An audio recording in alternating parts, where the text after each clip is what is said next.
As the entire ninja world remains entangled in the complexities of bloodline limits and the intricacies of ninjutsu, I have commenced the scientific quantification of chakra, questioning the very essence of existence through the philosophy of Tao follows nature.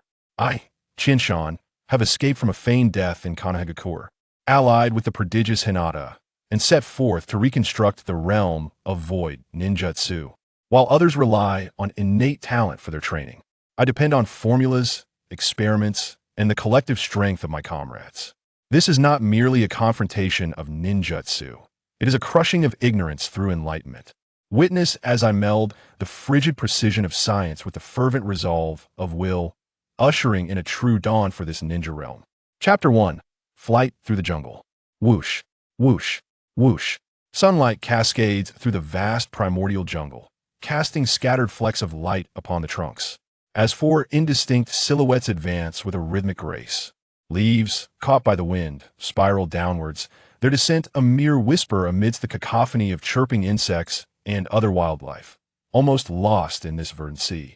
In the conical formation of four, one of the two young men, clad in gray-green camouflage, appears to have seamlessly merged with the surrounding environment, his youthful visage betraying a flicker of concern. The previously calm demeanor vanishes, replaced by a sudden sharpness in his gaze. Jing, drawn near to me. Has your wound reopened? I sense your blood dripping. My apologies, comes a voice as soft as silk, laden with regret. A girl in pale green swiftly approaches, adeptly bending her knees to leap toward him. With an unspoken understanding, he jumps, adjusting his position mid-air to catch her delicate, resilient form against his back. We are comrades, he asserts, his tone unwavering and serene, imbued with a simplicity that inspires profound reassurance. Jing, you must utilize your medical ninjutsu to treat your wounds swiftly.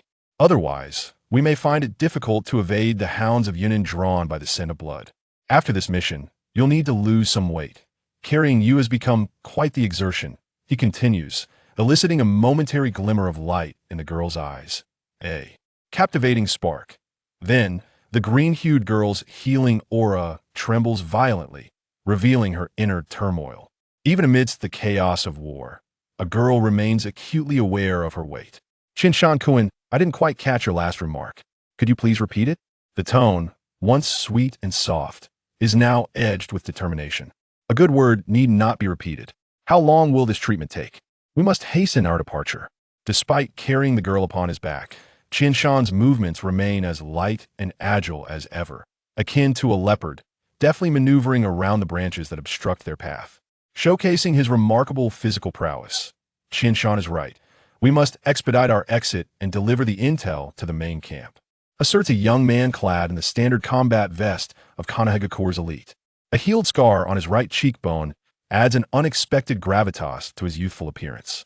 War indeed catalyzes a profound maturation. It can swiftly claim vibrant lives, particularly among those wielding extraordinary power, where killing becomes as trivial as mowing grass. Yet, it can also foster rapid growth. Yamaguchi-sensei, I will need 10 more minutes for complete recovery. The girl's tone, imbued with a mix of determination and formality, reflect her deep respect for the young ninja named Yamaguchi.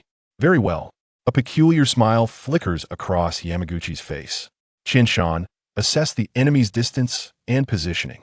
While the entire squad is on the run, even Chinshan, with his astonishing perceptive abilities, seems oblivious to Yamaguchi's strange smile. Enemies are 3 kilometers away, 2 squads are trailing behind, and 1 is to the side. Based on chakra levels, the rear squads comprise 1 Jonin and a Chunin, while the side squad also has a Jonin leading. The presence of any further enemies remains uncertain. 3 kilometers is indeed a staggering distance. For the Hyuga clan, possessing such observational prowess is exceedingly rare.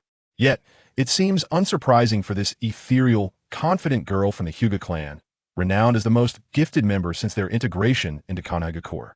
Yamaguchi's expression darkens. Such formidable pursuers, especially given Yunin's expertise in taijutsu and lightning techniques, possess remarkable stamina and speed. Evading these relentless hounds will necessitate a strategic countermeasure. Having prepared for this moment for so long, it is time to set the plan into motion. Following a brief exchange, the squad falls silent, all aware that intense confrontation will soon ensue. Rustle. Rustle. Russell, healing is complete. You may set me down now, Chinshan-kun. Thank you for your efforts. The girl's dulcet tones shatter the stillness of the shadowy woods, as the atmosphere thickens with a solemn intensity. Yamaguchi signals, and the squad halts in unison. The green-clad girl gracefully dismounts, stretching her limbs. Chinshan and Hinata exchange a brief, meaningful glance, their eyes brimming with resolve and determination. Hinata feels a flicker of relief. They nod in silent affirmation. Then, in perfect harmony, they retrieve pills from their ninja tool pouches, consuming them quietly to restore their stamina for the escape ahead. Jing, do you remember the Will of Fire? Of course. She replies, now is the moment for you to embody that will. Yamaguchi retrieves a scroll from his chest and hands it to the girl, his scarred visage underscored by an unyielding gaze. You must deliver the intel to the main camp. Wagering. Your life, Yamaguchi-sensei. She gasps, her voice quivering and torn, entirely devoid of the previous sweetness. She comprehends that the squad intends to remain behind to confront Yunin, thereby granting her a window to escape. Yunin comprises 3 squads, with a total of 12 members, facing off against Yamaguchi, a Jonin, Hinata, a Chunin, and Chinshan, who approaches the level of a Chunin. It is destined to be an exceedingly fierce skirmish, with survival being a mere optimistic outlook. The girl's hands visibly tremble as she nears the scroll, yet struggles to grasp it. Yamayama Jing, execute the command. Yamaguchi's voice sharpens with an authoritative edge. Understood. Awakened by his stern tone, Jing realizes this opportunity has been wrought through the sacrifice of her entire team. She must deliver the intel to the main camp, enabling reinforcements to be dispatched to save her comrades. She swiftly accepts the scroll, casting a deep glance at her teammates. Yamaguchi and Hinata convey encouraging glances, while Chinshan flashes a peace sign, a gesture of encouragement. Without a backward glance, Jing sprints toward the main camp, her speed surpassing her usual pace. Prepare for battle. I will snipe the Jonin and Chunin squads trailing behind, while Hinata and Chinshan, you are tasked with holding off the Jonin squad to the side. Understood. Hinata and Chinshan pivot toward the side Jonin squad. Yamaguchi remains poised, awaiting the enemy's approach, ready to present a most formidable welcome gift to the hounds of Yunin. Chapter 2. The jungle deathmatch begins. A fleeting shadow of white darted through the jungle. The figure clad in pure white, Hinata Chika, moved with an urgency surpassing her usual pace, her eyes unusually wide with intensity. This tension did not escape the keen observation of Chinshan, who, adept at scrutinizing close quarters, sensed the unease emanating from this girl, whose demeanor was as frigid as snow. After all, what lay ahead was a desperate gamble for their very lives. Employing a technique of breath concealment, Chinshan blended seamlessly into Hinata Chika's path, becoming akin to her shadow. Such a level of coordination and tacit understanding was indeed a rarity, making their movements appear as one. However, should this be their strategy against the Cloud Ninja, it would be a grave underestimation of a village renowned for its martial prowess among the 5 great nations. With her Byakugan activated, Hinata Chika advanced swiftly towards the Cloud Ninja squad, veins pulsing around her eyes. Her form fluttered like a butterfly amidst blossoms, entranced as she danced through the jungle, her movements captivating in their grace and fluidity. Chinshan followed like a specter of the night, periodically launching shurikens towards their rear. Bang! Bang! Behind them, the detonations of traps triggered by Chinshan's projectiles resounded. The confrontation with the Cloud Ninja squad had officially commenced. It appeared that the Cloud Ninjas had perceptive warriors among them, having set traps early upon sensing the duo's approach, presumably aiming to ensnare them. Regrettably, the traps, under the scrutiny of the Byakugan, were as conspicuous as flares igniting in the night. The Cloud Ninja squad soon discerned the rapidly approaching Hinata Chika. It was nearly impossible not to notice her in the jungle, clad in striking white. Whoosh! Whoosh! Whoosh! Accompanied by the slicing sound of shurikens, the air crackled with the ominous gathering of lightning chakra. A textbook display of teamwork unfolded, as comrades deployed shurikens to obstruct movements while the captain unleashed a powerful jutsu to extinguish their foes' lives. The timing and execution were masterful, undeniably the hallmark of warriors tempered by trials of fire and steel. Hinata Chika surged forward, her hands empty yet poised to unleash the air burst technique, calling out with a fierce cry as she deflected a shuriken. At that moment, the jutsu of a cloud ninja, Jounin, approached. A concentrated azure sphere of energy sped toward Hinata Chica, the air crackling with the scent of scorched ozone due to the might of the lightning jutsu.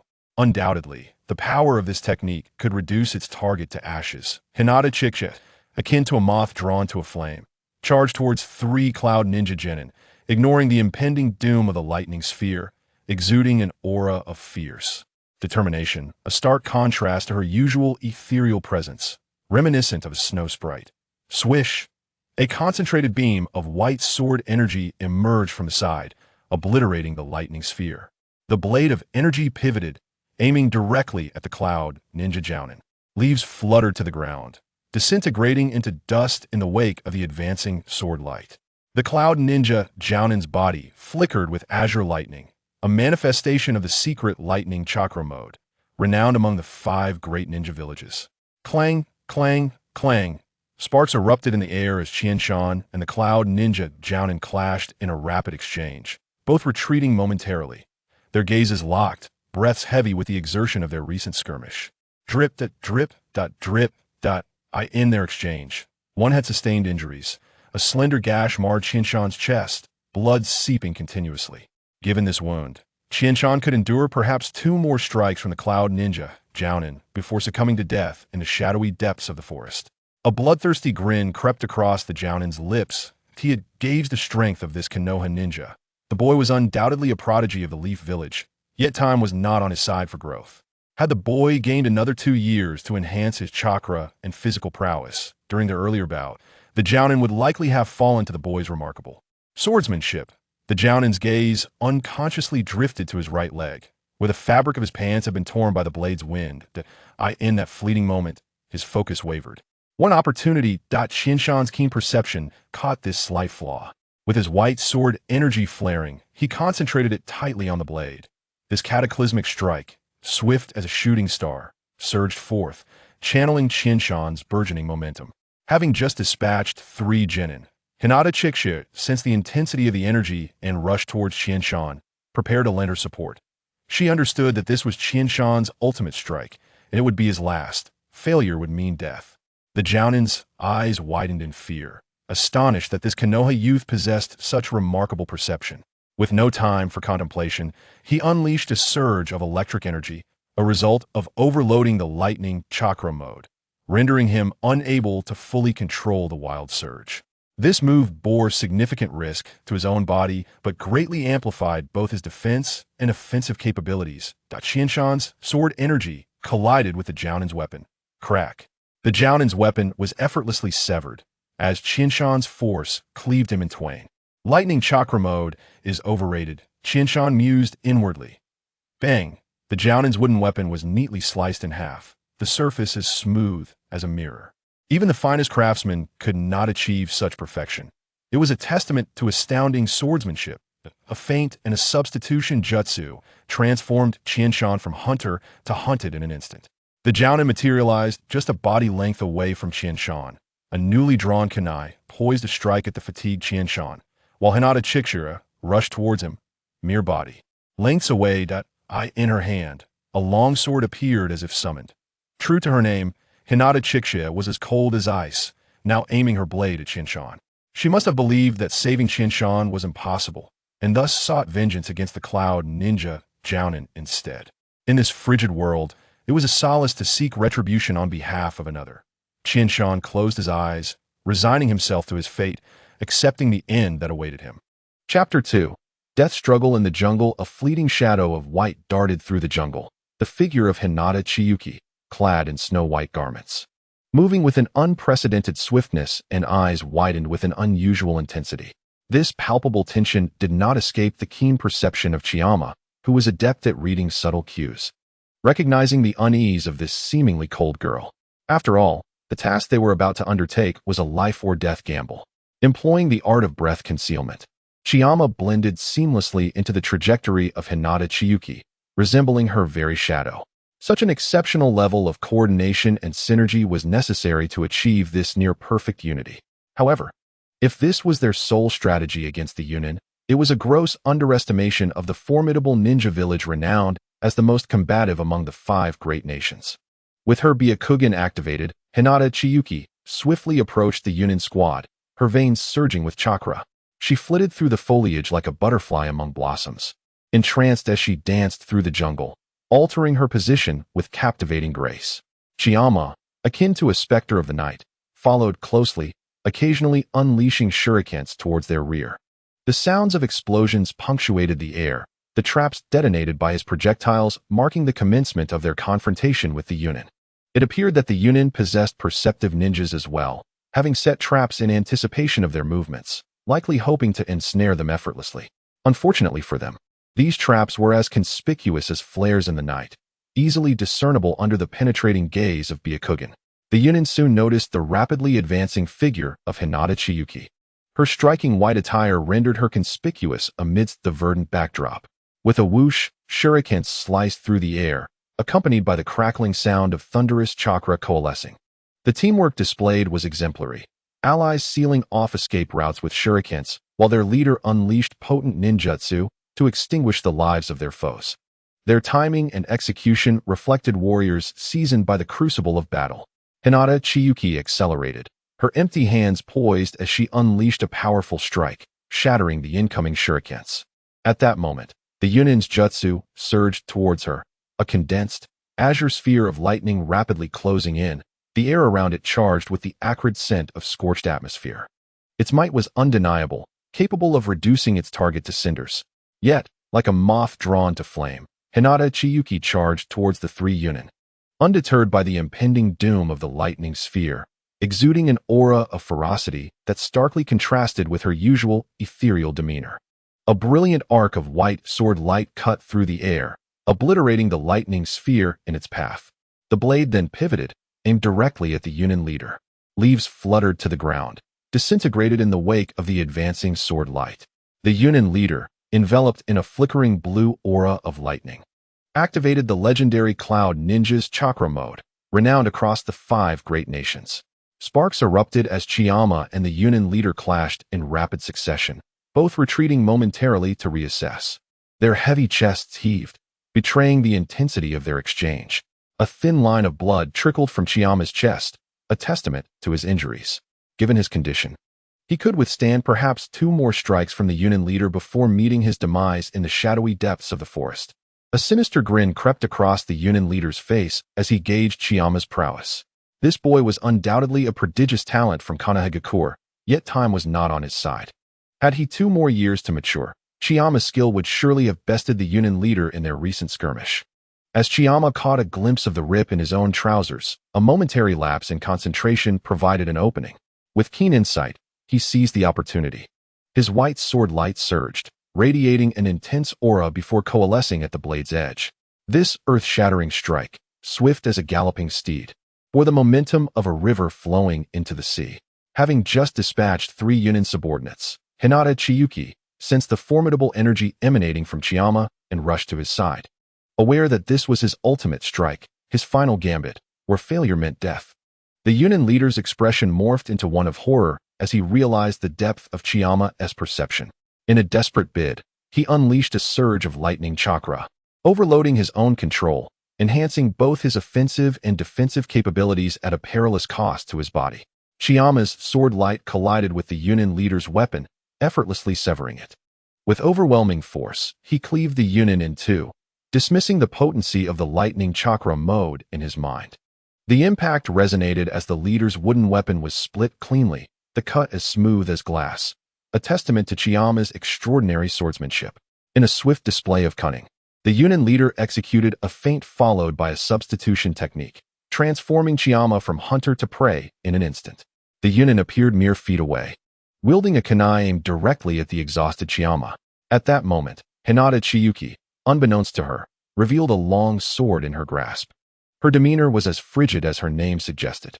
In an act of desperation, she too lunged at Chiyama, believing she could avenge him by eliminating the Yunin leader. In this cold world, the pursuit of vengeance was a noble endeavor. Chiyama closed his eyes, resigned to his fate, accepting the inevitable conclusion of his journey. Chapter 3.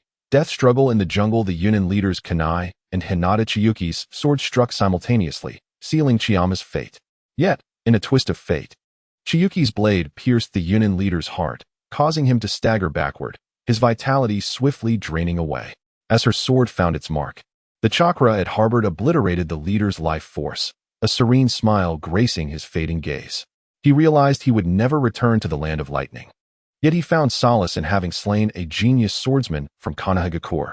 Given 2 more years, Chiyama's final blow would have been fatal, leaving the Yunin without a chance to employ his substitution technique.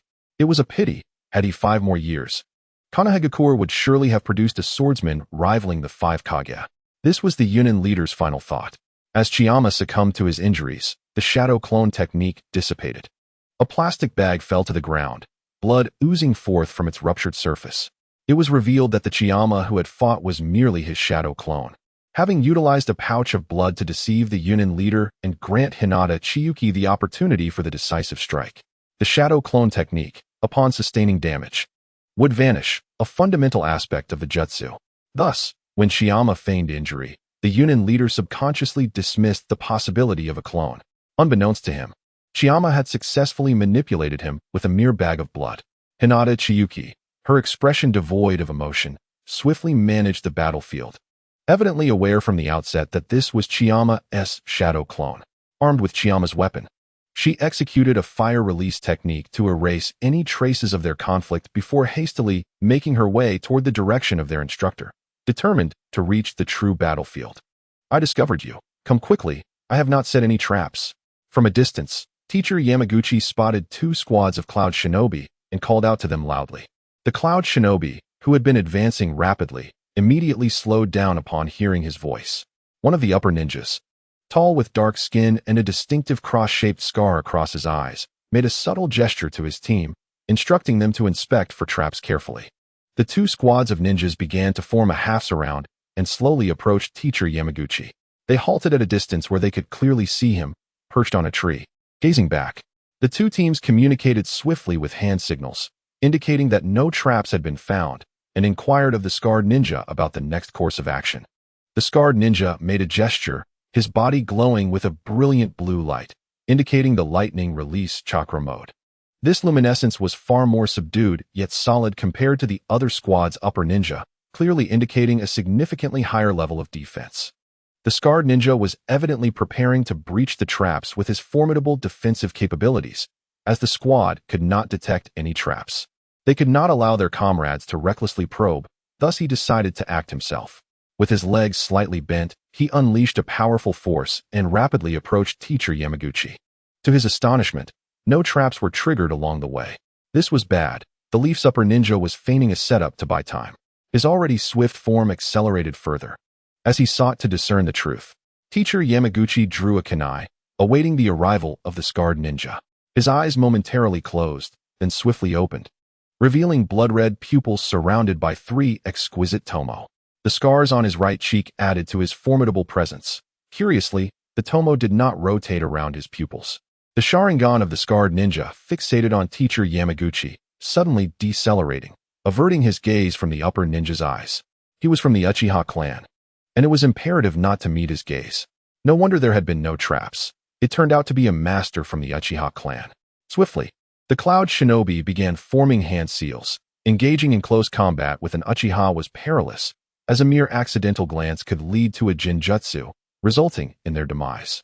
One crucial strategy against the Uchiha involved overwhelming them with a broad spectrum of ninjutsu. Numerical superiority could significantly diminish the efficacy of the Sharingan. Had the scarred ninja encountered an Uchiha alone, he would likely have retreated by now. He pondered why the intelligence reports had not mentioned the presence of an Uchiha in this squad. Was it because the Uchiha had concealed himself too well? Or was the intelligence department simply incompetent? A wave of lightning release ninjutsu surged toward Teacher Yamaguchi. The combined lightning release techniques from both squads formed a colossal storm, reminiscent of thunderclouds in a tempest, pouring down like the wrath of a thunder god, sealing off any escape routes for Teacher Yamaguchi. He could neither evade nor avoid and was forced to face it head-on. Teacher Yamaguchi stood firm, and in an instant, he was engulfed by the sea of lightning. The scorched earth, ravaged by the lightning, emitted wisps of smoke, and the acrid scent of charred soil hung in the air. The intense heat radiating from the lightning unleashed its fervor. It was nearly impossible for any life to withstand such an onslaught. However, as for the Cloud Shinobi who unleashed the Jutsu, aside from the Raikage, who could survive being struck by this lightning storm, the other 4 great shinobi villages, barring their ultimate weapons, would find it exceedingly improbable to endure. Even a village leader would have little chance of survival. Nevertheless, a village leader possessed numerous methods to evade or counteract, as no one would foolishly endure blows without resistance. Such a strike was exceedingly difficult for an average upper ninja to evade or withstand. After all, the lightning release was renowned for its unparalleled speed and remarkable destructive power. As a wielder of the 3-tomo Sharingan, Teacher Yamaguchi was far from an ordinary ninja. The ground where he had once stood was utterly obliterated, and upon the charred soil lay a small, shattered piece of glass, resembling a tiny hemisphere the size of an eye. Upon closer inspection, one could discern a tadpole-like tomo faintly visible on it. Chapter 4. Jungle Deathmatch. A white beam, as slender as a spider's silk, darted through the jungle, and a Cloud Shinobi fell, clutching his neck. The white light was the blade of a kunai, reflecting the sun's rays. The special coating concealed most of the kunai's metallic sheen, with the blade's glimmer being the only area not covered by the distinctive paint. The white light danced through the jungle, like a mischievous ping-pong ball, agile and nimble. Each leap accurately claimed the life of a Cloud Shinobi, like the Grim Reaper. The scarred ninja, radiating with lightning, quickly pursued the white light, aiming to rescue his fellow Cloud Shinobi. The previously dispersed formations had created an excellent encirclement, now transforming into a tactical disintegration of the Cloud Shinobi. The battlefield's advantages of time, terrain, and morale could shift due to various circumstances, and Qianshan had skillfully exploited this clever shift, albeit at a significant cost: the sacrifice of Teacher Yamaguchi, a 3-tomo Sharingan wielder. With a final scream, the last Cloud Shinobi fell to the clutches of death. The scarred ninja finally closed in on Qianshan, forming a palm with one hand, his radiant lightning resembling a thunder god descending from the heavens. The rage within him transformed into a hellish thrust that pierced through everything. This strike, empowered by his fury, transcended his limits, locking onto Qianshan's unassuming form. This was a decisive blow, a culmination of his spirit and energy. As long as the scarred ninja survived this battle, he would undoubtedly become a formidable force akin to the 5 Kage, drawing strength from today's revelations. The fury and escalating will elevated the scarred ninja's power even further, which was not good news for Qianshan. Qianshan gazed at the scarred ninja, his left hand slightly bending backward. He looked at the thunder godlike figure before him, astonished, seemingly not expecting that his actions of eliminating the Cloud Shinobi would ignite the scarred ninja's willpower, pushing him beyond his limits, surpassing the threshold of an upper ninja. This attack temporarily reached the pinnacle of power in the current ninja world. Qianshan knew he was utterly unable to withstand such a strike. Yet, as an upper ninja, he could still rely on his ghostly speed to evade this blow. However, at this moment, the scarred ninja's strike, infused with spirit and energy, had already locked onto Qianshan's will. There was no escape. He could only brace for impact. As the situation unfolded rapidly, Qianshan's mind raced, and he was struck by this earth-shattering blow. The explosive tags concealed on his back detonated simultaneously. The deafening roar reverberated through the jungle, and a cloud of smoke obscured the view. Suddenly, a Cloud Shinobi Chunin collapsed in the smoke, and beside him stood Hinata Chiyuki, as pristine as snow, resembling a lotus flower in the winter, exuding an air of icy elegance. The bloodied sword in her hand accentuated her chilling demeanor. If you had arrived a moment later, you would have been collecting my corpse. A hoarse, feeble voice echoed beside Hinata Chiyuki. Qianshan's complexion turned pale, his appearance haggard, showing signs of severe exhaustion. With cold sweat beading on his forehead, there were no visible wounds on his body, yet he occasionally twitched slightly. From his ninja tool pouch, he retrieved a pill slightly larger than a soldier's ration pill, displaying a hint of reluctance. It was his last supply. The moment the pill was taken out, a refreshing fragrance wafted through the air. Just smelling it caused a flush to rise on Qianshan's pale face. This was a recovery pill developed in collaboration with Hinata Chiyuki, a significant investment of their resources. Its effects far surpassed that of a soldier's ration pill, rapidly restoring physical condition, with strong healing and mana replenishing properties. It had minimal side effects, but minimal still implied some. The most significant side effect is the pain in the flesh, yes. The foremost drawback of the recovery pill is its exorbitant cost, and limited production. Qianshan and Hinata Chiyuki co-invested and managed to produce only 3 pills, of which 2 have already been consumed by Hinata Chiyuki. Qianshan has always believed that Hinata Chiyuki's extravagance stems from her decision to feed one of the pills to a dying little rabbit, a choice that could have purchased countless rabbits instead. Upon ingesting the recovery pill, Qianshan closed his eyes to meditate and harness its restorative effects. There is still one Jonin that only you can deal with. I must recover immediately, or our subsequent plans will be utterly thwarted. I have waited far too long for this day. Hinata Chiyuki nodded, her voice betraying a rare hint of excitement. She could hardly contain her eagerness to leave, to breathe the air of freedom. However, before that, she needed to eliminate a formidable obstacle, the powerful Jonin known as Cross Scar. After all, not every Jonin can survive under multiple explosive tags. Although Hinata Chiyuki often disdains Qianshan's so-called blood bag shadow clones, his Sharingan, and the self-destructing tactics of weaker opponents, she cannot deny the effectiveness of Qianshan's strategies. The adversary ninjas who manage to survive these tactics are undoubtedly exemplary warriors. In Qianshan's own words, he is a Jonin quality inspector. Any Jonin whose overall strength falls short against his tactics is bound to reveal at least a slight vulnerability, which Qianshan, with his keen observational skills, can exploit to secure a victory. Now, however, the Jonin known as Cross Scar, whom Hinata Chiyuki must confront, undoubtedly possesses strength that far exceeds that of an average Jonin. After all, another Jonin from the cloud had already succumbed to Qianshan's tactics for the weak. Hinata Chiyuki is acutely aware that if she were to face the fully powered Cross Scar Jonin, the outcome would be a mere 50-50. If she can coordinate with a fully recovered Qianshan, their chances of success would increase significantly. Nevertheless, Qianshan must restore his state, otherwise, even if the two of them manage to defeat the Cross Scar Jonin, Qianshan will lack the chakra to execute the remaining plans, leading to the complete failure of their painstakingly crafted scheme. It would also be exceedingly difficult for them to find another suitable opportunity amidst the battlefield. She herself must continue to accumulate military achievements for her clan, as her freedom remains painfully elusive. This is something Hinata Chiyuki cannot accept, and thus she must swiftly eliminate this ninja who survived the self-destructing shadow clones, wagering everything she possesses. Suppressing her swirling thoughts, Hinata Chiyuki activated her Byakugan. Her hands glowed with the azure light of concentrated chakra, radiating brighter and brighter. She charged towards the Cross Scar Jonin like a nimble snow leopard spotting its prey. The Cross Scar Jonin, already alerted by the sounds, maintained his chakra armor, remaining vigilant towards the source of the noise. The earlier explosions had indeed consumed a considerable amount of his chakra for defense. However, the fact that he emerged unscathed after neutralizing a multitude of explosive tags from such a close range indicates his profound mastery of lightning release chakra mode. As the smoke dissipated, the Cross Scar Jonin spotted Hinata Chiyuki charging towards him, with Qianshan behind her, meditating to restore his energy. He quickly assessed the situation, realizing that all his subordinates had perished. Truly, Konoha is filled with prodigies. Today, let me wager my life to eliminate these 2 Konoha geniuses, he thought to himself.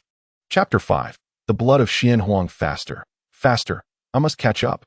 Yuanshan Jing leapt swiftly through the jungle, her legs experiencing a tearing pain due to the overuse of chakra, resulting in muscle strain. She understood well that she needed to deliver the intelligence to the camp quickly, so the command center could dispatch reinforcements for Qianshan and the others. Beads of sweat dripped down, and Yuanshan Jing's breathing grew increasingly labored as she pushed her body beyond its limits, nearing exhaustion. I cannot collapse here. The camp is within reach. Yuanshan Jing felt the signal flare in her ninja tool pouch. At this distance, the camp could not guarantee receipt of the message. Furthermore, during wartime, even in proximity to the main camp, there is a high likelihood of enemy ninjas lurking for reconnaissance. The signal flare could not only summon allies, but might also attract hidden foes. She bore precious intelligence entrusted to her by her teammates, and she could not afford to take such a risk lightly. The use of a signal flare could only be a last resort. The safest option remained to return directly to the main camp to ensure the security of the information. Jing, happy birthday. You know I'm quite poor and can't afford a gift, so here is something for you. When you encounter difficulties, you can take this. It will bring you good luck. Qianshan's usual banter about being unable to buy a gift, instead offering a pill said to enhance fortune, was rather unorthodox. Silly Qianshan. Can't you be reliable just this once? Yuan Shanjing found herself out of options. Her supplies had been exhausted, and her body was nearing its limit. She took out the pill Qianshan had given her and swallowed it in one gulp. Her face fell, contorting in agony. It was unbearably bitter, as if the pill were intent on annihilating her taste buds, leaving her feeling as though she had lost her tongue. Having never tasted such a bitter medicine before, she regretted trusting Qianshan, convinced this was yet another of his pranks.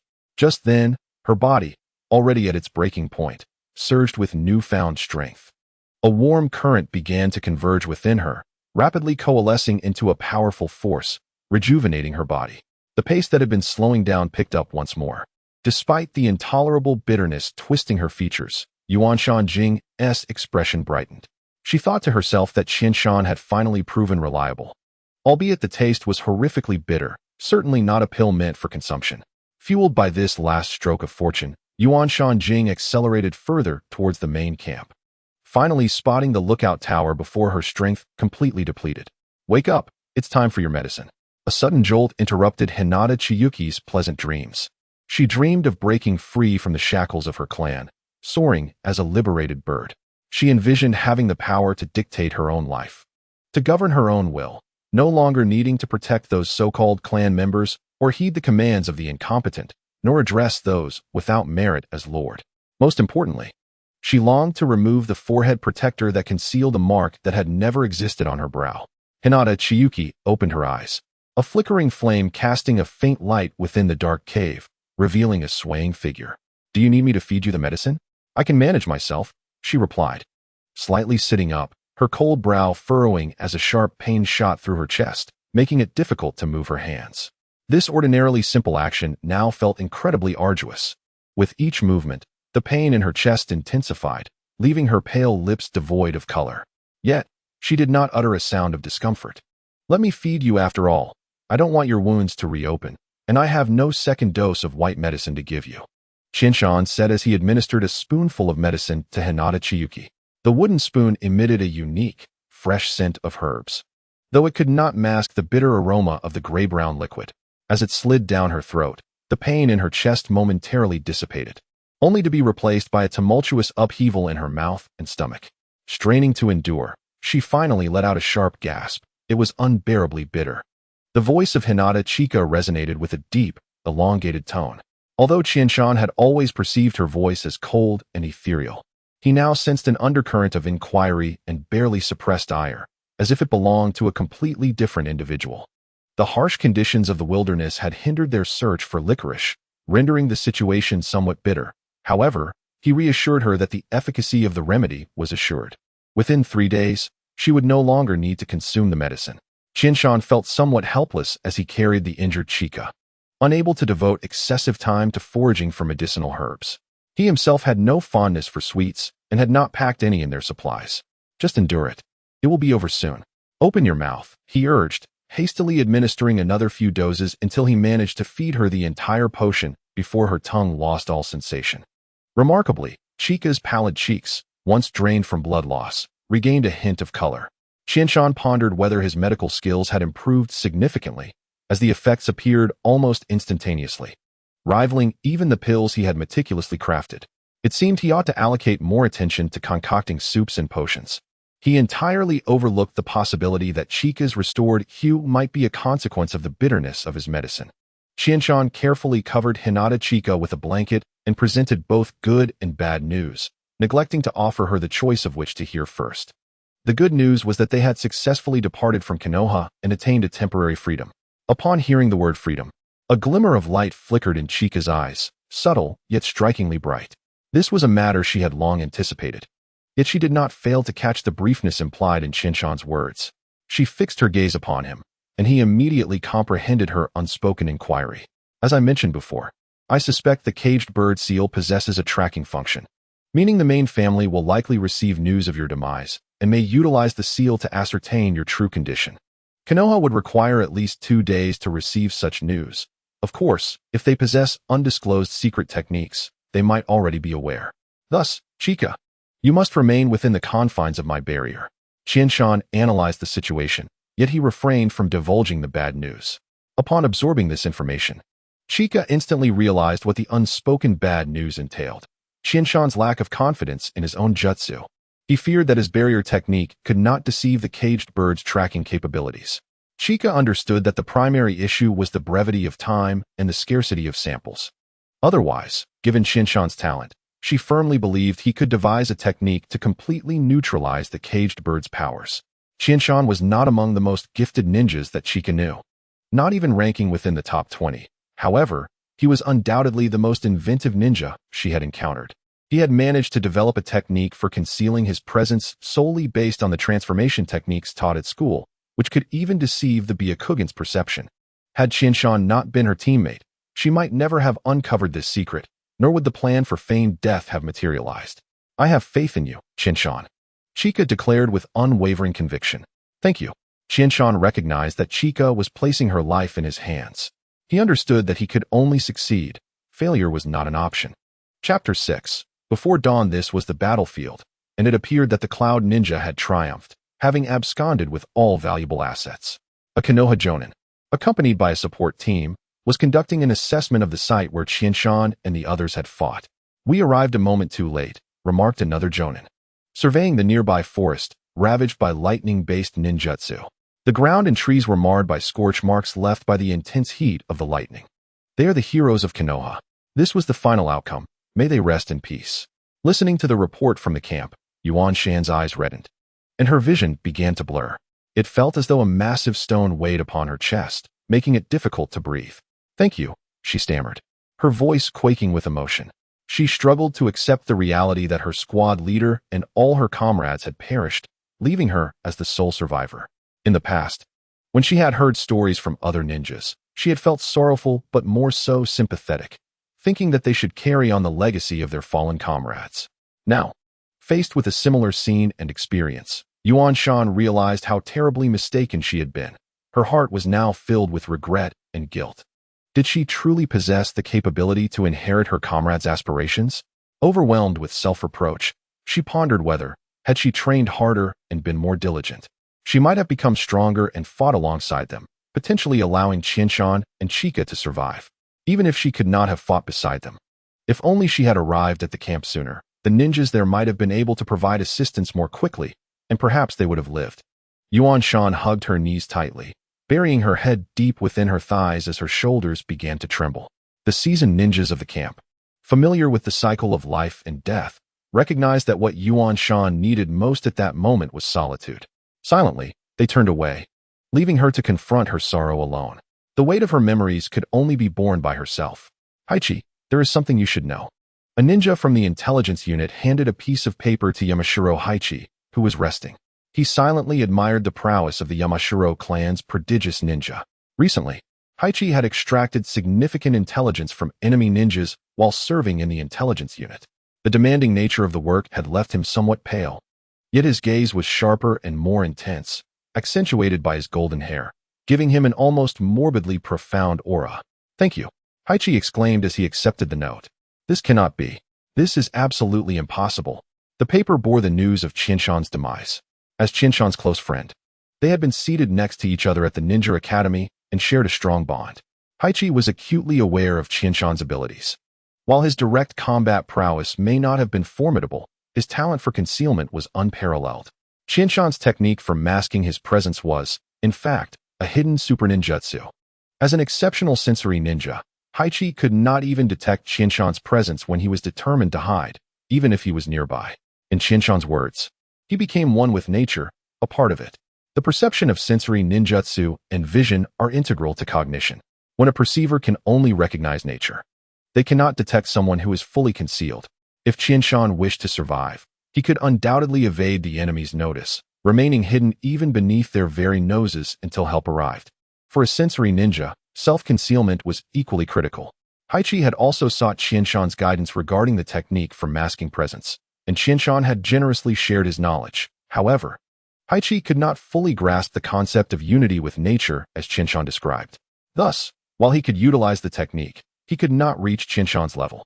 Yet, it was precisely because Haichi had attempted the technique himself that he understood its immense power, making the news of Qianshan's death all the more unbearable.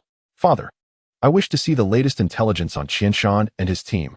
Yamashiro Haichi entered the office of the intelligence department's head, seeking details about Qianshan's situation. This is the most comprehensive report sent from the front lines. He swiftly grasped the document on the desk and began to scrutinize the report. The more he read, the graver his expression became, and his heart brimmed with questions. The report, penned by Yuan Shan, meticulously described the entire course of the mission. It appeared flawless, akin to the many Konoha ninjas who had perished for the will of fire. However, one glaring inconsistency struck him. Qianshan's squad leader was a jonin from the Shimura clan, the very same Shimura clan of Danzo. There is another comrade, Hinata Chiyuki, the most talented branch family ninja of the Hinata clan in recent years. The three of them face 3 teams of Cloud Ninja, and their chances of survival are indeed slim. However, if Chiyama wishes to delay for a while longer, with his wisdom and the technique of breath control, it is possible to prolong until rescue arrives. Yet, the intelligence lacks details regarding any time delays, which seems illogical.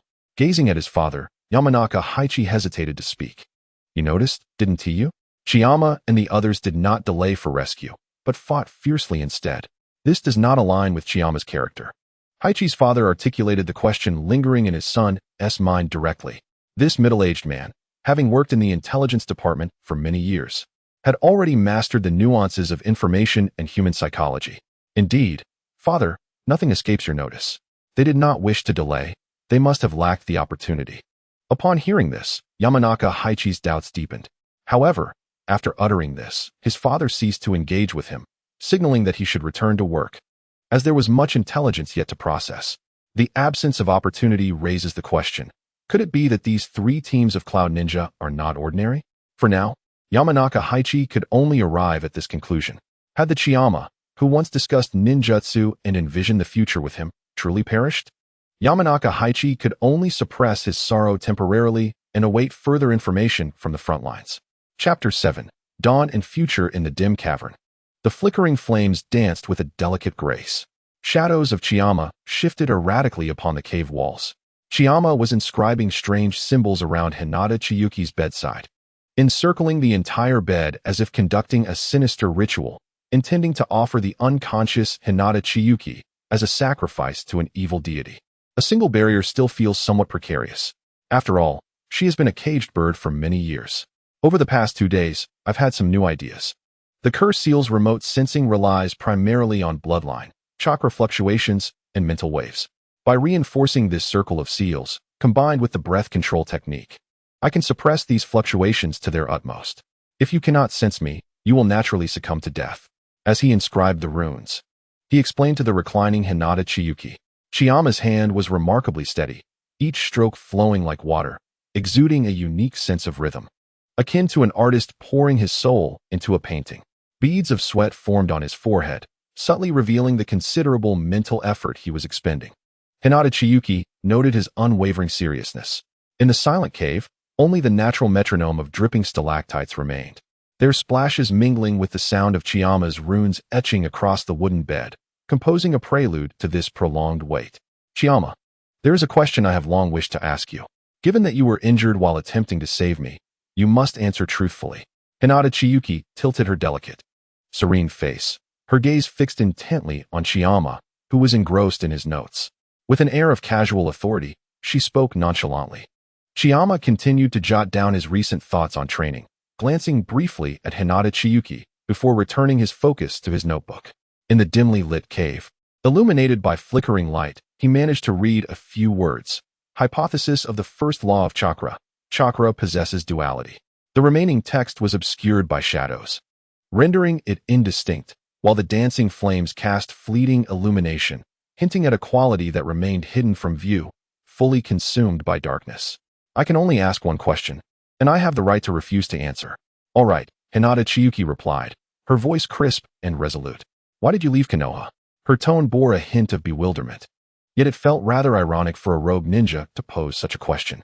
Chiyama had anticipated various inquiries from Hinata Chiyuki, but this particular question had not crossed his mind. Closing his notebook and stowing it away, Chiyama cradled his head in his hands, sinking into silence.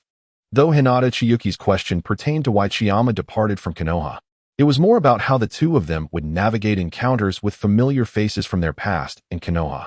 As a member of the Hinata branch family, Hinata Chiyuki's reason for leaving was simple: to escape the confines of a caged bird and seek freedom. It was straightforward and unadorned. She had little attachment to Konoha, save for a deep-seated animosity and dissatisfaction towards the main family. However, Chiyama's situation was different. Although he had maintained a low profile in Konoha, he had a few close friends, including Yamanaka Haichi, with whom he had shared many ninjutsu exchanges during their time at the Ninja Academy. Chiyama had even taught Haichi his most renowned technique, breath control, though Haichi had yet to master it for various reasons. After a prolonged silence, the cave fell into an even deeper quiet. The sound of dripping stalactites seemed to amplify, reverberating through their hearts and creating ripples in their thoughts. Perhaps this silent turmoil was Chiyama's response to Hinata Chiyuki's query. Silence, after all, can also serve as an answer. As a venerable ninja clan, the Hinata family possessed numerous channels of information. Before the notification of Hinata Chiyuki's death reached the Hinata clan, they had already received the news almost simultaneously with the Konoha Intelligence Department, even obtaining it sooner than Konoha itself. Within the Hinata clan's meeting room, simple yet luxurious, the clan head, adorned in a resplendent white robe, sat gracefully at the head of the table, attentively listening to the discourse of the second elder. Hinata Chiyuki's demise is undoubtedly a deliberate act by Konoha. It can only be attributed to Konoha's machinations. Chiyuki possesses the Byakugan and is already comparable to seasoned jonin at such a young age. If she wished to survive, it would be difficult for anyone to detain her. Konoha must fear her development into the next generation's prodigy of the Hinata clan. The clan head must seek justice from Konoha. The second elder speaks true. We must demand justice from Konoha. With the third elder voicing support for the second elder's sentiments, the remaining elders expressed their unanimous agreement. Scanning the room, exchanging glances with the elders, it was as if matters had already been tacitly assigned. The clan head's gaze ultimately rested on the second elder. The matter of Chiyuki's martyrdom will be entrusted to you. The second elder, his expression brightening, gladly accepted. What a refreshing discussion it was, devoid of any mention of Chiyuki's compensation. All that was present was a cold, yet noble focus on familial interests. How can such a family retain genuine talent? A decaying tree awaits its overthrower. Chiyama, we have succeeded. This was the first time Chiyama heard Hinata Chiyuki's voice filled with such excitement and joy. This girl who usually resembled a snow-capped mountain. She cheered for this fleeting freedom. And fortunate enough, Chiyama's curse seals, combined with breath control, had been successful, allowing Hinata Chiyuki to deceive the caged birds of the Hinata family. They believed she had perished on the battlefield far away in Konoha. However, they must remain here for some time, firstly to allow the uproar to subside, and secondly, Chiyama needed to refine the curse seals. She was not yet able to leave this place. This period would not be prolonged. Observing the joyful girl, Chiyama realized that she had temporarily escaped the confines of the Hinata clan's caged birds. Yet, this was only temporary. As long as she remained within the dense array of seals beneath her feet, the Hinata clan could still sense her presence through their secret techniques. After all, the caged bird mark upon her pure white forehead had yet to be lifted. Chiyama's current level of ninjutsu and curse seal mastery still required extensive research before he could truly grant Hinata Chiyuki her freedom. Nevertheless, Chiyama believed that day would eventually come. The caged bird technique of the Hinata clan was indeed exquisitely crafted, a culmination of a millennium of refinement, deserving of the title of supreme sealing technique. According to the traditional methods of the ninja world, Chiyama speculated that the curse mark, once reincarnated through the Edo Tensei technique, would still exist. Without knowledge of the correct solution, it is possible that there is no accompanying method to dispel this curse. Only power at the level of the Sage of Six Paths can truly grant Hinata Chiyuki her freedom. Fortunately, Chiyama is not a conventional ninja. Thank you. Hinata Chiyuki gazed at the boy before her, whose weary visage was marked by visible dark circles, concealing the brilliance of his bright eyes. Yet, to Hinata Chiyuki, that brilliance seemed more concentrated than ever. She understood well that this boy could have left Konoha alone or taken her with him. If he chose to take her along, he would have to devise a means to resolve the issue of the caged bird, even if it was merely a temporary solution, which was a formidable challenge. Under the intensity of Hinata Chiyuki's fervent gaze, Chiyama felt a tinge of pride within, a sign that his efforts were being recognized. However, This success also validated one of Chiyama's hypotheses. Over the millennia in the ninja world, various techniques utilizing chakra have advanced significantly. Yet the study of the essence of chakra remains rather superficial. In the words of a previous life, it is a focus on technique rather than on the underlying principles. Next, they must complete their original plan. Chapter 8. The breakthrough of curse mark miniaturization inside the cave. Chiyama's fingers gently traced Hinata Chiyuki's forehead, the tips gathering a faint glow of chakra. This radiance was soft, akin to the warm sun in winter, capable of dispelling the biting cold and soothing the shadows. Yet, it remained concentrated, revealing the unique, unwavering conviction of youth. His gaze was focused and calm, as if perceiving the subtle changes in the particles of light. Hinata Chiyuki closed her eyes, breathing steadily, though her body was slightly tense, evidently anxious about the impending attempt. "Are you ready?" Chiyama asked softly, a hint of concern woven into his voice. This was a high-stakes gamble. During their time in feigned death and concealment, Chiyama had made considerable breakthroughs with the curse mark, but now they lacked a test subject, having only achieved success on animals. Unfortunately, time was not on their side. They could not remain here for long. As there were no advanced instruments, no additional assistance, and no quality experimental materials, they needed to venture out and secure a stable refuge. "Yes," Hinata Chiyuki nodded gently, her tone calm. She was acutely aware of their predicament. She was a powerful ninja, and Chiyama's curse mark temporarily shielded her from the branch family's detection. Yet, she remained confined within the boundaries of this curse mark. She had to step outside this place to assist Chiyama in obtaining an experimental base, which would, in turn, aid her own quest for complete freedom. Here, it was just the two of them. Even if Chiyama was indeed a true genius with extraordinary talents unknown to her, he would still require time to contend with the branch family's millennia of accumulated power in the realm of the caged bird. Thus, she needed to gamble once more. To stake everything. "Let us begin." Chiyama inhaled deeply, the glow of chakra at his fingertips suddenly intensifying, reminiscent of a bright moon bursting forth, transforming into a delicate rune that slowly merged into Hinata Chiyuki's forehead. As the rune integrated, the curse mark of the caged bird on her forehead flickered subtly, as though suppressed by some force. "This is the first phase of curse mark miniaturization," Chiyama explained, weariness evident in his voice. "While we cannot fully dispel the caged bird yet, it will at least allow you to move about for a time without being detected by the branch family." Hinata Chiyuki opened her eyes, raising a hand to touch her forehead, feeling the change in the curse mark, a glimmer of joy flashing in her gaze. She looked at Chiyama, the corners of her mouth lifting slightly, revealing a rare smile filled with excitement and gratitude. "Thank you, Chiyama. You succeeded." Chiyama waved his hand dismissively, fatigue and exhilaration mingling on his face. "Don't be too quick to thank me. This is just the first step. We have much more to accomplish." The exhaustion stemmed from intense concentration and immense psychological pressure, while the excitement arose from the successful liberation of Hinata Chiyuki's combat abilities through the curse mark, allowing them to proceed to the next phase, locating the man who was a pivotal element of their plan. Days later, Chiyama and Hinata Chiyuki exited the cave, embarking on their quest within the ninja world. Their target was the remnants of the Sky Ninja, a force once defeated by Konoha during the Second Great Ninja War.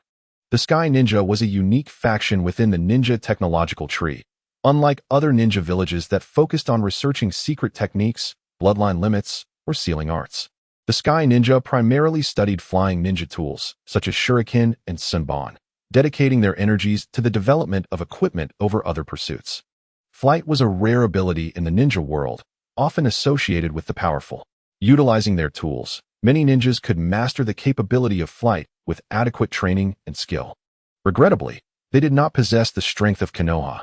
The movements of the Sky Ninja had always been shrouded in secrecy, yet they had recently exhibited some activity near the borders of the wind and water countries. Chiyama perused the information scroll in his hands, speaking softly. Hinata Chiyuki, wearing sunglasses, exuded an aura of cold elegance, augmented by an air of mystery. The Byakugan of the Hyuga clan was conspicuous, and the sunglasses served to better conceal it. Her gaze swept across the distant mountains and forests. "We must proceed with caution. The Sky Ninja possess numerous formidable weapons, and their strength should not be underestimated." Chiyama rolled up the scroll, a glimmer of coldness flashing in his eyes. "The technology of the Sky Ninja holds significant value for us. though it is unfortunate they have not properly utilized it. Chiyama had long coveted the research achievements of the Sky Ninja, yearning for the knowledge their researchers possessed, believing that even a slight alteration could yield tremendous benefits. This would serve as an invaluable foundation for Chiyama. He understood that relying solely on himself and Chiyuki, through their individual efforts and her exceptional talent, they could both ascend to become powerful figures, with Hinata Chiyuki already barely qualifying as one. Yet, that was insufficient. Chiyama could not entrust his fate to a yet-to-be-born child of destiny. Chiyama had numerous theories that required validation, including a startling hypothesis. If successful, he could become a decisive force on the future battlefield of destruction. All of this necessitated the assistance of researchers, as he could not achieve these validations alone. He needed to gather collective wisdom, guided by the extraordinary insights of humanity, to carve a path through myriad conjectures. However, before that, he must first confront a particular individual, the leader of the Sky Ninja, Shinnong. On the border of the Wind Country, amidst swirling yellow sands and howling winds, Chiyama and Hinata Chiyuki trudged through the desert, searching for Shinnong's whereabouts. According to the information, Shinnong had recently been sighted in this area, seemingly in pursuit of some ancient relic. Chiyama spoke in a low tone, scanning the surroundings with vigilance. Hinata Chiyuki activated her Byakugan, penetrating the swirling sand to glimpse an ancient ruin in the distance. There is a relic over there. It seems to bear signs of activity. Chiyama nodded, excitement flickering in his eyes. Let us go take a look. He marveled internally at the terrifying capabilities of the Byakugan. Its information-gathering prowess was akin to having a cheat code. Without the need for pre-established barriers, the Byakugan revealed everything within its range. The two quickly approached the ruins, discovering several Sky Ninja guards at the entrance. Chiyama and Hinata Chiyuki exchanged glances, silently agreeing to split up. Chiyama employed the concealment technique to silently approach the guards, his kunai striking swiftly and decisively. Before the guards could react, they collapsed to the ground. Hinata Chiyuki stealthily infiltrated the ruins from another side, her Byakugan scanning the internal structure, where she discovered several members of the Sky Ninja transporting ancient scrolls and instruments. They were in the process of gathering materials on ancient ninjutsu. Hinata Chiyuki whispered, a flicker of vigilance crossing her gaze. Shinshan nodded, his eyes fixated on the scrolls. These materials are of great significance to us. We are grateful for their assistance in bringing us here and clearing the way. There are still good people in the world, he remarked with a tinge of nostalgia. Hinata Chiyuki cast a cool glance at Shinshan, her large eyes obscured by sunglasses, making it difficult to discern her expression, yet her demeanor clearly indicated she wished for him to silence himself. Shinshan mimed zipping his lips and then signaled to Hinata Chiyuki. The two swiftly took action. With her Byakugan, Hinata Chiyuki pinpointed the locations of several Sky Ninja, while Shinshan utilized the shadow clone technique to create chaos. Within mere minutes, all the Sky Ninja within the ruins were dispatched. Shinshan picked up an ancient scroll, examining it closely, his eyes gleaming with delight. This is a record of ancient ninjutsu. It may aid us in further exploring the essence of chakra. The establishment of ninja villages united the ninjas, forming a concentrated military force, yet regrettably, they directed their power primarily towards the study of ninjutsu's destructive capabilities. Research into the essence of chakra has dwindled significantly, leading to a gradual decline in the combat prowess of the ninja world. Unfortunately, after searching the ruins, they found no sign of their primary target, Shinnong. Shinshan stowed away the scroll, a trace of coldness flickering in his eyes. Shinnong's whereabouts are drawing nearer. We must continue our pursuit. They were close to locking onto Shinnong's trail, yet their investigation was likely to have caught his attention. He would either hide more deeply or prepare traps to await their arrival. The victor of this encounter remained uncertain. Chapter 9. Awaiting days later, Shinshan and Hinata Chiyuki arrived at the border of the Land of Water, based on clues gathered in the Land of Wind. Shinnong was expected to arrive at a secret base in this vicinity. We are near the location indicated on the map. Shinnong should be concealed on one of the islands in this area, Shinshan murmured, his gaze sweeping across the distant sea. Hinata Chiyuki activated her Byakugan, her vision piercing through the sea mist to reveal a small island in the distance. There is an island over there, seemingly exhibiting chakra fluctuations. Its shape and the intelligence we gathered correspond. Shinshan nodded, a flicker of caution in his eyes. Proceed with care. Shinnong may have sensed our tracking. The two approached the island by boat, and upon landing, they discovered the surroundings were rife with traps and barriers. These measures would undoubtedly be effective against ordinary ninjas. Yet Hinata Chiyuki and Shinshan were anything but typical ninjas. At least Hinata Chiyuki was not, for her Byakugan was the bane of such tactics. Shinnong's stronghold lies ahead, Hinata Chiyuki whispered, her gaze fixed on a structure hidden within the trees. Shinshan nodded, a spark of battle intent igniting in his eyes. Prepare for combat. The two swiftly approached the building, only to find themselves suddenly surrounded by a multitude of sky ninja. It was indeed a trap.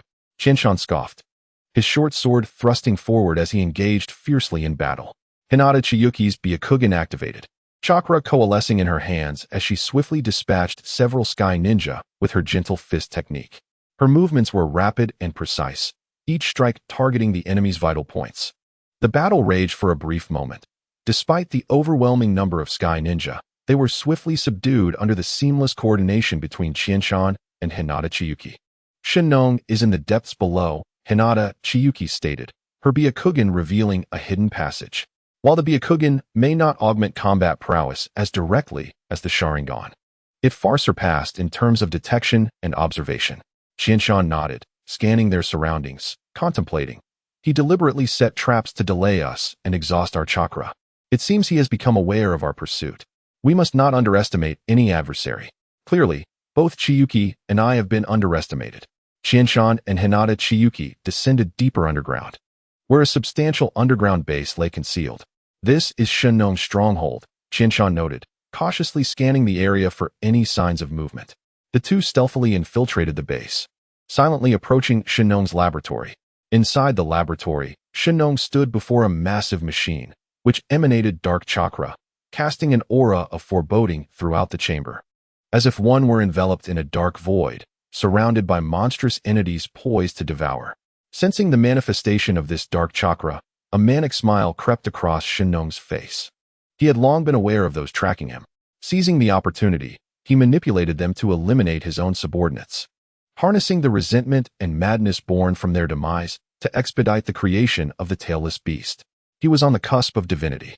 He would graciously thank the intruders, allowing them to become sustenance for the tailless beast, a gift they would surely appreciate. At long last, it is complete. The power of the tailless beast shall be mine to command. Konoha will be utterly obliterated. Shinnong murmured to himself, his eyes glinting with madness. Shinshan and Hinata Chiyuki exchanged a glance, instinctively splitting to act. With a swift thrust, Shinshan aimed his short sword at Shinnong's back. Sensing danger, Shinnong quickly turned, his scroll disintegrating into ash. With a swift motion, he conjured a formidable chakra barrier to shield himself, momentarily repelling the two. I have awaited you, Shinnong coldly remarked, his gaze sweeping over Shinshan and Hinata Chiyuki. Did Konoha send you?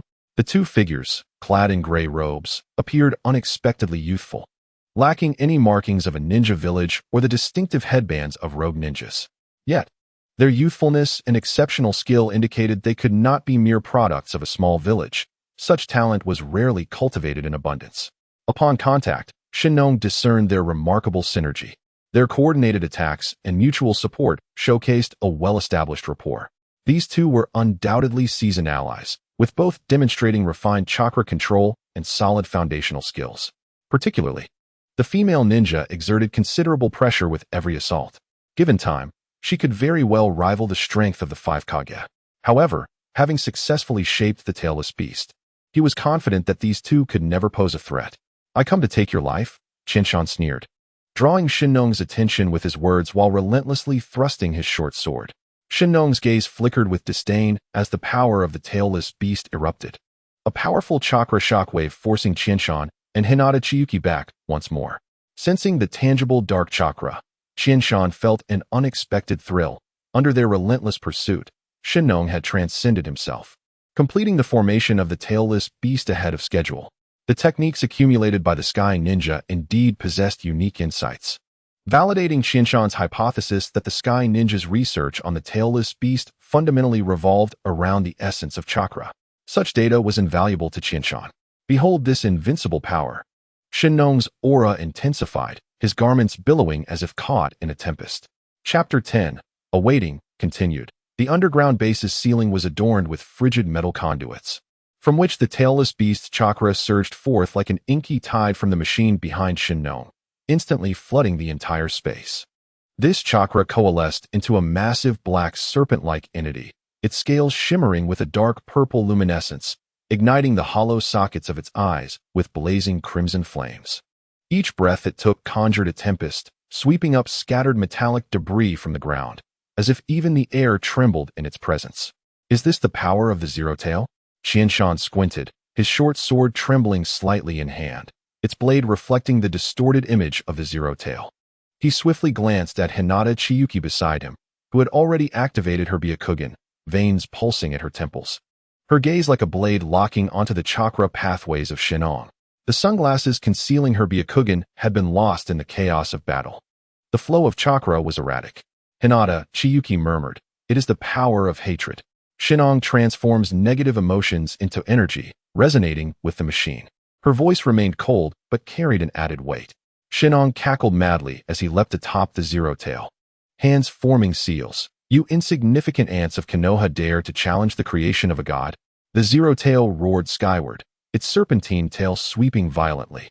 The resulting gust forcing Qianshan and Hinata Chiyuki back several meters. Qianshan propelled himself into the air, his sword gleaming like a meteor chasing the moon as it lunged toward the Zero Tail's right eye. Shadow Clone Thousand Blades formation. Dozens of clones erupted from Qianshan's body, encircling the Zero Tail from all directions. Each clone wielded a short sword, the tips aglow with ethereal blue chakra, resembling falling stars. The Zero Tail's serpentine eyes suddenly narrowed, and it unleashed a jet of pitch-black chakra balls, annihilating half of the clones in an instant. "Foolish," Shinnong sneered. "Shadow clones are merely a trick to buy time." Before his words could fade, Hinata Chiyuki had already ghosted toward the Zero Tail's abdomen. Chakra coalesced in her palm into a needle-like point. Gentle fist, 8 trigrams, 64 palms. Boom. The rapid strikes resounded as the Zero Tail's scales shattered under the precise hits of her gentle fist.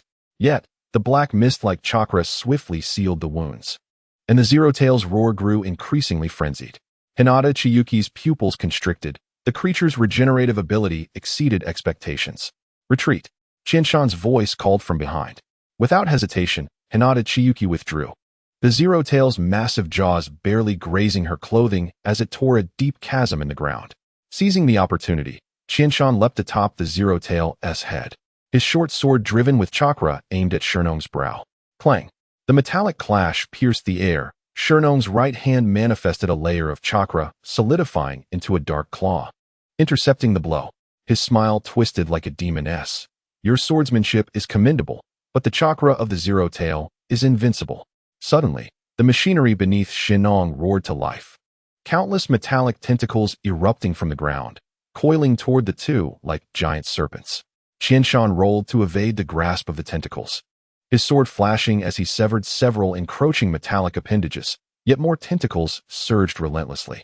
Hinata Chiyuki's Byakugan scanned the surroundings rapidly before pointing toward a fissure in the dome. "That is the energy core." The Byakugan lived up to its reputation, immediately identifying the mechanical core that converted negative energy. This was the core device sustaining the Zero Tail, the primary means for it to replenish chakra. Qianshan, who had been waiting, finally received the signal. The Byakugan had revealed a fatal weakness. Prior to this, Qianshan had informed Hinata Chiyuki to be vigilant of the chakra flow. Understanding, he formed seals for his clones once more. Fire release, flame dragon dance. Fiery flames erupted from the clones, scorching the metallic tentacles until they glowed red. The Zero Tail seized the moment to lash its tail, sending Qianshan's body hurtling through the air, crashing heavily against the wall. He coughed blood but grinned. Indeed, it requires energy support. Shinnong's expression shifted slightly as the Zero Tail's chakra surged violently, black mist transforming into countless spikes shooting toward them. Hinata Chiyuki clasped her hands together, chakra swirling around her. Heavenly return. A cerulean chakra barrier repelled the black spikes, yet blood trickled from her mouth. The Zero Tail's assault had nearly breached the limits of her gentle fist defense. The centuries-old absolute defense of the Hyuga clan could not achieve the unattainable against a tailed beast. Wiping away the blood, Qianshan suddenly plunged his short sword into the ground. This is the power of knowledge. Chakra Wave Sword. The runes on the blade illuminated, and his chakra surged into the earth frantically. The ground trembled as a crack spread like a spider web toward the machine's base. The metal plate beneath Shinong collapsed with a thunderous sound, causing the flow of the Zero Tail's chakra to momentarily stagnate. Now, Hinata Chiyuki seized the fleeting moment. Darting toward the fissure, her Byakugan locking onto the core conduits within the machine. Chakra spiraled at her fingertips, gentle fist breaking through. Not a chance. Shinong roared. The Zero Tail's serpentine tail crashing down with the force of thunder toward Hinata Chiyuki. However, Qinshan leapt before her, bracing himself against the strike. Crack! The sound of shattering bones echoed clearly, and he spat blood, yet his hands clung tightly to the tail. It's your turn, Chiyuki. Hinata Chiyuki's pupils narrowed. The moment her fingertips touched the machine's core, the Zero Tail's chakra suddenly receded like a tide. Her attack severed the energy supply. Impossible. My Zero Tail is perfect. Shinong screamed madly, flailing his claws, but Hinata Chiyuki had already closed in on him. While he was vulnerable, it was better for the enemy to perish. A silver gleam ignited in her palm, a fusion of Qinshan's chakra and her own, manifesting a refined gentle fist technique. Gentle fist ultimate. 100 flowers palm. 3 pillars of chakra erupted from her palm, streaking like meteors, tracing 3 elegant arcs, piercing through Shinong's chest, throat, and brow in a flash of light and sound. The Zero Tail emitted a wretched howl, its body disintegrating into black mist. Shinong staggered back, the mechanical core behind him exploding into fragments, flames engulfing the entire base. Qinshan struggled to rise, pulling Hinata Chiyuki from the inferno. The two leaned against the edge of the ruins, gazing at the towering flames. Hinata Chiyuki's Byakugan gradually dimmed, a sign of chakra depletion, as she softly remarked, "Your injury, fortunately." Qinshan had always worn inner armor. Cushioned by chakra, it was merely a fractured rib. Not a fatal injury for a ninja. I won T-die. Qinshan smirked. Yet you, with that 100 flowers palm, have outpaced me in development. It seems you haven't wasted your time. Qinshan thought to himself, truly a terrifying talent for an unverified hypothesis. Hinata Chiyuki had managed to develop a technique capable of curves. Hinata Chiyuki rarely displayed a hint of a smile. Your hypothesis proved unexpectedly effective. Qinshan murmured. It's time to claim the legacy of the Void Ninja. Next, they just needed to reach the Void Ninja's lair, leveraging Shinong's disciple identity. They could gather these exiled technological talents from the ninja world. After all, the dead cannot testify to the absence of Qinshan as a disciple. Chapter 11. The rising tide. The dome of the Void Ninja's main base had been transformed into a translucent glass structure, sunlight filtering through layers of metallic pipes, casting fragmented patches of light across the floor of the forging workshop. Qinshan stood on a high platform, gripping a dark silver metallic firearm, its barrel inscribed with chakra conduits, filled not with gunpowder, but with chakra runes, a fusion of mechanics and chakra. With a range of 300 meters, a single shot could pierce through Earth-style barriers. Qinshan tossed the revolver down to the eager young ninjas below. Of course, if infused with their own chakra, he traced his fingertip along the firearm's grip. An azure electricity suddenly coiled around the gun, activating a secondary attack mode. The revolver's mechanical structure was not overly complex. Qinshan replicated it in no time.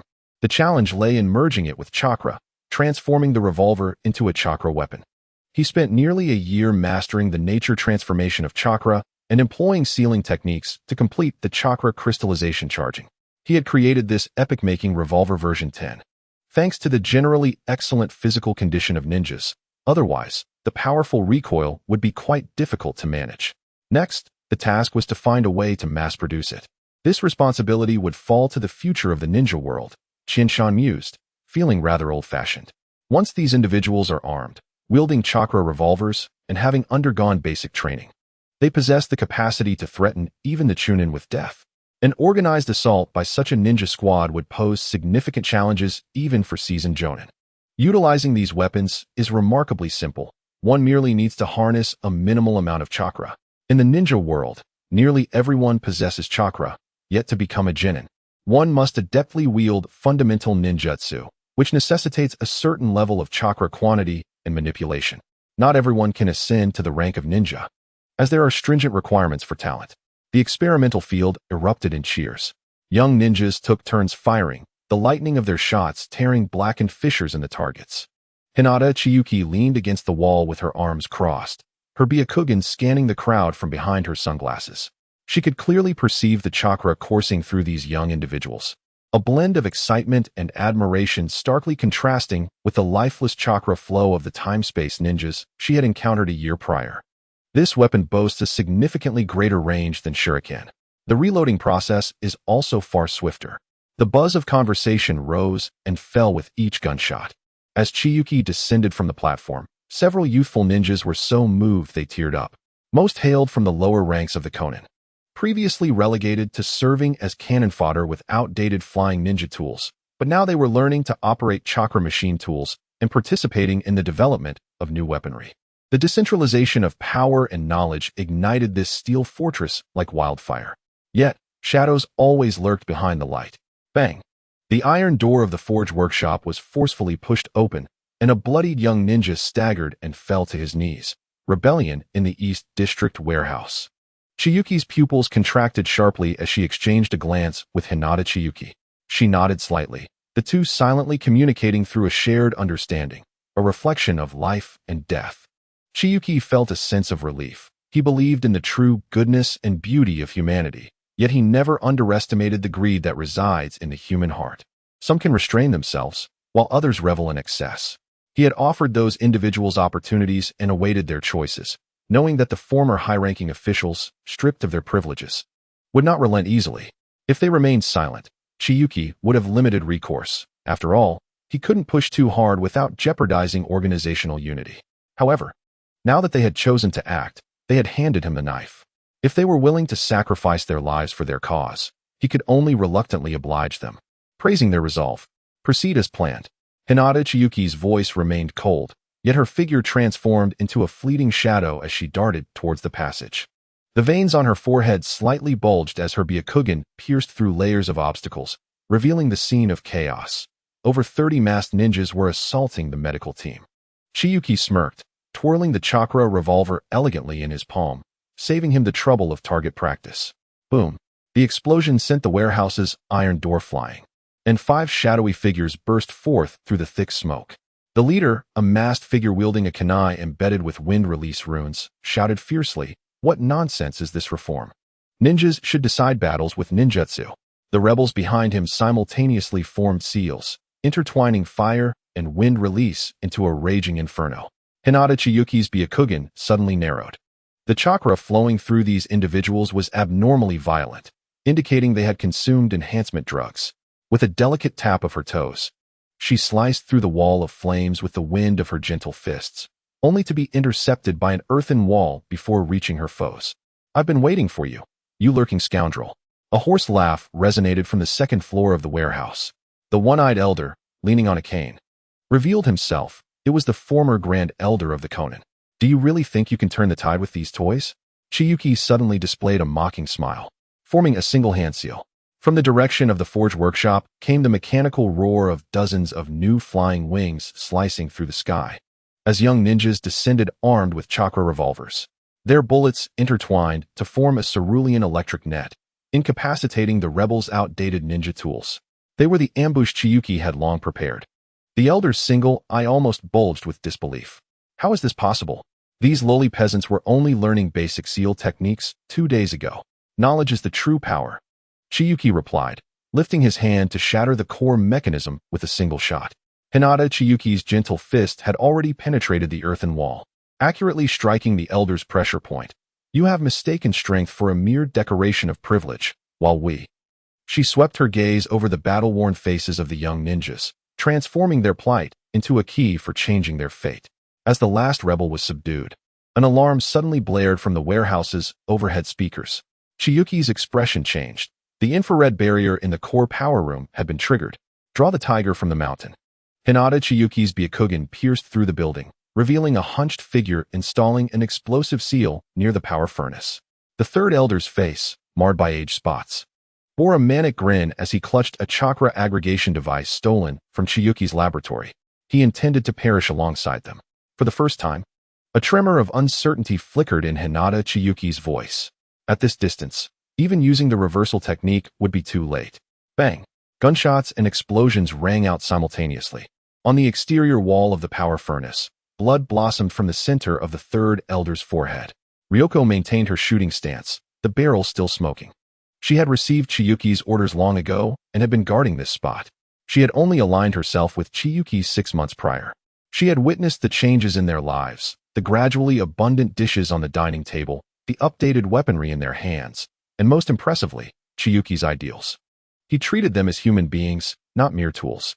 She cherished the current transformations and had no desire to return to the past.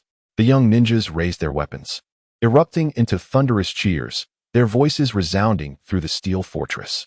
Hinata Chiyuki gazed at the tall figure amidst the crowd, ripples forming in her Byakugan behind her sunglasses.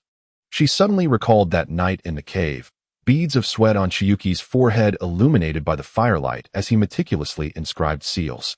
The gears of change had already engaged, and the chains binding the caged bird would ultimately shatter in the crucible of iron and fire. Chapter 12. Shadows and Dawn. Having resolved the internal conflicts, Chiyuki swiftly returned to his fundamental research on chakra. He was acutely aware that this subject was vast and complex, yet it represented his most viable opportunity for a breakthrough. In this extraordinary world, ultimately, it was strength that spoke, and he believed that the path to acquiring the greatest strength lay within the essence of chakra. The laboratory's dome was adorned with a web of chakra conduits, with glowing runes flowing incessantly across the metallic walls. Chiyuki leaned forward, gazing intently at the floating chakra mass, his fingertips tracing intricate paths in the void. The azure energy occasionally collapsed into particles, then expanded into a halo, as if revealing the mysteries of the universe's inception. The conversion rate has increased to 73. Hinata Chiyuki's Byakugan fixed on the energy fluctuations, the veins beneath her sunglasses slightly bulging. According to your hypothesis, chakra releases minute gravitational waves before dissipating. Precisely, Chiyuki exclaimed, suddenly seizing a scroll from the experiment table. The freshly inked formulas writhing like serpents, exuding a mathematical elegance, neat and pure. This is the root of chakra activation. It is not merely an energy carrier. It is also the medium that sustains both matter and spirit. He abruptly turned, gathering chakra rapidly, the energy converging fiercely as, under Chiyuki's will, it slowly collapsed into a minuscule crystal in his palm. The ethereal glow reflected in his pupils like a sea of stars, dazzling and radiant, showcasing his astonishing control over chakra. This level of control had only been achieved previously by the legendary ninja, Senju Hashirama, who condensed would-release chakra into a gem, fashioning it into a necklace for his granddaughter, Tsunade.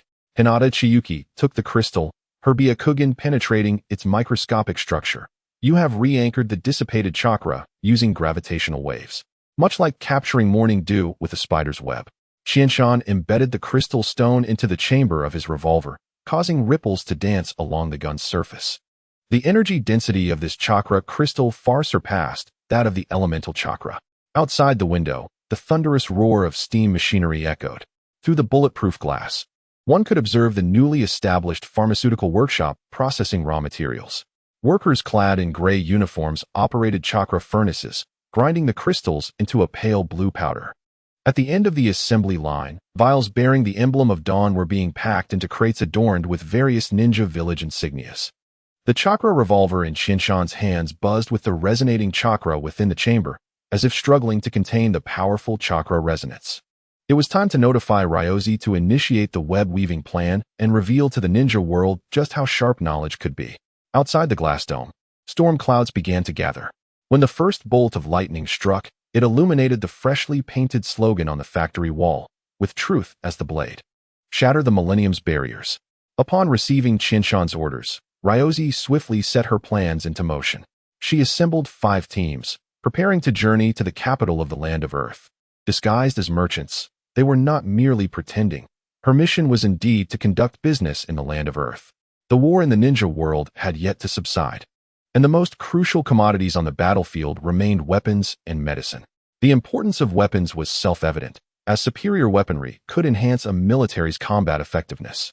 Medicine, on the other hand, dictated the recovery speed of warriors and the overall potential of an army in warfare. For the extraordinary forces known as ninjas, each seasoned ninja could wield immense destructive power, though the training period was considerable. Even a mere low-ranking ninja could easily decimate a village devoid of ninja protection. Moreover, the rare upper-ranking ninjas were invaluable assets in combat. Qianshan was not yet in a position to engage in the weapons trade, as it required abundant iron resources, which were strictly regulated, even in peacetime. In contrast, the trade in medicine was significantly easier. Many herbs were commonly used in everyday life.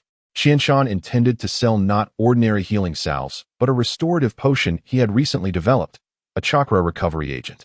While the ninja world already possessed self-sustaining recovery potions, such as the secret medicine of the Akimichi clan, which was highly effective yet scarce, most alternatives, like the soldier food pills, offered minimal recovery at a considerable physical strain. Qianshan's new restorative potion was much simpler. Though not as astonishing in recovery volume as the Akimichi's secret, it far exceeded the soldier food pills in chakra restoration.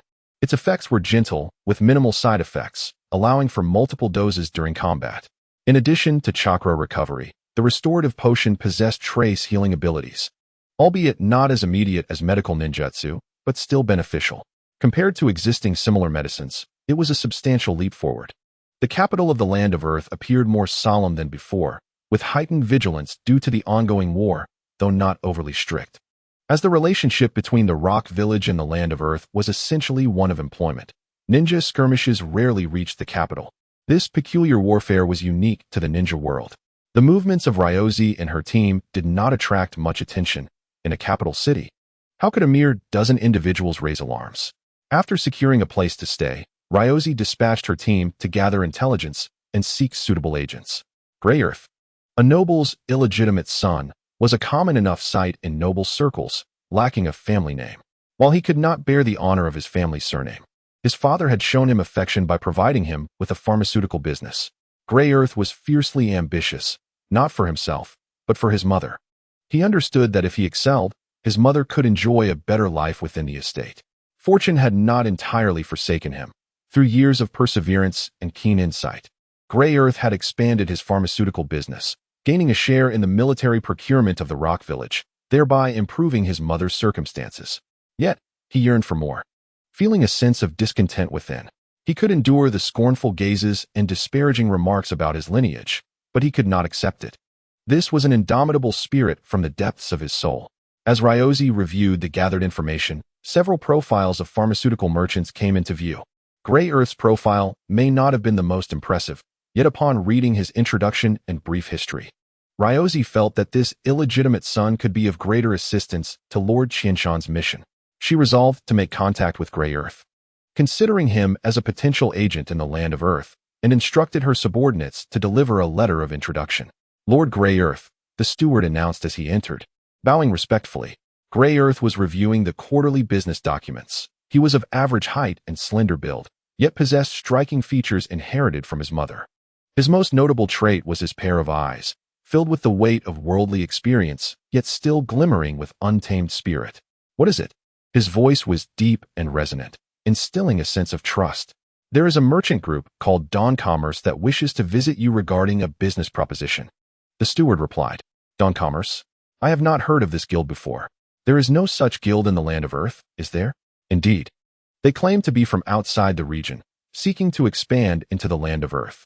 They have a new medicinal product they wish to collaborate with you on, specifically regarding chakra restoration, and have left a small sample for testing," the steward explained.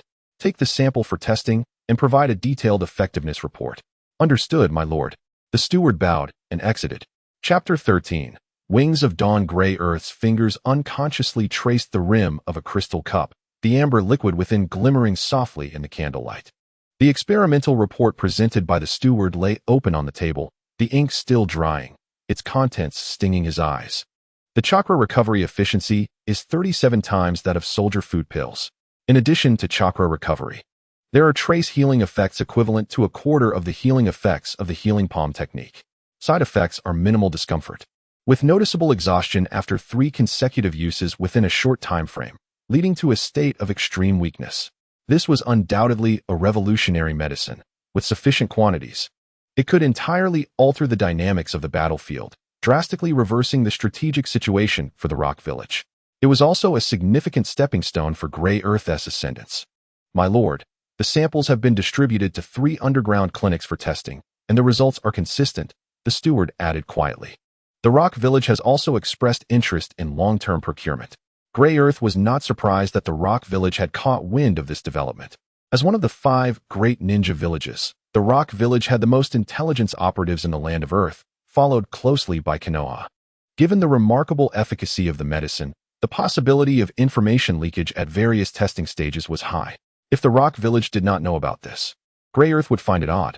He closed his eyes and swallowed hard, unable to forget his mother's words, who had once deceived him in childhood, claiming she had eaten while giving him the meat porridge. The image of his mother huddled in a corner of the courtyard, gnawing on a cold bun, suddenly pierced his mind. Though they had long since left that life behind, Grey Earth tightened his grip on the cup, the cold glass biting into his palm.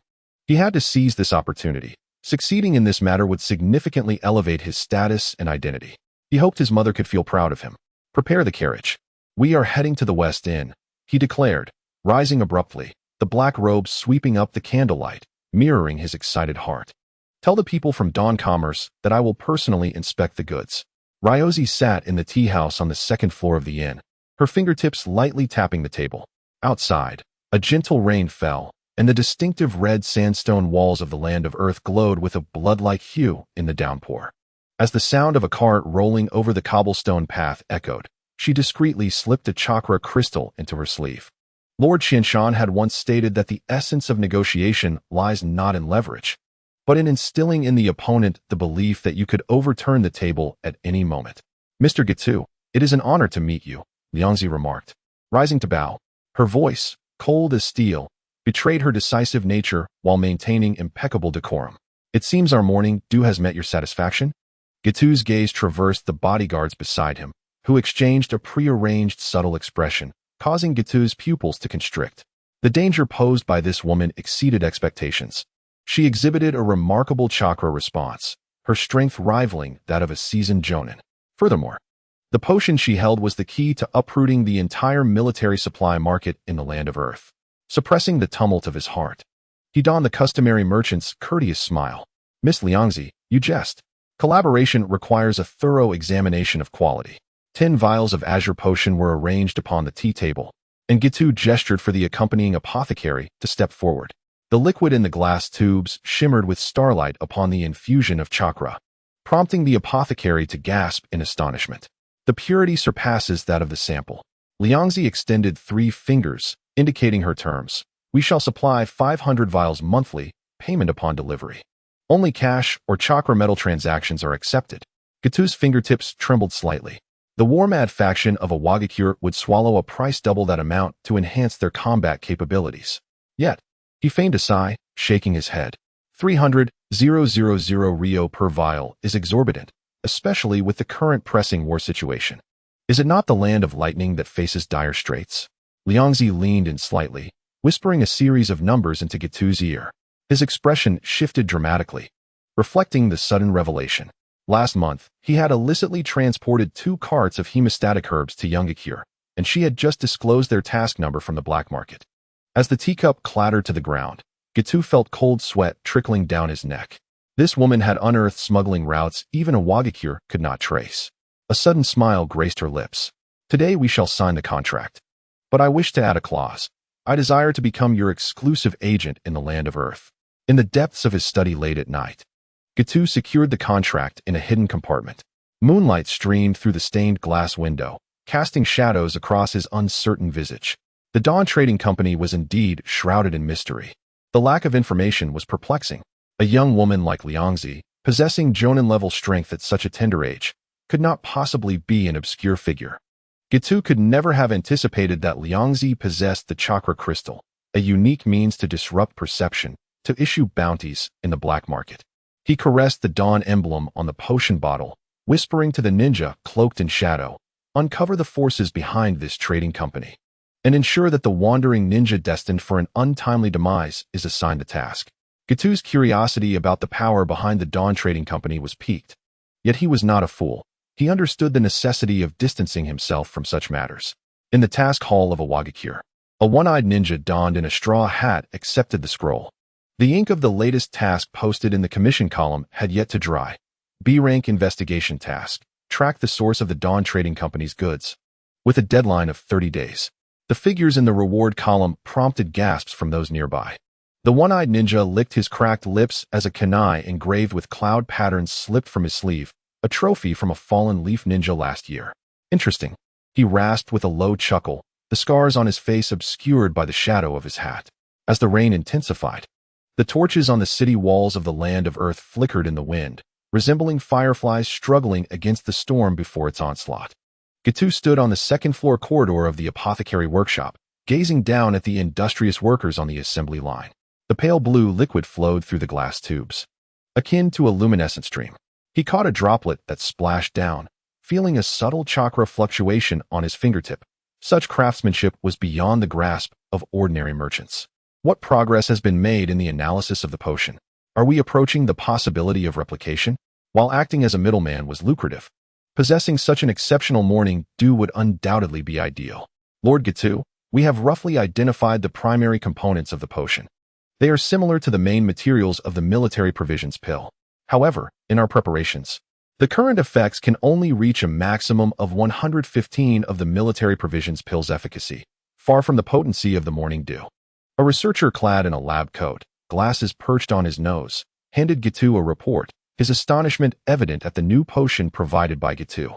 Eager to unravel its secrets, they had made swift progress in determining the component materials, yet they remained utterly perplexed on how to replicate it.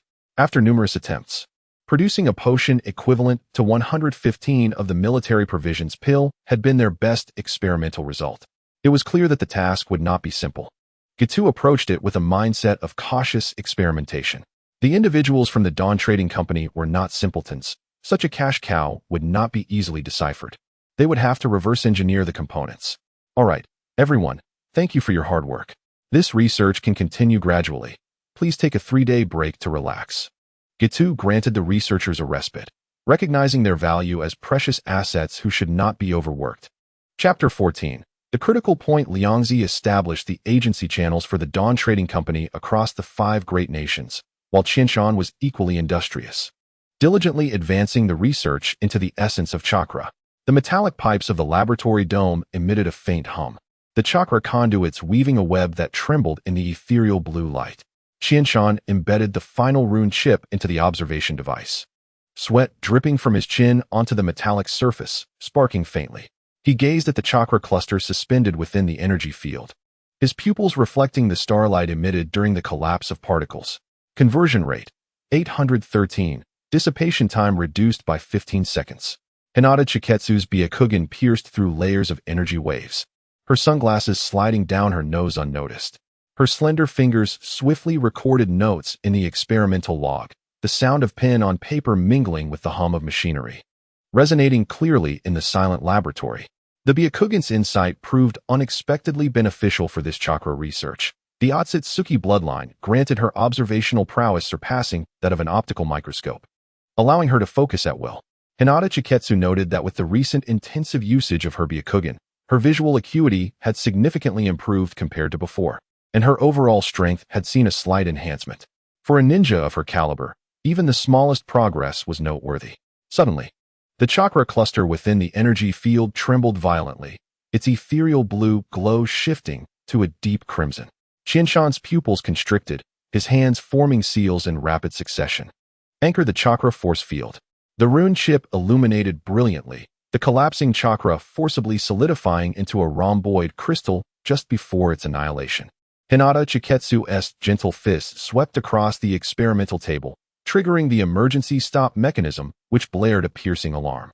Failure number 127. Qinshan grasped the crystal, scrutinizing it under the light. The cracks revealed a crimson hue reminiscent of congealed blood. The energy density remained insufficient. As he turned, he stumbled slightly, the hem of his lab coat sweeping across the scattered calculation papers. The extended hours of intense experimentation had left the usually composed youth with hollow eyes, his fingertips bearing the marks of chakra burns. Hinata Chiketsu silently offered him a warm medicinal tea. As Qinshan lifted his head to drink, she suddenly spoke. There is an error in the calculation of the critical point. The error is within 1,000th Qianshan wiped the remnants of the tea from the corner of his mouth as the holographic projection on the experimental table unfolded a three-dimensional model. Thousands of formulas swirled like a galaxy, ultimately converging into a steep curve. The technological advancements of the Konin village stood in stark contrast to those of other ninja villages. While others still relied on televisions, the Konin had already developed holographic projection technology. The nourishing effects of chakra on cellular biology only manifest at this energy density. With a delicate touch at his fingertips, a blood-red mark illuminated the apex of the curve. Yet, ordinary ninjas, throughout their lifetimes, could never attain the relentless pursuits of Qianshan and Hyuga Qianxue, who have achieved considerable results in their research. However, the demands of these results are exceedingly high. As a bloodline ninja, Hyuga Qianxue possesses a significant amount of chakra, though it does not reach the level of the tailed beasts. It surpasses that of an ordinary ninja of the same rank. In quantitative terms, it would take 3 Qianshan to barely match the chakra of 1 Hyuga Qianxue. To reach the level necessary for nurturing cells, a minimum of 50 Qianshue's chakra is required, a magnitude that surpasses that of an ordinary tailed beast. Preparing for another experiment, Qianshan felt that one set of data was insufficient to draw conclusions. He desired to attempt once more. The holographic projection in the lab's dome rotated slowly within a cerulean glow, with countless streams of data cascading like a galaxy. Qianshan's fingers glided over the suspended chakra model, where crack-like crimson markings flickered along the energy curve, resembling the sword of Damocles hanging overhead.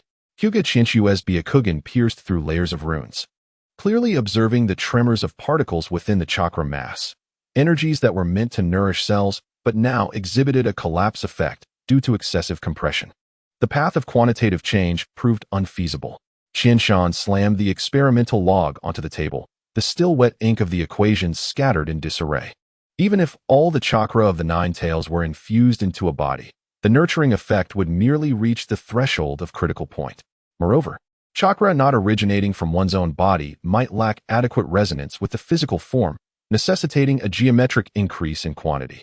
Qianshan recalled that in the original work, there were many Jinchuriki, yet aside from the established protagonists, none exhibited external signs of physical transcendence. Furthermore, after the tailed beasts completely separated, they would gradually succumb to death. This was a disheartening magnitude. Although Qianshan had anticipated it, he did not expect it to be so astonishing.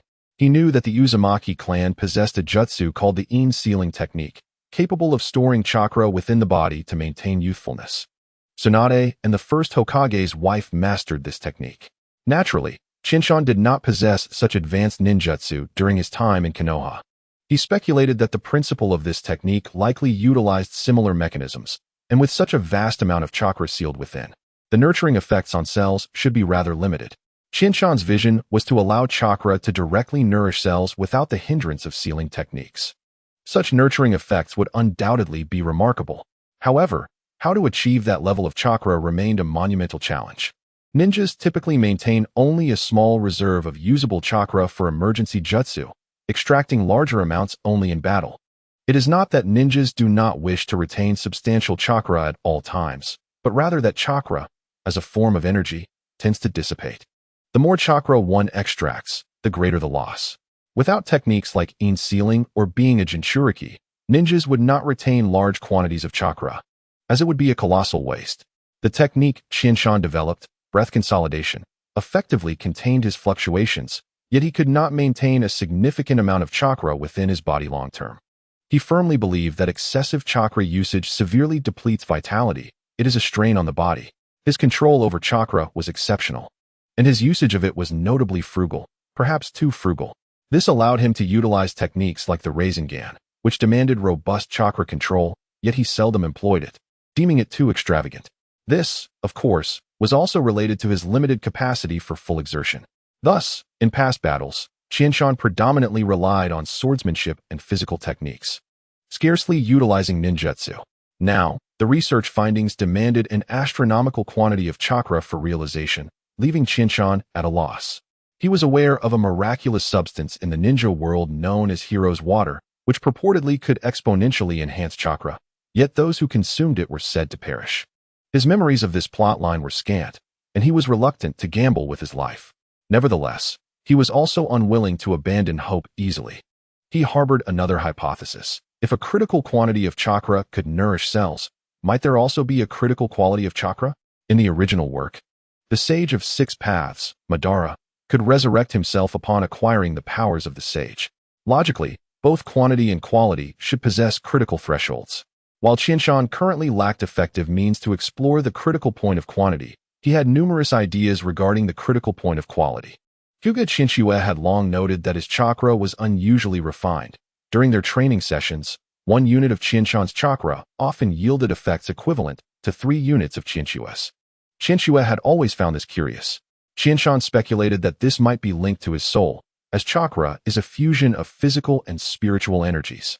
His soul, having traversed time and space, bore unique attributes, which could very well be a factor. In the short term, the sublimation of chakra quality seemed most plausible for Qianshan. However, the quality of his chakra was already remarkably high, rivaling that of Senju Hashirama. After all, having reached the stage of crystallized chakra, Qianshan stood on par with the god of ninjas, Senju Hashirama. To further enhance the strength of his chakra posed the greatest challenge for Qianshan. As he found himself at a dead end, he needed to contemplate the path ahead carefully. Chapter 15. The Way of Nature. The final attempt failed, dispelling any lingering hope within Qianshan. He would ultimately have to tread the path of quality transformation for chakra. He shared his new thoughts with Hyuga Qianshue, deciding to relax and organize his ideas. Balancing work with rest is crucial, and sometimes a change in perspective can yield new insights. Lying on the grass, he inhaled the fragrance of the verdant blades, maintaining a low level of breath consolidation, experiencing his integration with the surrounding environment. A butterfly alighted gently on the tip of Qianshan's nose, cautiously extending its antennae to explore this colossal entity, unlike any creature it had encountered before. The butterfly's simple mind found this being captivating and familiar. With his eyes closed, Qianshan sensed the presence of this little visitor, choosing to ignore it, allowing his mind to gradually unwind. Amidst this harmonious connection with nature, several thoughts emerged in his mind. 1. Micro-reconstruction. Could chakra possess a microscopic form?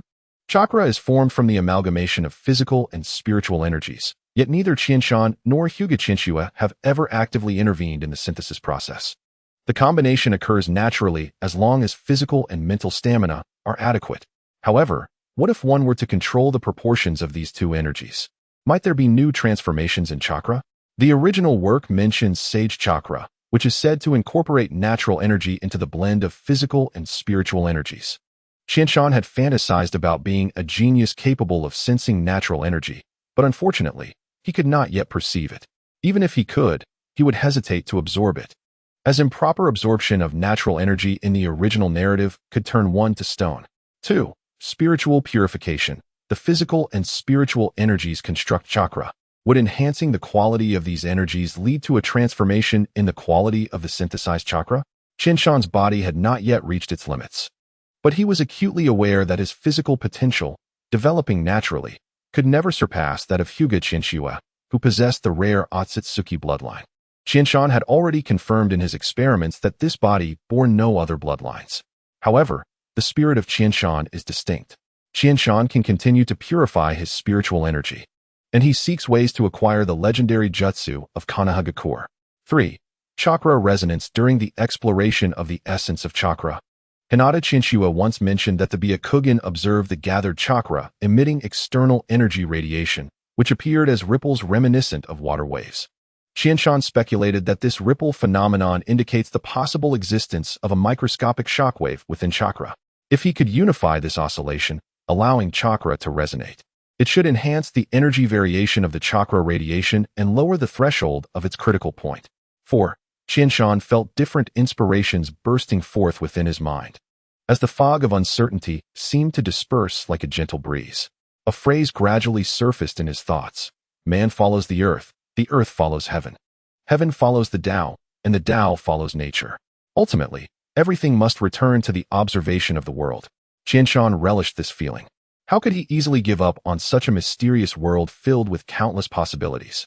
Immersed in the harmony between humanity and nature, Qianshan was not in a rush to return to the laboratory. He diligently noted down these inspirations and further possibilities, enhancing the operation of his breath-concealing technique. He sensed a mysterious connection between today's burst of inspiration and the breath-concealing technique. The breath-concealing technique stemmed from Qianshan's bold hypothesis. During his time at the Konohagakure Ninja Academy, the curriculum focused primarily on combat theories and the combat experiences summarized by seniors, with little emphasis on the teaching of Jutsu. If chakra refinement techniques are considered Jutsu, the academy taught 4 in total, along with the 3 renowned cannon fodder techniques, body replacement technique. As an ordinary student, these were all the Jutsu Qianshan had encountered during his time at the academy. The transformation technique was quite basic, yet Qianshan's imagination led him to consider that if one could transform into another person, perhaps he could alter his appearance further by changing colors and blending in with his surroundings. In simpler terms, he envisioned providing a camouflage outfit during the transformation to achieve a seamless integration with the environment. This would significantly enhance Qianshan's survival capability on the battlefield, where perceiving ninjas are indeed precious talents. As a newly graduated genin, the tasks assigned to him often revolved around reconnaissance and transportation. Qianshan held a simple belief. As long as he could hide effectively, whether in ambush or escape, he would have an advantage over his teammates. In a complex battlefield, survival often hinged on outlasting his comrades for just a little longer or being slightly swifter. Altering the color of his clothing was not a difficult task for the transformation technique. After a period of practice, Qianshan quickly succeeded, and this simple modification instilled confidence in him. Thus, Qianshan conceived an even bolder idea. Perceiving ninjas primarily rely on sensing chakra to detect enemies. What if he could eliminate his chakra signature during the transformation? This would allow him to evade detection by perceiving ninjas flawlessly. He envisioned finding a suitable spot during battle to employ the transformation technique, waiting for his teammates or enemies to finish before re-emerging, thereby dramatically increasing his survival odds. It must be said that this was a brilliant idea, yet such genius is not easily realized. Qianshan discovered that he could not achieve the full effect of the 20th version of the transformation technique. He could only complete half of the Jutsu's effects, leaving the other half unresolved. Due to his limited knowledge of Jutsu, he faced constraints in his modifications. However, inspiration from another world struck him. Ancient philosophers of the Blue Star had proposed the notion of the harmony between humanity and nature, suggesting a seamless integration. Thus, Qianshan pondered whether he could align his own vibrational frequency with that of the environment during his transformation to bewilder perceiving ninjas. This notion was quite audacious, and bold ideas are seldom realized effortlessly. To grasp the essence of this harmony, Qianshan often found himself daydreaming during classes, attempting to merge with his surroundings and comprehend the fluctuations of nature. After 2 years of attuning himself to nature, one day, when he attempted the transformation, he envisioned becoming himself while synchronizing his vibrations with the environment. Qianshan successfully transformed into his own likeness and discovered that while walking along the road, as long as he refrained from greeting acquaintances, he remained largely unnoticed. He realized that he had succeeded in the 20th version of the transformation technique, which also marked the initial version of his breath-concealing technique. Subsequently, through continuous refinements and upgrades, his current breath-concealing technique exhibited even better effects, blending more harmoniously with the surrounding environment. Today, Qianshan's burst of inspiration revealed that the effectiveness of his breath-concealing technique had surpassed previous iterations, leading to an unintentional self-upgrade. Reflecting on the day's events, Qianshan recognized the most significant difference. Having spent so long in the laboratory, he now yearned for nature, for this vibrant world. Moreover, the fully operational breath-concealing technique allowed him to perceive a unique energy surrounding him. He sensed its immense power, albeit relatively sparse. His body craved this energy, eager to absorb it. With a sudden realization, he broke free from this state, halting the breath-concealing technique just in time to prevent the absorption of this energy. Qianshan suddenly understood that this special energy was a high-tier energy within the ninja world, natural energy. This was an energy that could petrify and cause death if mishandled. It was both a tremendous treasure and a harbinger of demise. Chapter 16. The Poison of Nature. With his mind relaxed, Qianshan embarked on a new experiment the following day, focusing on natural energy. The potency of natural energy was quite remarkable in the original narrative, and Qianshan had long held a hypothesis. Humanity might be more suited to harnessing natural energy, yet lacked effective methods for its utilization. Furthermore, The natural energy employed in the three great holy lands may not be the most suitable for humans. The three sages of the great holy lands, upon mastering natural energy, possessed not only formidable strength, but also lifespans that transcended species limitations. In contrast, while humans learned powerful techniques at the three great holy lands, they did not gain longevity. Qianshan speculated that a crucial method for humans to assimilate natural energy was undoubtedly missing. Essentially, they lacked a vital means to achieve life's transcendence through natural energy. This experiment aimed to identify the methods by which humans could utilize and digest natural energy. Qianshan sat cross-legged atop the observatory of the laboratory, fully channeling his breath-concealing technique. The waves of perception rippled outwards like water, synchronizing his breath with the night breeze. The distant sounds of insects in the forest, the rustling of grass, and even the subtle movements of earthworms in the soil transformed into clear, melodic resonances. Suddenly, his eyelashes fluttered. In the air floated a certain viscous filament, more primal and fierce than chakra. They entwined in the moonlight, lurking in the dew, resembling a slumbering ancient behemoth. Qianshan's fingertips twitched as a strand of natural energy was drawn to his skin by the breath-concealing technique, causing his cells to tremble with a ravenous thirst. Qianshan restrained his body's instincts. This was not the time to absorb natural energy, as doing so recklessly would be a gamble with his life. He must first study the characteristics of natural energy and discover a method for human utilization. Is this natural energy? He abruptly opened his eyes, his pupils reflecting a torrent of data. The chakra ripples observed by Hinata Chinshue bore a striking resemblance to the filaments swimming in his perception, albeit coarser and more chaotic. He placed a beetle into a glass box, and the runes suspended from the box's ceiling emitted a faint glow, enveloping the beetle in a web of natural energy. Could the beetle withstand it? Hinata Chinshue voiced her concern from the side. I don't know. I hope it can. The mountains continue to guide the natural energy, and suddenly, a beetle within a glass enclosure flutters its wings, its shell gleaming with a jade-like luster under the infusion of natural energy. However, animals are inherently closer to nature than humans, perhaps affording them a greater opportunity. The compound eyes of the beetle suddenly burst forth with a violet glow, its 6 segmented limbs convulsing wildly.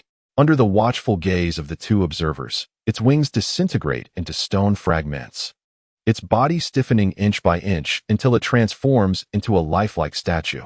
The tip of Qianshan's recording pen pauses momentarily, the ink bleeding across the paper. Survival time 17 seconds. The petrification process exhibiting a gradient change from top to bottom, consistent with the sequence of contact with natural energy.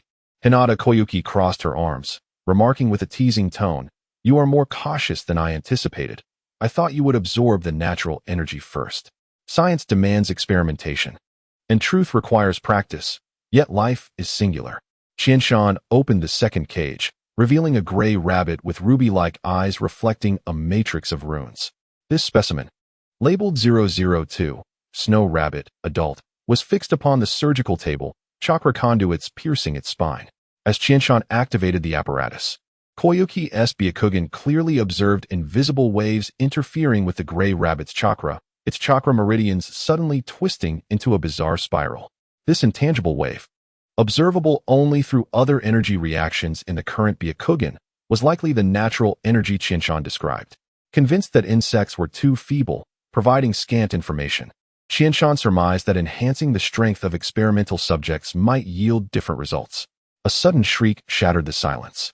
The gray rabbit's fur bristled as its body swelled at a visibly rapid pace. Muscle fibers tore and reformed, and in a moment of explosive growth, its eyes became engulfed in blood. Under the intense natural energy, the gray rabbit underwent a violent distortion, acquiring a power that transcended its species. Natural energy catalyzed this mutation. Qianshan hastily recorded the data, the pen nearly tearing through the paper, yet the chakra system could not sustain it. With a crash, the gray rabbit broke free of its restraints, its beastly forelimbs sweeping across the experimental table. Koyuki's soft fist struck first, her palm wind accurately hitting its neck point. As the rabbit collapsed rigidly, the petrification spread from its heart to its entire body, the final whimper caught in its stony throat. Qianshan crouched down, using tweezers to collect a fragment of the shattered stone heart. Survival time 3 minutes 42 seconds. Energy overload induced malignant mutation. It appeared that larger body sizes adapted better to natural energy, while excessive natural energy triggered distortions that bestowed species with transcendent powers, perhaps indicating a form of evolution. Qianshan documented all his hypotheses, realizing that he would need even more formidable animals to validate these conjectures. Lord Qianshan. The laboratory door burst open, and staff members stumbled in, dragging an iron cage. As you commanded, we captured this from the forest. The enormous wolf within bared its ivory fangs, its dark red fur concealing bulging muscles. This was a unique mutant species from the distant forest, comparable in size to an adult black bear. Specimen 003, Wolf King, mutant. The moment natural energy was infused, the Wolf King howled skyward. The metallic framework of the surgical table began to creak under its claws, gradually deforming as more natural energy was introduced. The howl grew ever louder, and the Wolf King's strength surged explosively. A series of incantations glowed upon the Wolf King's forehead, and Qianshan's preemptive measures began to take effect, forcibly binding the natural energy within specific meridians. The beast's eyes glimmered with the unique horizontal patterns of Sage Mode, and as its claws swiped, they conjured a wind-based vortex. Is it successful? Koyuki gasped. Before her words could settle, the Wolf King suddenly stood upright, completely shattering its metallic restraints, the petrification creeping from its claws upward. Yet it seemed oblivious to the pain, instead using its final strength to lunge toward Qianshan. When Koyuki's bagua palm shattered its chest cavity, what splattered was not blood, but rather falling stone powder. Qianshan wiped the stone debris from his face, staring at the crumbled stone powder in his hand. Survival time 11 minutes 26 seconds. Chakra anchoring had delayed the petrification speed. However, he abruptly seized the experimental log and rushed to the observation device, comparing the energy dissipation curve with human experiment data. Koyuki pressed down on his trembling shoulders. You need to rest. The intense guidance of natural energy had left Qianshan mentally exhausted. Just a little more, he muttered, his eyes bloodshot. If only he could find the resonant frequency between natural energy and chakra. Koyuki forcefully interrupted Qianshan, dragging him to the rest area, halting his incessant chatter. Faced with her firm demeanor, Qianshan had no choice but to obediently consume the mental stimulant and lie down to sleep. As Koyuki covered him with a blanket, she caught a glimpse of the hastily scrawled latest page of the log. Hypothesis: soul strength determines the carrying threshold. Willpower may be the key to wielding natural energy. Specimen 004 should perhaps be a ninja, for example. The ink blurred at this point, resembling a drop of congealed blood. Chapter 17. An irreversible hunger. The next day, rejuvenated, Qianshan resumed his exploration.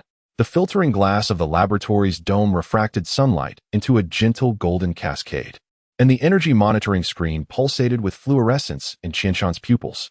He adjusted the rune array on his metallic gloves as 12 improved guides were arranged in a circular formation within the experimental field, reminiscent of a mysterious sacrificial array.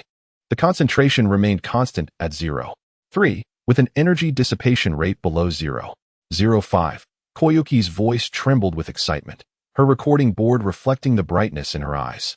Through the reinforced glass, Koyuki's Byakugan observed the faint golden threads in the air being intricately woven into an energy network.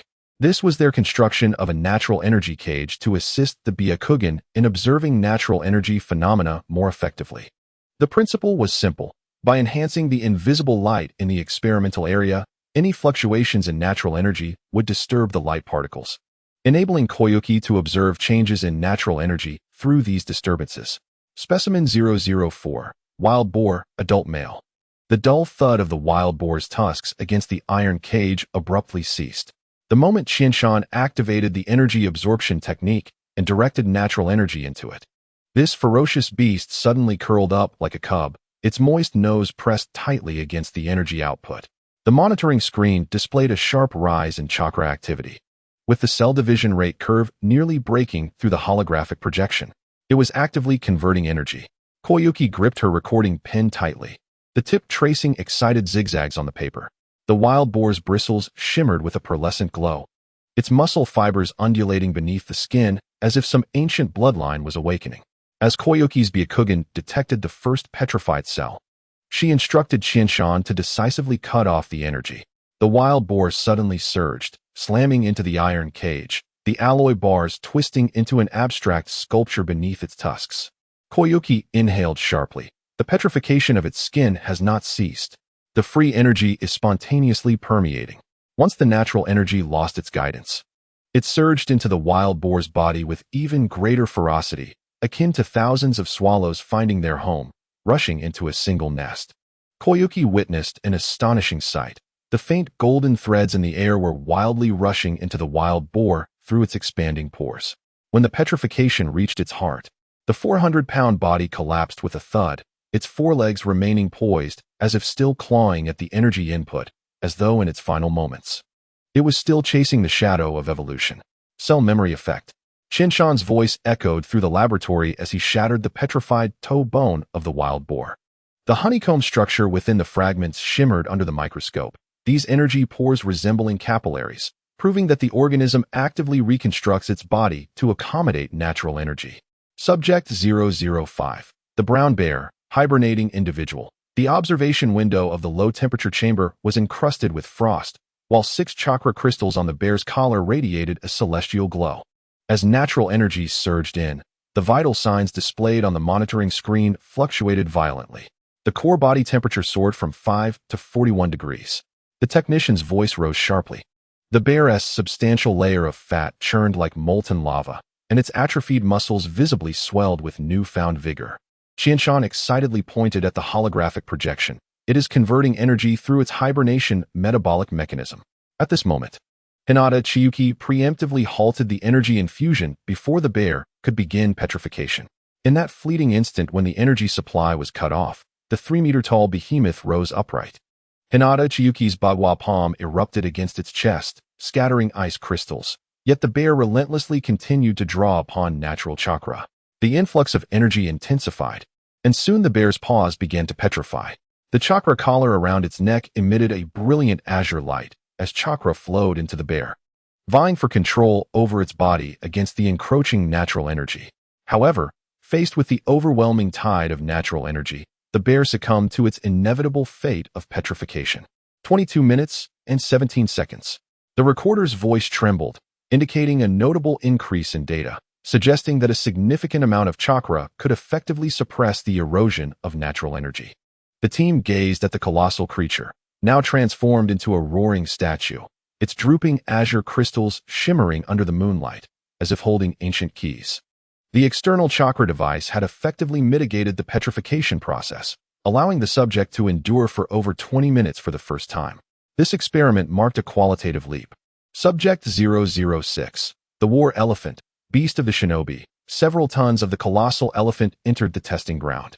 This enormous shinobi beast was the largest that Shinshan could currently locate, possessing a degree of communicative ability, clearly indicative of basic intelligence.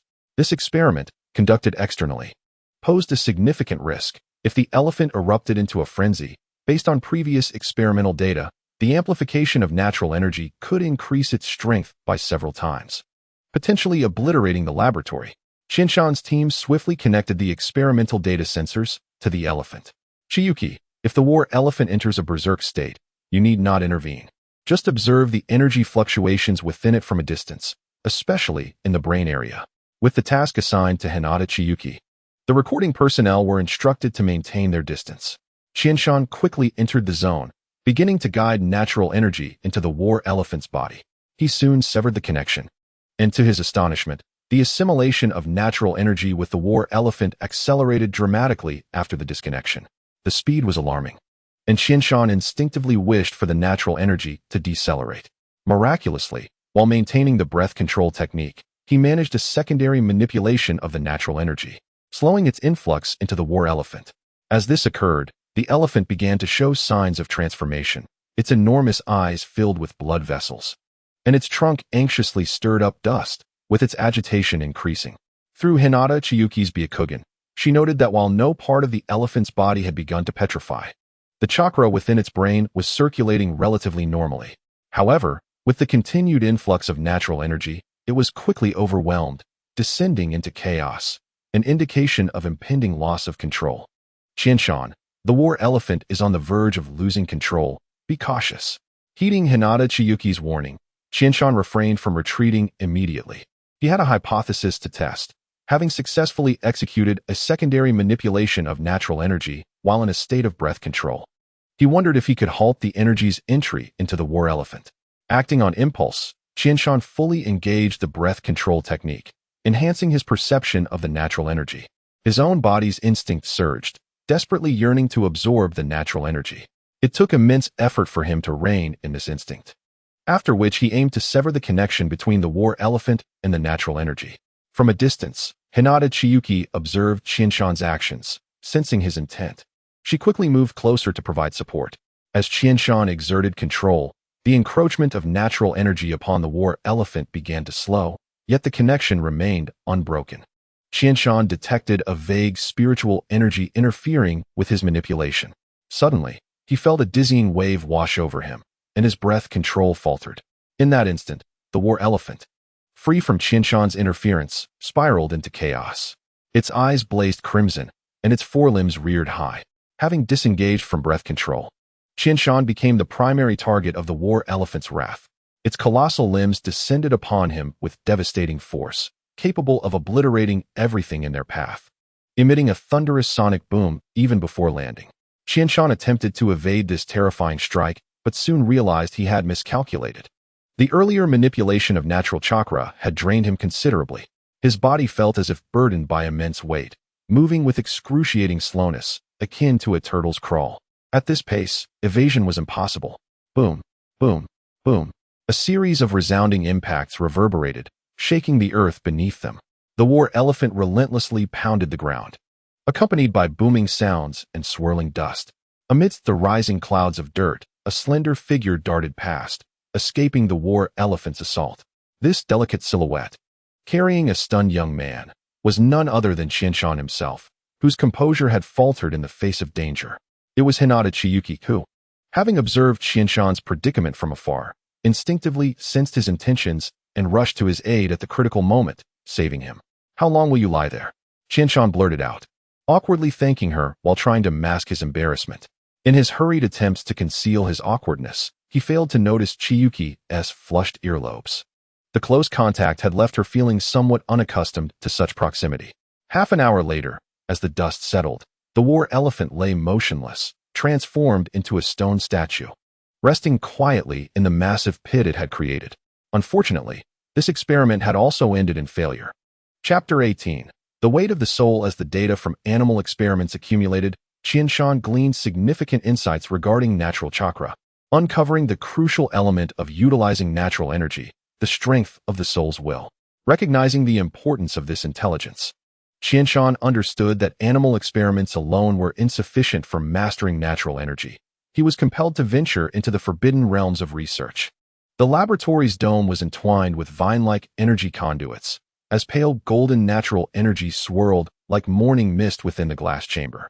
Qianshan gazed intently at the pulsating data streams within the holographic projection, his fingertips tracing ripples in the void. 3 sets of experimental data intertwined and ascended on the light screen, outlining the threads of fate. Experiment number A017. The resilience of the soul. A ninja curled up like a shrimp in an iron cage, veins bulging at his temples. This was an elite jonin who had defected from the hidden cloud village, having endured countless battles. To capture this cloud ninja alive, Qianshan and Hinata Chiyuki had exerted considerable effort, but against the two who had matured in strength over the past year, his defeat was inevitable. Hinata Chiyuki's Byakugan penetrated his chakra pathways, revealing natural energy gnawing at the chakra circuits like a venomous serpent, yet it suddenly stagnated upon reaching the heart. Survival time, 47 minutes and 29 seconds. The recorded voice of the experimenter trembled, extending threefold compared to the previous trial. Qianshan, drawn closer to the observation window, witnessed the sudden movement of the bloodshot eyes of the ninja, as a hoarse throat emitted dissonant syllables, "Kill me." When the stone pattern spread from his fingertips to his wrist, Qianshan decisively pressed the termination button. The explosive energy flow shattered the experimental chamber into fragments. Amidst the scattering of jade-like debris, a wisp of ethereal blue chakra fluttered like fireflies. A resilient soul delayed the petrification process, exhibiting remarkable resistance against the encroachment of natural energy. Experiment number B022, the anchor of the mind. Hinata Kyuki's Byakugan locked onto the ninja beast on the operating table. A test monkey procured from the black market, inherently endowed with vast mental energy. 3 chakra crystals embedded into the monkey's temples resonated with the hum of the amplifier, as natural energy flowed into its meridians like a stream. The brainwave frequency stabilized within the range. Technicians intently monitored the screen, witnessing the fusion rate of natural energy and chakra surpassing 152,025. The test monkey suddenly opened its eyes, its irises adorned with faint golden patterns. The metallic walls of the laboratory rippled under its gaze, only to collapse in the next moment, the petrified right arm crashing heavily to the ground. As Hinata Kyuki's gentle fist shattered the energy nodes surrounding the test monkey, Qianshan had already lunged towards the control panel. The mental amplification heightened perception, but also accelerated energy overload. A new entry appeared in the dense experimental logs. The mind is the helm, and a ship out of control will inevitably run aground. Experiment number C009, the rhythm of heaven and earth. Moonlight draped the forest in silver gauze, as Qianshan stood at the roots of a colossal tree, rich in natural energy. The chosen subject was an elderly monk, who had practiced for nearly 30 years in a renowned ancient temple within the ninja world. The old man clasped his hands, his chakra resonating with the glowing flora of the forest in sync with his breath. Survival time, 1 hour and 3 minutes. Hinata Kyuki's Byakugan beheld a breathtaking sight, as natural energy nestled like a weary bird returning home, peacefully resting within the monk's meridians. When the first stone pattern crept up his instep, the old monk unexpectedly smiled. It's time to go home. Qianshan barely had time to intervene as the monk's chakra began to flow in reverse, his jade-like body disintegrating into stardust under the moonlight. Among the drifting energy, tender sprouts emerged from the earth. The concluding remarks of the experiment report were stained with dew. The morning mushroom knows not of dusk and dawn. The cicada knows not of spring and autumn. Only those who truly comprehend the heavens and the earth know when to let go.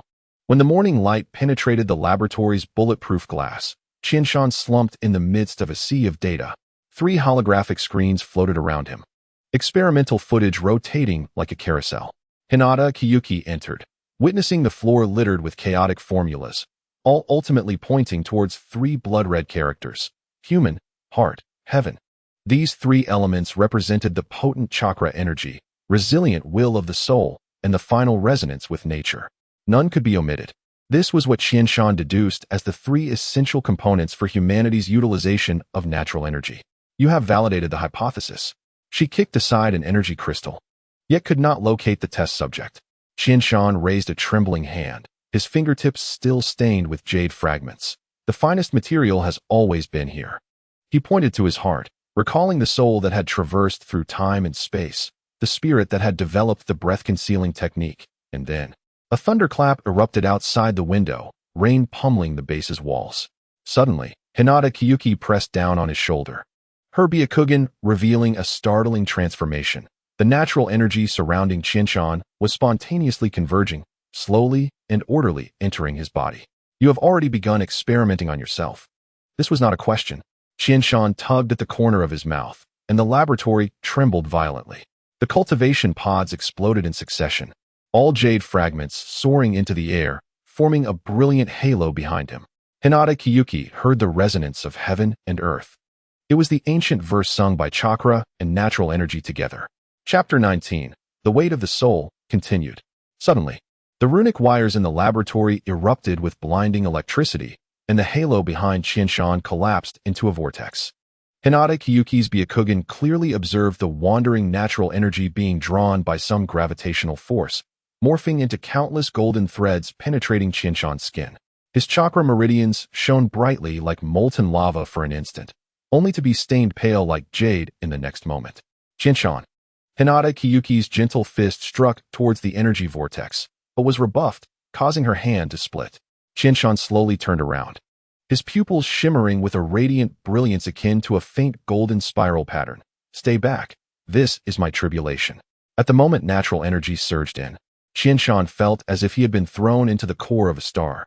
Every cell screamed in anguish, tearing and reassembling, while his bones emitted a sound reminiscent of glass clashing. He staggered to support himself against the experimental table, the metal he touched instantly transforming into jade, with cracks oozing a faint golden mist.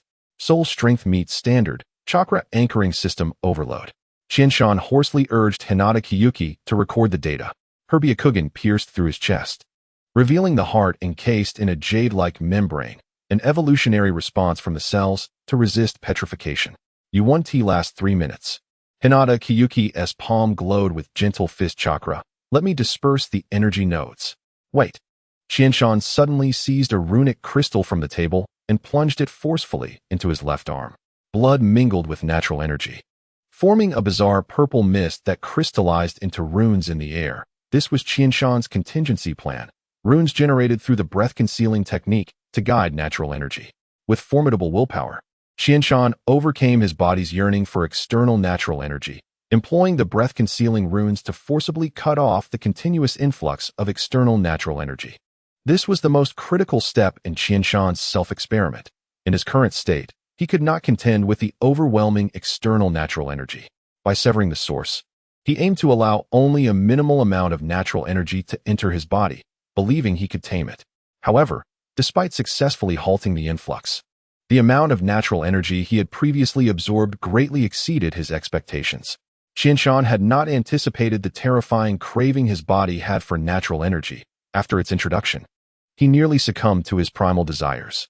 Fortunately, he managed to suppress his instincts in time, yet he had absorbed an excess of natural energy. At the 23rd minute, Qianshan collapsed to the ground. His spine groaned under unbearable strain, as pale golden blood began to crystallize beneath his jade-like skin. Hinata Kyuki's Byakugan witnessed a terrifying sight. Qianshan's brain was undergoing jade-like transformation, a harbinger of imminent petrification. Cognition was fading. Qianshan trembled as he reached towards the experimental table, his nearly unconscious fingers crushing 3 vials of medicine. The liquid, infused with chakra crystals, seeped into his wounds, forcibly delaying the petrification process. Kyuki, open the dome and let in the moonlight, quickly. The metallic panels of the base's dome thundered open, as moonlight cascaded down like a waterfall. Qianshan staggered into the moonlight, activating another contingency he had prepared. Sitting cross-legged, with 5 points directed to the heavens, Qianshan began to visualize the moon, gathering his spirit. With the moonlight's aid, he stabilized his mind and began to systematically regulate the energy within his body to counteract the encroachment of natural energy, assimilating it. Through visualization, Qianshan concentrated his power. As the natural energy, lacking dominion, gradually became digestible and absorbable within him after losing its source. Time passed second by second, and Qianshan's condition began to improve, the natural energy slowly being assimilated within. At the 47th minute, Qianshan's body, illuminated by moonlight, began to radiate a faint, shimmering glow, like a luminous deity, pure and majestic. Within Qianshan, the majority of natural energy was preliminarily assimilated, circulating within him according to his will, when suddenly, the natural energy, bodily energy, and mental energy began to merge. Is this the Senjutsu chakra? The power to conquer Kagaya, Qianshan mused. But in the next moment, he coughed. Cough. Cough. Qianshan began to cough up blood. The power of Sage Chakra was too overwhelming for his body to endure. As memories flooded his mind, he recalled that Naruto had not experienced such a reaction when mastering Sage techniques. He was now a year older than Naruto was at that stage. Damn it, Naruto, as a descendant of the Uzumaki clan, possessed a physique far superior to his. What should I do? I have already mastered Sage techniques. I cannot fall here. Outside, Hinata Chiyuki observed Qianshan, who seemed to be improving, suddenly cough up blood, causing her heart to race. Through her Byakugan, she perceived that while Qianshan's internal energy stabilized, his body sustained injuries as if invisible surgical blades were slicing through him. Hastily, she retrieved the healing potion she had prepared in advance and administered it to Qianshan, murmuring, "Stabilize yourself, Qianshan. You can do this. You are someone I, Hinata Chiyuki, recognize." He needed to find a way. He could not simply succumb here. At that moment, even if Qianshan wished to release the Sage Chakra completely, it would lead to his demise. The intense pain stimulated his thoughts. His greatest challenge lay in his insufficient physical prowess. It was akin to a fragile paper cup filled with mercury, on the verge of shattering. He strove to control the Sage Chakra within, alleviating the burden on his body to buy himself some time. Wait. While I cannot enhance my physical condition in such a short span, Sage Chakra should not harm itself. A sudden epiphany struck him. He seemed to have conceived a method, albeit unconventional. Qianshan began to channel the breath control technique, but this time, the focus was on himself. Previously, he had melded with his surroundings. Now, he sought to become part of the environment. He started to simulate the Sage Chakra, aligning himself with it rather than perceiving it merely as energy. With the aid of the breath control technique, he felt enveloped in the warmth and safety of a maternal embrace. A surge of boundless energy flowed from within him. An hour and 5 minutes later, through Hinata Chiyuki's eyes, Qianshan's condition began to stabilize, and the coughing of blood ceased. The invisible surgical blades disappeared, and his state rapidly regained equilibrium. Furthermore, he began to exude an increasing aura of pressure, one so profound that it made Hinata Chiyuki take a step back. At that moment, Qianshan opened his eyes, which shimmered with an astonishing light. So it was. His voice resonated as if echoing through the heavens. Natural energy was not poison, but rather the spark of evolution. His fingertips glimmered with starlight, radiant and resplendent, causing the moon above to pale in comparison. Hinata Chiyuki's Byakugan witnessed a remarkable transformation. Qianshan's chakra perfectly merged with natural energy, creating an astounding high-energy reaction within him. The pressure was overwhelming, surpassing even that which she had felt from the third Hokage, Sarutobi Hiruzen. Every movement he made radiated immense power. Was this the harvest of Qianshan's efforts? Truly breathtaking. Hinata Chiyuki was deeply astonished by his transformation. She believed he would eventually surpass her, but she had not anticipated it would occur so swiftly. Throughout their interactions, many of Qianshan's ideas had been whimsical, yet he had managed to realize many of them. She touched the hairband on her forehead, which concealed the curse seal of a caged bird. Qianshan had helped her break free from that confinement, an achievement that had eluded previous generations. He had promised to help her completely eradicate the curse. It seemed they were now one significant step closer to that day. This was the truth of sage techniques. Qianshan stepped forth into the moonlight, each step releasing a blooming lotus of jade upon the ground, as if he were a celestial being, not conquering nature, but becoming one with it and mastering it. Outside the laboratory, thunderclouds roiled, with a mortal body as a candle, illuminating the path of evolution. Qianshan tilted his head, drinking in the tempestuous winds and rains, a faint golden glow shimmering around him. Chapter 20. The dance of nature. Morning mist wove a veil through the woods as Qianshan stood upon the gnarled branches of ancient trees, his breath control technique perfectly blending his presence with the morning breeze. Hinata Chiyuki's Byakugan pierced through the thin mist, locking onto the faint golden chakra ripples left by his toes, like pebbles cast into a lake. Suddenly, Qianshan's figure vanished, unleashing a wave of force among the treetops. Hinata Chiyuki spun lightly on her toes, the gale from her soft fists sweeping away dew within a 10-meter radius. Her pupils contracted as the crystalline droplets froze mid-air, refracting Qianshan's sword shadows from 8 directions. Natural resonance, mirage. Qianshan's low chant echoed through the morning mist. Hinata Chiyuki's Byakugan witnessed a stunning transformation. Each droplet became a vessel of natural energy, reflecting Qianshan's sword intent into tangible assaults. She drew her palms in a circle, instantly expanding her 8 trigrams palm field, and 128 gusts of wind shattered all the water mirrors. I've got you. Hinata Chiyuki's soft fist pierced through one of the unbroken water mirrors. The moment her fingertips brushed the edge of Qianshan's garment, the entire forest trembled. Countless vines erupted from the ground, ensnaring the faint golden glow, weaving a cage. This was Qianshan's pre-laid trap. Yet, regrettably, it was not the power of wood-release ninjutsu that would quell the chaos. Hinata Chiyuki lightly tapped the top of the cage, her figure soaring like a white crane. When she landed, the grassland beneath her transformed into a chakra furnace. Qianshan formed hand seals, and each leaf burst forth with the brilliance of lightning. Sage art, forest of thunder prison. Countless bolts of lightning cascaded like a torrential downpour. Hinata Chiyuki's Byakugan captured the subtle energy gaps within the lightning. Her form became a flickering shadow amidst the storm. Suddenly, she reversed direction, compressing the realm of her heavenly return technique into a sphere, enveloping the absorbed lightning energy as it hurtled towards Qianshan. In this tranquil moment, it was evident that Hinata Chiyuki had not been idle. She had further developed the heavenly return technique. Now, She could compress the realm of heavenly return, utilizing its absolute defense to counterattack. What a remarkable concept. Qianshan marveled at the retaliatory assault that approached him. Boom. The grassland erupted, creating a scorched pit nearly 100 meters wide. Smoke billowed, revealing a youthful figure, spotless, maintaining his essence. This unexpected attack was narrowly evaded by Qianshan. It seemed that after acquiring Sage Chakra, his reflexes and speed had ascended to a new level. Already known for his rapidity, he had become even more formidable. The ground suddenly caved in, and Chiyuki, as if anticipating this, leaped into the crevice. Within the underground cavern, stalactites shimmered with the light of chakra crystals. Qianshan's figure emerged from the stone walls, wielding a rock spear formed from the energy of the earth's veins.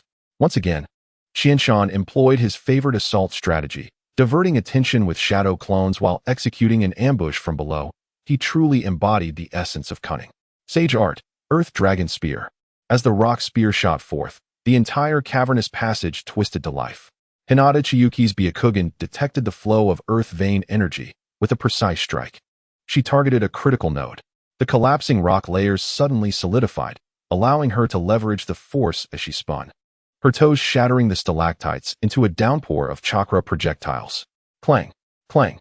Qianshan transformed his fingers into blades, the sage chakra extending from his fingertips, deflecting all projectiles. The two engaged in a fierce taijutsu duel within the narrow confines, each clash of fists generating shockwaves that stripped the stalactites from the ceiling.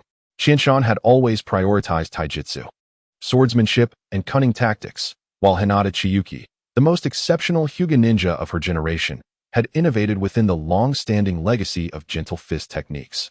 Their figures danced like phantoms in a fierce clash. As their pace quickened, the cavern expanded, culminating in a resounding explosion. The aftermath of battle shook the very layers of rock, causing underground waters to surge and form a lake. Majestic mountains stood tall as the water lapped at their feet, each delicate touch stirring ripples infused with the essence of nature's energy. Hinata Chiyuki's Byakugan discerned the tumultuous undercurrents beneath the lake's surface. In a sudden burst of action, she struck the water with both hands, the 128 palms of the gentle fist, altar. The ferocity of her assault shattered the chakra nodes of an unfinished ninjutsu. Ordinary ninjutsu had become ineffective in the presence of Hinata Chiyuki, leaving Qianshan speechless. The theoretical notion of targeting chakra nodes with attacks was originally proposed by him. He never anticipated it would be turned against himself. Qianshan could only express his gratitude, albeit sarcastically, for having his own techniques used against him. Hinata Chiyuki, with her fists clasped together, veins protruding on her forehead, seized the moment to launch a fierce counterattack. The residual energy from their duel tearing through the cavern and returning them to the surface. The mist lingered as Qianshan leaped, harnessing natural energy to ascend into the air. Hinata Chiyuki's Byakugan locked onto the energy currents flowing through the clouds. Senjutsu, Celestial Convergence. Qianshan's hands formed a phantom grip, collapsing the entire sea of clouds into a vortex. Lightning entwined with natural energy coalesced into a colossal dragon, diving downward. Hinata Chiyuki extended her body, her gentle fist domain expanding to its utmost limit, resembling a miniature chakra black hole enveloping her. Essence of gentle fist, the void. The consuming darkness collided thunderously with the resplendent lightning dragon. The sky seemed to rend apart, the shockwave flattening the clouds for 1,000 meters. As the brilliance faded, Qianshan's hand knife halted just inches from Hinata Chiyuki's throat, while her fingertips grazed his heart. The newly fallen leaves mirrored their smiles. Hinata Chiyuki's Byakugan gradually returned to normal as she softly remarked, "You intentionally left an opening, and you set a trap for me." "We are even," Qianshan retorted, dispersing the sage chakra enveloping him, revealing a garment torn by the residual force of the gentle fist. Having mastered sage techniques, Qianshan finally managed to achieve a stalemate against Hinata Chiyuki. Unfortunately, his sage abilities were still in their infancy, and his body had yet to undergo a true transformation, hindering his complete control over the technique's full potential. The 5 minutes he had managed to sustain sage techniques was already pushing his limits. Furthermore, he discovered that the enhancement from sage techniques was nowhere near the exponential boosts that Naruto experienced in the original narrative. However, he could gradually absorb natural energy to elevate his life force, a capability that others who studied sage arts outside the 3 great sanctuaries did not possess. After the intense battle, Qianshan sensed an improvement in his body's ability to assimilate natural energy. Chapter 21. The Willing Shell Hook. Following their sparring match, the pair discovered a small stream and embarked on an outdoor fish roasting venture. Amidst the flickering and jubilant flames, several fish of varying sizes shimmered with a golden sheen under Qianshan's deft hands, enticing both him and Hinata Chiyuki. He retrieved spices he had meticulously blended in this world, sprinkling them evenly over the fish, the alluring aroma mingling with the unique charred scent from the charcoal, further stimulating their appetites. "These are mine. Be sure to add extra chili for me," Hinata Chiyuki declared, delineating her share with a flourish, skillfully directing Qianshan to enhance her fish with seasoning. Despite her lofty demeanor and frosty name, she had a penchant for the fiery spice. "Of course, my lady," Qianshan replied, fully embodying the role of a barbecue stall proprietor, diligently attending to the whims of his customer. Amid their laughter and revelry, they relished the bounties of nature. In this idyllic moment, a sudden commotion erupted from the distant treetops. A pitch-black ninja crow swooped down, clutching a scroll that emitted a faint purple glow, a coded message for Ryoko from Qianshan. Ryoko's letter? Qianshan unfurled the scroll, the runes activating upon contact with his chakra. Hinata Chiyuki's Byakugan scanned the text, her pupils narrowing beneath her sunglasses. "There is an ambush at the border of the Land of Lightning. The tracking unit from Kumogakure has uncovered the transport route. Those hounds truly cannot change their ways. They bite at any small bait," she scoffed. "Isn't this part of your plan? Haven't you always sought the lightning chakra mode of Kumogakure? With so many test subjects, it shouldn't be difficult for you to reverse engineer the ninjutsu." Her tone was rife with mockery, her eyes sparkling with a hint of mischief, reminiscent of an ice fairy amidst a sea of blossoms, a striking contradiction, yet undeniably captivating. Qianshan found himself momentarily entranced, lost in thought. Since their successful departure from Konoha, the once stoic ice spirit had blossomed into a lively and cheerful companion. "Damn the Hyuga and Konoha," he mused internally. However, Hinata Chiyuki was right. Among the 5 great nations, Kumogakure's shinobi were notorious for their cunning and brutality. Thus, Ryoko's route was bound to lead to the Land of Lightning. Qianshan wagered not on Kumogakure's strengths, but on their malevolence. He indeed yearned for the signature ninjutsu of Kumogakure, which, when mastered to a certain level, could defend against blades and swords, an effect unattainable without highly refined chakra. This method would greatly aid Qianshan on his path to a qualitative transformation in his chakra. But his previous encounter with a Kumogakure Jonin during a feigned death escape had been severely compromised by Hinata Chiyuki's interference, leaving his research on the technique less than fruitful. A flame ignited in Qianshan's palm, reducing the secret message to ashes. The remnants formed a rudimentary map in the air, with 3 red lines intersecting in a canyon, precisely Ryoko's route back. "The lightning unit of Kumogakure excels in blitz tactics. We must depart swiftly." He turned toward the base, chakra coalescing at his feet to create a gust of wind. "Special Operations Team, 3rd Unit, follow me. You will remain here to guard the base and be on standby." Hinata Chiyuki intercepted him, her Byakugan sweeping over the distant training grounds. "I wish to stretch my legs as well. Do not think to leave me behind at the base." She removed her sunglasses, revealing her eyes with faint golden patterns. "I'm far stronger than before. Last time, I was injured by a Kumogakure shinobi. This time, I won't let them off so easily." Qianshan hesitated at her words. Since she had partially broken the seal on her caged bird curse, Hinata Chiyuki's Byakugan had begun to emit an unusual luminescence. At that moment, the faint golden hue resonated subtly with his sage energy. "Your eyes," he began, recalling the scroll found in the ruins of the Land of Wind. Hinata Chiyuki donned her sunglasses once more, her voice icy. "The fragmented remnants of history can temporarily awaken the potential of our bloodline." She raised her hand to form seals, chakra coalescing in her palm into a spiraling gentle fist energy, potent enough to shatter the lightning armor of Kumogakure's shinobi. "Women never forget, regardless of age." "You killed a Kumogakure shinobi last time," Qianshan thought to himself, daring not to voice his thoughts aloud. The Kumogakure shinobi were indeed despicable. Deep within the Valley of Death, Ryoko stood atop an overturned truck, the chakra bullets fired from her dual pistols forcing back the pursuing Kumogakure forces. The wound on her left shoulder smoldered, the paralysis from the lightning technique gnawing at her nerves. 3 more kilometers. She gazed toward the canyon's end, the rendezvous point Qianshan had informed her about. Unbeknownst to her, Qianshan had set the meeting point at the border. She had previously cautioned him about its proximity, considering Kumogakure was one of the 5 great shinobi villages. She had assumed an attack would occur far from the land of lightning. Little did she know, the Kumogakure shinobi would strike before she even left the border. I hope the commotion here draws Lord Qianshan's attention. Ryoko silently prayed. Surrender, woman, bellowed a Kumogakure jonin, his voice crashing like thunder. Hand over the formula for the morning dew potion.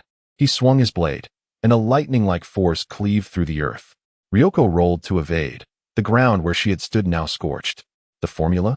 She wiped the blood from her lips, her smile laced with derision. It's right in the truck you scorched with your lightning. She tossed her last 2 smoke bombs, seizing the opportunity to dash toward the distance. The Raijin armor of the hidden cloud jonin surged with power, its speed surprisingly surpassing his own. As the ninja blade pierced directly into her back. Gentle fist technique, flying snow. A cold feminine voice struck like a bolt of lightning. Hinata Chiyuki's figure moved with the swiftness of thunder, her powerful palm winds sweeping across the battlefield. The jonin's lightning armor shattered upon contact with her fist. The gentle chakra invading and sealing his chakra points, rendering him motionless on the ground. The jonin, filled with trepidation, realized the formidable prowess of this female ninja. He had long trained in the Raijin armor, which could withstand ordinary weapons, yet she had incapacitated him with a single strike. Such strength was rare even among the elite of the Hidden Cloud Village, known only to a few, including the Reikage. The Dawn merchants possessed such a powerful warrior. He had to relay this intelligence back to the ninja village. Retreat.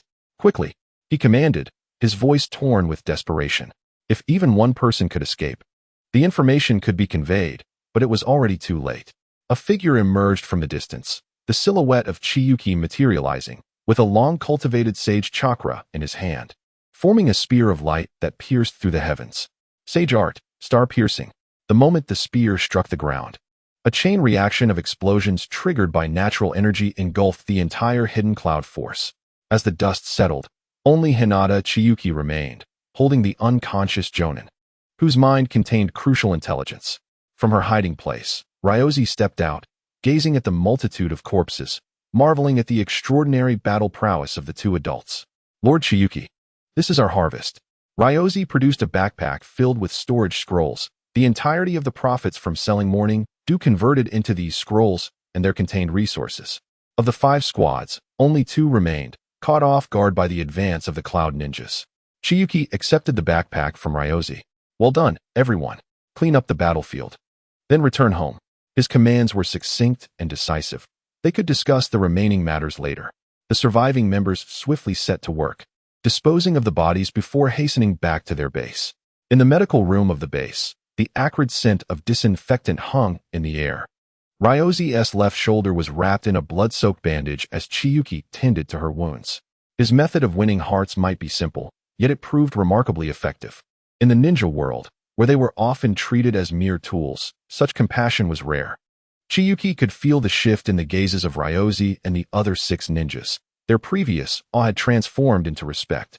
Now, this is how you truly experience the might of another civilization, Chiyuki thought with satisfaction. Upon completing the bandaging, he presented Ryozi with a book. This is a chakra secret technique that enhances control, slightly increases the potency of Jutsu, and reduces chakra consumption. Practice diligently and prove to me that you are the finest warriors. To honor your trust, my lord. The 7 responded in unison.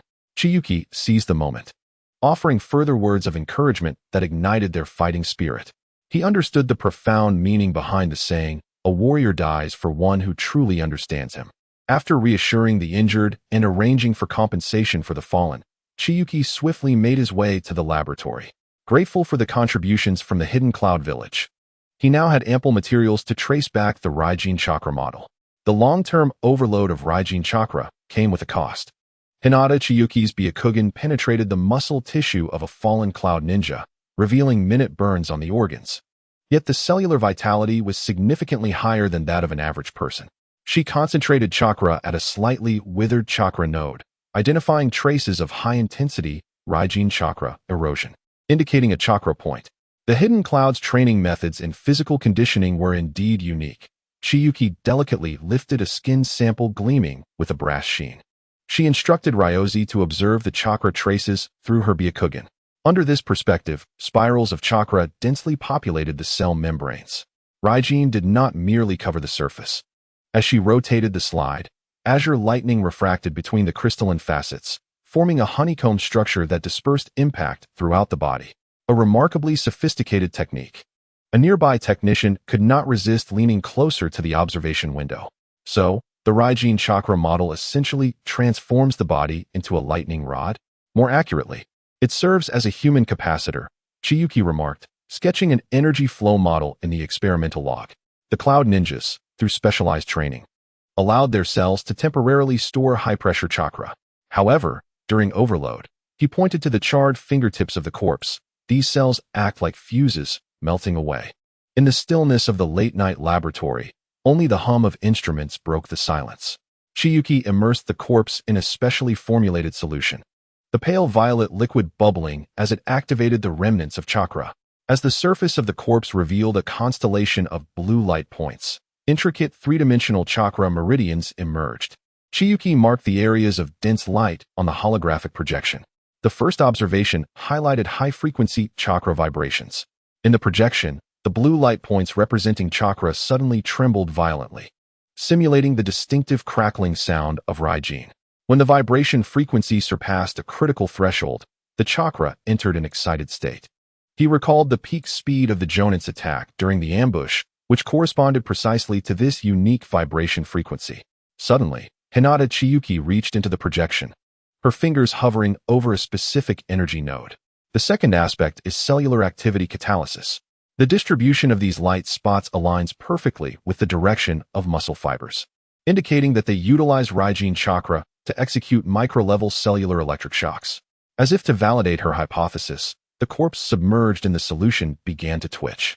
The chakra within the developing agent was reconfiguring along the nerve endings, forming lightning-like patterns on the surface. Chiyuki quickly documented this astonishing phenomenon, sensing they were on the verge of uncovering the essence of the Raijin chakra model. The third direction is right here. Hinata Chiyuki pointed at the corpse. Chiyuki, have you noticed? These cloud ninjas wore metal guards on several parts of their bodies. While these areas aren't vital points, was there a need for such protection? Could these guards serve to guide the chakra's external coverage? Chiyuki's pupils constricted. Indeed, the placement of these metal guards seemed atypical. Among the 5 elemental ninjutsu, Raijin was notoriously difficult to shape. However, employing metal guides externally could significantly ease the shaping of Raijin chakra, establishing a self-circulating circuit. He grasped the corpse's elbow and discovered a metal guard on the ulna, confirming their use of metallic devices to assist in constructing chakra circuits. As the morning light penetrated the bulletproof glass, Chiyuki sat in contemplation amidst a sea of data. 3 holographic models hovered above him, a cloud of particles vibrating at high frequency, cells entwined with lightning, and the metal-guided chakra cycle. Hinata Chiyuki set a warm herbal tea on the table, its reflection revealing the glimmering spirit in her eyes. Chiyuki, deep in meditation, felt his hair start to defy gravity, standing upright, as small arcs of azure lightning crackled around him, enveloping him in a radiant electrical aura. The laboratory resonated with the sizzling sound of electricity, growing louder and more intense, the blue glow surrounding him becoming ever more dazzling. In a blink, Chiyuki appeared outside, a feat of astonishing speed that left Hinata Chiyuki in awe as she followed him out. On the training field, Chiyuki's figure moved with such rapidity that it created a series of afterimages. Under the Byakugan's scrutiny, an ordinary observer would struggle to catch sight of Chiyuki's shadow.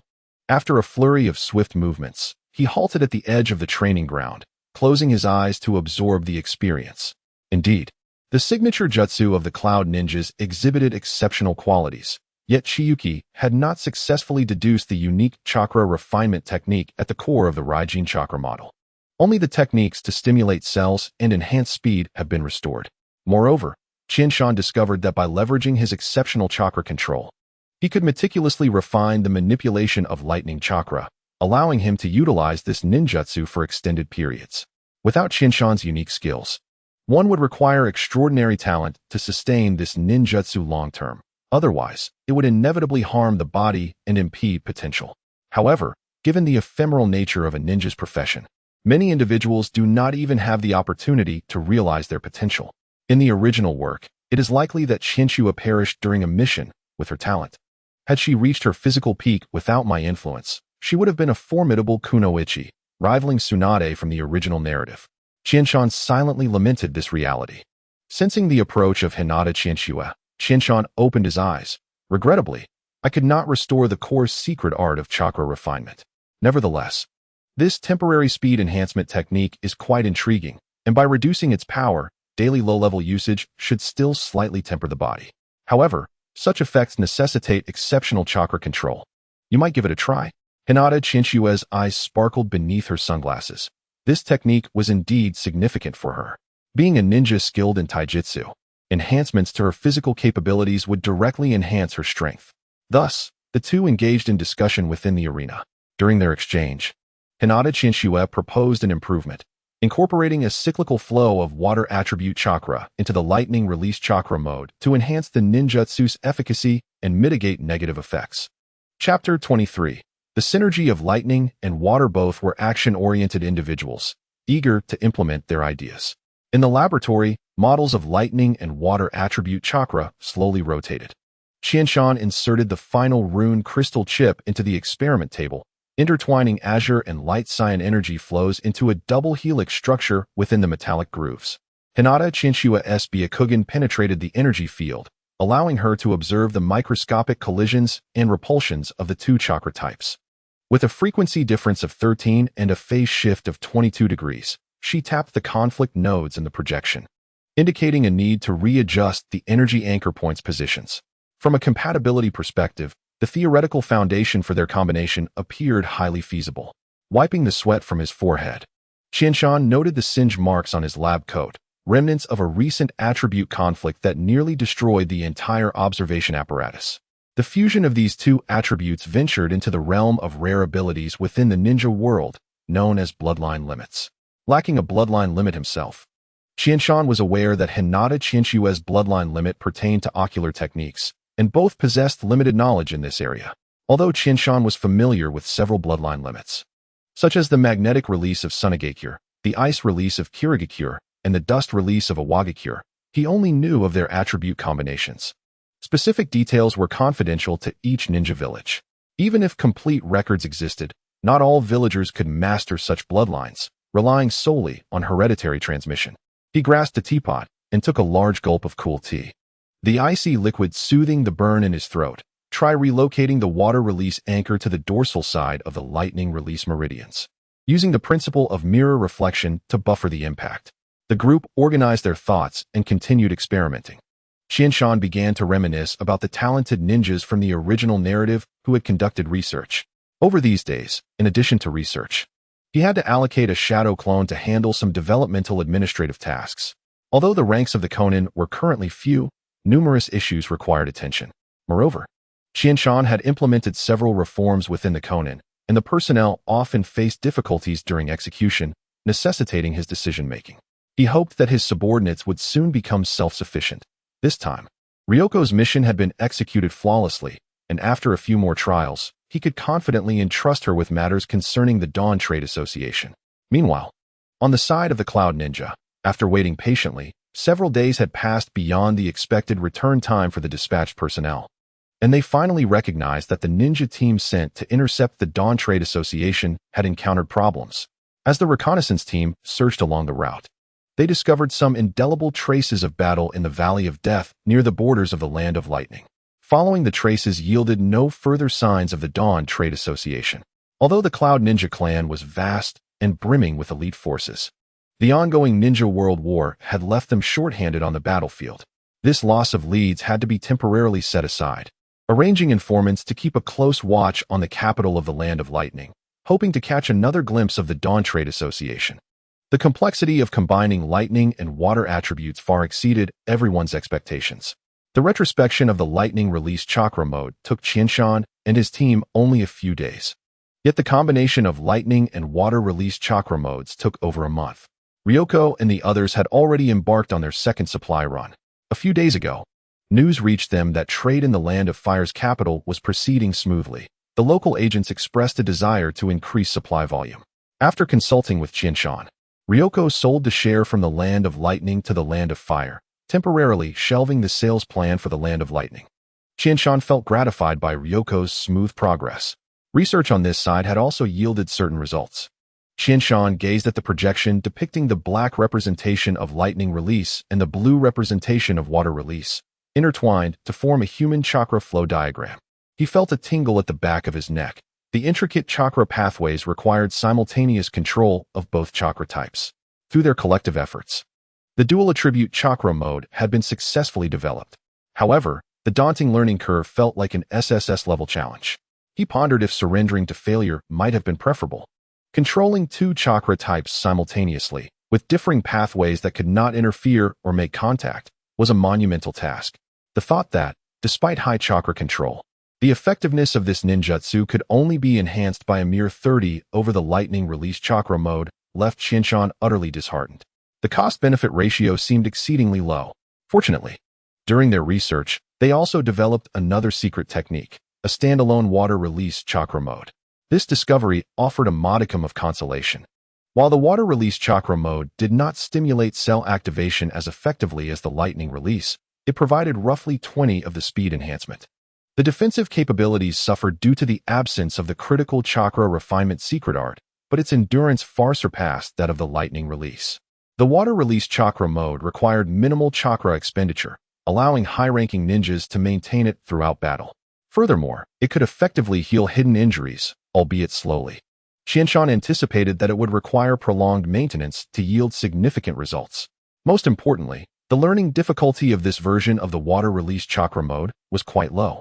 Anyone naturally possessing water attribute chakra and capable of performing the basic water sphere technique could grasp it. Even those without innate water attribute chakra could develop it through practice, quickly mastering the water release chakra mode. This secret technique would serve as an excellent supplement to the lower-tier power of the Konin, and Qianshan planned to promote it at the academy, including it as one of the foundational 10 techniques. Throughout this period of research, Qianshan deeply comprehended the advantages and disadvantages of collective training. The drawbacks involved needing to carve out time for administrative duties amidst focused cultivation. Fortunately, the ninja world is an extraordinary realm where strength returns to the self. Qianshan could delegate authority generously.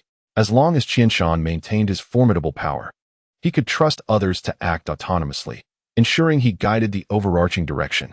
The benefits were plentiful. Previously, Qianshan had to undertake missions to earn money, sometimes seeking assistance from Hinata Qianxue. Now, the entire Konin could support him financially, allowing him to devote his attention to research on the Morning Dew. Production is managed by dedicated personnel, and sales are overseen by Ryo, allowing him to focus elsewhere. Whenever there is a shortage of experimental materials, his subordinates swiftly assist in sourcing them. Under the leadership of Qianshan, Konin has not ceased its advancements in technology. Recently, Qianshan developed the chakra revolver, which has since been optimized by Konin, enhancing its charging efficiency, enabling a quicker completion of the process. As time progresses, and with ample funding now at their disposal, they consistently devise tools that Qianshan requires or refine his ideas. However, the current scarcity of talent necessitates a prolonged period of development. Qianshan remains confident. With the Dawn Chamber of Commerce in place, funding is not a significant concern. As long as they promote basic education, talent will eventually emerge. It's merely a matter of time. Furthermore, Qianshan plans to amplify product output in the ninja world once he and Qianxue elevate their powers. With Konin's technological prowess, as long as Qianshan can withstand external pressures, it would be akin to a gold rush. He resolves to diligently train, attempting to master the SSS-level ninjutsu, the Thunderwater Chakra mode. Believing that the training process will enhance his chakra control, an essential piece in his forthcoming leap in power. Chapter 24. The Morning Dew of Blossoming Splendor research continues on Qianshan's end, while Ryo diligently fulfills the strategic assignments of the Dawn Chamber of Commerce. As Ryo's operations progress, the modest Morning Dew recovery potion gradually makes its mark on the battlefield of the ninja world, providing Qianshan with a continuous influx of funds while altering the destinies of many other ninjas. In the dense forest battlefield along the border of the Land of Fire, the newly promoted Jonin, Noera Shino Suk, kneels in the mud, resembling a candle flickering in the wind. The sounds of approaching Suna ninjas mix with the jarring noise of shurikens scraping against tree trunks. Yet, his chakra is nearly depleted, and his stamina is critically low. His teammates continue to fight valiantly, and Shinosuke's exceptional battle instincts inform him that they are in a stalemate with the Suna ninjas. Whoever breaks the deadlock first will gain the upper hand. He gazes at a teammate not far away, whose legs have been severed by explosive tags. The body growing cold in the rain, tears mingling with raindrops. He despises his lack of effort in training. If he were stronger, he could turn the tide with just one more jutsu, rather than helplessly awaiting the inevitable conclusion. Wait, there is still hope. Shimizu Yamano was killed in a surprise attack. He once mentioned that his clan had given him a newly developed recovery potion that could swiftly replenish chakra. Struggling to rise, Noara Shinosuke drags his weary body through the mud, propelled by his indomitable will and thirst for life, moving towards Yamano's corpse. With each elbow push, the distance that once felt trivial now seems insurmountable. At last, he finds Yamano's ninja tool pouch and begins to rummage through it, his hands brushing against a cool vial. The specially treated bottle remains intact despite the explosive tag's blasts. He retrieves it and opens it, revealing a clear, azure potion that glows softly even in the rain. Without time to verify if this is indeed the recovery potion Yamano spoke of, he consumes it with the last of his strength, having no more time to ponder. This is his final effort. As the potion enters his mouth, a cool, slightly sweet and sour flavor sends a shiver through him, followed by a surge of refreshing energy coursing through his body. His strength is rapidly restored, filling the void of exhaustion within him. This sensation is nothing short of exquisite, but he cannot linger to savor it. Knowing he can carry on the will of his teammates, he prepares to become the last straw that breaks the Suna ninjas. He springs to his feet and rushes towards a distant Suna ninja. His arrival is sufficient to completely alter the tide of battle. In the ambush at the caves of the Land of Earth, the Iwagakure Jinin, Ishikawa Gon, huddles in a crevice, his kunai chipped and worn. Outside, the mocking laughter of 3 Kumo Jonin pierces his eardrums. Kid, hand over the scroll, and you might leave with your life. He reaches for his tool pouch, now empty. The last of his rations was consumed 2 hours ago, and his chakra network burns with excruciating pain from overexertion. In despair, he recalls the azure potion his sister had slipped into his pocket before he left. This is morning dew. It can save your life in critical moments. Her smile dispels the gloom in his mind. His sister is a special jonin of Iwagakure, skilled in a family tradition of stealth techniques. Highly valued for her ability to relay information efficiently. Gon knows the stealth technique, yet his chakra is far too depleted to support its considerable consumption. His sister would not deceive him. He drinks the potion in one swift motion. The liquid glides down his throat, a refreshing sensation sweeping through him. Gon feels rejuvenated, his depleted stamina rapidly restored, and his withered chakra replenished. With renewed vigor, he forms hand seals, Doton, stealth technique. Armed with vital intelligence, he traverses underground, leaving behind the 3 Kumo Jonin still barking outside the cave. In the Land of Water, the rogue ninja Yuelia stands against a cliff, his assassination knife quietly leaning beside him. The Umbu pursuing him forms a steady formation 100 meters away. The captain coldly declares, the price of betraying the Mizukage is a death without a complete corpse. He spits out a mouthful of blood, the wound in his left abdomen festering. His tool pouch holds but a single stolen vial of morning dew, the Dawn Chamber of Commerce emblem glimmering in the azure reflection. Ironically, he laughs maniacally as he drinks the potion, feeling his chakra awaken like a raging beast. The Umbu captain's pupils constrict, retreat. He has used a forbidden drug. Too late. Yuelia becomes a bolt of lightning, crashing into the enemy ranks, his assassination knife severing the throats of 3 Umbu. The last vestige of chakra detonates the buried explosive tags, engulfing the entire canyon in flames. Water Shadow, you will never control everything. As his mangled body plummets into the abyss, he envisions the youthful self who once vowed to change the mist. The azure glow of morning dew flows amidst the smoke, serving as a beacon of hope for some, while igniting madness in others. Far across the waters, Qinshan slowly inhales the last breath of natural energy from his morning exercises, feeling the gradual transformation of his body. As he begins to comprehend natural energy, complemented by the breath-holding technique, his body has undergone significant changes. The vitality within him flourishes, allowing him to refine an increasing amount of chakra, with his mental acuity also showing notable improvement. The brightness in his eyes reflects the progress he has made during this time. Yet, Qianshan feels it is insufficient. He perceives daily advancements, yet understands that the pace of improvement is inadequate. His ambitions reach towards a future where he intends to hang every enemy on a tree. He is acutely aware of that person's formidable strength. Mastery of natural energy has initiated a slow evolution in his body, alleviating the urgency to enhance his chakra quality for physical transformation. Nonetheless, this steady evolution is not timely enough to confront the impending colossal crisis. He inevitably must venture to the Whirlpool Village, where fortune may favor him. A notion arises within Qianshan's mind, a place most likely to yield the knowledge he seeks. Moreover, the Uzumaki clan has recently faced annihilation. Konoha took away Kushina Uzumaki, along with the sealing techniques. Konoha will not dispatch anyone to search for the remnants of the Uzumaki. Without the aid of the Byakugan, other ninja villages will likely struggle to uncover the treasures left behind by the sealing technique-savvy Uzumaki clan. Currently, the realm of the Sky Ninjas is witnessing a pivotal phase of development. Qianshan is acutely aware that short excursions pose little issue, but prolonged absences are not viable due to the current instability of the internal environment. It is imperative to dispatch someone to explore the ruins of Wachao Village, seeking out the most likely sites for significant discoveries. In Chapter 25, Silent Accumulation, Qianshan summons Chasing Shadow. He instructs his subordinate to convey the message. As Chasing Shadow is among the earliest to align with him, originally a chunin of the Sky Ninjas, skilled in both tracking and infiltration. Qianshan's admiration for him stems not merely from his early allegiance, but from the unique motivations that differ from those of most Sky Ninjas. Initially, Qianshan leveraged his identity as a descendant of Shinno, alongside the formidable strength of Hinata Kyuki, primarily her prowess at that time, to temporarily subdue the Sky Ninjas. Most accepted Qianshan as the Shinno heir, believing it reasonable for him to lead.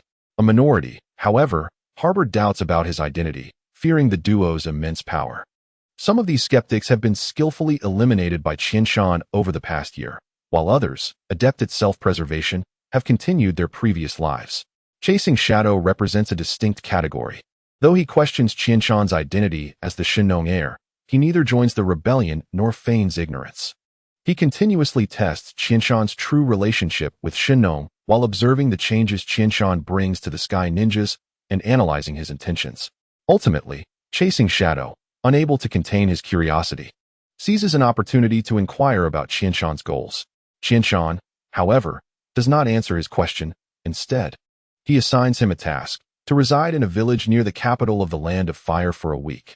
Upon his return, Qianshan explains that the villagers of the Land of Fire lead relatively happy lives due to the protection provided by Konoha, with ninjas bearing burdens for the common people.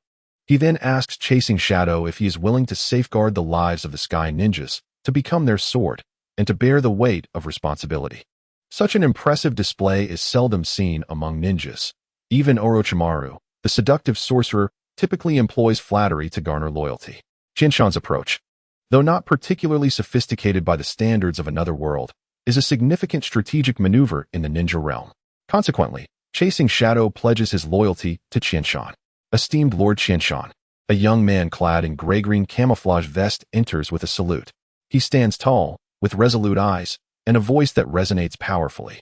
His gaze towards Qianshan is filled with reverence. He is Chasing Shadow, the newly appointed captain of the Sky Ninjas Special Operations Team, under the overall command of Hinata Kyuki. Welcome, Chasing Shadow. Find a seat. Are you adjusting well to your new role? How is the training of your team progressing? Qianshan inquires, inviting him to sit while asking about the status of the Special Operations Team, which serves as Qianshan's most elite force and a reformative endeavor for the Sky Ninjas combat units. Qianshan holds this initiative in high regard. Thank you for your concern, my lord. The brothers are training diligently. They often express gratitude for the various ninjutsu materials you provided.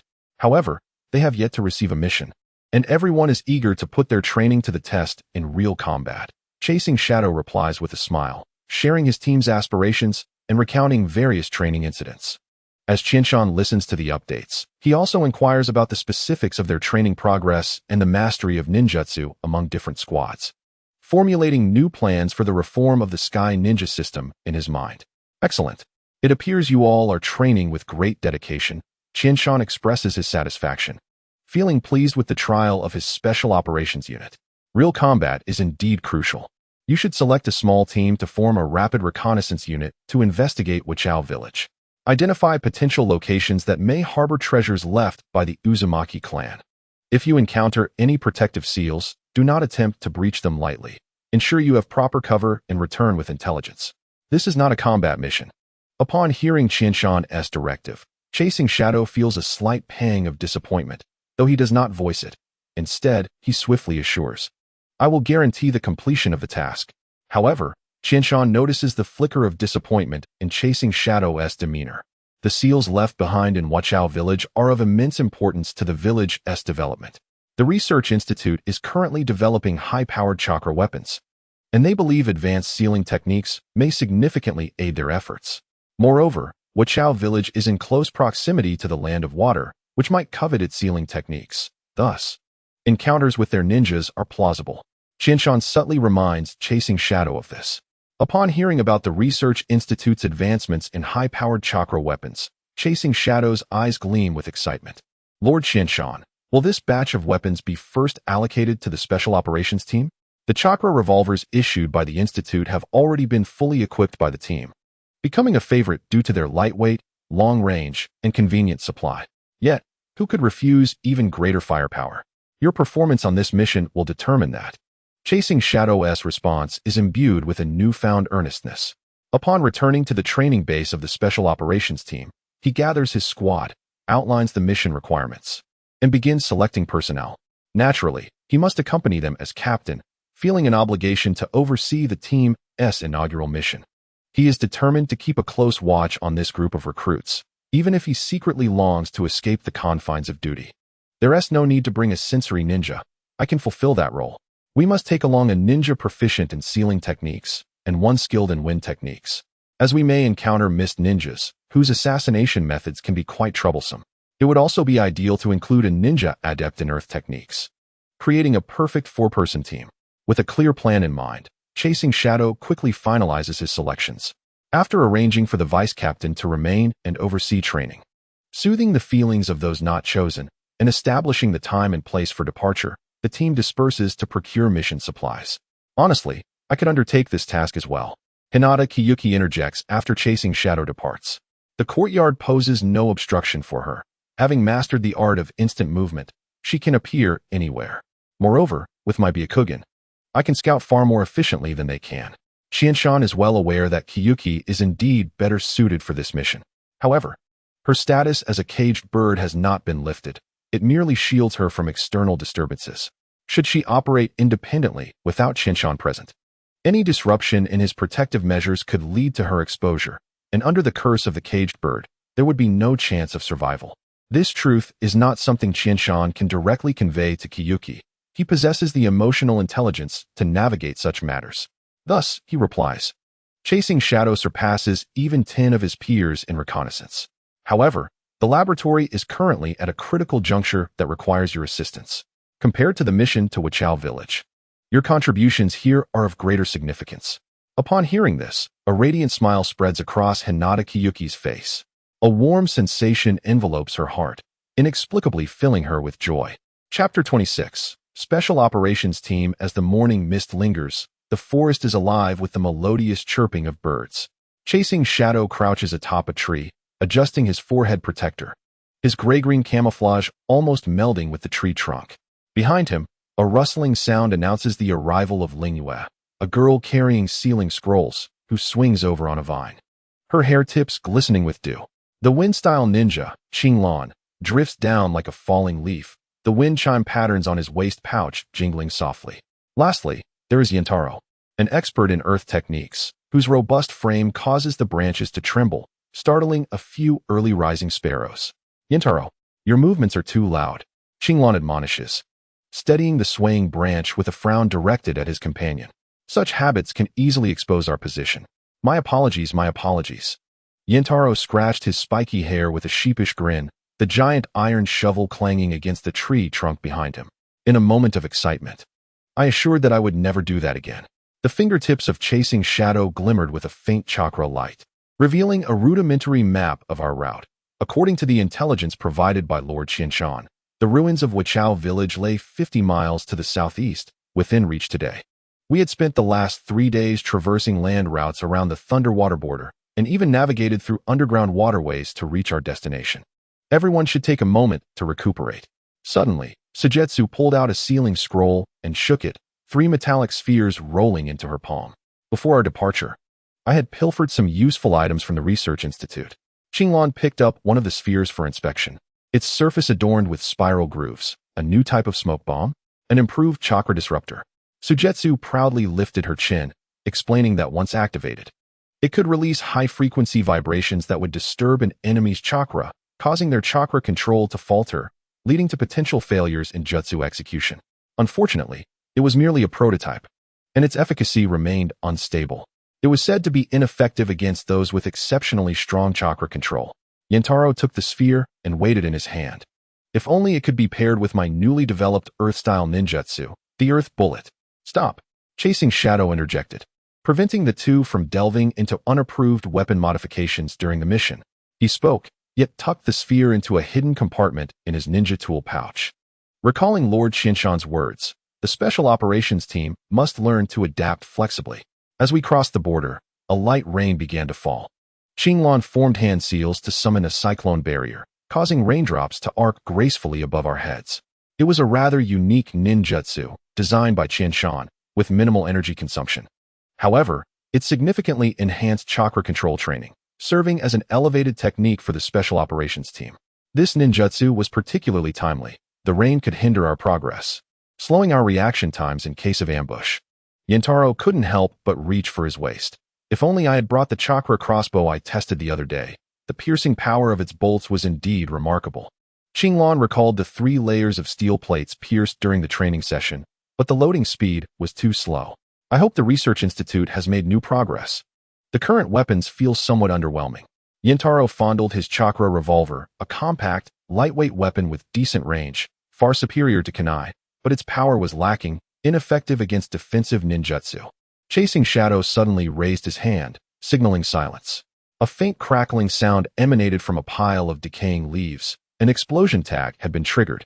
Sujetsu's fingertips glowed with sealing techniques as Qinglan darted out like a specter, deftly severing the fuse with a wind blade. For the 3rd time now, Qinglan returned, clutching a half-burnt fuse, his dark pupils reflecting the ominous sky. The density of hidden traps had clearly increased. It seemed this mission might afford us the opportunity to confront them. Qinglan was also quite the fighter. Since joining the Special Operations Team, he had made significant advances in wind-style techniques, learning several new jutsu. Opportunities to test high-powered ninjutsu were rare during training at the base. Chasing Shadow caressed the emblem of dawn on the hilt of his blade. Pick up the pace. He flung a grappling hook towards the treetops. We needed to traverse the patch of woods and reach Wuchao village before noon. On the 7th day at dusk, we arrived at the ruins of Wuchao village. It was the 3rd day for Chasing Shadow and his team in the area. A fractured torii gate leaned askew in the marsh, while Qinglan's wind blades sliced through vines, revealing a half-buried stone pillar inscribed with swirling patterns. Sujetsu pressed her palm against the damp stones, her invisible sealing technique spreading like a spider's web. There was no residual chakra here, nor any significant remnants of the ruins. I still believe the sealing core should be located at the altar in the Western District. You said that 3 days ago, Yentaro huffed, leaning on his shovel. Beside him lay the 7th empty vial, all containing nutrient solutions effective for replenishing physical strength. He had the best physical constitution in the team, making him the natural choice for this laborious task. Silently lamenting in his heart, he wished he could utilize Earth-style ninjutsu. Otherwise, he wouldn't have to toil so hard. Earth-style ninjutsu was indeed useful, but in excavation work, the fluctuations it caused could easily alert hidden mist ninjas, and the team had yet to yield any results, making conflict unnecessary. Chasing Shadow crouched in the shadows of a broken wall, silently assessing the surroundings, his tactical map marked with red crosses. They had scoured every possible hiding place for seals. The shrine's cellar only yielded moldy scroll fragments. The training ground was buried with rusted ninja tools. And even the latrine had been excavated to a depth of 3 feet by Yentaro. This was their last hope. Without any findings, they would have to return empty-handed.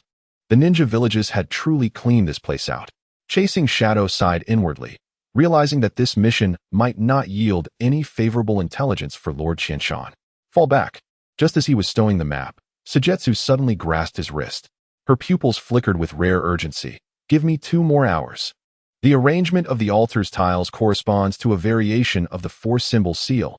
There may be critical information left by the Uzumaki clan. I need time to decipher it. Then let us stay for 2 more hours. Hearing Sujetsu's sudden words, Chasing Shadow felt a surge of energy. Bringing Sujetsu along had indeed been a wise decision, and he hoped she would uncover something promising. As they waited, the sky began to drizzle once more. During this season, Wachao village, located near the sea, was in the midst of the rainy season. Yintaro used earth-style jutsu to create a mobile fortress while Sujetsu huddled in a corner, repeatedly calculating ceiling models, her nails scratching equations into the stone slab. Chasing Shadow extended his perception beyond the veil of rain, alerting his team. Stay vigilant. Chasing Shadow's sharp command roused everyone. He sensed chakra fluctuations from a distance. A small squad of ninjas appeared to be lingering nearby. Just as the team heightened their guard, Sujetsu spoke up. Captain, I have made a discovery. Based on the residual sealing techniques at the altar, I deduce that direction conceals a secret base, the ancient homeland of the Uzumaki clan, located at the outskirts of present-day Wachao village. Following Sujetsu's guidance, Chasing Shadow noticed that the location of this ancestral site overlapped with the area where he sensed another wave of ninjas. It seemed they would need to contend with these individuals. He directed the team to stealthily approach, and soon they were inching closer to the ninja he had sensed. Shadows flickered, and a few members produced portable single-tube binoculars. The rain now served as excellent cover for Chasing Shadow's team. Peering through the binoculars, they observed 5 hidden mist ninjas digging at the marsh's edge, led by a female ninja holding a glowing blue scroll. Suddenly, the ground collapsed, revealing a bronze door engraved with sealing runes, suggesting that someone had helped Chasing Shadow's team uncover something significant. It was the Uzumaki clan's sealing techniques. Sujetsu's pupils constricted. There might be preserved knowledge of sealing techniques within. Qinglan's hand tightened around his chakra revolver, excitement gleaming in his eyes. Should we seize the opportunity? Chasing Shadow pressed the interference device at his waist. Considering whether to engage, he glanced back at his teammates. He noticed Yintaro reaching for the new chakra grenades, Qinglan gathering wind blades at his toes, and Sujetsu channeling chakra into the sealing scroll. It was clear that everyone was eager not to miss this treasure trove. And according to his senses, the 5 opponents were within manageable range. Wait a moment. Let's see if the hidden mist can unlock the seal. They might help us complete part of our mission. At this distance, the chakra revolver had a significant range advantage. The female hidden mist ninja approached the bronze door with her scroll in hand, and as the door began to slowly open, shimmering under the rain, Chasing Shadow no longer hesitated and decisively commanded, action. He tore open the interference device's safety mechanism. Qinglan obscured their vision, Yintaro created chaos, and Sujetsu calmly issued operational orders for the sealing technique. In the instant the high-frequency vibrations erupted from the interference device, the world seemed to plunge into chaos. Chapter 27. The rainy ambush. At the moment the high-frequency vibrations detonated, the rain curtain above the marsh twisted abruptly. The female hidden mist ninja's scroll suddenly emitted blinding lightning, and Qinglan's wind blade struck through the rain curtain towards her face. Scatter! The female ninja shouted, her form exploding into a splash of water. The 2 mist shinobi behind her were far less fortunate. The chakra disruptor emitted a shockwave that caused their substitution jutsu to falter for a moment. The wind blade pierced through their chests, staining the mud with blood mingled with rain. 3 o'clock. Chase's voice sliced through the downpour. Yintaro slammed his hands against the ground, chakra surging through him, as the swamp instantaneously rose to form 3 earthen walls, blocking the water dragon jutsu unleashed by one of the mist ninjas at a critical moment.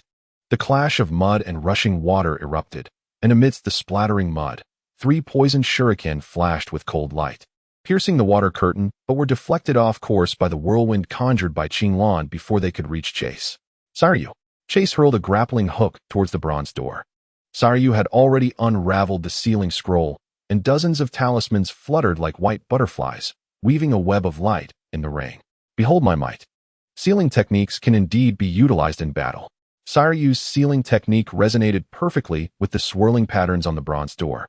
ensnaring the water clone that the mist kunoichi had just formed, tightening around her throat. Her true form leaped from the swamp, hands forming seals with such swiftness that she left behind an afterimage. Water release. Rain 1,000 blades. The torrential raindrops coalesced into steel needles. Yet just as they were about to be unleashed, they suddenly dissipated, the secondary pulse of the chakra disruptor striking her meridians as if struck by lightning. With a cough, the kunoichi spat out a mouthful of dark blood, her emerald pupils reflecting Yantaro's oncoming rock fist. Gritting her teeth, she tore open the seal on her sleeve, summoning a massive water serpent that swept forth. As the iron shovel clashed with the shark scale, the wind shuriken technique of Qinglan, forming high-speed blades, aimed at the back of her neck. Do not underestimate the mist. A dying mist shinobi suddenly erupted from the mud, using his body to block the wind blade. Before his blood could touch the ground, another Chunin detonated an explosive tag, launching himself towards Saryu. Chase's bullet preemptively pierced his forehead. At this range, Chase's marksmanship would not miss. The shockwave from the explosion sent most of the talismans flying off the bronze door. Hold tight. Chase cast out a chakra thread to ensnare the door ring. Yintaro roared as he upheaved the earth, the entire swamp surging like a giant wave, slamming the last two mist ninjas into the mire. Qinglan's wind-based tornado followed closely, obliterating the ensnared mist shinobi. It is over. Saryu slapped a prepared sealing talisman onto the bronze door, which thunderously swung open. The kunoichi was bound by the talismans at the door's edge, her water serpent severed in two. She glared fiercely at the glowing repository of scrolls within, suddenly letting out a piercing scream. What ninjas are you? To dare oppose the mist? Qinglan's chakra revolver pressed against her temple. Thank you for the directions. Now you may be quiet. The rain intensified, and Chase wiped the blood from his goggles. 5 corpses of mist shinobi floated upon the swamp, while Saryu stood before the bronze door.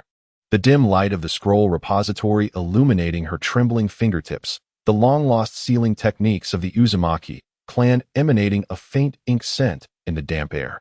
The instant the bronze door opened, a deep, beastly rumble echoed from the depths of the swamp. Just as Saryu was about to step into the sealing repository, the mud beneath her suddenly swirled into a vortex, and a bone spike jutted out of the water. Damn, this woman is from the Kagaya clan. That shot didn't kill her. It was the mist kunoichi utilizing the last of her chakra to activate the secret bone technique. Retreat. Chase's grappling hook yanked Saryu's waist, narrowly missing her ear as the bone spike grazed by, sending sparks flying against the bronze door. Yentaro roared, swinging his shovel towards the kunoichi, only to see her lips curl into a sinister smile, the sealing talisman on her neck suddenly exploding. Water release, blood swamp festival. In an instant, the kunoichi exploded into a mist of blood, causing the entire swamp to boil like lava. Qinglan's wind barrier was riddled with honeycomb-like holes, as the dark green toxic mist enveloped the corpses, multiplying uncontrollably, forcing everyone towards the bronze door. For symbols formation, Saryu flung out 4 scrolls, the blue barrier barely holding back the tide of bones. Yantaro's iron shovel suddenly glowed with earthy chakra. He had inscribed a newly developed rock collapse technique on its surface. As the shovel plunged into the edge of the barrier, the energy from the earth erupted with a thunderous roar. The swamp collapsed in a deafening explosion, tons of mud cascading with the bone spikes into the abyss. Seizing the opportunity, Qinglan formed seals, the whirlwind engulfing them as they rushed into the bronze door. The bronze door, resonating with Saryu's manipulation, thundered shut behind them, the corrosive hiss of the toxic mist against the metal sending chills down their spines. Illumination flares. Chase hurled 3 luminous spheres. In the flickering cold light, the Uzumaki clan's sealing repository resembled a beehive. Hundreds of suspended scroll boxes arranged according to a star map, an astonishing collection. Saryu's breath quickened. This is the heritage of the Uzumaki clan. After days of arduous effort, the season of harvest had arrived. They quickly packed the scrolls. The previous battle had made a considerable commotion, and mist reinforcements would likely arrive soon. Amidst the torrential downpour in the swamp, the special operations team leaped out from the exploded pit. Chase gazed towards the distant ruins of Whirlpool Village. Return immediately. He wiped the blood from the corner of his mouth and drank a morning dew recovery potion. Pursuers would soon arrive, and their time was limited. Chapter 28. I wait for the skies to clear. What do you wait for? while Chase's team diligently searched for the relics of the Uzumaki clan.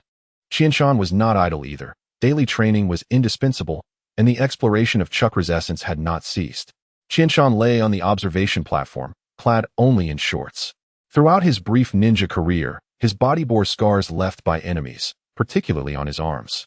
In moments of danger, his arms had served as protective gear, the most prominent being a scar approximately the length of a dagger, extending from his left shoulder to near his spine. This was the most terrifying scar on Qianshan's body, marking the time he had come closest to death. A cloud ninja had ambushed him from behind. Had Qianshan not reacted swiftly to evade, that blade would have claimed his life. All of Qianshan's vital acupoints were affixed with sensing patches, the red data lines resembling the floating dust in a Taoist's hand, converging onto a towering apparatus nearby. Several research members documented the data gathered from the machine, comparing Qianshan's body data from last month with the latest readings. The energy within Qianshan's body had increased by an astonishing 14 compared to last month. One researcher marveled at the latest data. As they prepared to commence the experiment, Hinata Qianxue, wearing sunglasses, stood beside Qianshan, her Byakugan already activated, observing the flow of chakra within him. Release your first shadow clone technique in 3 seconds. Pay attention to the chakra mobilization. Use only the newly synthesized chakra and expend it perfectly, Hinata Qianxue instructed Qianshan. He nodded in understanding. The day's experiment aimed to measure chakra, with a basic shadow clone technique serving as the unit of measurement. While this seemed straightforward, counting was simple. Yet current technology could not directly observe chakra energy. Hinata Qianxue's Byakugan could see chakra, but not measure it precisely. She could only estimate its flow roughly. Clearly, this would not suffice for chakra measurement testing, prompting Qianshan to devise a plan. The current technology could detect bodily energy. And since chakra is formed from a fusion of spiritual and bodily energy, observing fluctuations in physical energy could indirectly provide a count of chakra. To ensure the accuracy of this measurement, it was necessary to find an individual with exceptional chakra control to use the newly synthesized chakra to flawlessly perform a jutsu. The resulting depletion of physical energy could then be regarded as a baseline unit of chakra consumption. Under such criteria, Qianshan naturally became the ideal subject for observation. Thus, it was only reasonable that Qianshan, who sought to study the essence of chakra, would also serve as a test subject for the research. Release. Under the directive of Hinata Chiyuki, Qianshan commenced the intricate hand seals with deliberate slowness, channeling his physical and spiritual energies to synthesize a new chakra. Gradually, this newly formed chakra was infused into the shadow clone technique. After 30 seconds, a clone manifested beside Qianshan. The newly synthesized chakra bore an additional trace of potency. In unison, Qianshan and Hinata Chiyuki proclaimed their findings. The first experiment had failed. Qianshan recalibrated his focus and initiated the second trial. The newly synthesized chakra had diminished slightly, relying instead on his reserve chakra. The complexity of this experiment exceeded Qianshan's expectations, while Hinata Chiyuki's Byakugan revealed an astonishing level of detail, consistently exposing Qianshan's errors. The series of failures left Qianshan at a loss, yet it illuminated the vast potential for improvement in his chakra control. Taking a brief respite, Qianshan recognized that mere chance would not suffice. The harmony of timing, environment, and teamwork was essential. He reclined on the observation platform, activating the breathing technique to relax his mind and attune himself to the resonance between humanity and nature, seeking the alignment of body and spirit. In a moment of clarity, inspiration struck Qianshan. He prepared to commence observation and record his findings, proclaiming that he would release the jutsu in 15 seconds. Upon hearing this, Hinata Chiyuki activated her Byakugan. Observing the composed Qianshan, an inexplicable voice within her hinted that this time, Qianshan would successfully execute the shadow clone technique. As Qianshan dispelled the breathing technique, his connection with nature remained unbroken. Once again, he drew upon his physical and spiritual energies, channeling the newly synthesized chakra into the jutsu. With a resounding pop, a clone appeared beside him. Success. Under the scrutiny of Hinata Chiyuki's Byakugan, it was evident that this time, all the newly synthesized chakra had been utilized in the shadow clone technique. With 2 consecutive pops, 2 additional clones manifested, and buoyed by this success, Qianshan released 2 more shadow clones. All 3 clones exhibited identical data. Hinata Chiyuki, meticulously observing, confirmed the results. The instruments measuring the fluctuations in physical energy recorded consistent data across all 3 trials. The researchers managing the equipment chimed in. They had successfully completed the first step in chakra quantification, a small leap for them, yet a monumental stride for the ninja world. Rising from the observation platform, Qianshan delivered a summary address. The laboratory erupted in jubilant cheers, for they understood that they had established a benchmark measurement. Future experiments regarding chakra quantification would accelerate, paving the way for innovations, enhancements, and learning in ninjutsu. A clear unit of measurement would replace the vague descriptors of small, large, and appropriate found on scrolls. In stark contrast to the laughter and merriment at the base, the Shadow Pursuit team was embroiled in a desperate escape. Relentlessly pursued and besieged by a myriad of Mist Shinobi. The Mist Shinobi were tenacious, making it impossible to shake off their pursuers. Qinglan's left hand bore the brunt of a wound from a long-range jutsu, as he was caught up by the pursuing Mist Shinobi. After a considerable struggle, they evaded the initial wave of Mist Shinobi, yet the main force drew alarmingly closer. With resilience, they pressed on, sensing the high ground ahead. As the Shadow Pursuit team reached the summit of a small hill, each member retrieved a storage scroll. Skillfully, they donned suits equipped with wings. Activating the chakra devices at the wing tips, a rush of air expelled forcefully behind them. True to the reputation of the 5 great shinobi villages, 2 small teams of Mist Shinobi quickly closed in, observing the Shadow Pursuit team from a distance without launching an immediate attack. "Which village do you hail from?" "Surrender the relics," one of the leading shinobi shouted. It was evident he was stalling for time, awaiting reinforcements to capture the Shadow Pursuit team alive. "I await the clear skies. What do you await?" With that, the Shadow Pursuit team leapt vigorously into the air, soaring away, leaving the Mist Shinobi bewildered. Chapter 29, The Secrets of the Whirlpool. The hum of the flying wings sliced through the clouds as the Shadow Pursuit team streaked through the forest like meteors. Qinglan adjusted his harness, feeling the airflow smoothly traverse the modified ducts, and excitedly shouted below, "This time, the endurance has doubled compared to last time. It seems we can fly straight back, and our speed has significantly increased. I suspect the researchers have mixed chakra crystal powder into the fuel tanks. They must not fear blowing us up. Of course, they are not concerned. If we were to explode, it wouldn't affect them." Yantaro's voice was carried away by the wind, and his words nearly shattered Qinglan's composure. Yes, indeed. You are quite right. Perhaps refrain from such comments next time."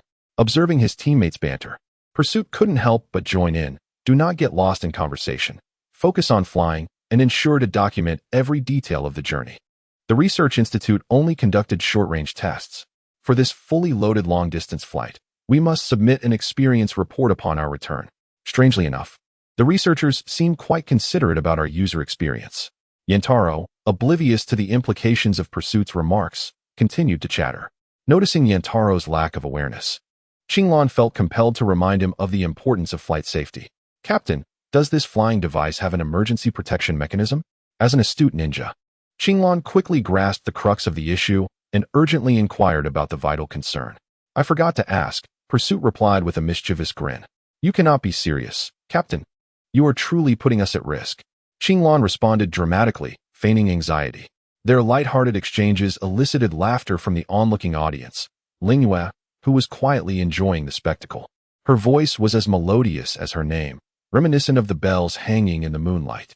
"Rest assured, all 4 flying devices are equipped with emergency landing mechanisms." Located at the chest area, Pursuit gestured to a red button on his chest, cleverly designed with a safety latch to prevent accidental activation. The journey to their current location had taken several days on foot, yet the flying devices allowed for a direct flight, representing a qualitative leap in speed. Lingyue secured the sealing scroll tightly against her chest, her inky pupils reflecting the distant outline of the Dawn base amid the clouds. "Lord Qianshan will surely appreciate this gift." The rune array on the dome of the base laboratory detected the unique signal fluctuations emitted by the flying wings, automatically activating the landing passage. As Pursuit retracted the wings and descended onto the launch platform, Qianshan had been waiting at the observation instrument for some time. The presence of Qianshan awaiting their return filled the Shadow Pursuit team with quiet excitement. "Lord Qianshan, we have discovered a sealing technique scroll left behind by the Whirlpool clan." Lingyue presented a large scroll to Qianshan, having collected the Whirlpool clan scrolls within this substantial storage scroll. Thank you all for your hard work. The growth of the Sky Shinobi relies on your valiant efforts. Shinshan began with flattery, while Hinata Chiyuki effortlessly accepted the hefty storage scroll. You may retire to rest now. Pursuit Team Leader, please bring the details of your mission at a later date. Yes, Lord Shinshan. The four responded in unison, bowing as they withdrew. Once they departed, Shinshan and Hinata Chiyuki returned to the laboratory, unfurling the scroll on the holographic platform. Shinshan channeled his chakra to release the seal of the storage scroll. With a resounding pop, a large stack of small scrolls appeared before them, arranged neatly into a triangular formation resembling a small mountain of books. The Shadow Pursuit team had been meticulous in their tasks. This exceeds your expectations. There must be at least 200 to 300 scrolls here. I hope they contain the jutsu you seek. Hinata Chiyuki, with great diligence, picked up the first scroll from the top and began to peruse it. After a swift glance, she discerned it was a simple barrier technique and set it aside. She noted its basic effects with her pen, marking it accordingly before proceeding to the next scroll. Chiyama was equally industrious, also taking up a scroll to skim and annotate before placing it aside. He hoped there would be some ready-made techniques available. If not, even the original developmental structures would suffice, as he was reluctant to start his research from scratch. If all else failed, he could always seek opportunities to find them upon returning, for the sealing books of Konoha certainly contained them. At times, Chiyama found it difficult to comprehend Sarutobi Hiruzen's ideology. He stood idly by as the Uzumaki clan was annihilated, which brought no benefit to Konoha. Firstly, it disheartened their other allies. Secondly, even if the Uzumaki village could not be preserved, bringing back a portion of the clan's elite combatants could bolster Konoha's strength. Thirdly, remaining passive was tantamount to showing weakness in a world where the strong prey upon the weak. If he showed weakness, it was only natural that other ninja villages would seize the opportunity to strike. However, it was perhaps for the best that Sarutobi Hiruzen did not intervene. For had he done so, Chiyama would not have found it nearly as easy to acquire the treasures of the Uzumaki clan. It seemed that later, the village of Kirigakure would also cultivate perfect Jinchuriki, which was undoubtedly linked to the research of the Uzumaki clan. Among the scrolls, there was a high-level sealing technique, 5 elements sealing technique. Hinata Chiyuki found a scroll adorned with a pentagram and handed it to Chiyama. You are quite fortunate. You've stumbled upon high-quality goods so swiftly. Chiyama teased her. Since your luck is so remarkable, why not peruse the remaining scrolls? You might uncover even more treasures. Hinata Chiyuki merely shot him a sidelong glance. Despite the barrier of her sunglasses, Chiyama could still sense the icy glare that seemed to convey, "What did you say?" "Repeat that." "Haha, I was merely jesting. Do not take it to heart," Chiyama replied, displaying the typical blend of inexperience and playfulness, surrendering readily when the situation required. The two of them continued to examine and document, uncovering several more high-level sealing techniques as the number of unexamined scrolls dwindled to 2/3. Yet, Chiyama still did not find the technique he yearned for most. Chapter 30. Another genius. Chiyama, take a look at this scroll. While Chiyama was engrossed in his organization, Hinata Chiyuki presented him with a scroll that bore an ancient design.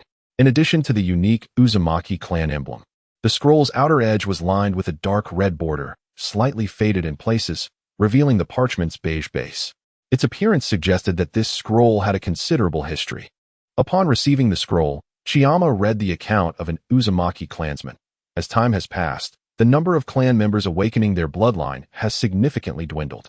According to my great-grandfather, in his generation, nearly everyone could awaken the Uzumaki bloodline. Yet in my generation, only 5 have done so. Regrettably, my great-grandfather's era feels too distant. He passed when I was just over 10 years old, at the remarkable age of 102, a testament to the long lifespans within the Uzumaki clan. Through my exploration of my own bloodline and analysis of the remaining literature, I discovered that those who awaken the bloodline possess superior physical qualities compared to ordinary clan members, and naturally, their chakra is more abundant. However, there are powerful clan members, like my father, who was the mightiest ninja of our clan at the time, yet he never awakened the bloodline. He was a renowned figure in the ninja world, a prodigy who became a ninja at a very young age. It seems illogical that someone so powerful, capable of sealing tailed beasts, did not awaken the Uzumaki bloodline. Especially since he did not live beyond 60 years, far less than my great-grandfather. I have little interest in becoming a ninja, but I am passionate about studying ancient texts. While my peers engaged in intense training, I merely practiced moderately and was often looked down upon. Yet, at the age of 16, I unexpectedly awakened my bloodline. This awakening garnered me more attention within the clan and allowed me access to more literature. Throughout the following years, I continued to research the awakening of the Uzumaki bloodline. By middle age, I formed a hypothesis. Chakra is a fusion of physical and mental energy, and excessive use of chakra may imperceptibly affect bloodline awakening. During childhood, when one is in a growth phase, overconsumption of chakra, even if supplemented by food or medicinal tonics, might deplete some essential bodily resources that cannot be replenished. My father was incredibly strong, but he exhibited his talent too early in life, leading to excessive consumption of his essence, and he never awakened his bloodline. In contrast, I, who inherited my father's lineage and consumed very little essence due to my lack of rigorous training, naturally awakened my bloodline at 16. When I shared my hypothesis with the clan, they dismissed it, believing that the inability to awaken the bloodline was due to a dilution of the bloodline itself. Unfortunately, I realized this too late. My child, having used chakra excessively in childhood, lost their essence and did not awaken the bloodline. While it matters not that the clan does not believe me, I must document my findings, for one day they will be of use. I secretly hid the scroll in our ancestral grounds, hoping that future generations will benefit from it. After perusing the scroll, Chiyama could not help but marvel. This unnamed Uzumaki ancestor was a true genius. Chiyama, having read the original work, was aware of much lost knowledge in history and the transformation trajectories of many characters with bloodline limits, alongside insights from another world, allowing him to deduce that excessive chakra use in youth could impact deeper physical growth. The Uzumaki ancestor who recorded these insights relied solely on their observations and analyses, and it seemed that their fellow clansmen did not support their research, nor did they have opportunities for experimentation. Yet, with their exceptional intellect, they managed to transcend conventional thinking and summarize such invaluable information. This unnamed predecessor was indeed a research genius. Regrettably, the Uzumaki clan lacked individuals who could appreciate such brilliance, sitting atop a treasure trove without awareness. The original work features 3 exemplary characters that strongly support this notion. One is Uchiha Itachi, whose talent is beyond question. He awakened the legendary Mangekyo Sharingan just over 11 years of age. From a young age, he learned ninjutsu with astounding ease and mastery.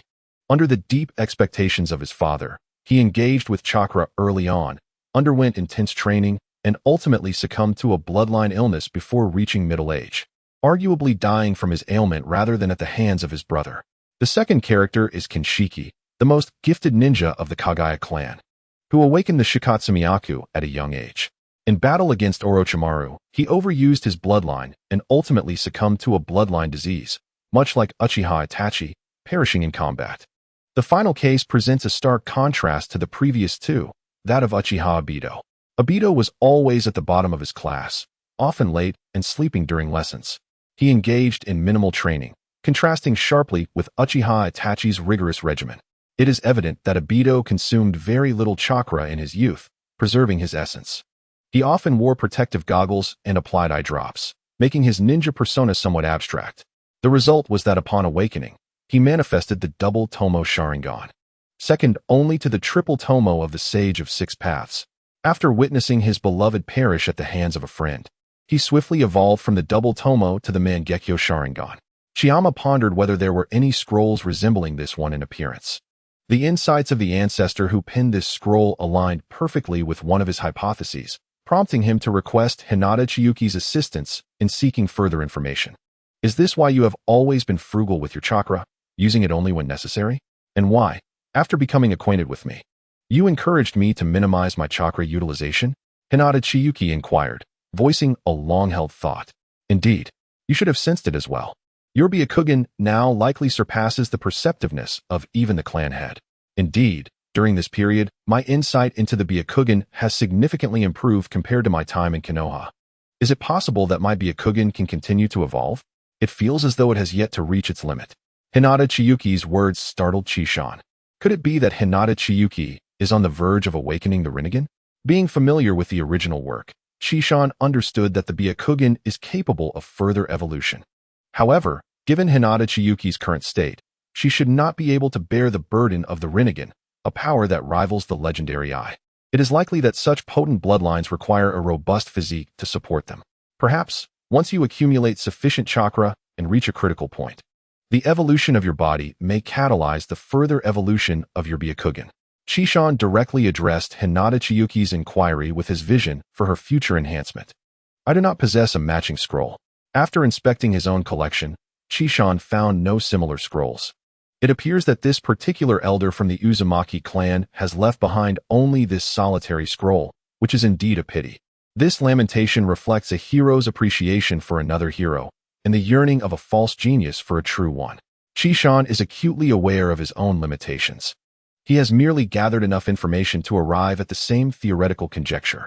In an identical environment, he cannot compare to this unnamed genius, the elder of the Uzumaki.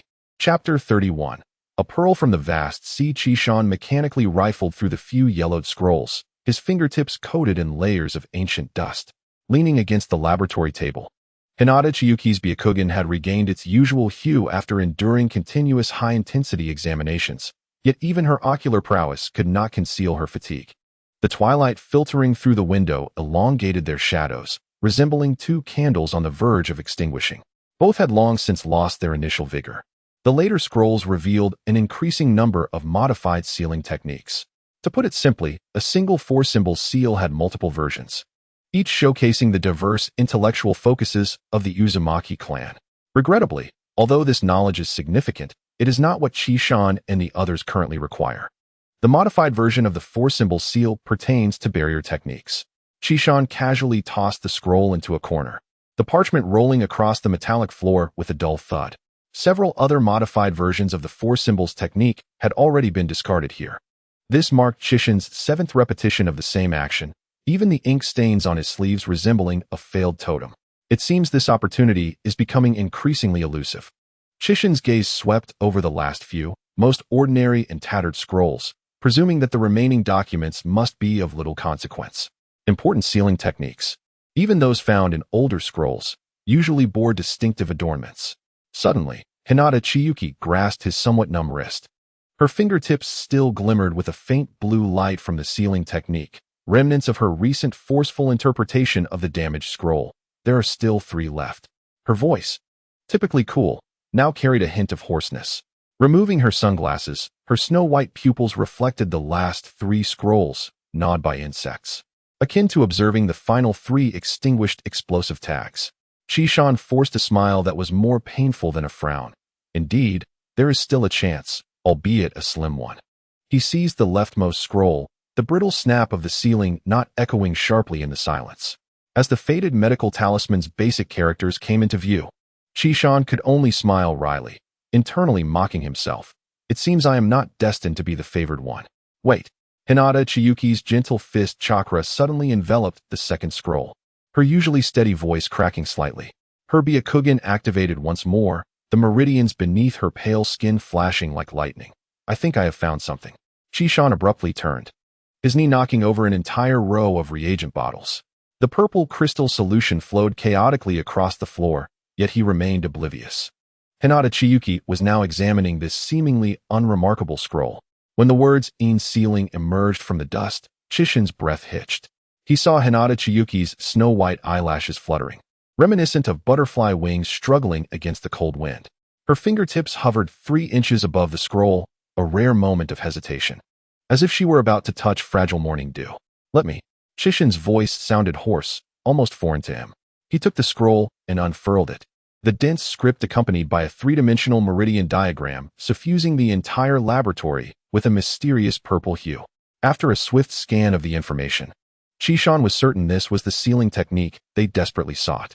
Suddenly, Chishan burst into laughter, tears glistening at the corners of his eyes. He may not be the destined fortunate one, but his teammate, Hinata Chiyuki, surely is. His outstretched arms cast a vast shadow in the purple light, as if he intended to embrace the secrets of the entire shinobi world. The still wet purple crystal solution mirrored his ecstatic reflection, a prisoner who had finally discovered the key, a madman poised to tear apart the web of fate. I believe our assumptions have been misguided. We both considered that the in sealing, a technique capable of storing chakra, was of great importance, subconsciously assuming the Uzumaki would regard it similarly. However, we overlook that the Uzumaki clan is renowned for their abundant chakra and lacking in that regard. They naturally would not place excessive emphasis on such sealing techniques. Chishan soon regained his composure. Earlier, they had both prioritized examining the scrolls that appeared more advanced. This way, we can accumulate greater power upon our return. Hinata Chiyuki summarized, though she did not specify where they were returning to. Chishin's fingers suddenly halted on the scroll. The lotus emblem at its end radiated a faint red glow. This was the unique mark of the female masters of the Uzumaki clan. Hinata Chiyuki's Byakugan narrowed slightly as she noticed that several key nodes in the meridian diagram corresponded intriguingly with particular chakras associated with women, markedly different from those of men. This sealing technique crafted by Chishan may have been specifically designed for females. Hinata Chiyuki pointed out the relevant content on the scroll, urging Chishan to examine those particular areas. As Chishan traced the faded signature beside the emblem, he recalled a name he had seen in his memories, the first Jinchuriki of the Nine Tails. The intricate spiral structures and unique chakra nodes indeed suggested that this sealing technique was tailored for women. Perhaps this is why it is called in sealing, a remarkable coincidence. Indeed, that is the case. However, it does not affect my primary need, which is the chakra storage structure model of this sealing technique. As long as I have this core model, deriving a version suitable for men should not pose a challenge. Chishan began meticulously searching the scroll. After all, this sealing technique was meant to be improved upon. He was well aware of the in sealing's effects, as they had been sufficiently detailed in the original work. Chishan actually had a plan for its enhancement. The principle of the technique is to develop a sealing node within the body through sealing techniques, allowing for the storage of chakra and enhancing stamina while preserving youth. Using it directly would merely extend their endurance. While meaningful, it does not offer much. Chishin's vision was to use the human body as the entire sealing node. To put it plainly, rather than locating a point within the body to serve as a sealing node, the entire person would be regarded as a node. The aim is to prevent chakra within the body from dissipating naturally, enabling them to accumulate enough to reach the critical threshold of chakra, thus promoting the evolution and sublimation of the body, ultimately breaking through the constraints of the shinobi profession without simply amplifying power. Look here. Chishan suddenly illuminated a section of text and diagrams on the scroll, his pupils trembling with excitement. Although the overall structure is based on female meridians, the principle of chakra crystallization was drawn with his finger in the air, and natural energy coalesced into a brilliant diamond as he sketched, separating the gender-specific components. The remaining energy storage model possesses immense feasibility. Regarding chakra dissipation, Hinata Chiyuki had a profound impression, as this was knowledge imparted by their teacher when they first learned chakra refinement. The teacher instructed them not to refine too much chakra at once, maintaining a certain amount within their bodies as a foundational reserve. Once the decision to enter the combat environment is made, a significant extraction and synthesis of the required chakra occurs. The instructor particularly emphasizes that chakra, once extracted and synthesized, cannot remain within the body for extended periods. It will gradually dissipate. The greater the amount stored, the more pronounced the dissipation. Rapid utilization is impossible, resulting in a waste of chakra. Were chakra able to be retained for an extended duration, ninjas would accumulate it in advance, leading to an overwhelming bombardment of ninjutsu during battles. There would be no need for the current strategies employed by ninjas, such as gathering intelligence on opponents or utilizing ninjutsu as a decisive strike.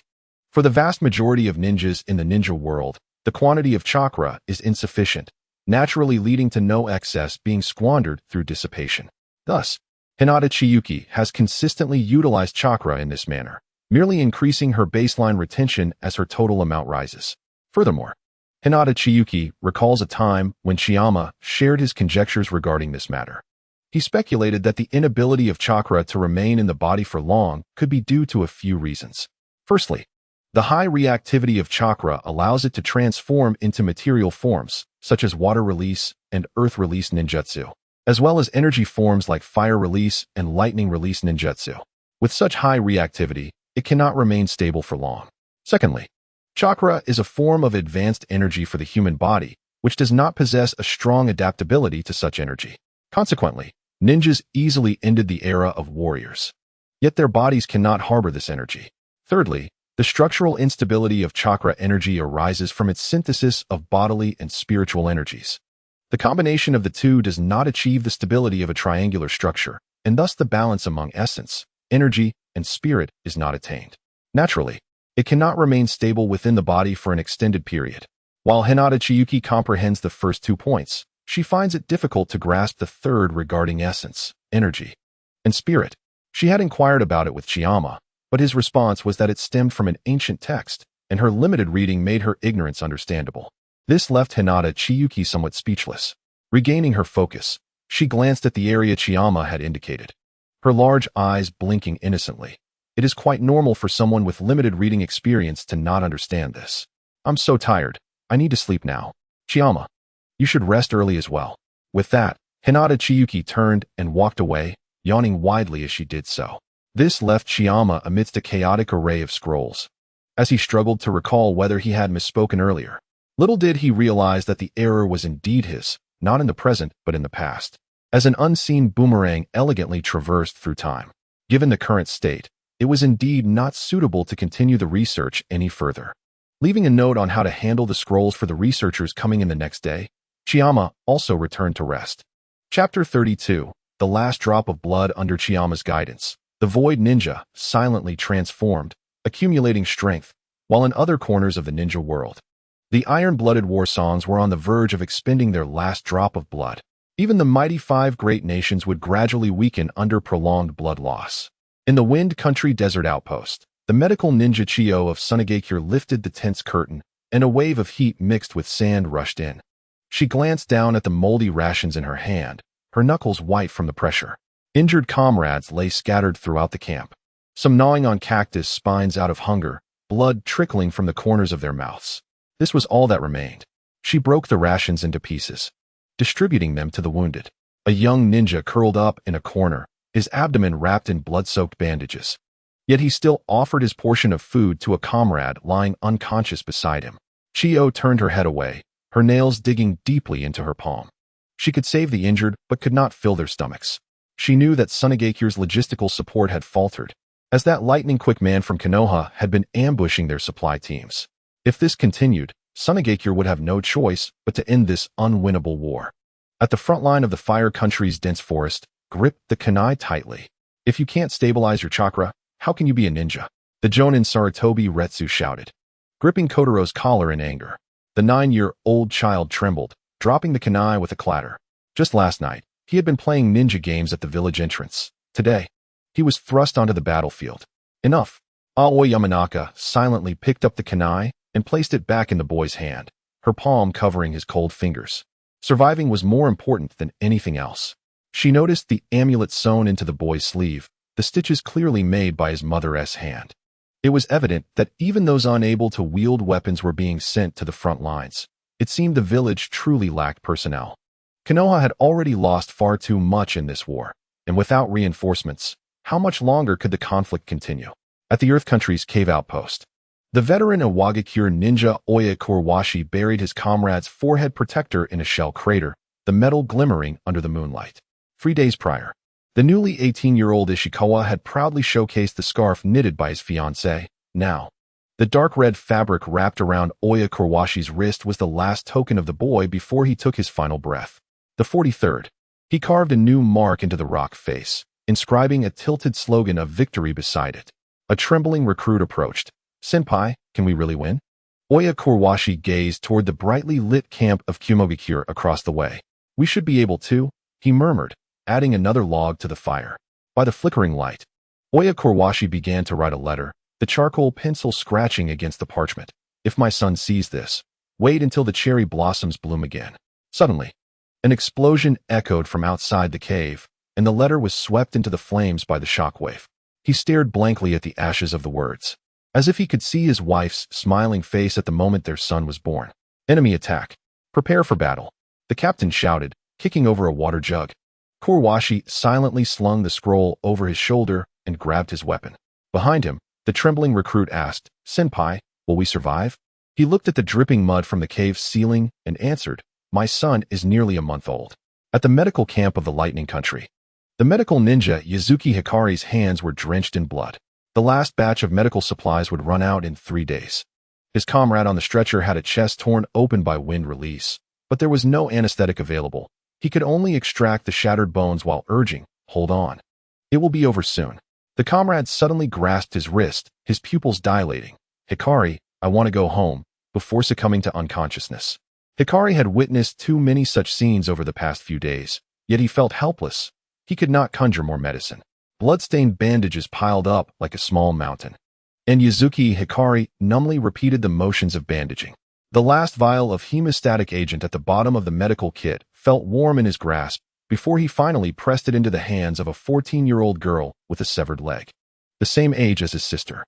Will I still be alive to see my sister, Yuzuki Yakaina? At the coastal defense line of the water country, the weapon administrator of Kirigakure, Kaizuki, pulled a rusty kunai from the mud. The blade was already chipped. "It will have to do." He hoarsely distributed the weapons. And the Chunin Mizuki scoffed, throwing a kunai against the rock wall. Crack!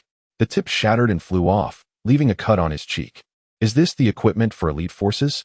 Mizuki wiped the blood away, fury igniting in his eyes. Kaizuki hung his head in silence.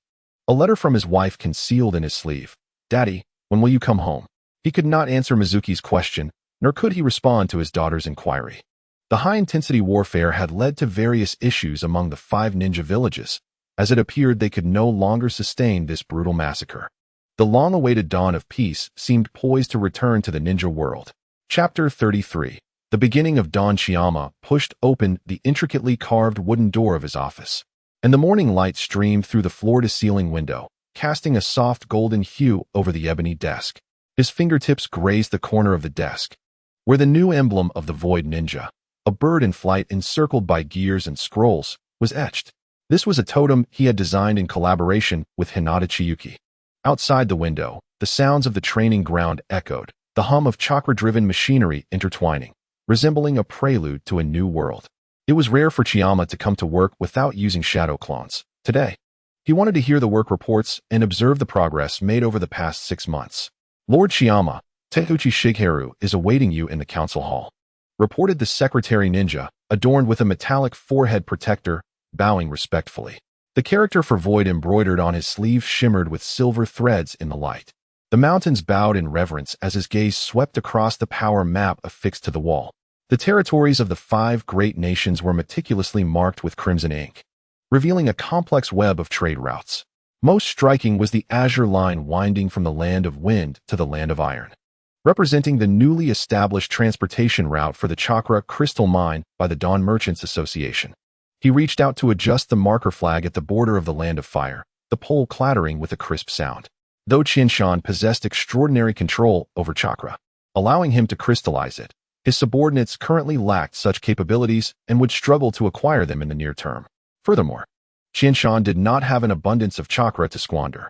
The chakra crystals utilized by the Void Ninjas were still reliant on a unique crystal from the Land of Wind to aid in their synthesis.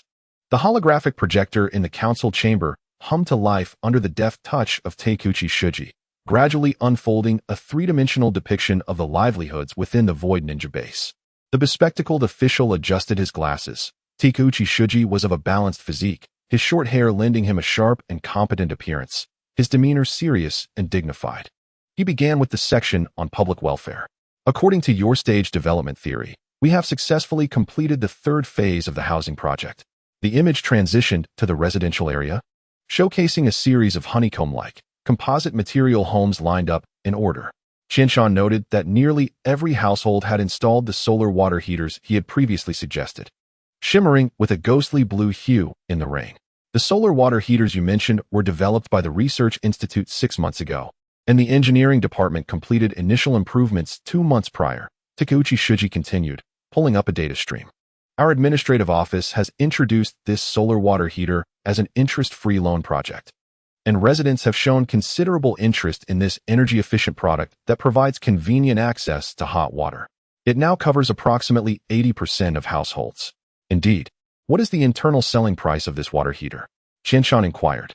50,000 ryo, with a maximum repayment period of 2 years, resulting in monthly payments of just over 2,000 ryo. This cost is roughly equivalent to the monthly energy expenses for heating water for a family. "Excellent. Let us review the sewage system." Qianshan nodded with satisfaction. Takeuchi Shuji had demonstrated commendable administrative talent, successfully implementing a phased payment plan for the promotion of solar water heaters.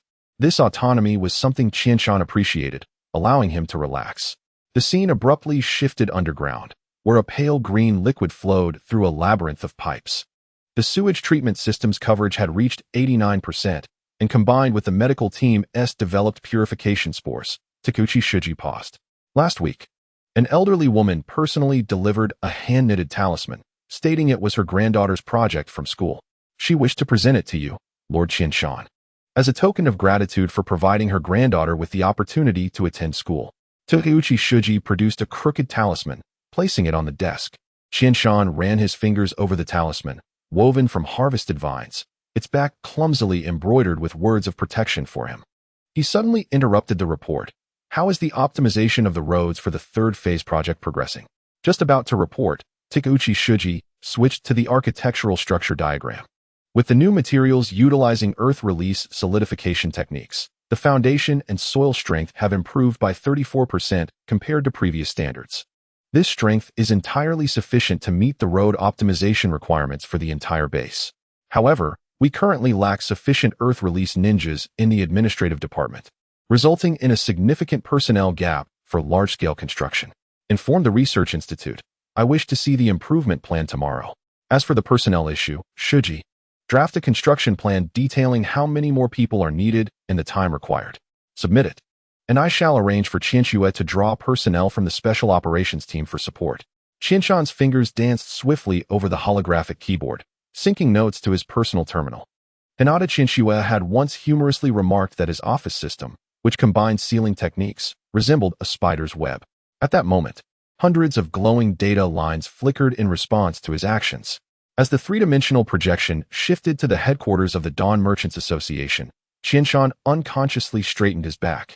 The steel structure standing amidst the canyon resembled a slumbering beast, its 24-hour production line continually amassing wealth for the Void Ninjas, which in turn supported Qianshan's reform plans. This quarter, total revenue has increased by 240% year-on-year, with the Chakra Restoration Potion Morning Dew accounting for 67% of the market share. Takuchi Shuji's eyes skimmed the financial reports, the crimson cursor flickering repeatedly on the entry for the Land of Thunder's embargo. However, according to President Liangzi's intelligence, the amount procured by the Cloud Hidden village via the black market had actually tripled. It seems Cloud Hidden is reluctant to part with Morning Dew once the Ninja World War concludes. We must engage them thoroughly. These wolves will not retreat unless they feel the sting. Qianshan understood Cloud Hidden all too well. This was not prejudice, but rather an insight gleaned from the original text. Let us examine the situation at the ninja school. As the holographic image of the ninja school materialized, Qianshan's stern demeanor softened for a rare moment. A group of 7- and 8-year-old children practiced an improved version of the shadow clone technique on the playground. A little girl with twin braids repeatedly produced incomplete clones, her eyes reddening with frustration. Haha, Shuji, that must be your little girl. She hasn't inherited your talent, Qianshan chuckled, finding joy in witnessing his subordinate's daughter in such a state. Takuchi Shuji awkwardly adjusted his glasses, never anticipating he would witness his daughter's amusing performance. Indeed, she is my daughter, and it seems she has not lived up to expectations. Qianshan offered consolation while producing a booklet from his pocket. This is a chakra control technique suitable for children, which can significantly enhance their chakra control abilities. Give it to your daughter. You know I dislike refusals. Thank you, Lord Qianshan. Takuchi Shuji exclaimed, his eyes brimming with excitement. Not only was his dedication acknowledged by Qianshan, but the latter's control abilities could rival those of the legendary ninja, Hashirama Senju. Such a secret technique was undoubtedly far beyond ordinary chakra control techniques. The basic education coverage rate has surpassed 81%. However, the teaching resources in regular schools are somewhat lacking, with many teachers often responsible for multiple classes. Additionally, some parents are reluctant to allow their children to attend school, preferring to keep them at home to help out. Takuchi Shuji continued his report. Education must be universally accessible. This is the potential for our future development. As for the personnel issue, expedite training. We could invite some disabled retired ninjas back to teach. Basic education should not pose a challenge for them. Regarding parents unwilling to send their children to school, your subordinates must diligently promote the importance of education. Strive to ensure that all children under the age of 12 receive basic education. Qianshan set forth his demands regarding educational initiatives, fully aware that investment in education would always be the pillar of any power. Humans possess infinite potential. Many merely lack an opportunity. Education is the best opportunity one can offer to the children of the Void Ninjas. Let us now turn to the medical department. Qianshan signaled for the next department. The holographic image of the medical department shimmered with a delicate emerald hue, as if spring had solidified into amber. Qianshan focused on the chakra surgical knife hovering above the operating table, a new medical ninja tool developed by integrating Hinata Qianshui's gentle fist principles, now navigating the internal organs of a severely injured ninja. The chakra surgical knife posed a considerable challenge, and many ninjas struggled to master it. Qianshan had adapted the chakra control techniques of the gentle fist, employing sealing runes to research this tool, making it accessible for general ninjas and greatly enhancing the efficiency of medical treatment. Qianshan emphasized the importance of personnel training, advocating for more opportunities for his subordinates. He then allowed Takeuchi Shuji to attend to his duties, acknowledging that his role as the head of the administrative department was considerably more demanding than his own. In the realm of mountains, what truly matters is one's grasp of direction, while the execution lies with Takamitsu Chu. The intricacies of the particulars present a far more complex challenge. As Takamitsu Chu withdrew, he caught a fleeting glimpse of Qianshan standing before a vast wall of floor-to-ceiling windows, idly toying with a delicate handmade talisman.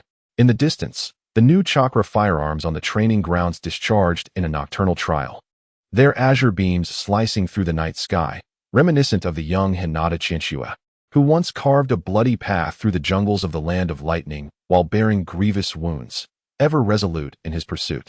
Qianshan withdrew his gaze, gently placing the talisman upon the table, a veil of determination glimmering in his eyes. He understood well the arduous journey to peace, and was acutely aware that safeguarding this tranquility necessitated relentless self-improvement, laying a robust foundation for the future of the Sky Ninjas. He picked up the documents before him, commencing his review of the next phase of development proposed by Takamitsu Chu, contemplating how to bolster the defensive capabilities of the Sky Ninjas whilst ensuring progress, to shield this nascent land from the ravages of war. Chapter 34. The delayed reward. The morning sun filtered through the laboratory's tinted glass, casting a kaleidoscope of hues upon the chakra crystal in Qianshan's grasp.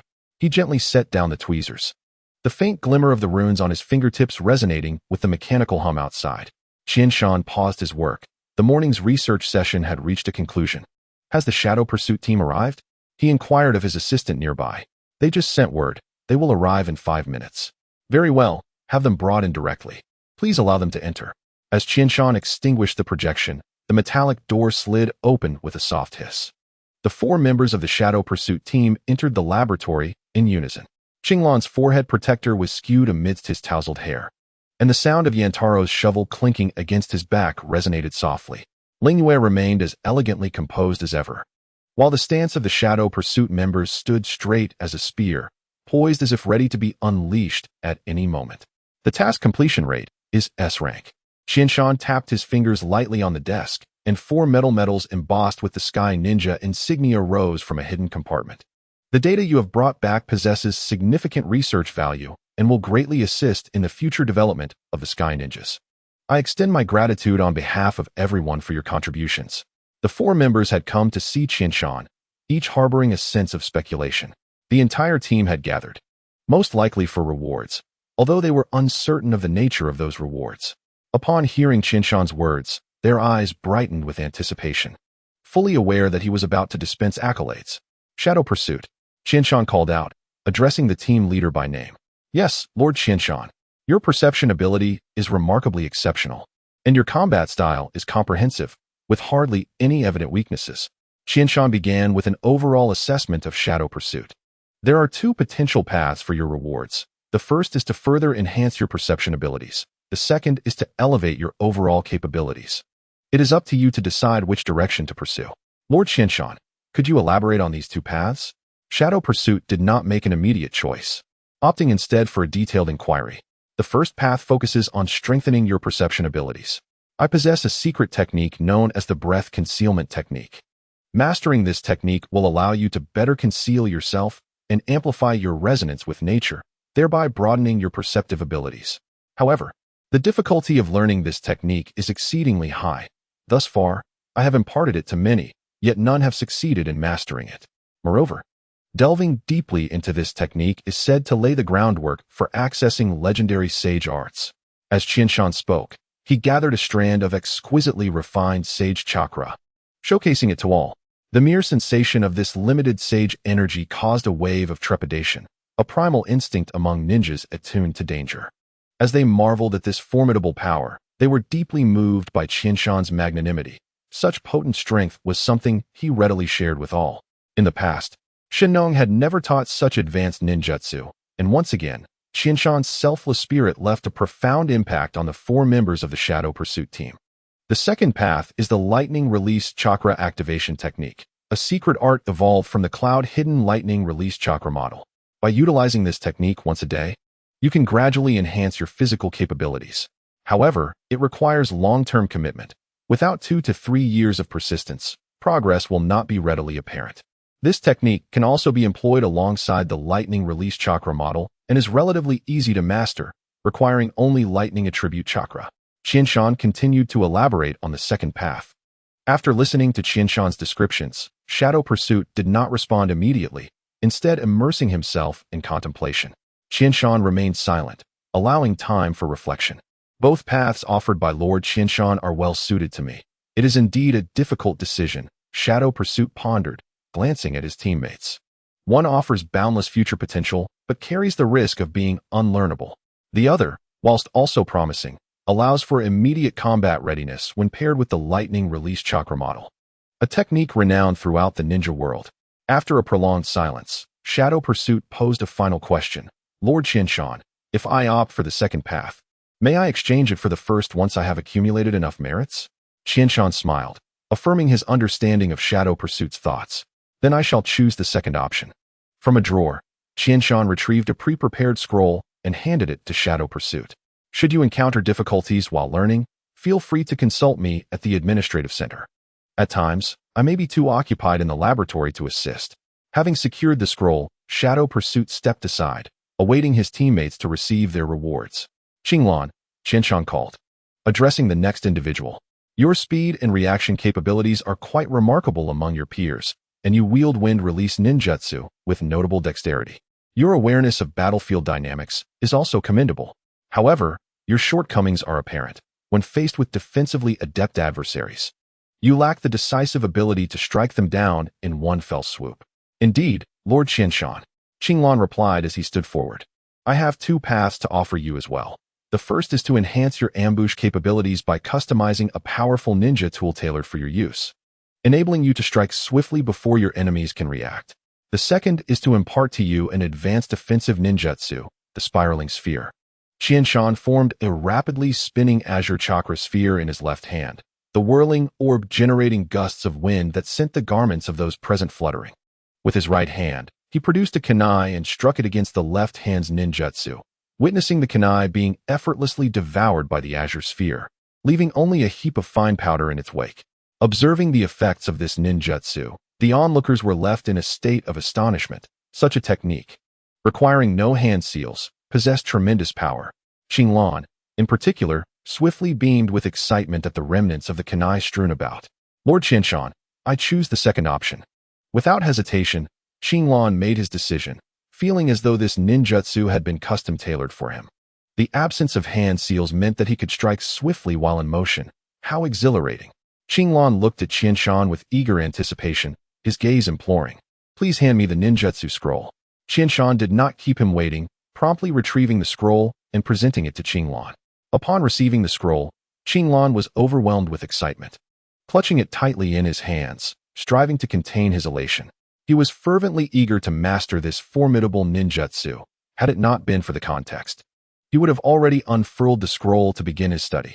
As he retreated to his seat, Qinglan hesitated, asking in a tone tinged with uncertainty, Lord Qianshan, this ninjutsu 1T be something you alone can master, like the breath concealment technique, will it?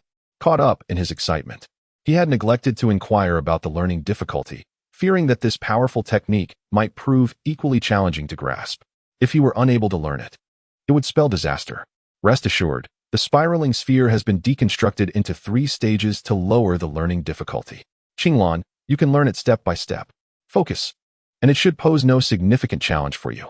Qianshan smiled faintly and provided the answer, while also preparing to wind up Qinglan tightly. This ninjutsu can continue to advance once mastered. It depends on your subsequent performance. Qinglan, possessing considerable talent, occasionally exhibited a degree of carelessness, necessitating periodic motivation from Qianshan. Thank you, Lord Qianshan. The remaining 2, Lingyue and Yentaro, who had yet to receive their rewards, felt a surge of anticipation upon witnessing their comrades acquire such formidable ninjutsu. Chapter 35. The Delayed Reward, continued. Yentaro, Qianshan called to the seemingly simple and earnest man.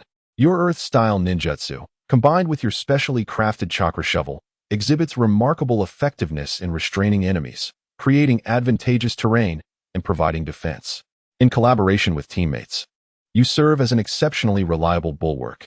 However, this also renders you somewhat ineffective against highly mobile opponents. Indeed, Lord Qianshan, Yentaro replied, his deep and robust voice reflecting his dependable nature. I find it particularly challenging to combat Qinglan. He is too swift, making it difficult for my ninjutsu to reach him. Thus, I propose 2 directions for your development, Qianshan continued. First, the Research Institute can upgrade your chakra shovel, enhancing the power and coverage of the ninjutsu it produces, enabling you to target highly mobile adversaries with saturation strikes. However, this will increase your chakra consumption. Second, I possess a unique body flicker technique that can significantly boost your mobility for a brief period, although it demands a high level of chakra control. Before Qianshan could finish, Yentaro expressed his preference for upgrading his weapon over enhancing his speed, leaning towards an increase in ninjutsu power. Accepting the hand order from Qianshan, he stepped back, yielding the position to the last teammate.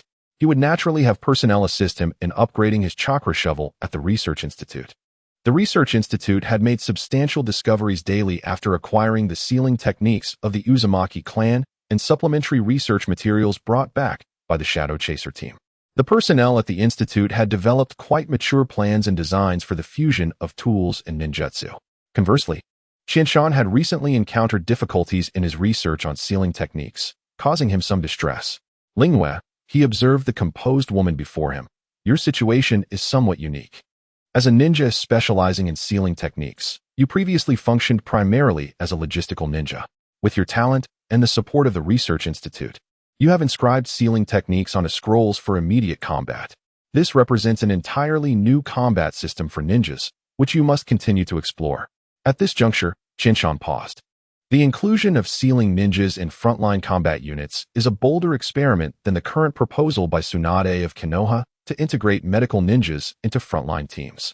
Medical ninjas, aside from a few exceptions, generally lack outstanding combat capabilities and are difficult to cultivate. In contrast, sealing ninjas are even rarer, with combat abilities on par with medical ninjas. Regarding your reward, he stated, producing a specially crafted identity card and sliding it across the table. Upon seeing Qianshan conclude the rewards and present the card, the Shadow Chaser team gazed in confusion at the silver metallic card adorned with Lingyue's portrait and detailed information. The others were perplexed. While the previous rewards consisted of ninjutsu or weapons, Lingyue's was merely a card. Noticing their expressions, Qianshan dispelled the suspense. The materials brought back from Uzumaki village have been organized and stored in the archives. This is your access card, allowing you to view and study all sealing techniques within at any time. Wow! Lingyue exclaimed, covering her mouth in astonishment. She had not anticipated such a significant reward. It granted her access to the entirety of sealing techniques knowledge. She stared incredulously at the pristine identity card before her. Lingyue, Qianshan continued, your ability to integrate the Research Institute's technology and embark on the path of sealing combat ninjas speaks volumes of your talent. This is an uncharted path that no one else has traversed. The future is yours to forge, and while I can enrich your knowledge of sealing techniques, the application is up to your personal ingenuity. Trembling, Lingyue accepted the identity card, her eyes glistening with emotion. She had never imagined that being trusted would weigh so heavily upon her, even without any explicit plans or demands from Qianshan. The small silver card felt immensely significant in her hands, heavy with the weight of expectation. Having dispensed the final reward, Qianshan transitioned into his usual motivational phase, fully aware of the importance of occupying the high ground of ideology. After all, Sarutobi Hiruzen, the third Hokage, had captivated many with the will of fire. Rising to his feet, Qianshan gazed at the assembled group, his deep black eyes radiating an otherworldly brilliance. As if peering into the future and transcending time, "You are all exceptional talents of the Sky Ninja. The Sky Ninja is ours now, and the future belongs to our children. It is we who decide what kind of future we entrust to them." As soon as Qianshan finished speaking, a sharp knock echoed at the door. "Come in," he beckoned, gesturing for the visitor to enter. Hyuga Chinchua rushed in, carrying a scroll and ushering in a gust of fresh air. "Lord Chinchua." The members of the Shadow Chaser team greeted their nominal superior. Hyuga Chinchua returned their gaze, acknowledging them with a nod. "Qianshan, we have received the latest intelligence. The battle lines of the 5 great nations have all contracted simultaneously." Without requiring Hyuga Chinchua to shield her words from the group, an unspoken understanding existed between them. Qianshan remarked, "It appears the Second Great Ninja War is nearing its conclusion. We must prepare in advance. Once the 5 great nations declare a ceasefire, it won't be long before the Dawn Merchant Association traces us, and a confrontation will be inevitable." The 4 individuals present felt a tightening in their chests upon hearing this latest intelligence. It seemed the tranquil life of the Sky Ninja was about to be disrupted. "Shadow Chaser, I command you to cancel all leaves immediately and enter a state of wartime alert. Increase patrols around the base and remain ready for action. This time we, the Sky Ninja, will re-emerge and assert our prowess." "Understood." They hastily obeyed the command and departed to prepare for battle, leaving Qianshan and Hyuga Chinchua in the laboratory. It stands to reason that Yunin will be the first to arrive. Last time they dispatched someone to pursue Liangzi, none returned. Moreover, the Land of Lightning lacks an agent from the Dawn Merchant Association to voice our concerns, so it remains uncertain how many will come this time. Hyuga Chinchua assessed the challenges facing the Sky Ninja. The facade of the Dawn Merchant Association may deceive smaller nations, but it could never fool the intelligence agencies of the 5 great nations. The reason the 5 great nations held their status was their indisputable strength. Other smaller nations exhibited significant disparities in various aspects compared to them. Even the Sky Ninja, having focused on rapid development, was no exception. However, Qianshan was not overly concerned. The 5 great nations had not entirely ceased hostilities yet. At most, they would send someone to investigate the Dawn Merchant Association's background. Once a ceasefire was established, their main energy would be devoted to restoring their strength after the war. Even if they dispatched troops to the Sky Ninja, it would likely involve elite experts rather than large-scale mobilization. Mass troop movements could easily leave a domestic void, providing opportunities for the other 4 great nations to exploit. Nevertheless, these elite experts would undoubtedly be formidable, and Qianshan anticipated encountering the Third Raikage, a bold leader who favored leading from the front. Indeed, the first wave of attackers would most likely come from Yunin. If they could repel this initial onslaught and leverage the agents of the Dawn Merchant Association across nations, it could quench their ambitions and secure a significant period for development. Qianshan has set the tone for the upcoming challenge. "Chinchua, you must hasten to complete your study of the Yin sealing technique, striving to accumulate sufficient chakra before the battle. In the face of the inevitable assault from Yunin, Qianshan may have to confront the Third Raikage, a formidable ninja renowned for his unparalleled strength. Although Qianshan has mastered sage techniques and embarked upon the path of physical evolution, the time he has is far too brief for a transformative leap. Moreover, the duration of his sage techniques is currently limited, and against an opponent like the Third Raikage, who possesses virtually no weaknesses, Qianshan must adopt unconventional strategies. The other ninjas accompanying the Third Raikage will need to be dealt with by Hinata Chinchua, making chakra reserves absolutely critical. I should be able to successfully complete the arrangement of the Yin sealing technique within 7 days. Chinchua estimated her learning progress and provided a timeline. Chapter 36. Thunderstrike. The pendant lights in the laboratory cast a bright glow on the metallic surface, and Qianshan stared intently at the data streams flickering across the holographic sand table. He was likely to face the Third Raikage, known for possessing both the strongest shield and spear, and he needed a powerful weapon to breach the defense of the lightning release chakra mode. An ancient philosopher once stated, "A gentleman adeptly makes use of external resources. Appropriately leveraging external assets is part of combat." With a natural advantage in intelligence, Qianshan must prepare accordingly. 12 researchers clad in white lab coats gathered around a circular conference table, each equipped with detailed intelligence on the third raikage. The chief engineer, Ryotaro, wrapped the table, causing the holographic sand table to split into three-dimensional projections, presenting three potential breakthrough directions concerning the characteristics of the lightning release chakra mode. The first proposal, chakra phase interference device. The head of the biological group, adorned with gold-rimmed glasses, stood and traced the meridians of the human body depicted in the hologram. The lightning release chakra mode relies on highly refined lightning attribute chakra flowing rapidly across the body, forming a defense. The more refined the chakra, the faster it moves. And consequently, the stronger the defense. We can create an interference warhead. The display revealed a honeycomb-shaped metallic sphere that, by releasing counter-frequency chakra pulses, would disrupt the stability of the chakra and, thereby, its defensive capabilities. Hinata Qianshua's Byakugan narrowed slightly. However, the chakra flow of Yunin's Jounin possesses adaptive characteristics, and the strength and control of the third raikage chakra undoubtedly far exceed that of an average Jounin. What do you estimate the effectiveness of this interference against the third raikage to be? Less than 30%, the group leader replied, activating a demonstration model. Inside the interference warhead, rotating chakra crystals materialized. If we increase the power of the warhead, there is a maximum 60% chance of breaching the raikage's defense within 3 seconds. His voice dropped. However, this interference warhead does not discriminate between friend and foe. It will also disrupt Lord Qianshan's chakra flow. Let us consider the next proposal, Qianshan interjected, recognizing that the success rate of this plan was too low. Against such a highly mobile opponent as the third raikage, a higher probability and more unexpected methods were required. After all, the enemy is not a stationary target. He would evade if the situation turned dire. The interference warhead might not hit its target, making it best suited as a supplementary measure. The second proposal, plasma-penetrating spear. The stocky technician from the weapons development department excitedly stood up as the holographic display shifted to reveal a massive lance entwined with arcs of electricity. By drawing on the principles of magnet release from Sunagakure, we can create a superconducting track using chakra crystals.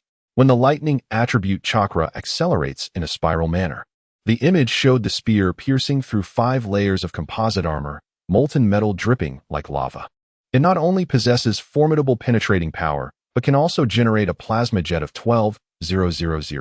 Zhue Ying's eyes lit up as he raised his hand. What is the weight of this weapon? Recognizing its undeniable power, he noted the size depicted in the image. Weight is crucial when facing a high-speed ninja. The stocky technician wiped his brow. After a streamlined design, the overall weight will reach 82 kilograms, demanding an extremely high level of physical fitness from the user. Upon hearing this weight, Qianshan's initial anticipation quickly turned to disappointment. While not excessively heavy for a ninja, facing the third raikage, one of the top 10 fastest ninjas in the entire ninja world, was another matter entirely. Do you guess why the raikage doesn't carry weapons? Is it that Yunin cannot produce them? Not carrying a weapon maximizes his speed advantage. Bearing such a heavy weapon would undoubtedly impede my own speed, rendering me a living target against the third raikage. Let us move on to the next proposal. This weapon is suitable for assault, but not ideal for my needs. Qianshan acknowledged without dismissing the design entirely. The third proposal, high-frequency particle oscillation blade. A young female researcher seated at the corner of the round table suddenly spoke. Her voice as cold as machinery. The sand table displayed a bladeless short sword adorned with spiral grooves. Based on Lord Qianshan's hypothesis regarding the duality of chakra and matter, when the vibration frequency surpasses a critical threshold, the projected short sword manifests an energy blade capable of penetrating lightning release armor, creating ripples in space and rendering all defenses meaningless. A profound silence engulfed the laboratory. Hinata Qianshua's Byakugan suddenly shone brightly. Are you attempting to recreate dust release? The sheer destructive power bore a striking resemblance to the dust release of a Wagakure. Not entirely. The female researcher adjusted her glasses. Dust release involves molecular-level decomposition, a formidable disintegration power. This, however, is energy poured from chakra crystals at high velocity, generating an extreme cutting force. High velocity? Hinata Qianshua inquired. How brief is brief? According to the model calculations, under the current structure, if filled with chakra crystals, it can sustain for 10 seconds. Additionally, the weapon requires 0 5 seconds to charge into a superfrequency state. What about the weight? Qianxue continued her questioning. It is 50 heavier than Lord Qianshan's current sword. By adding energy circulation runes to the short sword, we should be able to enhance its duration. Can we produce a finished product in 3 days? Qianshan expressed his satisfaction with the high-frequency short sword. Our time is not particularly ample. The war among the 5 great nations could conclude at any moment. Once the war ends, Yunnan will have the capacity to deal with us. No problem. 3 days is sufficient, came the confident reply. One final question. What shall we name it? The young female researcher pondered for a moment before responding. This weapon is developed specifically to counter the Raikage. How does Thunderstrike sound? Thunderstrike, indeed. It seems you have great confidence in the weapon you've designed. I begin to anticipate your masterpiece, Qianshan affirmed. Not realizing that his subordinates believed they could craft a weapon capable of slaying an influential figure, particularly one as formidable as the Third Raikage. Previously, Qianshan had merely hoped to fend off the Third Raikage. The prospect of slaying him seemed far-fetched. The Third Raikage's speed was too great, and capturing him with his current abilities was unlikely. Even if he teamed up with Hinata Qianxue, unless the Third Raikage fought to the bitter end, they would likely suffer devastating losses, potentially leading to one of their own being sacrificed. The Third Raikage would not engage in a death struggle. If he were to fight to the bitter end for a mere business venture, Yunnan would soon find itself vulnerable to an assault from a Wagakure. Anoki is not one to be trifled with. Ninjas carrying the title of Kage are far from foolish. This was a result Qianshan could not accept. If Thunderstrike proves effective as described, it is unlikely to kill the Third Raikage. As a top-tier speed ninja, if the Raikage wishes to escape, Qianshan currently lacks the means to restrain him. However, inflicting a painful lesson upon Yunnan is certainly within the realm of possibility. Only by inflicting pain can they earn the right to negotiate, a notion Qianshan firmly believes in. Chapter 37. The initial trial of Thunderstrike in a training ground. A young boy moved with remarkable swiftness, creating a series of fleeting phantoms that ordinary eyes could scarcely perceive. Occasionally, training rubber bullets, accompanied by piercing whistles, hurtled towards him. The boy wielded his short sword with the grace of a butterfly dancing through a dense floral garden, deftly evading the lush foliage while precisely striking down each bullet, cleaving them asunder. With the comprehensive enhancement of his chakra through mystical arts, Qianshan's swordsmanship had experienced a qualitative leap compared to previous days. Although Qianshan had always excelled in swordplay and taijutsu, achieving such accuracy against rapidly moving small objects was previously a formidable challenge. Under the influence of mystical arts, his heightened perception not only amplified his awareness of the surrounding environment, but also sharpened his understanding of his own physical state, enabling him to wield his strength with greater efficacy and direct his weapon with precision. In light of the impending crisis, Qianshan had to curtail his time in the laboratory, as well as the hours spent on shadow clone operations. He focused intently on combat training for high-speed maneuvers, striving to enhance his body's reflexes in the face of such velocity. Qianshan held firmly to a belief: preparation leads to success, lack of preparation leads to failure. When confronted with the potential threat of a village's shadow, no amount of preparation was excessive. Even with an intelligence advantage that surpassed imagination, Qianshan remained wary of every formidable adversary. To underestimate an enemy was to disregard one's own life, and Qianshan, valuing his existence, was not one to take undue risks. Though he occasionally did not shy away from gambling with his life, he would never be excessively optimistic. Lord Qianshan, the Research Institute reports that results have emerged. Please make your way there. A ninja materialized in the training room, conveying the latest developments from the Research Institute. The weapon testing ground on the underground third level of the laboratory blazed with blinding white light, its hexagonal metallic walls adorned with defense runes of the Whirlpool clan. Qianshan stood before the bulletproof glass of the observation platform, his fingertips unconsciously caressing the hilt of Thunderstrike, the dark silver short sword that trembled slightly in his grasp, as if it were a bloodhound sensing the scent of blood. The hilt of Thunderstrike fit Qianshan's hands perfectly, having been specially crafted based on his physical data.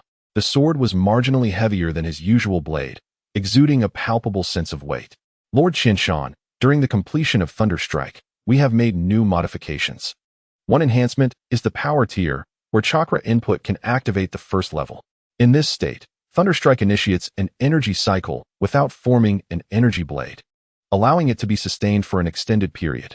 While there is no offensive enhancement during this time, it can reach full power in less than 0.1 seconds, as opposed to the previous requirement of 0.5 seconds.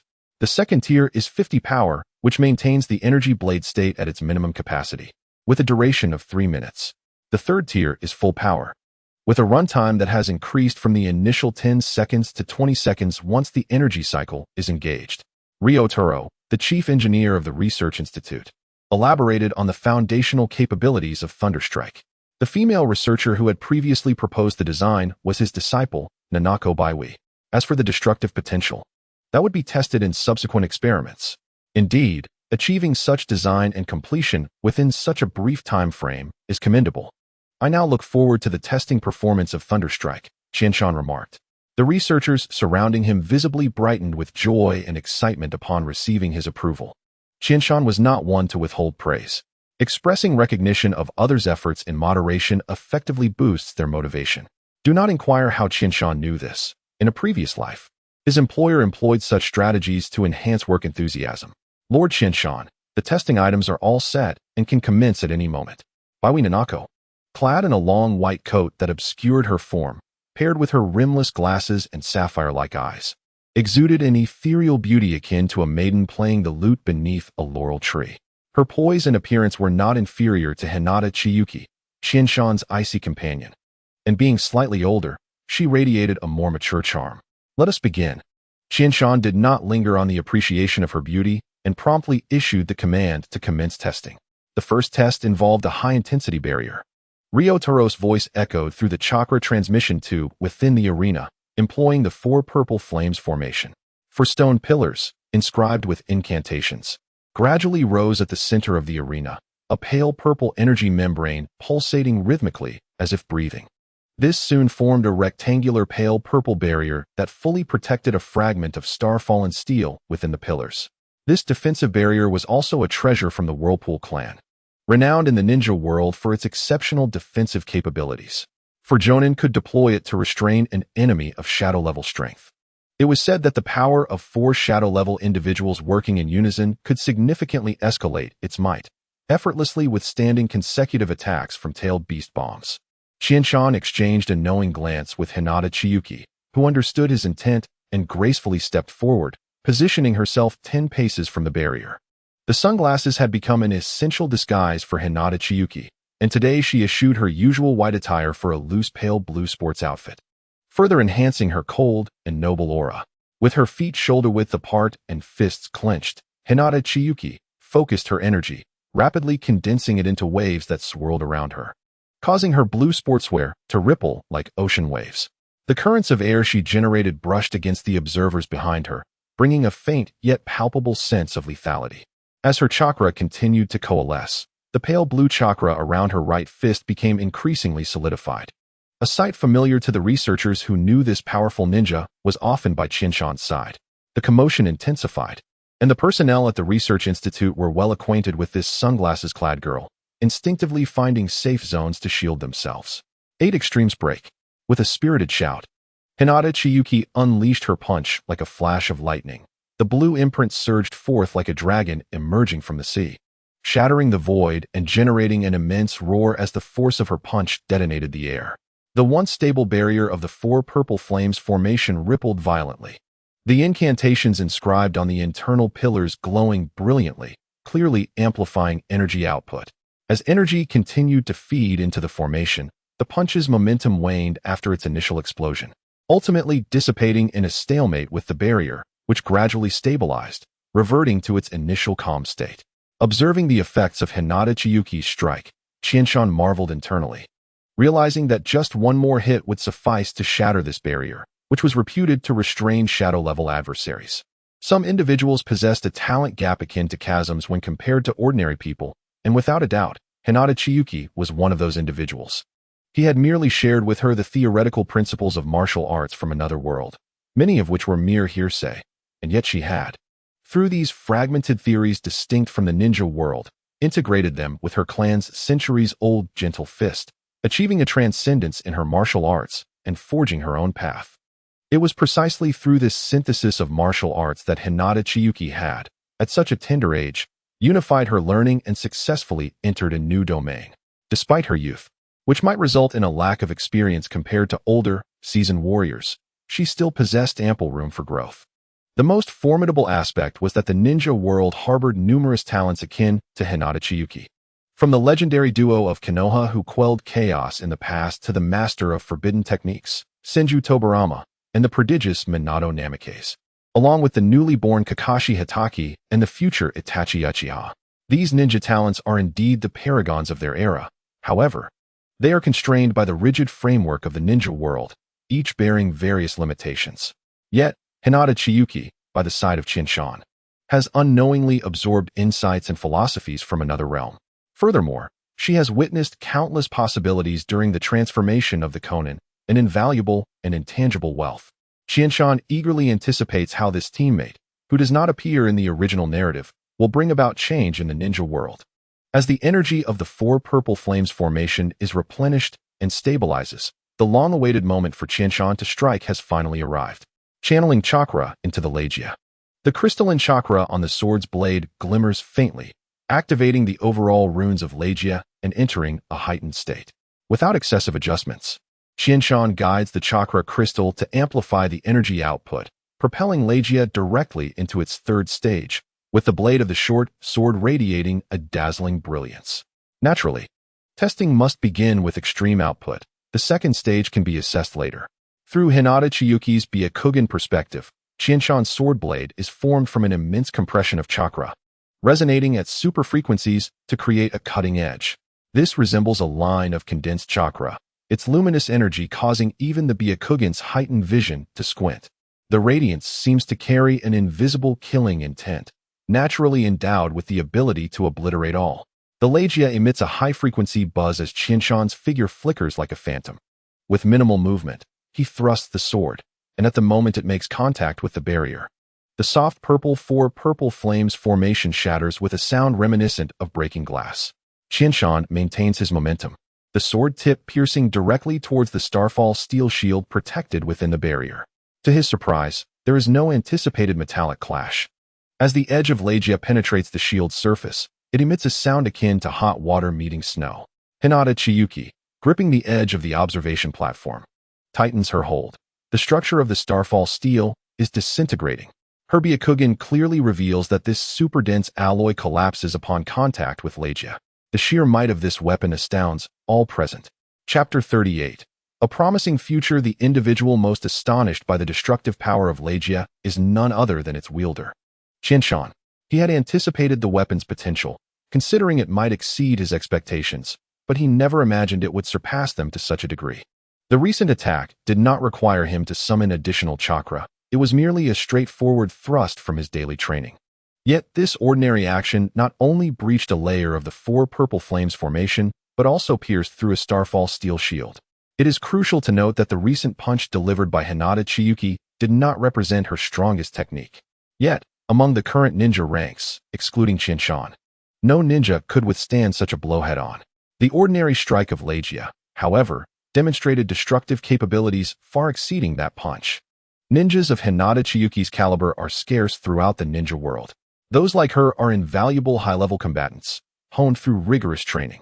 Legia is merely a manufactured weapon, and its capacity for production implies that as long as materials are sufficient, it can be continuously produced. On paper, even a low-ranking ninja wielding Legia poses a lethal threat to someone of Hinata Chiyuki's and Qinshan's stature. Yet, in actual combat, a low-ranking ninja would be swiftly defeated by high-agility combatants like Qinshan and Hinata Chiyuki. When speed reaches a certain tier, ninjas below that level are instantly overwhelmed. A prime example is Konoha's White Fang, currently engaged in battle with Sunagakure, whose mastery of swordsmanship, combined with his extraordinary speed, allows him to nearly sever Sunagakure's supply lines single-handedly. Similarly, the yet unknown Namikaze Minato, during the Third Great Ninja War in the Iwagakure battlefield, dispatched 50 jonin in mere moments. Against ninjas, most of whom lack high defensive capabilities, a single shuriken can be fatal. High-agility warriors are akin to harvesting machines. However, should 3 high-agility jonin simultaneously wield weapons like Legia, even Hinata Chiyuki, with her Byakugan's insight, would find herself in dire straits. Cultivating a ninja of Hinata Chiyuki's caliber is a formidable task for the 5 great nations. For the current Konin, there are only a few from the shadow chasing team who present some potential opportunities. Meanwhile, training 3 high-agility Jonin is not particularly challenging for the present Konin. With resolute effort, they can yield results.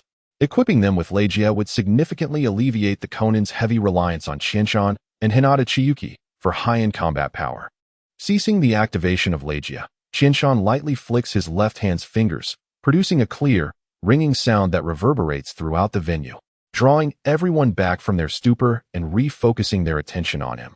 This experiment has proven exceptionally successful, and their collective efforts are evident.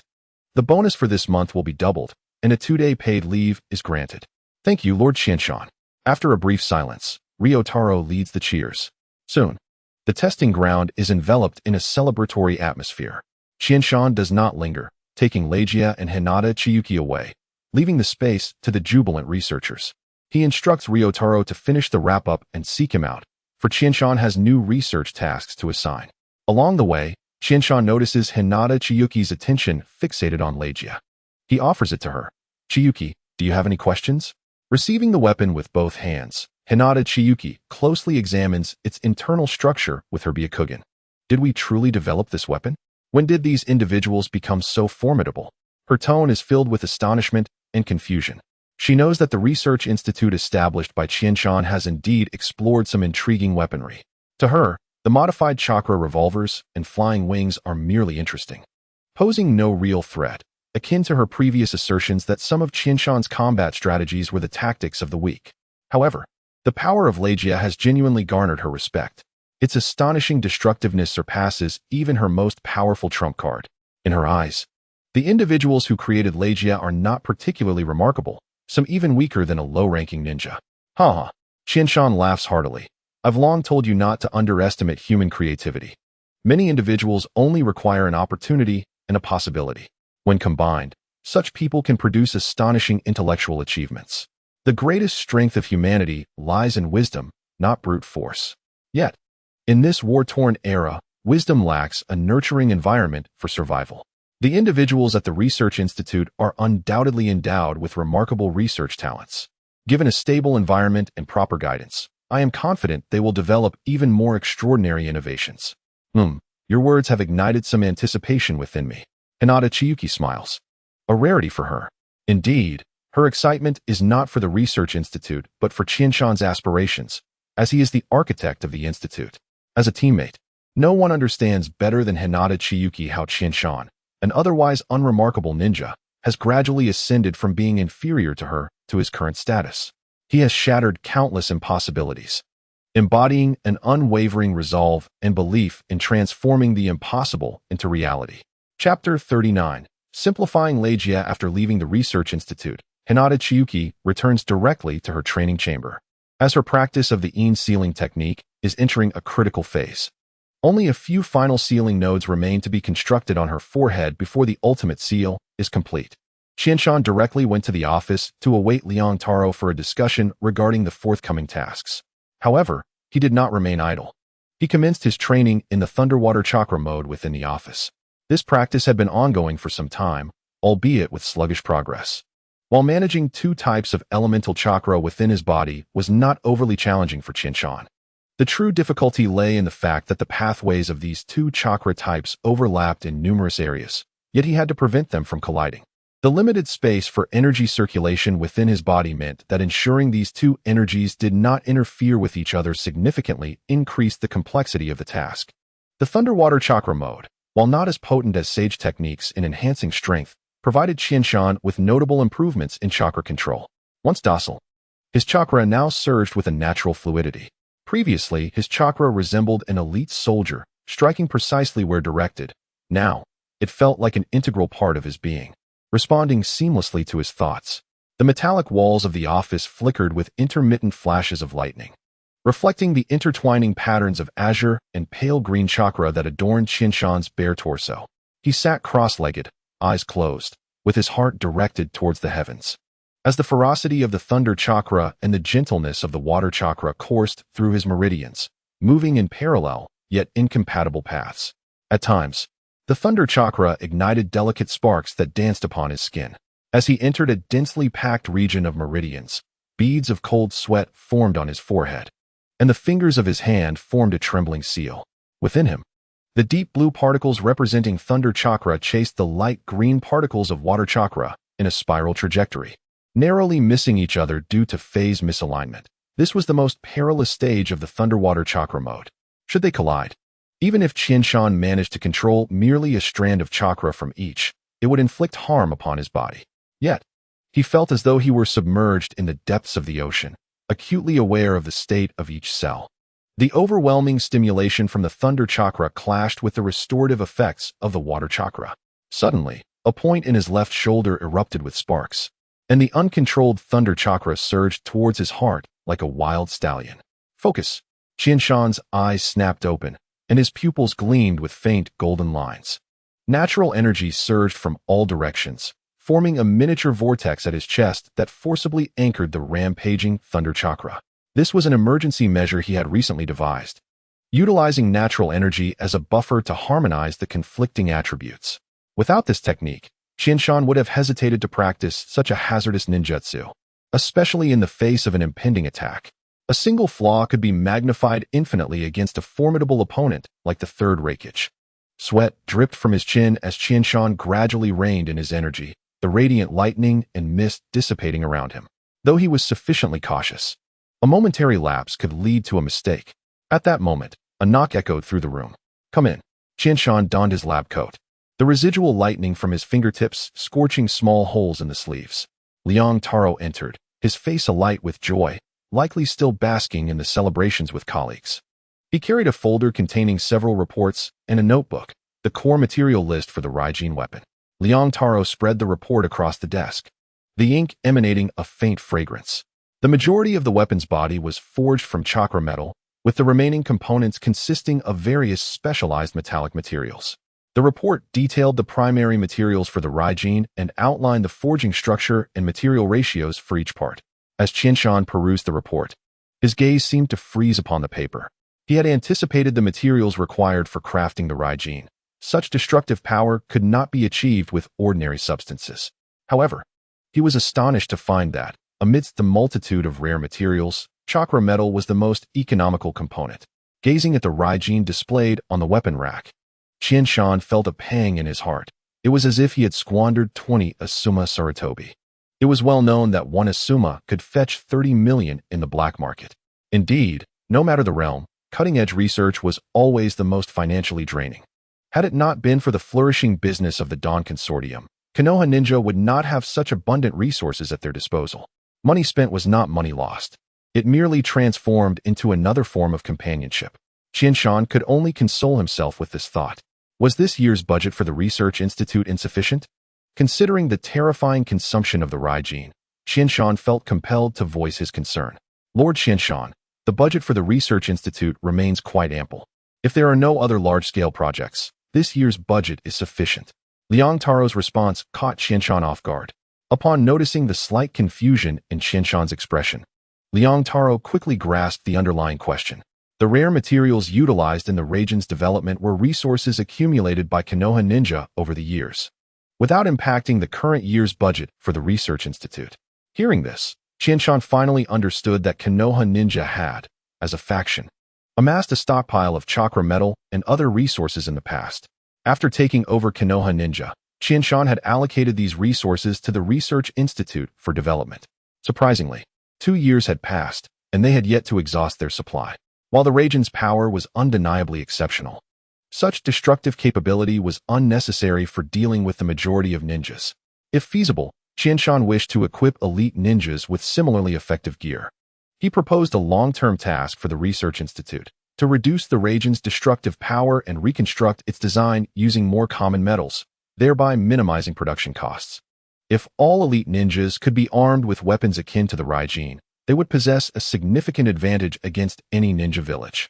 In Qianshan's vision, even if the Raijin's power were diminished, its unique attack pattern could still yield a potency only slightly inferior to the Chidori, sufficient to rival the attack power of typical A-rank ninjutsu, an already astonishing level of destructiveness.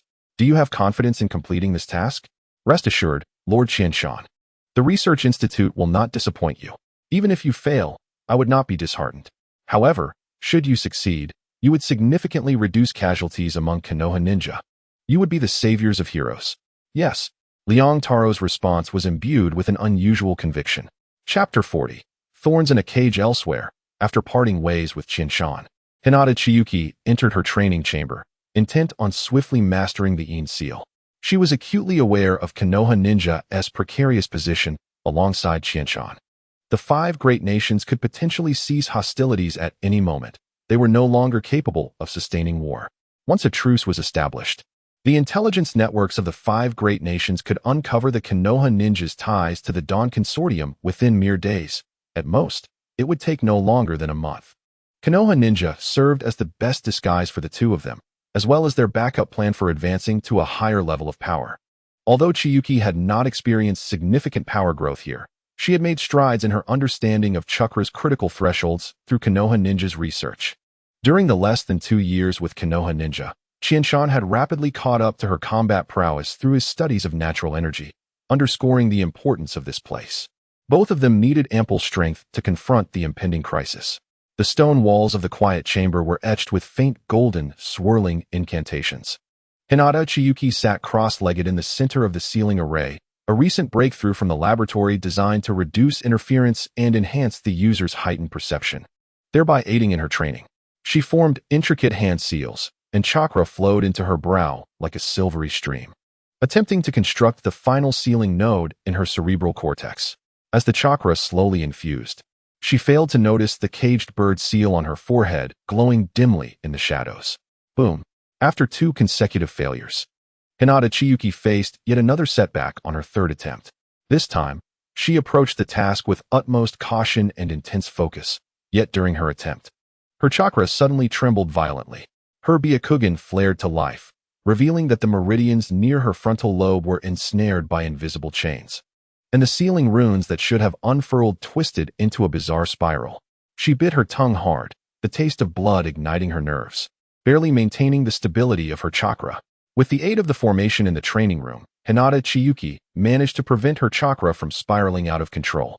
Determined, she attempted a 4th time, deliberately dividing her chakra into 2 streams, one to guard against potential tremors, and the other dedicated to targeting the sealing nodes.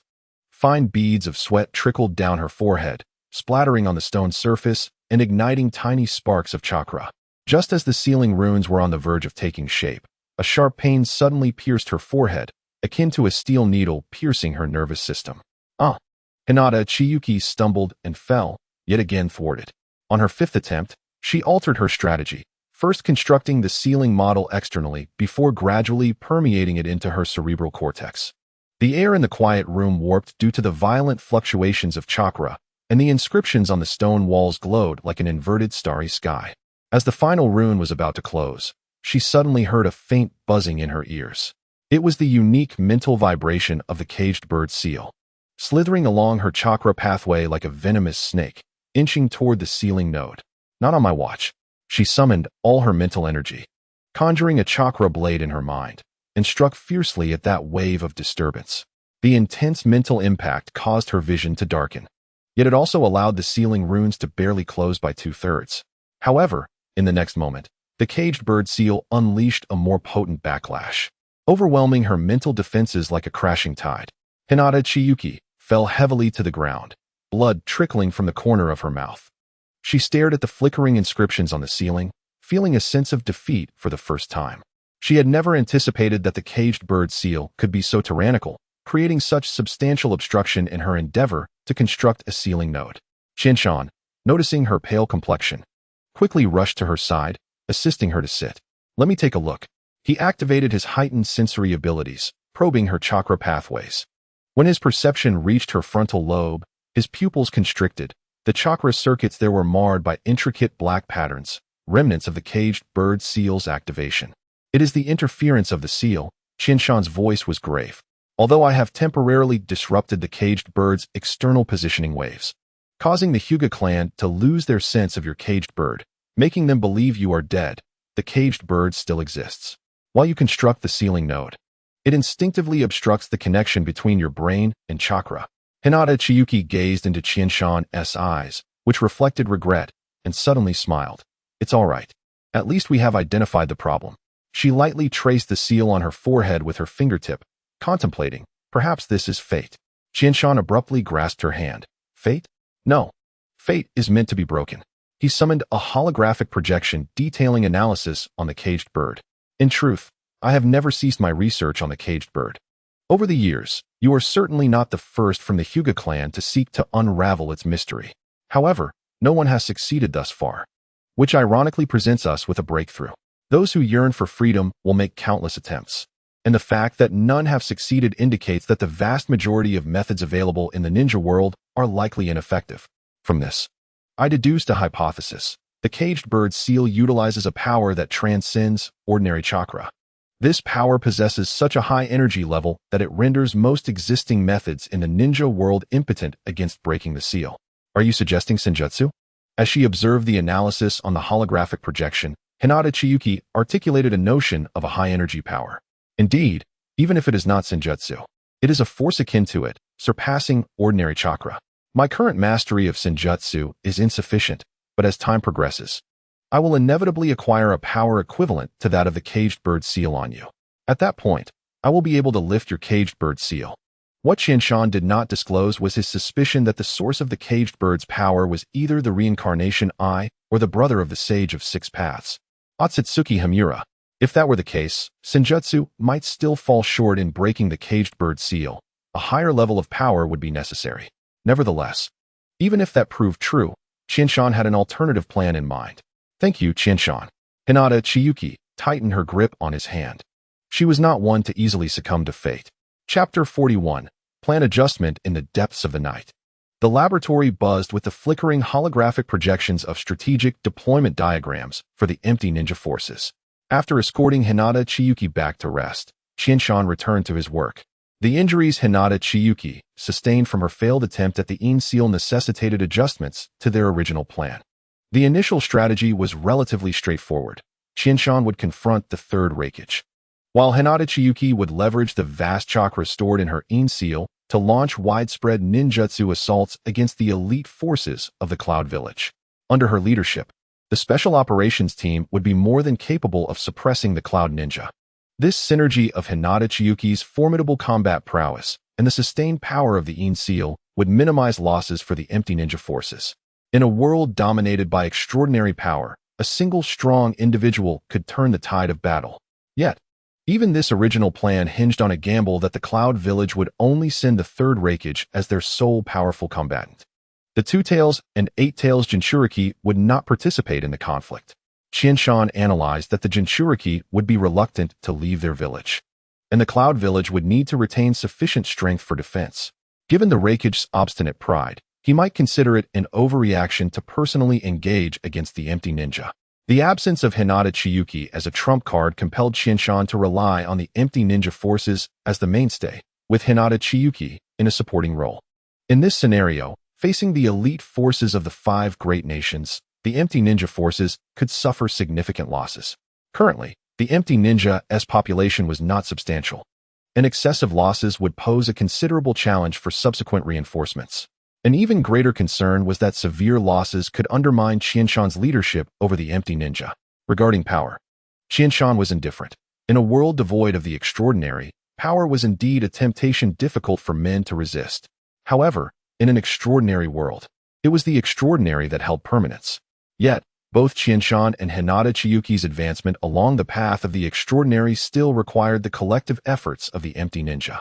A stable development of the empty ninja would facilitate their strength's progression.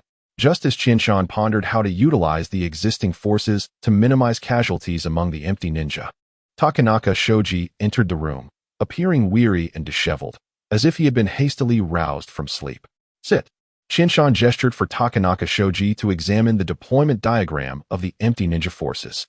Hinata Chiyuki's training with the Yin seal had hit a bottleneck, resulting in her injury, rendering her unable to lead the elite forces in a frontal assault against the enemy. A pang of anxiety gripped Takanaka Shoji as he adjusted his glasses.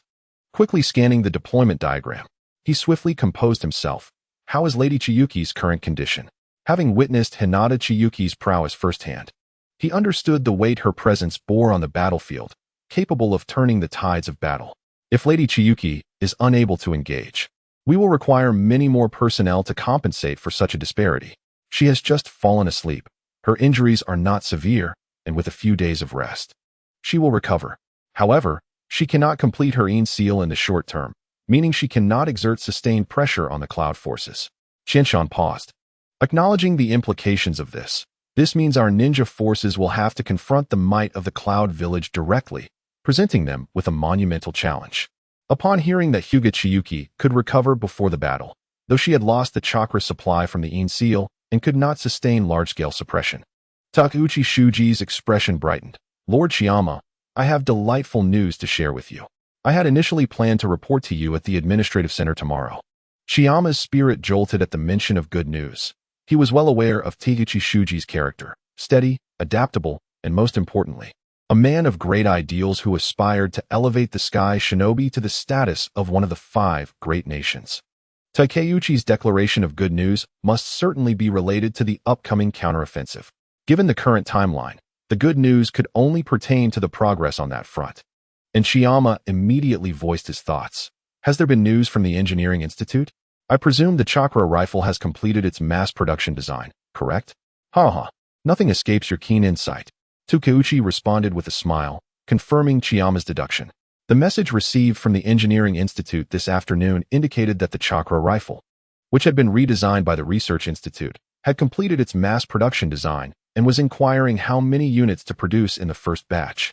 As the leader of the Sky Shinobi, Chiyama, though often represented by shadow clones at the government center and only present for a few hours each day, was acutely aware of the significant transformations occurring within the Sky Shinobi over the past 2 years, of which Takeuchi was the most knowledgeable.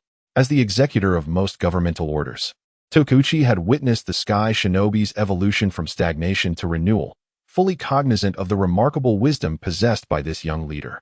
Chiyama, however, was oblivious to Takeuchi's internal reflections. Even if he were aware, he would merely chuckle.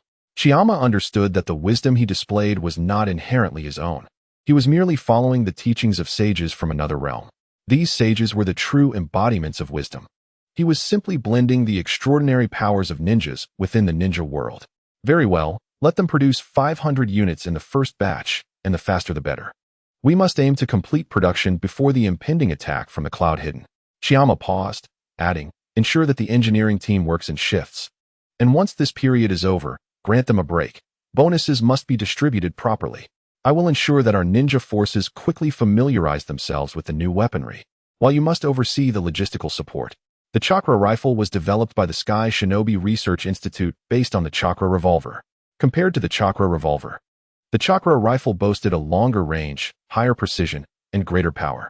Most importantly, the chakra rifle featured dual modes, capable of loading physical projectiles like the chakra revolver, as well as unleashing energy projectiles powered directly by accumulated chakra. Undoubtedly, equipping the Sky Shinobi with chakra rifles would not just narrow the gap with the 5 great nations ninjas, but could potentially equalize their combat power on the battlefield.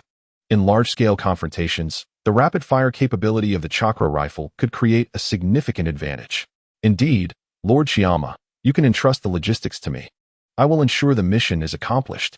The two engaged in a fervent discussion over various details, with Takeuchi proposing supplementary plans from a logistical and intelligence support perspective, while Chiyama continuously simulated tactical possibilities on the holographic display to determine the necessary logistical support and fill any gaps. Chiyama's fingertips tapped densely on the machine, striving to amalgamate the technological advantages of the Sky Shinobi with tactical innovations to the utmost. As the first rays of dawn penetrated the laboratory, the tactical plan before them had undergone 3 revisions, culminating in a comprehensive new operational strategy. Chiyama approached the floor-to-ceiling window, gazing at the ninjas gathering for morning training in the distance, suddenly smiling. The ninja world requires no sympathy, only strength. This time, we shall make the Cloud Hidden experience the taste of being struck hard, utilizing the technology and wisdom of the Sky Shinobi. A fierce battle, poised to overturn traditional ninja tactics, was about to unfold, and Chiyama was resolutely facing a challenge capable of altering the very landscape of the ninja world, carrying the future of the Sky Shinobi with him. Chapter 42. The gentleman hides his sharpness 3 days later. As the morning light bathed the alloy dome of the Sky Shinobi base, the injured Hinata Chiyuki stood at the center of the floating shooting range, her silver headband glimmering coldly in the sunlight. Possessing the Byakugan's extraordinary insight, Hinata Chiyuki wielded firearms with unparalleled precision. While ordinary ninjas required scopes to engage distant foes, her formidable observation range surpassed that of any scope. It was precisely for this reason that she had always been the chief instructor for the Sky Shinobi's firearm training. Behind her black sunglasses, her Byakugan's pupils transformed into a snowy hue, her retina capturing the three-dimensional landscape around her as 50 floating targets darted through the air along various trajectories, each bullseye precisely locked onto her line of sight. Be mindful of the ballistic deviation. Her voice echoed through the shooting range via a loudspeaker, as 30 soldiers armed with chakra rifles fanned out in a formation, their gun muzzles smoothly tracking their targets. As the 7th target swept past a metallic column, Hinata's fingertips quivered. Position 3, the reflection off the column will cause a 0.3-second deviation in the scope. Recalibrate quickly to lock onto the target. No sooner had she spoken than the soldier in position 3 squeezed the trigger. A pale blue chakra beam grazing the edge of the column and striking the bullseye with precision. The tactical gear worn by the soldiers flickered with data feedback.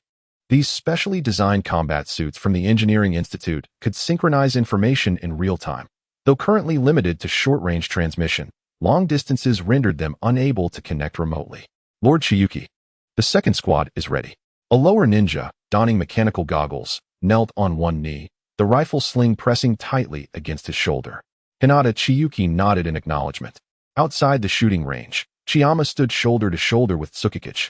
The black trench coat of Tsukikage revealed a section of the modified chakra short blade, the propulsion module on his back still emitting residual heat, indicating he had just returned from an external mission. Lord Chiyama. The latest intelligence from the Special Operations Team indicates that the 5 great nations have officially declared a ceasefire. This is splendid news indeed. The ceasefire came sooner than I anticipated. Chiyama felt a surge of joy upon receiving this information, despite the potential crisis arriving earlier than expected. Lord Chiyama, I don't quite understand. The earlier the ceasefire among the 5 great nations, wouldn't that mean they would have more energy to investigate the Dawn Trading Company? This should not bode well for us. Tsukikage boldly voiced his concerns. You are correct, but that is only one perspective. There is another angle you have yet to consider. Forces like the 5 great nations do not engage in war lightly. However, once war is initiated, all parties become ensnared in its grasp. Either they gain sufficient benefits or weaken internally to the point of being unable to sustain the conflict. A ceasefire would not be declared lightly. Chiyama continued. The sooner the 5 great nations cease hostilities, the more it indicates that our estimations of their strength were overly optimistic. It proves that the gap between us and the 5 great nations is not as vast as we predicted, and it also suggests that the forces they can mobilize against us are considerably limited. I see now, Tsukikage replied, his expression one of newfound understanding, as Chiyama's perspective had indeed illuminated a blind spot in his knowledge. Tsukikage, all reconnaissance operations from the Special Operations Team will be conducted aerially. Ground teams will be reduced to basic alert patrols. We must increase our reconnaissance frequency. This time we must keep the enemies at bay. Chiyama's fingertip traced the storm's eye on the map, and a blue-white electric arc danced in his palm. Tsukikage promptly agreed, wishing to avoid any conflict erupting within the base. Lord Chiyama, many of our Special Operations members are still not proficient with firearms. Would it be possible for Lord Chiyuki to provide them with training later? Chiyama directed his gaze towards the shooting range, where the tall white figure of Hinata Chiyuki was personally demonstrating how to lock onto high-speed moving targets. Her rifle deftly twisted in her palm, unleashing a barrage of chakra beams that intricately wove into a net-like trajectory, simultaneously obliterating 7 targets. This was precisely the barrage coverage tactic designed by Qinshan. Based on modern warfare theories, Hinata Chiyuki's Byakugan transformed this strategy, which demanded meticulous calculations, into an instinctive reaction. Once this crisis has passed, I shall speak with your captain, urging her to devote more time to her subordinates. Qinshan, attuned to unspoken sentiments, quickly discerned that Chasing Shadow was subtly conveying that their captain, Hinata Chiyuki, had been rather hands-off. As the captain of Special Operations, Hinata Chiyuki had essentially delegated routine affairs to Chasing Shadow, the brigade leader. This was quite reminiscent of Qianshan, who had similarly handed over administrative duties to Takuchi Shoji. Even in the core authority of the ninja unit, Qianshan had established a decision-making group composed of the 5 brigade leaders. Non-military actions were decided by a 5-person vote, with Qianshan occasionally dispatching shadow clones to observe and record. It was not that Hinata Chiyuki and Qianshan lacked the desire to invest more energy in these matters. Rather, both were compelled to enhance their own strength. Though the Sky Ninja flourished at present, losing their high-level combat power in the face of threats from the 5 great nations would lead to immediate annihilation. In the extraordinary world, the ultimate determinant remained the most formidable strength, while lower-tier powers could only serve as supplementary forces, not as the primary might. Just like in the original narrative of the 4th Great Ninja War, without Naruto and Sasuke, the formidable Uchiha Madara could single-handedly obliterate the entire ninja world with his infinite Tsukuyomi and Jutsu. After receiving Qianshan's definitive response, Chasing Shadow departed swiftly, needing to establish new patrol arrangements. Once he left, Qianshan entered the shooting range alone. Hinata Chiyuki had just completed a training session, her rifle slung at her waist, sweat-soaked strands clinging to her forehead. This new weapon of yours is impressive, though its range is a bit limited, resulting in diminished power, she remarked calmly, a glint of sharpness flickering in her eyes. The Research Institute has already customized a rifle tailored for you, and it should be completed soon, Qianshan chuckled. The chakra rifle differed significantly from the Raijin short sword Qianshan wielded, as firearms demanded exceedingly high mechanical precision. The potent, long-range chakra sniper rifle suitable for Hinata Chiyuki required even greater precision and material resilience. Given the current technology of the Sky Ninja, crafting each component meticulously was essential. The research project had been underway for over 3 months, and its incomplete status was indicative of the complexities involved in producing such a high-precision chakra sniper rifle. Correspondingly, the weapon's power was highly anticipated. Very well, it seems the Research Institute is quite capable. Upon hearing that it would soon be finished, Hinata Chiyuki expressed her delight. Granting rare praise to the Institute, Qianshan exchanged a knowing glance with Hinata Chiyuki. This is the era of the Sky Ninja. New methods of chakra utilization are transforming the world. Qianshan spoke softly, and we are merely the ones who ignite the first flame. In contrast to traditional ninjutsu, chakra firearms boast a higher chakra utilization rate, lower entry barriers, and swifter combat readiness. She raised the chakra rifle, the scope reflecting the dimming sky. The emblem of the Sky Ninja on her forehead fluttered in the wind, as if responding to the challenges that lay ahead. Chapter 43, An Epic-Making Edge. Days later, the Research Institute finally completed the manufacturing of the chakra sniper rifle. Hinata Chiyuki stood at the observation point on the cliff's edge of the Sky Ninja base, where fragmented sunlight filtered through the clouds. Below her lay a chasm 1,000 meters deep, and in the distance, several metallic target platforms emerged hazily from the morning mist. She cradled the newly finished chakra sniper rifle, its streamlined silver-blue body adorned with spiral patterns of chakra metal, with a translucent chakra crystal energy core embedded at the cheek rest, shimmering with a delicate blue light in sync with her breath. This weapon was considerably heavier than anticipated. Pressing her eye to the scope, she gently tapped the balance weight on the rifle's stock with her index finger. In truth, with the dynamic vision of her Byakugan, the scope was merely an auxiliary tool. Nonetheless, she precisely captured every detail of the firearm. Qianshan stood 5 meters away beside an alloy support frame, his fingertips gliding over the terminal screen. The barrel employs a 3-layer high-density chakra metal composite structure, capable of withstanding ultra-high-frequency chakra vibrations.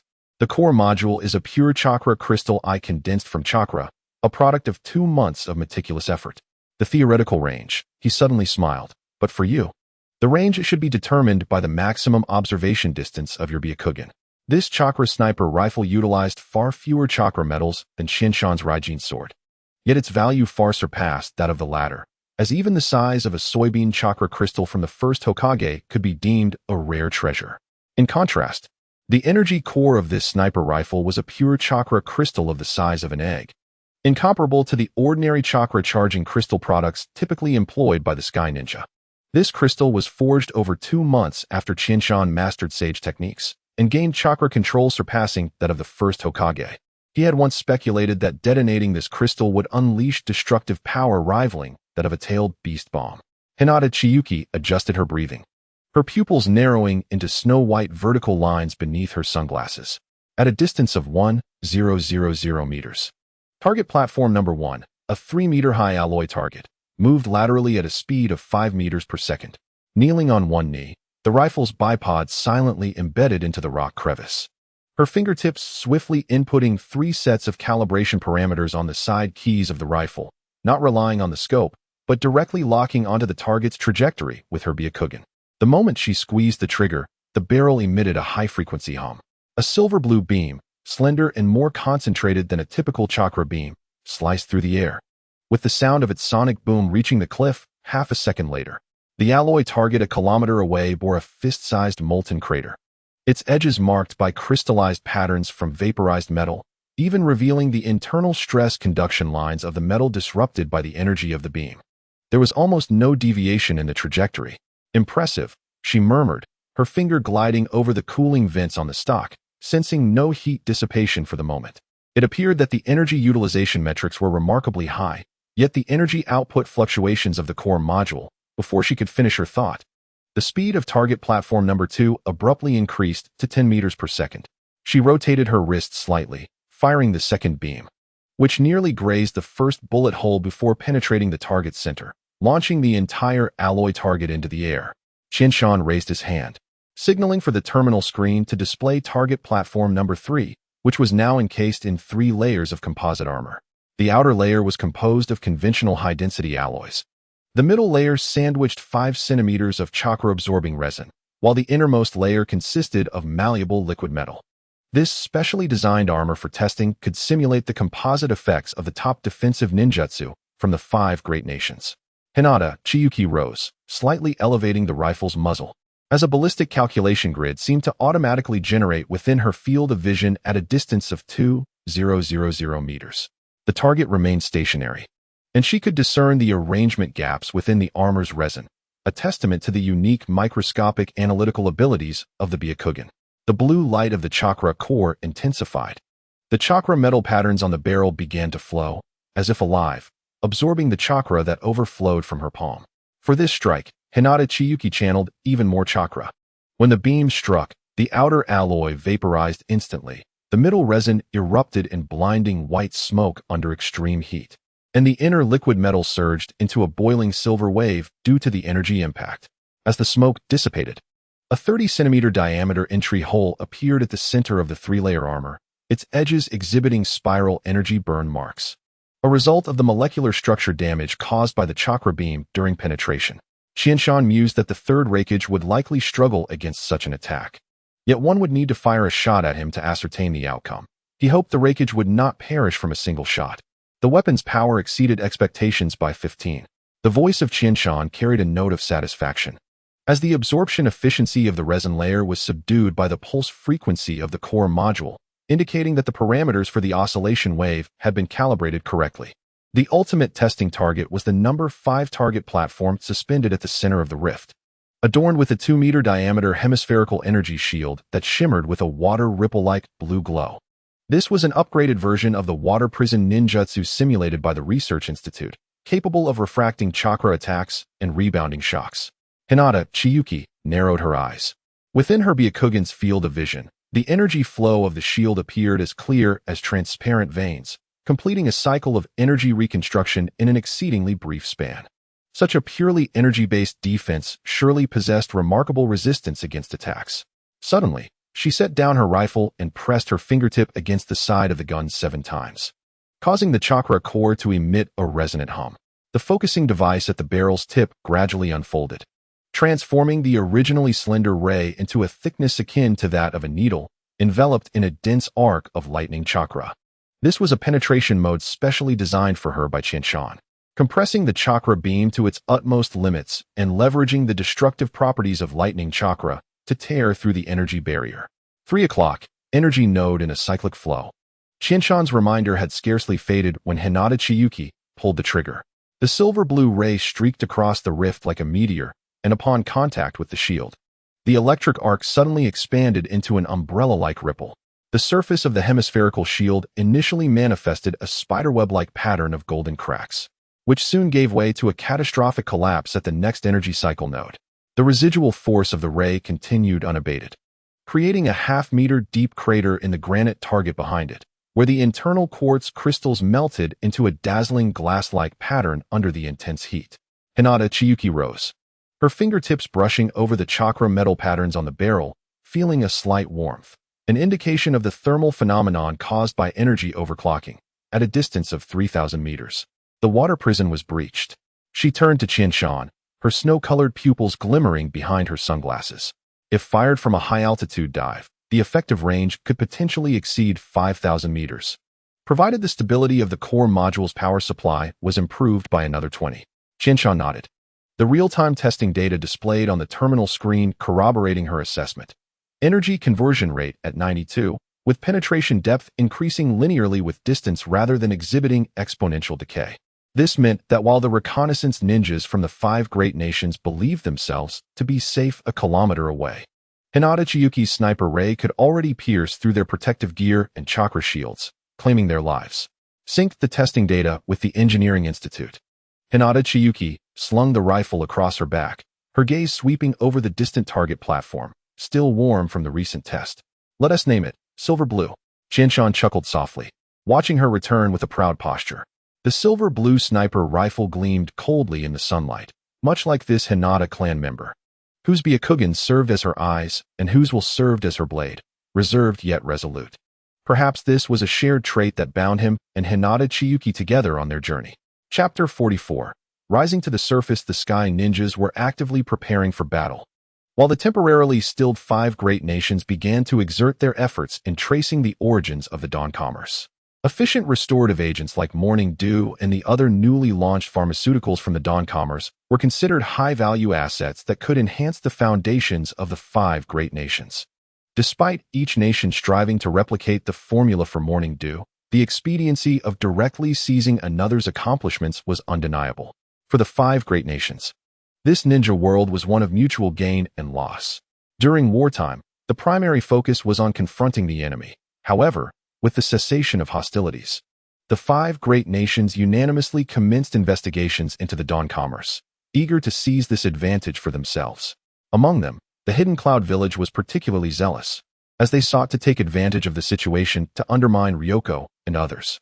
Qianshan had severed direct trade with the Land of Lightning, forcing the Hidden Cloud to procure Morning Dew at exorbitant prices on the black market.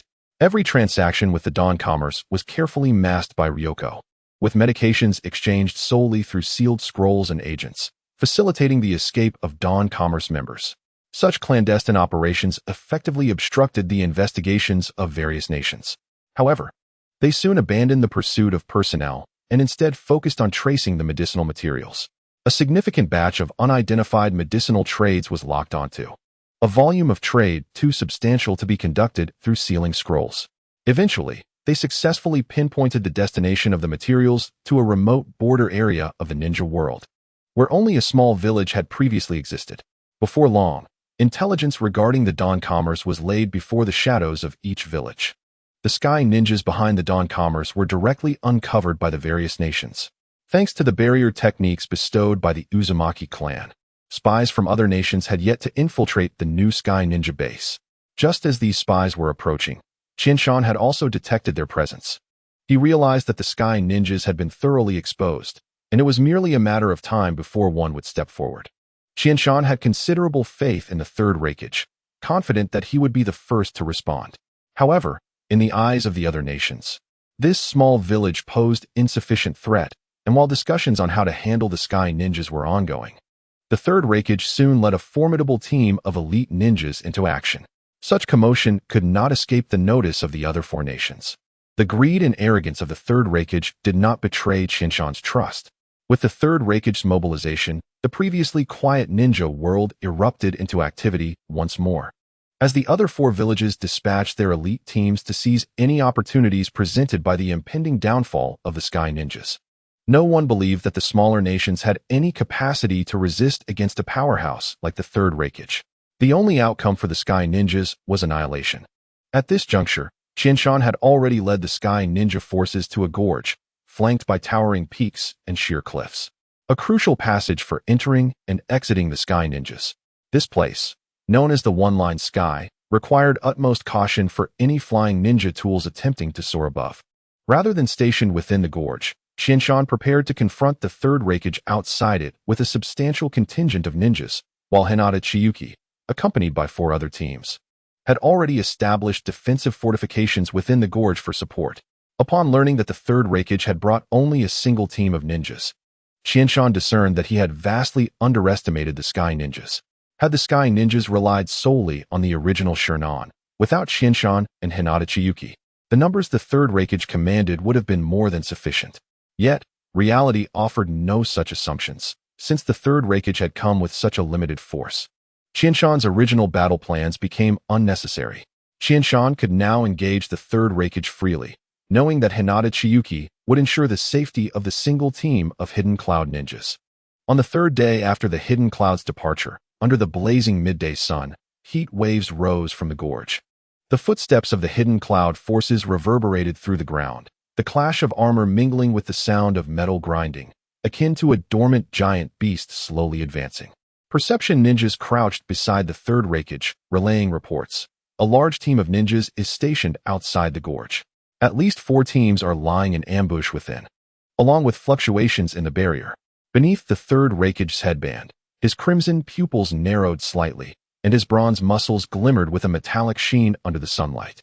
He abruptly raised his hand, causing the ninjas behind him to halt instantly, their movements synchronized, stirring a cloud of dust.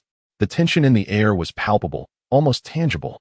As the Hidden Cloud Ninjas could hardly suppress their eagerness, fingers brushing against their weapons, the sound of blades grazing palms eliciting low, suppressed laughter. Within the limits of the Cloud Ninjas' vision, the Sky Ninjas stood upright as if they were spears. Their forehead protectors bore simplistic drawings of birds in flight, and their uniform gray-green camouflage attire fluttered in the wind. The fingers of the frontline ninja were pressed so tightly that they turned pale, the pads of his fingers repeatedly rubbing against the rifle stock, sweat trickling from his chin onto his collar. Yet, every individual stood with a straightened back, their gazes burning with an unwavering resolve, a determination to face death without retreat. "Are you the leader of the Dawn Commerce Guild?" The third raikage stepped forward, his heavy footsteps echoing through the canyon. He intentionally crossed his arms over his chest, the cloud patterns on his armor flickering with his movements. His gaze locking onto the figure clad in black attire, Qianshan, amidst the crowd. "Why risk your life for a mere border village? If you surrender the potion formula and production line, I can make an exception and allow you to join the Land of Lightning. A young talent like you deserves a stage like the Land of Lightning to showcase your abilities." As he spoke, his little finger unconsciously tapped against his wrist guard, a seemingly casual gesture that concealed a deadly intent. The third raikage had always exuded an image of bravery and ferocity, yet in facing Qianshan, he revealed a more intricate side, seeking to persuade and divide their resistance, while also attempting to draw Qianshan out from cover, providing an opportunity for a beheading tactic. The third raikage strategy was straightforward. Qianshan, desiring to execute a beheading of his own, feigned ignorance and leaped away from the main force, positioning himself 100 meters from the third raikage. This distance was trivial for the third raikage, as it was for Qianshan. The wind lifted Qianshan's black hair, a mocking smile curling at the corners of his mouth as his right hand slowly pressed against the hilt of his sword, while his left hand hung limply at his side, a deliberate facade of defense. The third raikage schemes are truly audacious. His voice rang clear, each word like ice, but alas, you have come to the wrong place. Qianshan's taunt ignited a primal roar among the Yunin ninjas, some even stepping forward, only to freeze in place under the third raikage's piercing gaze. A smirk crept across the third raikage's lips, revealing his gleaming white teeth. "Young man, impulsiveness comes at a price." He signaled with his fingers behind him, and the sensing ninjas in the shadows began to lock onto the vulnerabilities of the Conan forces. Throughout history, who has ever surrendered without a fight? If the third raikage can defeat me, then I shall have no choice but to surrender. Qianshan continued to set the bait for the third raikage. "Very well, it is settled." Seeing Qianshan take the bait, the third raikage erupted in a brilliant blue glow, entering the lightning release chakra mode. In an instant, the heavens and earth transformed, the surrounding air thick with tempestuous energy, as the third raikage radiated a fierce blue light like a surging tide of thunder. The crackling of lightning filled the air, exuding an overwhelming and domineering presence, reminiscent of a war deity descending upon the battlefield. Qianshan, too, bore a grave expression, enveloped in an ethereal aura of sage arts, resembling an ancient demigod. The third Raikage launched the first strike, his form like a bolt of blue lightning, moving with a speed almost imperceptible to the naked eye. In a blink, he was before Qianshan, his finger imbued with the might of 1,000 thundering strikes aimed directly at Qianshan's face. This finger was none other than the Hell Piercer, his lifelong ultimate technique capable of severing the Eight Tails horn, deployed without hesitation as his strongest move. Should it land, it would surely obliterate its target. Qianshan dared not underestimate the situation. He swiftly unsheathed his Raijin sword. Maintaining its standard form, the Raijin sword surged into full power mode. Resonating with a dragon's roar that echoed through the skies, its brilliance dazzling, as if it contained the very force of creation. He channeled sage arts, concentrating all his power into the Raijin sword, thrusting it towards the third Raikage's finger. In a mere heartbeat, both warriors unleashed their utmost strength. Having harbored a shared intent all along, their words were merely weapons to disarm one another. In such a fierce clash, a moment of hesitation from either party would result in dire consequences. The two formidable forces collided with a thunderous roar, an explosion of light erupting from their convergence, sending shockwaves spiraling outward. Dust and debris filled the air as the mountains on either side of the gorge trembled under the impact, stones raining down. In that instant of collision, a glint of cold light flashed as Qianshan's Raijin short sword, empowered by sage arts and the weapon's inherent might, sliced through the third Raikage's famed shield of defense as if it were mere tofu, the edge of the blade surging towards the third Raikage's heart. However, the third Raikage, a formidable figure of his time, renowned as the fastest man in the ninja world, deftly evaded the fatal strike by forcefully sidestepping. Yet, the blade's edge nevertheless severed his right arm in an instant. Blood gushed forth like a fountain, staining the ground a deep crimson. Despite losing his right arm, the third Raikage remained composed, suppressing the agony as his left hand, like a vice, struck Qianshan's chest. This blow contained immense power, and Qianshan, having just unleashed a devastating strike, was unable to evade it, resulting in a heavy impact. His internal organs suffered grievous harm, and he could not suppress the blood that erupted from his mouth, his body resembling a kite severed from its string, soaring backward. As the dust settled, both warriors stood gravely injured. The third Raikage remained upright on one arm, his expression dark as iron, his eyes filled with shock and resentment. Qianshan pressed his hand against his chest, blood still staining the corners of his mouth, yet his gaze remained resolute and full of fighting spirit. This encounter, though it had not declared a victor, had imparted a profound understanding of each other's strength. Qianshan, injured and unable to continue fighting, faced the third Raikage, who had lost his right arm and, uncertain of any further strategies, could no longer pursue the offensive. The third Raikage was not one to value his life lightly. He understood that should he falter and perish here, the land of Earth under Inoki would undoubtedly seize this rare opportunity to launch a renewed assault on the Land of Lightning, potentially leading to its downfall. Blood dripped from the stump of his severed arm, the steam rising from his blood revealing a charred hue, an indication of the lingering damage inflicted by Qianshan's Raijin. He gritted his teeth, a low growl escaping his throat, and caught sight of the restless ninjas within the Konin formation. He decisively shouted, "Form a defensive line." The Yunin ninjas, well-trained, swiftly formed a defensive formation, unleashing dozens of lightning-released chakra bursts from their fingertips, weaving a net-like barrier of electricity. The third Raikage cast one last glance at Qianshan, his crimson pupils swirling with overwhelming rage. With no time to reclaim his severed arm, he turned away, the sound of his armor scraping against itself mingling with heavy breaths, causing the ground to tremble with the falling debris. Trying to escape? Qianshan wiped the blood from his lips, pushing himself up from a kneeling position, only to see Hinata Chikyuki darting out from the canyon. The air she sliced with her fists tore apart, leaving a pale blue trace in her wake, and just as she was about to pursue, Qianshan raised his hand to halt her. Do not pursue a desperate foe. He pressed down on his churning insides, noticing the blood on his fingertips shimmering with an ominous purple-black hue. The third Raikage's lightning-release chakra mode was raging, approaching recklessly. He suddenly heard a thunderous explosion in the distance, The third Reikage had detonated a multitude of explosive tags in his retreat, engulfing the Conin's vision in a blinding light. As the smoke cleared, only charred remnants littered the ground. Hinata Chikuki gazed at the direction the Yunin forces had vanished, a vein throbbing on her forehead. They have escaped. To have severed his arm is already a significant victory. Qianshan struggled to stand, the Raijin sword producing a clear dragon's roar as it returned to its sheath.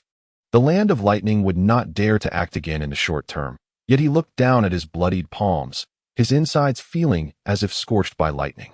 Indeed, the third Reikage's attacks were overwhelmingly brutal, and he needed to return swiftly to tend to his wounds. Preserving the severed arm of the Reikage was our trophy, a crucial bargaining chip for future negotiations with the Yunin. At this moment, the setting sun painted the canyon a deep red. As the Conin silently began to clear the battlefield, the air thick with the scent of gunpowder and blood. As the distant mountains gazed upon the soaring birds against the horizon, a light chuckle escaped. This battle, seemingly one of mutual destruction, had quietly redefined the dynamics of the ninja world. With the news of the Reikage's severed arm spreading, the other four great nations were bound to reassess the significance of the Sky Ninja. Such strength was already sufficient to ensure the Dawn merchants could conduct trade within the ninja realm without hindrance. The Sky Ninja would, through the resources acquired from the Dawn merchants, enter a new phase of rapid development.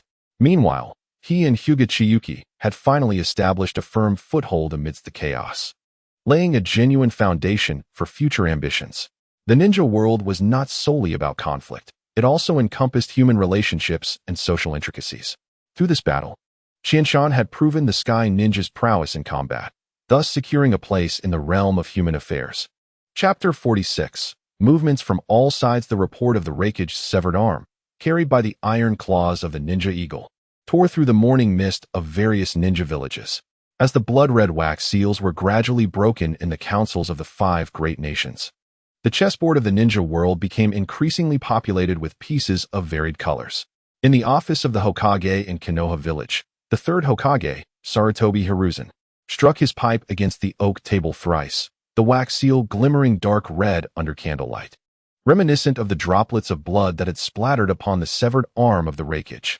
Shimura Danzo sat at the desk, unfurling the defense map of the Sky Ninja's stronghold. Hiruzen, with both the Sky Ninja leader and the third Reikage injured. This is our golden opportunity to annex the Sky Ninja. Securing their medicinal formula will undoubtedly enhance Konoha's strength significantly. As Danzo sketched out his vision, he pondered, once I subdue the Sky Ninja and control the supply of medicinal products, my prestige will soar, making my ascension to the next Hokage a mere formality. However, caution was paramount. The Morning Dew Potion possessed certain healing properties, and there might be even better remedies available. You must depart now. It is highly likely you will encounter the fully restored leader of the Sky Ninja. Hiruzen, without explicitly stating that Danzo was no match for anyone else, felt the need to afford his old comrade some semblance of dignity. At this time, Hiruzen was at the pinnacle of his ninja prowess, far from the frail elder who would later struggle against Orochimaru. Faced with such a Hiruzen, Danzo hesitated to utter the infamous words, "You will regret this." His complexion paled, revealing his own lack of confidence in defeating the rejuvenated leader of the Sky Ninja, and he could only depart in displeasure. Hiruzen gazed out at the swirling leaves beyond the window, a light smile gracing his features as he dispatched a team of envoys to the Sky Ninja, inviting them to Konoha to initiate trade with the Dawn merchants, while simultaneously seeking to gather intelligence on the Sky Ninja, particularly regarding their leader. Following the recent war, Konoha was in dire need of recovery, and every decision made by a village leader significantly impacted the lives of countless ninjas. Having lost the god of ninjas and the second Hokage, Konoha no longer possessed the luxury of recklessness. Since ascending to the role of Hokage, he had come to realize that it was not the glorious position he had once envisioned. As the third Hokage, he too wished to procure the Sky Ninja's medicinal formula. While deploying troops was undoubtedly the most efficient method, it was also the most perilous. As a fellow village leader, the third Reikage had been defeated by the Sky Ninja. Possessing numerous secret techniques and being among the elite in the ninja world, Hiruzen believed that a confrontation with the third Reikage would yield uncertain outcomes. Without a clear understanding of the Sky Ninja's capabilities, Hiruzen would not rashly send troops. Instead, he could secure the medicinal formula through trade by simply offering a higher price. In the shadows, the Umbu received their orders. Understood, Hokage-sama. Gazing at the statue of the second Hokage on Hokage Rock, Hiruzen contemplated, Master, if you were here, would you also wish for me to heed Danzo's advice and dispatch troops to the Sky Ninja? Regrettably, the departed could offer no response. Meanwhile, in the land of Earth, the third Tsuchikage, Inoki, learned of his rival's misfortune. The third Raikage had his right arm severed by an unknown ninja, and he couldn't help but feel elated. Well done. The leader of the Sky Ninja shows great promise. Inoki transformed his staff into stone, shattering the sketch of the Raikage's severed arm on his desk. The dust falling upon his dark red ceremonial robe. Contact the Sky Ninja and inform them that we welcome an expansion of our medicinal trade. Inquire if they are willing to sell the third Raikage's severed arm. We can offer a good price. Lastly, let past ninjas assess the Sky Ninja's true strength, ensuring we do not alert them. The enemy of my enemy is my ally, and allies like the Sky Ninja, with their formidable strength, should be cultivated to create opportunities for continued conflict with the Cloud Village. Understood. An Umbu agent departed. Hearing that the leader of the Sky Ninja was a youth, Inoki mused, what a remarkable talent. How fortunate it would be if such a prodigy were born in a Wagakure. Inoki reflected that if he were to confront the Raikage one-on-one, even with his mastery of bloodline limits, he would not dare claim he could sever the Raikage's arm. Yet, this young ninja from the Sky Ninja had achieved what he could not, truly a genius. However, the animosity between the Sky Ninja and the Cloud Village was advantageous for a Wagakure. A weakened Cloud Village was a favorable scenario. Had the Raikage perished at the hands of the Sky Ninja, the Wagakure could have seized the opportunity to attack. Without the third Raikage, the Cloud Village would be akin to a toothless tiger, posing no threat. Outside, the colossal rocks of a Wagakure cast shadows in the twilight, resembling a beast poised to strike. In the Wind Country's Sunagakure oasis, the third Kazekage, with magnetized sand swirling at his fingertips, mused. It seems our trading partner has displayed unexpectedly formidable strength. Among the 5 great nations, the Wind Country was the most barren, and Sand Village had limited resources. They were among the first to establish stable trade relations with the Dawn merchants, who were willing to pay a premium for their crystal ore, bringing much-needed supplies and medicine to Sunagakure. Now, as Sunagakure sought to regain its vitality, it faced an increasing scarcity of resources. The Sky Ninja's recent display of power presented an opportune moment for enhanced cooperation, and the third Kazekage would not let this chance slip away. He too dispatched a team to the Sky Ninja to discuss increasing trade. The other 3 ninja villages sent envoys under various pretexts to probe the Sky Ninja's true nature, while the Mist Village remained unusually silent, offering no response. Caught in this whirlwind, Qianshan lay in a special care room clad in a patient gown. He glanced at the black outfit he had changed out of, beside which lay a black and gray rubber bodysuit. This armor, crafted by the research institutes by Huaneko before the battle, was designed to protect Qianshan from the explosive lightning chakra damage inflicted by the third Raikage. It had allowed Qianshan to emerge from the Raikage's lethal strike with only internal injuries, not life-threatening damage by ninja standards. Coupled with the excellent medical facilities here, Qianshan estimated he would soon be back to his vigorous self. At that moment, the door opened, and Hyuga Chiyuki entered, placing fresh flowers in a vase on the balcony and offering Qianshan a gentle smile. In the cave, you took care of me. Now it's my turn to look after you. She rarely revealed such a tender side of femininity. It is my honor. Qianshan began to respond, but abruptly halted, quickly retracting his words. He wanted to convey that his injuries were not severe and that he would be discharged in a day or 2. But he refrained from spoiling the moment with such remarks. In truth, he had intended to ask the medical staff to summon Chiyuki, hoping she could analyze the chakra pathways in the Raikage's severed arm to glean insights into his secret techniques. Qianshan's mind raced, and he quickly sought a topic to divert Hyuga Chiyuki's attention. Chapter 47. The mission to Yunin in the midst of a torrential downpour. The colossal rock fortress of Yunin village appeared to waver in and out of view. The carriage carrying Takeuchi Shuji rolled over the cobblestone road, and the splashes from the wheels reflected the towering statue of Raikage. Peering through the carriage window at the giant figure, which held a storm cloud in its hand, he absent-mindedly brushed his fingertips against the empty emblem of the Konoha on his sleeve, a design of birds soaring around gears, now soaked by the rain. Adhering to his skin with a chill, "My lord, the reception officer from Yunin has once again declined the request for a meeting." The attendant lifted the curtain, rainwater dripping from the brim of his hat. They say Lord Raikage requires rest, and have instructed us to wait at the inn for news. Takeuchi removed his round glasses and wiped the lenses with his sleeve. It has been the 7th day? His voice was calm, yet tinged with an imperceptible sharpness. The prolonged rest of the 3rd Raikage was indeed notable. As he donned his glasses again, Takeuchi understood that Yunin was deliberately avoiding an audience with him. However, he was well aware that this was both a display of power and a negotiation tactic. Regrettably, while negotiation skills were undeniably significant, astute judgment of the current situation was equally paramount. Before arriving at Yunin village, Lord Qianshan had provided him with a thorough analysis. Takeuchi was advised to adopt a more humble demeanor, granting Yunin a semblance of honor, which was why he made daily requests for an audience, feigning urgency, allowing Yunin to dictate the pace. Given that the 3rd Raikage had suffered a severe injury, the pressure was arguably more on Yunin. Takeuchi estimated that the envoy from Awagakure would soon arrive at Konoha. Given the tensions between Yunin and Awagakure, the 3rd Raikage would certainly not allow Awagakure and Konoha to reach an agreement or alliance ahead of him. Should that occur, Yunin would find itself in a more passive position. Thus, Takeuchi anticipated that he would be granted an audience within the next day or 2 at the latest. As night fell on the following day, Takeuchi strolled alone in the courtyard of the inn. The lanterns flickered in the rain, and he suddenly halted before a cluster of honeysuckle flowers, bent low by the weight of the rain. His fingertips grazed the petals, and chakra seeped into the soil along the leaf veins, allowing him to sense the surroundings. Moments later, he felt a subtle tremor from the metallic wires buried beneath the earth, suggesting that Yunin's covert operations had triggered a mechanism. Lord Takeuchi, what a refined interest you display. A hoarse voice descended from the rooftop as a Yunin ninja clad in dark armor landed gracefully, the cloud pattern on his forehead gleaming from the rain. Lord Raikage requests your presence in the castle. As the metallic doors of the castle thundered shut behind him, Takeuchi caught a faint whiff of blood. It appeared that the 3rd Raikage had yet to fully recover from his injuries.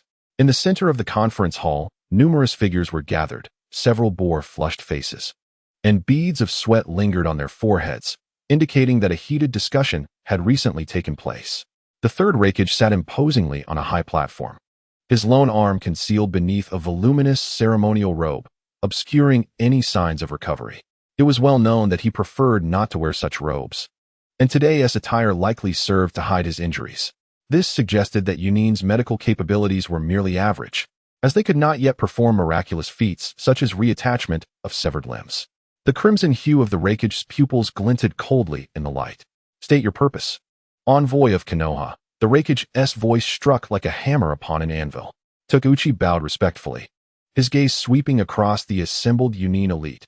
Elder Shurha of the War faction grasped the hilt of his sword, Elder Qingyu of the Peace faction fiddled with prayer beads, and several shadowy ninja lurked in the periphery with erratic chakra fluctuations. He noted a rolled-up scroll resting on the table beside the Raikage, likely containing intelligence related to Awagakure's dealings with Konoha. Lord Raikage. Takeuchi's voice was steady as still waters. Konoha has come to propose an alliance with Yunin. He gestured for an attendant to present a wooden box containing a pre-drafted treaty. We at Konoha have always valued peace and prefer to engage in commerce within the ninja world. Due to some misunderstandings, we have encountered minor friction with your esteemed village and have come to offer reconciliation, seeking to restore amicable relations. By attributing the life and death struggles between the two factions to mere misunderstandings, a gasp echoed throughout the hall. Elder Shurha stepped forward, ready to speak, but was halted by a raised hand from the Raikage, who fixated on the treaty in his grasp, his throat moving as he commanded, continue. Konoha understood the formidable strength of Yunin and would never dare to oppose it. Takeuchi lowered his posture further, lavishly extolling Yunin while deliberately glossing over the fact that it was his side that had severed the Raikage's arm. Meanwhile, he discreetly observed the reactions of the assembly as he eloquently articulated, "We are mere merchants, and your village's chakra metal ore is precisely the material our research institute urgently requires." He purposefully underscored their needs, allowing the term merchant to resonate in the air. In exchange, we can facilitate a collaborative production line for the Morning Dew potion. The reason for the Raikage's aggression towards Konoha was primarily due to the formula for this potion. By presenting the collaboration on the production line, Takeuchi offered Yunin terms that were nearly impossible to refuse. Suddenly, Elder Qingyu's prayer beads snapped, wooden beads scattering across the floor. A production line? Greed flickered in his eyes. Konoha is willing to share their technology? Of course. Takeuchi smiled. Yunin will provide the raw materials and manpower, while Konoha will supply technical guidance. He extended 3 fingers. The profit shall be divided 70-30, with Yunin receiving 3 parts and Konoha 7. Elder Shurha bellowed in outrage. Absurd. It should be 60-40. Konoha 4, Yunin 6. Takeuchi's assessment of the situation was astoundingly precise. Once he laid out the card of the morning dew, the rhythm of the negotiations swiftly fell under his control. The high-ranking officials of Yunin were compelled to bypass discussions on whether to pursue peace and instead delve directly into the division of profits. For Konoha, the production technology for morning dew was undoubtedly significant, but the time and space for development were even more critical. As a competent civil servant of Konoha, Takeuchi was well acquainted with the current state of Konoha's innovation capabilities and research technologies. By the time Yunin fully learned the production techniques for morning dew, Konoha would likely have already developed superior potions and launched other products. Moreover, Konoha had never guaranteed that they would exclusively collaborate with Yunin on the production line. Impossible. Morning dew is a product we at Konoha have developed over many years, utilizing countless resources for its success. The best we can offer is a 60-40 split, with Konoha receiving 6 and Yunin 4. Takeuchi interjected, simultaneously pushing forward a dossier of intelligence. According to reports from Konoha scouts, there have been unusual movements of Awagakure's forces recently. He observed the Raikage's expression darken. Understanding that he had struck a nerve, the third Raikage slammed his lone arm onto the table, reverberating throughout the hall. A 50-50 split. Very well, as you wish. Lord Raikage. Seizing the opportunity, Takeuchi continued, Konoha seeks to acquire some chakra metal. Now that we have established a contract, the misunderstandings are resolved. The Raikage's severed arm will soon be returned to you. Takeuchi subtly suggested exchanging the third Raikage's severed arm for some chakra metal. Certainly. Elder Chinyu readily agreed, showing no inclination to negotiate, especially considering that the amount of chakra metal Konoha sought was not substantial. For individual ninjas, chakra metal was quite rare. But for a ninja village, such resources could be extracted sustainably, and years of operations had left some reserves. Elder Shurha attempted to voice his objections, but was restrained by Elder Chinyu's grip on his sleeve. Realizing the implications, Elder Shurha quickly fell silent. The complete loss of an arm would significantly impact the Raikage's combat capabilities. If resources could be exchanged, it was a favorable arrangement. Furthermore, as this concerned the village leader, it was best to avoid excessive contention, lest the Raikage perceive a lack of desire for his recovery. Once again, Takeuchi bowed, secretly exhaling a sigh of relief. He knew that Yunin's greed had led them to underestimate Konoha's strategic planning. As the carriage rolled over the cobblestone road once more, he gazed out at Yunin village through the window, a faint smirk playing at the corners of his mouth. As the torrential rain began to subside, Takeuchi Shuji retrieved a communication scroll from his sleeve. The moment the glowing runes illuminated, he reported the results of the negotiations to Qianshan. This was a long-range communication method developed by the Research Institute through divination techniques, albeit currently limited to conveying only a few words. Nevertheless, it sufficed for prearranged matters. This seemingly prolonged wait was, in essence, a meticulous diagnosis by the Sky Ninja of Yunin's vulnerabilities. The negotiations were merely the commencement of their initial gambit. Chapter 48. The visitor in the morning mist bathed in the orange glow of the dawn. The third Hokage, Sarutobi Hiruzen, contemplated the wax-sealed letter on his desk, his fingers tracing the intricate mountain pattern of a Wagakure's seal. The ink was still wet on the parchment, and Inoki's handwriting was assertive. In this tumultuous time for the ninja world, I hope to discuss strategies regarding the Sky Ninja with Konoha. That old fox, Inoki. Betting on both sides. Who doesn't he know you sent an envoy to the Sky Ninja? Sarutobi Hiruzen thought to himself, chafed by the implication of the letter testing Konoha's stance. On the newly forged path of the Sky Ninja, a squad of ninjas marched through the morning dew. Leading them was the Iwagakure envoy, shrouded in a deep gray cloak, his hood casting shadows over a weathered face and a keen eye. Shurhei, a trusted aide of the Tsuchikage. Behind him, 6 ninjas walked in silence, one of whom was a handsome youth carrying a scroll box, exuding a charming demeanor. His fingers fidgeted with the hidden pocket of his sleeve, concealing a 3-inch hollow bamboo tube containing poison needles. Meanwhile, Konoha Zumbu had already dispatched a message via crows. Iwagakure had arrived at the Sky Ninja, whose leader claimed to be severely injured and still recuperating, thus unable to meet the Iwagakure envoy at this time. "Sister, how much for the oil tofu?" The Iwagakure youth lifted his straw hat, revealing a sun-kissed face. Flashing a smile at the oil shop owner, he purposefully softened his voice to a youthful pitch, making it easy to foster rapport. The fabric band around his wrist slipped down 3 inches, exposing the words price list written in Iwagakure's secret language. The shop owner tapped her bamboo basket with a wooden spoon. 100 ryo for a skewer. "Is this young man visiting the Sky Ninja for the first time? I'm here to assist my uncle with medicinal herbs." The youth pressed paper currency into the shopkeeper's palm, deftly catching her apron string with his fingertips. Preparing to execute a clever sleight of hand. "I heard the Sky Ninja's school mandates all children attend. Do your sister's children also go to school?" Suddenly, the bubbles in the frying oil erupted, causing the shopkeeper to flusteringly stir the bamboo chopsticks. "We common folk don't understand such things. We just send our kids to school, where they provide meals and have teachers to look after them, saving quite a bit." His fingertips brushed against the edge of her apron pocket, successfully retrieving a crumpled flyer. The smell of ink mingling with fresh pine resin, a recruitment notice from the Sky Ninja's armory. On the other side, 2 female Iwagakure ninjas leaned against the pillars of a silk shop. One of them intentionally let several silver coins roll from her waist pouch, landing at the feet of a passing elderly woman. "Careful, Granny."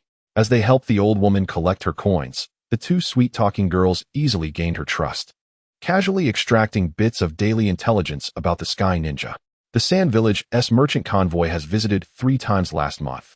The elderly woman chattered, adjusting her headscarf. "They brought a lot of goods, several large carts, you know." The female ninja exchanged glances with her companion, realizing that the Sand Village had already colluded with the Sky Ninja, having traded numerous times. In the absence of an opportunity to meet with the Sky Ninja's leader, Shurhei suggested a visit to non-sensitive areas like the Sky Ninja's school, fully prepared for rejection. After all, schools, while not deemed sensitive, were the cradle for nurturing ninjas, and many villages were wary of other ninja villages prying. To his surprise, the Sky Ninja proved exceptionally generous, promptly agreeing to the visit and stating that, aside from a few military-related sites, other areas could be arranged for him to tour. Such an open-handed gesture astonished Shurhei. Was the Sky Ninja utterly lacking in discretion? Or did they possess sufficient confidence in their security measures? "Right this way. Welcome to your visit to the school, Special Envoy Shurhei." The Sky Ninja's reception ninja opened the intricately carved wooden door, sunlight flooding the courtyard paved with green bricks. The gray-haired jonin behind Shurhei squinted, seemingly casually surveying the weapon racks by the training ground while secretly analyzing the wear and tear of the weapons with a secret technique. Assessing the intensity of the school's training regimen. "Your school truly lives up to its reputation," Shurhei remarked, tracing the deep grooves on the wooden target with his fingertips. Uttering a meaningless pleasantry, "But this target material doesn't seem like natural wood, does it?" The reception ninja maintained his smile. "The special envoy truly possesses discerning eyes. This is a synthetic wood we utilize, primarily for the secondary use of timber." The gray-haired jonin noted in his mind that the Sky Ninja had mastered the technology of recycling and reprocessing wood. Shurhei toured the school, acquiring limited intelligence, enhancing his foundational understanding of the Sky Ninja. What puzzled him most was the fact that the number of students at this school significantly exceeded that of Iwagakure's ninja academy. Although true ninja talent was scarce, one could say it was exceedingly rare. He could not comprehend why the Sky Ninja would cultivate students with minimal ninja potential. In the schools of the 5 great nations, one would never train students who could not even become genin. That night, as he gathered the intelligence acquired throughout the day with his subordinates, Shurhei lit the unique incense of Iwagakure in his guest room, meticulously jotting down detailed records. The value of this intelligence was limited. It seemed the Sky Ninja's confidentiality measures were indeed robust. Today, word from the Sky Ninja indicated that their administrative officer would return tomorrow and would formally meet with him. He hoped to successfully complete the task entrusted by the 3rd Tsuchikage. As the night breeze stirred the window curtains, the distant sounds of the Sky Ninja's night market echoed. Qianshan listened to his subordinates' reports on the movements of the Iwagakure envoy. They had not crossed any boundaries, indicating that Inoki, that old fox, had far-reaching ambitions. "Just as I wished. I feared your short-sightedness would hinder you." and this has provided me with an opportunity for alliances. Chapter 49. The Iwagakure Gamble the next day. The crystal chandelier hung from the dome of the Sky Ninja's reception hall, its cold light illuminating the dark red hues of the Iwagakure delegation. Iwagakure's envoy, the Jonin Shurhei, had already conferred with Takeuchi Shuji regarding the exchange for the third Raikage's severed arm. The methods employed by Iwagakure were rather rudimentary. However, for a small nation devoid of power, a mere agreement with a formidable village like Iwagakure was akin to a divine blessing, capable of deterring surrounding nations and granting them peace of mind. Takeuchi Shuji was acutely aware that Iwagakure's willingness to ally with the Sky Ninja stemmed not from a desire to support them, but solely because the Sky Ninja possessed the capability to severely injure the third Raikage. Furthermore, should the Sky Ninja hand over the severed arm of the third Raikage to Iwagakure, the Sky Ninja would irrevocably align with them, aiding Iwagakure in drawing fire from Yunin village, thus being inevitably entangled in the conflict between the two nations. In return, the Sky Ninja would gain nothing more than a hollow agreement from Iwagakure, which offered a price far too low. The terms you propose for the alliance lack sincerity. Takeuchi Shuji shifted from a formal sitting position to lounging in his chair, his fingertips absently tapping the table. To exchange a mere agreement for the invaluable severed arm of the Raikage was a shrewd calculation by Iwagakure. His voice, raspy from fatigue, cut through the facade of his counterpart with the precision of a finely honed scalpel. Shurhei swallowed hard, his gaze fixed intently on Takeuchi Shuji. The Sky Ninja needs allies. Yunin will not easily forgive. They will not let the Sky Ninja off the hook. Can Iwagakure provide assistance? Iwagakure is willing to deploy troops to Yunin village for the Sky Ninja? Zhu Zhongzhong suddenly smiled, his body slowly straightening. Lord Shurha, let us all show a modicum of sincerity. I firmly believe that the third Tsuchikage has not dispatched you merely to engage in a verbal spar with me. Instead, let us consider the goodwill of our Sky Ninja. Upon concluding his statement, Zhu Zhongzhong presented a scroll, pushing it forward towards Shurha. As Shurha took the scroll and began to scrutinize its contents, it was evident that, as a ninja of elite caliber hailing from the 5 great nations, he displayed no change in expression upon encountering the terms proposed by the Sky Ninja. The scroll contained numerous points, but the most salient were, 1. The Sky Ninja and Iwagakure would exchange research findings on the lightning release chakra model of Kumogakure. The Sky Ninja would provide information regarding the research on the severed arm of the third Raikage, while Iwagakure was to share its years of research data on Kumogakure's chakra model in return. 2. The Sky Ninja expressed a willingness to collaborate with Iwagakure in establishing a production line for Morning Dew, with Iwagakure supplying raw materials and manpower while the Sky Ninja would offer technical support. The profit during this collaboration would be divided, with a 60-40 split favoring the Sky Ninja. 3. The Sky Ninja hoped to procure metallic ores from the land of Earth for construction purposes, offering long-term employment of Iwagakure ninjas for the protection of or transport, with a request for a favorable pricing on tasks. Beneath Shurha's calm demeanor, his mind churned with thoughts. He had anticipated the intelligence exchange. It was a directive given by the third Tsuchikage, Anoki, before his departure. If they were unable to secure the severed arm of the third Raikage, they must at least obtain the relevant intelligence derived from it. The antagonism between the Land of Earth and the Land of Lightning was not new. Many ninjas had been captured over the years. Yet no one had ever acquired detailed intelligence on a ninja of Raikage's caliber. The Sky Ninja's acquisition of the third Raikage's severed arm indicated that Iwagakure would have the opportunity to glean vital information regarding the secret techniques pertaining to the Raikage lineage within Kumogakure. This would provide a strategic advantage in future confrontations with Kumogakure, as possessing sufficiently detailed intelligence could potentially grant them leverage against the third Raikage, especially with the third Tsuchikage's Kekkei Genkai and its molecular-level disintegration power. Regarding the second point, it took Shurha by surprise that the Sky Ninja was willing to collaborate on the production line for Morning Dew. The efficacy of Morning Dew had already proven superior during the recently concluded Second Ninja World War, outclassing the commonly used military rations, albeit at a higher cost. Should the Sky Ninja cooperate with Iwagakure on this production line, even with utmost confidentiality, Iwagakure would undoubtedly succeed in replicating Morning Dew within a few years, achieving independent production. Zhu Zhongzhong was indeed a formidable opponent, and it was unlikely that he was unaware of this potential outcome. The mere fact that he dared to propose such conditions suggested he had deeper strategies in mind. The final point was a transparent display of intent. The Sky Ninja merely sought to foster a degree of amicability with the Wagakure through increased task exchanges. The stipulations outlined in this scroll require the approval of the Tsuchikage. For now, our discussions will conclude here, Shurha declared after thorough contemplation. As you wish, Lord Shurha. Allow me to escort you, replied Zhu Zhongzhong. Aware that such a contract would not be finalized immediately, as various interests still needed deliberation.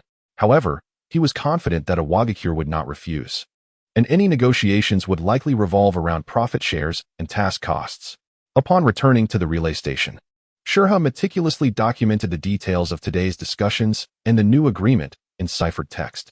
After dispatching a messenger hawk, he began to reflect on the meeting, growing increasingly astonished with each recollection. Zhu Zhongzhong was indeed a challenging adversary. It was a pity such talent was born in the Sky Ninja Village, a minor power. For had he been in a Wagakure, he would have had a grander stage.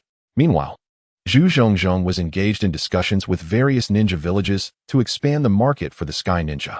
Qinshan and Hinata Qinshue were also busy, leading Ryotaro from the Research Institute and members of the Special Operations Team in a retrospective analysis of the Sky Ninja's defensive battle. The ninja conflict had ended, albeit temporarily, as the 5 great nations awaited restoration of their strength, certain to reignite hostilities. The Sky Ninja had equipped themselves with chakra firearms and other weaponry distinct from that of previous ninja. Their combat form had markedly diverged from other ninja villages. The recent conflict with Kumogakure, although limited in scale, revealed some issues that warranted optimization. The weaponry had demonstrated areas needing further refinement through practical use. Chapter 50. Post-war review in the conference room. The scent of sandalwood mingled with that of weapon maintenance oil in the air. Qinshan, whose body had nearly fully recovered, sat in the foremost seat, draped in a specially crafted white ceremonial robe.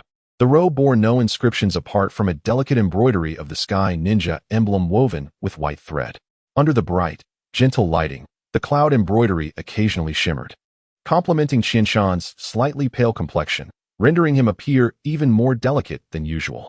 However, the gazes of the assembled crowd, aside from Hinata Qinshue, who still wore sunglasses, reflected an unmistakable fervor towards the young man, surpassing the respect they had previously shown.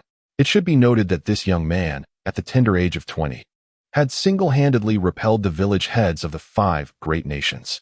The Sky Ninja had previously invaded Konohagakure and, after being thoroughly defeated by its numerous formidable ninjas, had relocated to this place to continue their legacy and accumulate strength. This first-hand experience made them acutely aware of how formidable Kumogakure, which prided itself on being second only to Konohagakure, truly was. Members of the Special Operations Team, who had directly faced the Third Raikage's overwhelming presence in the canyon, vividly recalled the suffocating pressure he exuded. Yet, Qinshan had severed the Third Raikage's arm with a single stroke, compelling Kumogakure to retreat. With such a leader, the revival of the Sky Ninja seemed imminent, and the prospect of becoming a power on par with the 5 great nations was not without hope. Noticing the changes in the crowd, Qinshan felt a sense of satisfaction. Still, he needed to temper their enthusiasm, cautioning them against becoming blindly arrogant due to their recent victory over Kumogakure. While we successfully repelled a small detachment from Kumogakure, let us not underestimate their ninjas. Each one present here has contributed to this success, but we must remember that we began preparations months ago. Our victory was a result of being prepared against an unprepared foe. The Third Raikage's retreat was largely due to the limited number of personnel he led. While we launched a full-scale assault, our intelligence on the Third Raikage was detailed, whereas he remained unaware of our insights, leading to a significant information disparity. Qinshan continued. Given the numerous advantages we held, it was only natural to repel the Third Raikage. However, our forces still faced considerable sacrifices against the retreating ninjas of Kumogakure. This indicates that there remains a clear gap in strength between our ninja forces and those of the elite from the 5 great nations. As he concluded, the inflated egos of the audience, buoyed by their victory over Kumogakure, began to temper. Acknowledging this shift, Qinshan nodded slightly. Indeed, while victory is cause for celebration, we must also reflect on the reasons behind it to ensure continued success. It is essential to identify shortcomings and minimize personnel casualties. Every ninja has a family behind them, just like you all have your own children and parents. Their loved ones await their return home. I firmly believe that the Konin possess a spirit that is unafraid of sacrifice and is courageous in the face of it. Each of you present here is a helmsman of the Konin. It is my duty, as well as yours, to navigate this vessel and reduce personnel losses. Observing the solemn expressions on several faces, Qianshan realized that his guidance was having an effect. It was time to review this battle. Qianshan meticulously arranged the disassembled components of the chakra rifle on the long table, the interior of the barrel still bearing the scorch marks from the fight. Beside him, Hinata Chiyuki, her white eyes glowing faintly beneath her sunglasses, leaned in to scrutinize the gaps between the parts during rapid successive fire. The temperature of the barrel would remain alarmingly high from the 10th bullet onward. The Cooling System Research Institute would need to redesign it, as the current chakra rifle indeed struggles to withstand continuous high-intensity firing. Ryotaro adjusted his goggles, as continuous firing test curves appeared on the holographic screen. In actual combat, firing over 20 rounds in a short span would lead to energy turbulence, risking a catastrophic barrel explosion. Chasing Shadow tapped his wrist-mounted ninja tool, which bore the indentations from being struck by lightning during battle. The Research Institute's development of chakra weaponry had evidently enhanced the combat effectiveness of the troops. However, during the conflict, I observed that some team members had become overly reliant on firearms. In hand-to-hand combat, they could easily be suppressed by the Kumogakure forces. He accessed the tactical recorder. The flickering images of lightning intertwined with the blue light of firearms clearly displayed that many regular Konin were slow to respond when Kumogakure closed in, with several ninjas appearing flustered and disorganized. If not for their numerical advantage and the support of other Konin in the distance, many would have been swiftly eliminated by Kumogakure. After reviewing the battlefield footage, the 5 captains of the regular forces felt somewhat embarrassed. Since the introduction of chakra weaponry, training in physical techniques had indeed waned, leading to this significant oversight. The others also recognized the considerable disparity in individual capabilities between the Konin and Kumogakure. Early detection and improvement were crucial. This matter necessitated the assistance of the Special Operations Team. Chasing Shadow, please find a group of ninjas skilled in physical techniques within your special operations to train the regular forces. Sweat in peace to bleed less in war.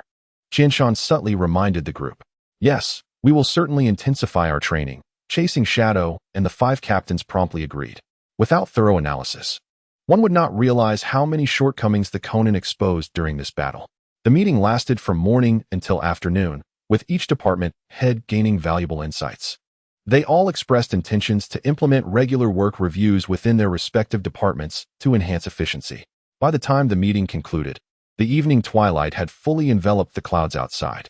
Qianshan remained alone in the conference room. This encounter with Kumogakure had revealed the inadequacies of the Konin's new chakra rifles. However, as Kumogakure was in disarray rather than engaging in a positional battle, the chakra rifles had not demonstrated their full potential. Moreover, the Konin had previously utilized kunai rifles.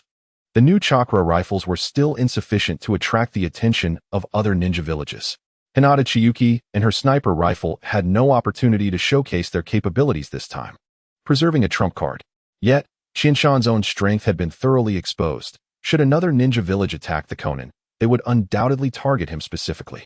Fortunately, he was still in a phase of rapid advancement, and with daily practice, his body was becoming increasingly adept at harnessing natural energy. Qianshan could distinctly feel his gradual progress, with the duration of his sage technique extending from an initial 5 minutes to now a quarter of an hour. He sensed intuitively that when sage techniques became a norm, when his body fully adapted to the sage energy and could continuously and stably absorb it, he would undergo his first transformation. However, based on his current training pace, he estimated that this would take 3 years. This time frame felt rather lengthy, but considering his physical foundation, it was evident that he was at a significant disadvantage compared to bloodline ninjas like Hinata Chiyuki. Thus, this duration remained within a reasonable scope.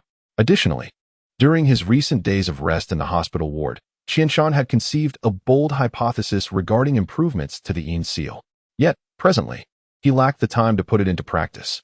He would need to wait until the current turmoil subsided and the Konin completed their commercial endeavors within the ninja world before he could allocate time for verification.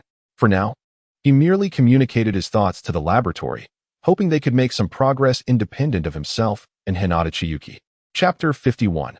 Anoki's considerations. The dusk in Awagakure was particularly majestic, with ochre-red cliffs splitting open under the sun like gilded patterns. The third Tsuchikage, Inoki, stood with his hands clasped behind his back at the floor-to-ceiling window of his office, fingers pinching the sealed scroll of intelligence transmitted by Ishikawa 2 days prior on his mission to the Konin. The wind swept in through the window, carrying fine sand that seemed to coat his gaunt brow with a thin layer of gold. His perpetually squinting eyes resembled tempered steel blades, repeatedly tracing the words 4 to 6 on the scroll. 4 to 6 shares? Is a wagakure merely fish awaiting the butcher's knife? Inoki suddenly spoke, his voice akin to the clash of gravel, startling the stone doves perched on the windowsill. As he turned, the earth patterns on his ceremonial robe glimmered subtly with his movements. The long table behind him was strewn with remnants of Kumogakure's lightning chakra mode, intelligence painstakingly acquired over decades at the cost of blood. Whether to exchange this accumulated intelligence with the Konin had been a persistent contemplation. As the third Tsuchikage, his perspective differed greatly from that of Ishikawa. Ishikawa might view the exchange of intelligence with the Konin as trivial, while the distribution of the Morning Dew production line would be the true concern. However, from the Tsuchikage's viewpoint, as long as the production line was ultimately established in a wagakure, they would receive sufficient medicinal supplies, thus reducing ninja casualties. A smaller share was not an insurmountable issue. Would a wagakure refrain from purchasing Morning Dew if the production line were not constructed? The intelligence gathered by a wagakure regarding the lightning chakra mode was not particularly valuable in practical terms, but held significant symbolic weight.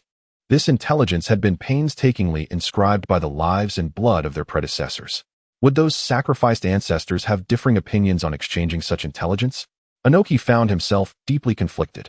The intelligence regarding the third Raikage's severed arm was something a wagakure desperately desired. After years of conflict with Kumogakure, a wagakure had experienced both victories and defeats. Yet they had never secured a prize as monumental as the third Raikage's severed arm. How splendid it would be if young individuals like Chinshan had been born in a wagakure.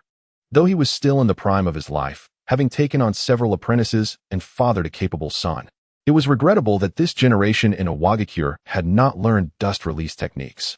While a wagakure remained strong, there was an unsettling sense of a lack of successors. The younger generation of Kumogakure, with the third Raikage son displaying exceptional talent, and the newly rising ninjas from Konohagakure, renowned for their prowess in battle, overshadowed a wagakure's youth. Even the 7 ninja swordsmen of the mist, despite being isolated overseas, had risen to prominence. And even the impoverished Sunagakure had produced ninjas with magnet release and scorch release bloodline limits. The youth of a wagakure were commendable in their own right, yet they paled in comparison to these figures. He hoped that among the next generation, someone would inherit the dust release. Lord Tsuchikage, a trusted aide regarding the Konin's intelligence, hesitated to speak. He understood that Tsuchikage's deep-seated obsession with the intelligence on the lightning armor. That formidable steel had caused the Earth-style army of a wagakure significant hardship during the Second Shinobi World War. If they could leverage intelligence from the Konin to create an opening, he was acutely aware of the Tsuchikage's hesitation. Let us agree to exchange intelligence with the Konin, but inform them not to attempt to deceive us with trivial offerings. Daisuke ultimately consented to the exchange of intelligence. Since Konin proposed the trade, it was evident that they had acquired significant information regarding the third Raikage's severed arm.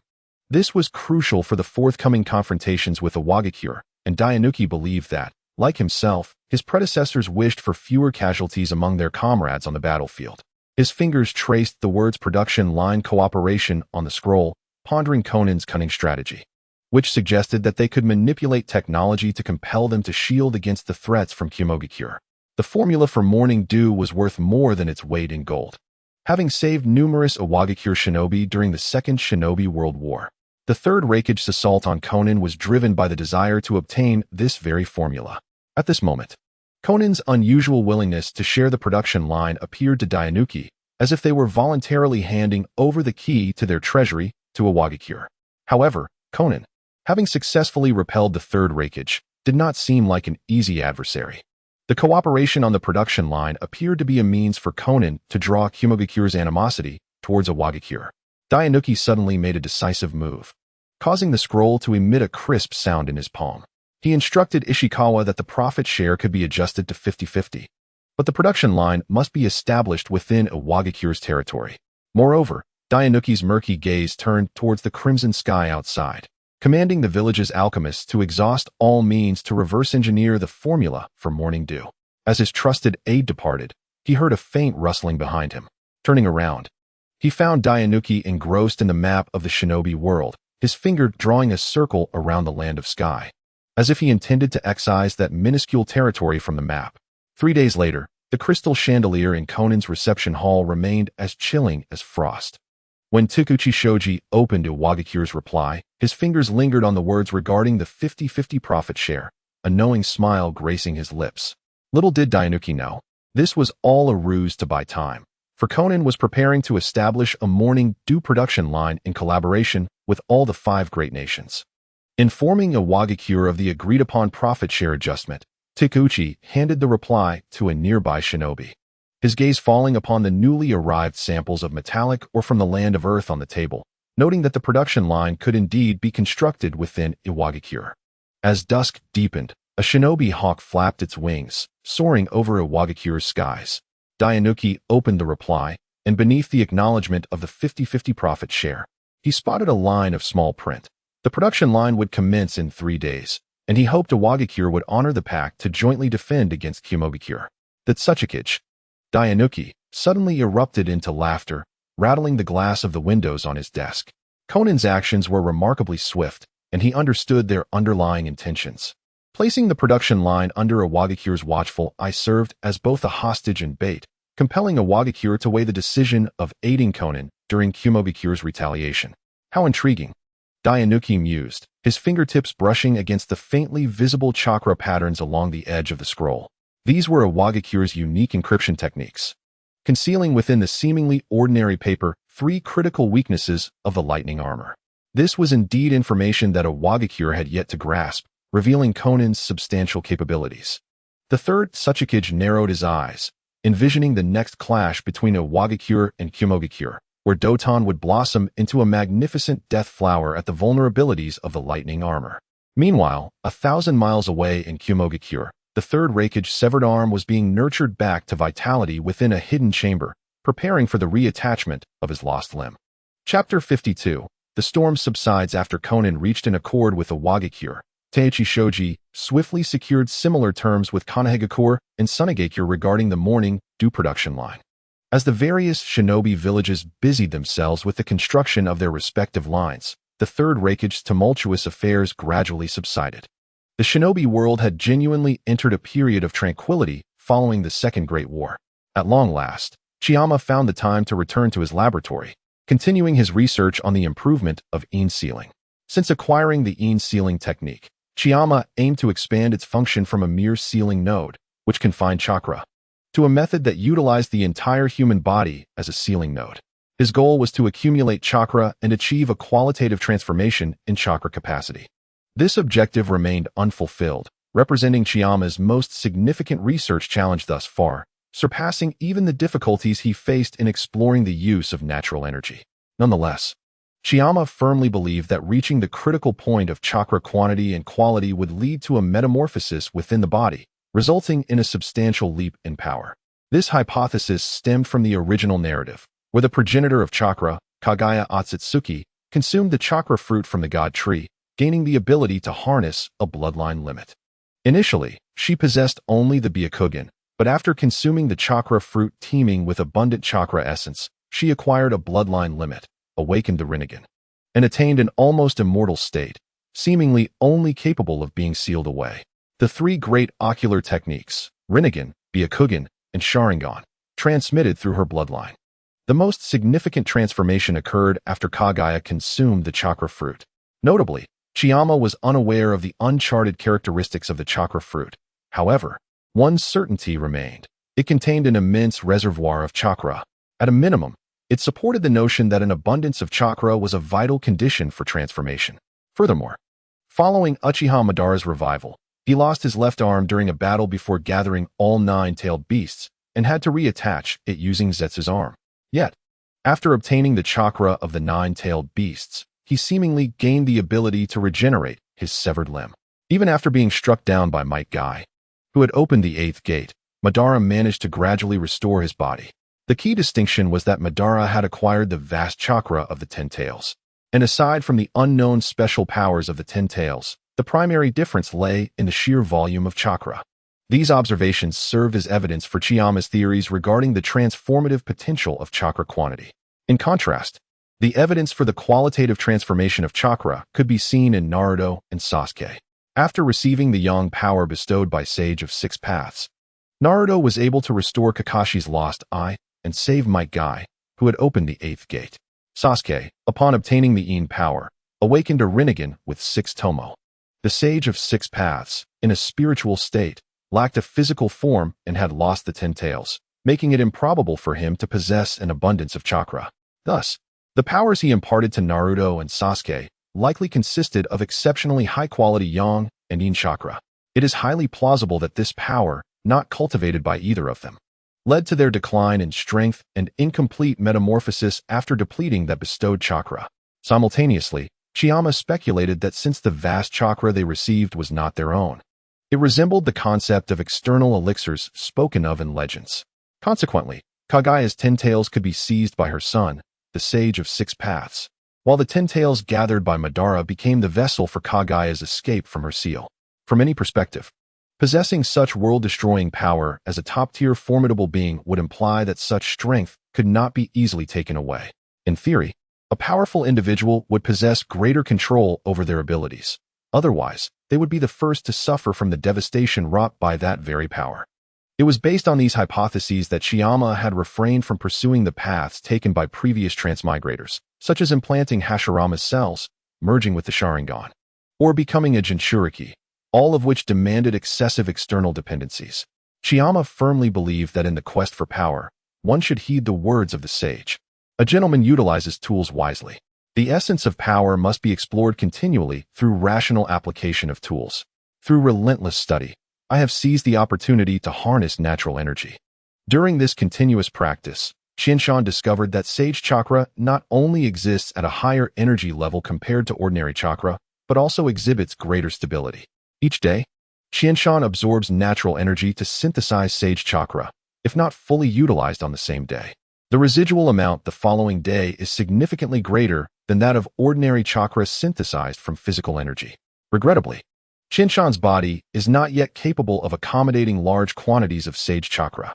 Thus, until his body undergoes a transformation, he cannot amass enough sage chakra to reach the critical threshold of chakra volume. While Qianshan busied himself with diplomatic decisions for the Sky Ninjas, the laboratory personnel made rare progress on the study of the Yin sealing technique. This advancement was inspired by Qianshan's insights during his hospital stay.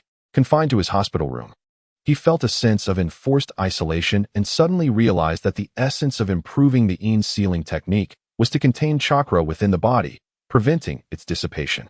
Consequently, the enhancement of the Yin sealing technique required expanding the sealing nodes from the center of the forehead to encompass the entire body. This necessitated a substantial increase in sealing strength. Yet the human body has a limited area for inscribing sealing runes, which proved inadequate to support such an effect. Hence, he pondered whether constructing a chamber centered around the Yin sealing technique, where an individual could remain, would similarly achieve the prevention of chakra leakage. Allowing for sufficient accumulation of chakra, he conveyed this direction to the laboratory, and after half a month of diligent effort, they achieved a breakthrough in the improvement of the Yin sealing technique. Chapter 53. The Yin sealing accumulation chamber. As Qianshan pushed open the heavy metal door to the laboratory, the first thing that caught his eye was the ethereal blue light hovering above the central control desk. The light outlined a rectangular shape, its edges adorned with intricate black sealing inscriptions, resembling solidified night.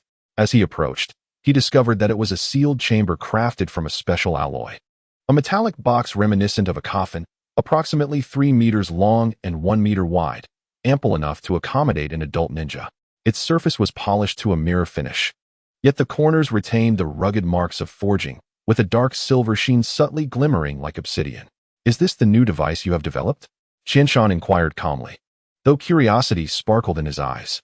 He raised an eyebrow at the bulging arcs on both sides of the chamber, noting the stepped interlocking design of the cover.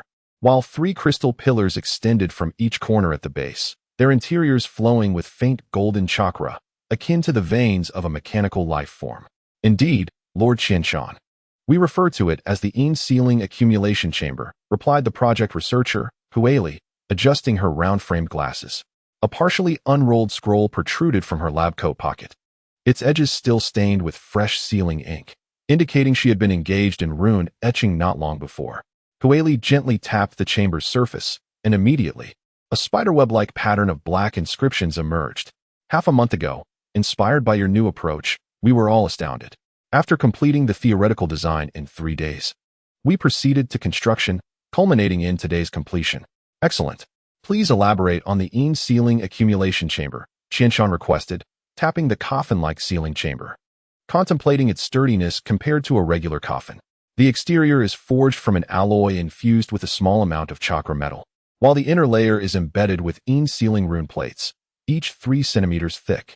Here, she pointed to the underside of the chamber's lid, which was riddled with honeycomb-like recesses, each housing a crystal the size of a fingernail. These are improved chakra conduction crystals, capable of evenly distributing the suppressive force of the Yin sealing technique throughout the chamber's space, preventing overload at any single node. As Qianshan touched the chamber, he felt a subtle resonance from the sealing runes, akin to the heartbeat of a slumbering beast. Hueli opened her experimental records. The core functionalities are twofold. First, the comprehensive suppression of the Yin sealing technique effectively restrains the user's chakra from leaking. Second, she swiftly activated a holographic projection, revealing a model of chakra fluctuations. The chamber is equipped with 12 sets of guiding rune matrices, which facilitate a closed-loop circulation of chakra within the body, simulating a state of concentrated chakra cultivation. This allows the user to efficiently and stably refine chakra. What about side effects? Qianshan noted the unfinished tone in Hueli's voice. Hueli's expression grew serious. Currently, we have identified 2 issues. Firstly, prolonged use requires a high level of chakra control. She hesitated before continuing. As the user's chakra accumulates and energy becomes highly concentrated, the body may resemble a powder keg filled with explosives. We suspect that improper control could lead to a chakra explosion. Secondly, she displayed a video where a researcher in the chamber was curled up, exhibiting sharply peaked chakra fluctuations. Users must possess immense mental resilience. Prolonged confinement in a cramped space can easily lead to emotional instability, subsequently affecting chakra fluctuations. What about energy consumption? Qianshan pointed to the energy pipeline connected to the rear of the chamber, noting its considerable girth. The core power source is the Yin sealing rune itself, but maintaining comprehensive suppression necessitates a continuous supply of a small amount of chakra. Initially, every 24 hours, it consumes about 10 units of chakra crystals, equivalent to the daily consumption of a medium-scale barrier. However, she suddenly flashed a proud smile. Today we installed a chakra circulation structure at the base, reducing energy consumption by 40%. Now, it only requires less than 6 units of chakra crystals for 24 hours. This energy consumption was significantly lower than Qianshan had anticipated. He circled the sealed chamber, his gaze lingering on the indentations on the inner lid, envisioning Hinata Kyuki lying within, and couldn't help but smile.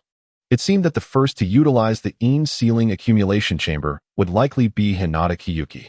Next, he aimed to scale up this device, ideally to a size comparable to a small room. The user would need to be able to move slightly, as they might remain inside for at least a year. Qianshan had a premonition that merely a few months of accumulation would not suffice to reach the critical chakra threshold, even with ample confidence in Hinata Kyuki's will and resilience. Spending a year in a coffin-like device posed significant risks of psychological ailments. At least a year? Hueli murmured. This shouldn't be too difficult. We merely need to scale it proportionally to meet your requirements, Lord Qianshan. Next, Qianshan relayed additional functions that should be incorporated into the room, such as provisions for external supplies and companionship for conversation. He chose not to involve himself in the expansion research, trusting that the laboratory personnel, having achieved a breakthrough from concept to reality, would manage the subsequent enhancements without issue. Qianshan requested the design schematics of the Yin sealing accumulation chamber from Hueli, intending to study its concepts.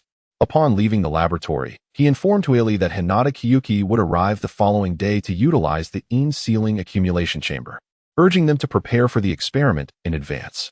With the preliminary improvements to the Yin sealing technique complete, the next step was to determine how long chakra would need to be accumulated to reach the critical threshold. Chapter 54. Astonishing results the following day. Qianshan and Hinata Kiyuki arrived at the laboratory together. As Hinata Kiyuki placed her palm against the metallic surface of the Yin sealing accumulation chamber, she prepared herself for the impending experiment. Since their escape from Konoha, they had transitioned from near destitution to establishing a modest ninja village.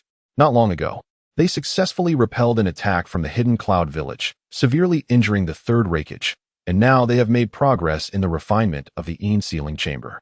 Hinata Chiyuki has been actively involved in various experimental studies with Chiyama, not only due to her Byakugan's ability to observe chakra fluctuations, which plays a crucial role in the experiments, but also because her own desire to enhance her strength is no less than anyone else's.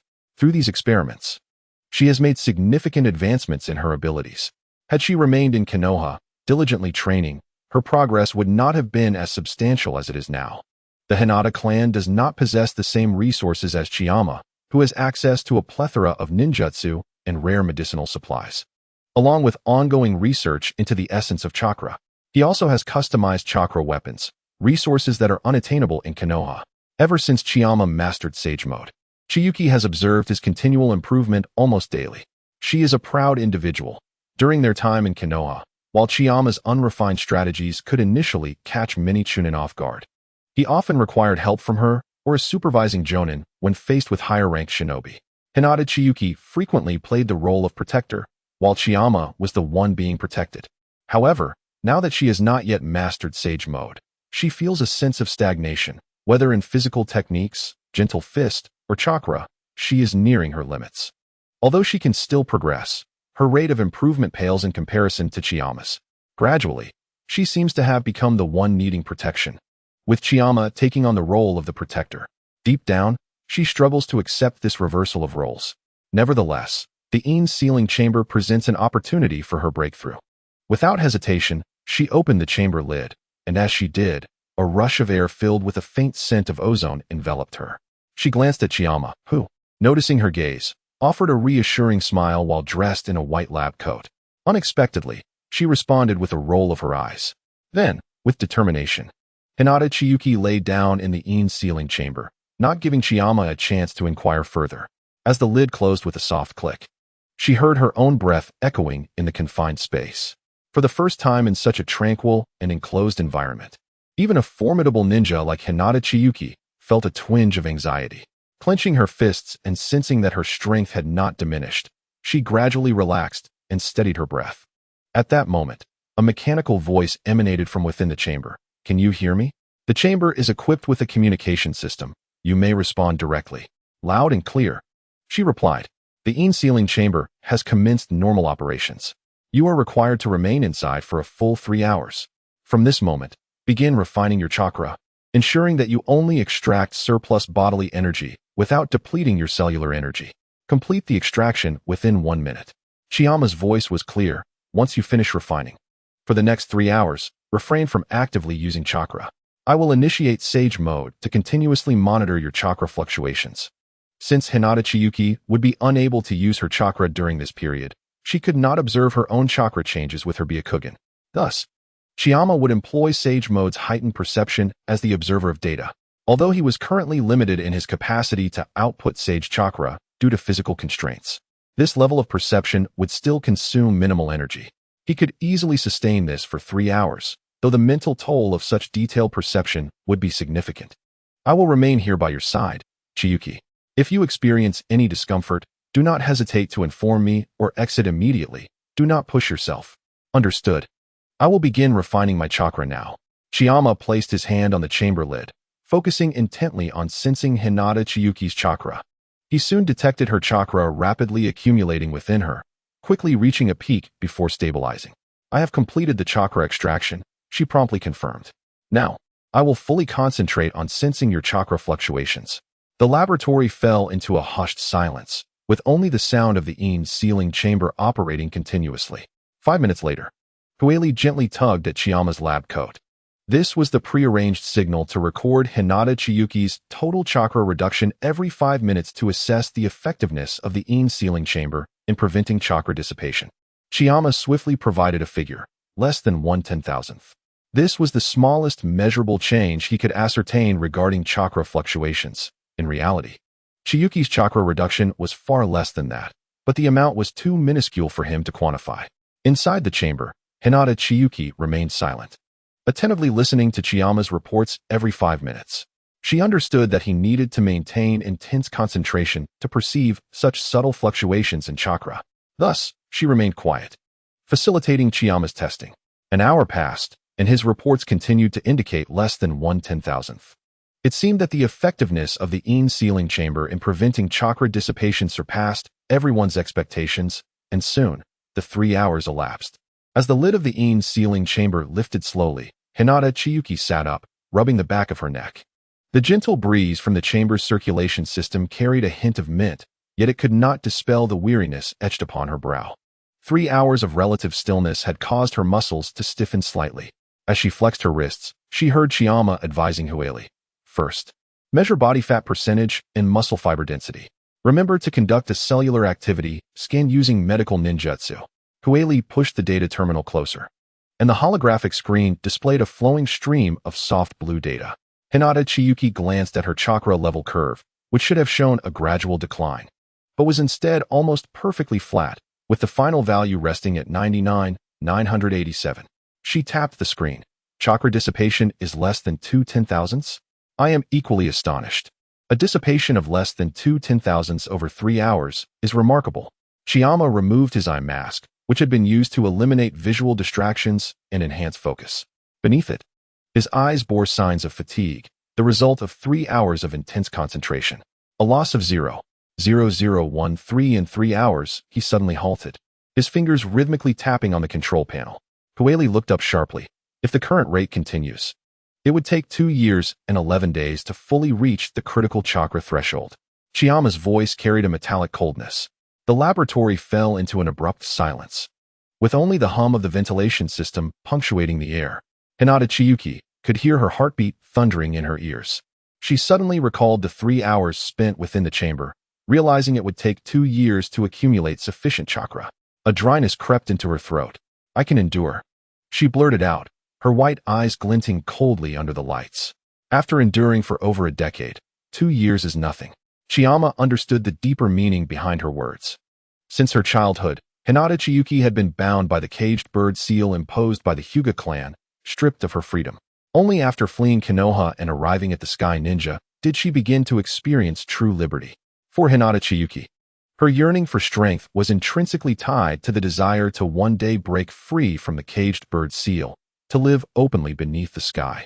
Even now, despite escaping Konoha, she still concealed her Byakugan's distinctive features behind sunglasses. The root of all her struggles was her and Chiyama's insufficient strength, inadequate to fully sever the bonds of the caged bird seal or to withstand Konoha's retaliatory strikes post-exposure. I have already instructed Hueli and the others to devise a means to expand the chamber's area, striving to construct a modest training room. As Qianshan turned, the white coat he wore traced an elegant arc. He summoned the original technique of the Yin seal. This would facilitate his seclusion for training. However, I suspect that 2 years may be insufficient. Suddenly halting his thoughts, his gaze swept across Hinata Qianshue's taut jawline. Qianshan gestured, indicating that this was not the appropriate moment for such discussions. Hueli interjected at the right moment. Indeed, having heeded Lord Qianshan's advice, we have completed the preliminary theoretical design. It is theoretically feasible to build such a training room, and if all goes well, it could be completed in a month. At most, it would take 3 months. Thank you, Hueli. Hinata Qianshue expressed her gratitude, her fingertips pressing against the metallic panel of the chamber, where remnants of her recently stored chakra lingered warmly. Why don't you thank me? Qianshan suddenly placed a hand on her shoulder, the warmth of his palm penetrating the fabric. It was I who requested Hueli's assistance in the construction. Moreover, the original concept was also mine, you know. Hinata Qianshue, taken aback by Qianshan's unexpected advance, felt her cheeks flush slightly. All right. Thank you as well. Is that sufficient? I shall enter seclusion. Can you truly face the complexities of the current situation alone? She suddenly lifted her gaze, staring directly at Qianshan. Yes, while nations have temporarily ceased their actions against the Sky Ninjas, the probing in the shadows will undoubtedly persist. Once I enter seclusion, should other ninja villages launch a surprise attack on the Sky Ninjas, given that Qianshan's combat prowess has already been exposed, The incoming ninja villages will surely be far stronger than the previous Yunin village. Then Qianshan would be left defenseless. Kueli will inform you, Qianshan replied, releasing his hands and turning. A gentle smile gracing his lips. He unexpectedly reached out, brushing aside the stray strands of hair from her forehead, the motion as natural as breathing. You are merely entering seclusion. It is not as if you are being isolated. I shall come daily to monitor your progress, for you are my most vital experimental subject. Hinata Qianxue abruptly turned her face away, her heart racing uncontrollably despite Hueli's pretense of busily organizing test tubes in the distance. The metallic surface of the chamber reflected their silhouettes, and she noted the flush in her ears. Suddenly recalling the unprecedented sense of security she felt when Qianshan's sensory technique enveloped her chakra like warm water. Very well, she said, rising to her feet as her white dress swept across the floor. Hueli suddenly raised her terminal. Then I shall adjust the program parameters now. By the way, should we install an entertainment system in the training room? Last time, Qianxue mentioned wanting to watch the sequel of Paradise of Affection. Laughter echoed in the laboratory. A sound long absent. Hinata Qianxue watched Hueli dart past the reagent shelves, and suddenly, the 2 years ahead no longer felt so interminable. She reached out to touch the starlight projection device installed within the chamber, her fingertips gliding over the virtual Big Dipper. Perhaps on some snowy night, when the threshold of chakra accumulation is met, she would witness a brilliance far more resplendent than this. After all, they had never walked alone in the darkness. Chapter 56. Preparations in advance. As Hinata Qianxue departed from the laboratory, Qianshan excused himself under the pretense of other research, allowing her to return and rest. He produced a sheet of paper, the pen in his hand moving swiftly and rhythmically as he calculated data. For a typical ninja, the 2-year seclusion might suffice. But it was evident that Hinata Qianxue was no ordinary ninja. She was the possessor of the Byakugan bloodline limit, and during the process of chakra accumulation, whether her Byakugan might mutate remained uncertain. In the original narrative, there had been instances of the Byakugan evolving into the Rinnegan. Yet Qianshan was not well versed in the conditions required for such an evolution. However, he understood one fundamental principle, regardless of the nature of bloodline evolution. It is rooted in the transformation of energy. Drawing from numerous plot lines in the original work and his own ongoing research into the essence of chakra over recent years, Qianshan conceived a hypothesis that, though currently unverifiable, intrigued him. That is to say, the essence of all bloodline limits in the ninja world stems from the transformative nature of chakra itself. The evolution of the Sharingan from 3-tomo to the Mangekyo Sharingan serves as a quintessential example. In the original narrative, nearly all characters who awakened the Mangekyo Sharingan did so after experiencing profound mental and emotional trauma. And the unique ocular techniques of the Mangekyo Sharingan were influenced by this very turmoil. Chakra is refined from the amalgamation of physical and spiritual energy. Thus, when members of the Uchiha clan awaken their Mangekyo Sharingan, they are typically subjected to intense emotional upheaval. In such moments of turmoil, does the original essence of spiritual energy, often perceived as an abstract force, undergo alteration? If the nature of spiritual energy experiences a qualitative shift, might the essence of chakra likewise undergo subtle transformation? Could the awakening of the Mangekyo Sharingan indeed require this unique form of altered chakra? Moreover, Qianshan possessed a perspective on the awakening of the Sharingan that diverged from the conventional wisdom of this world.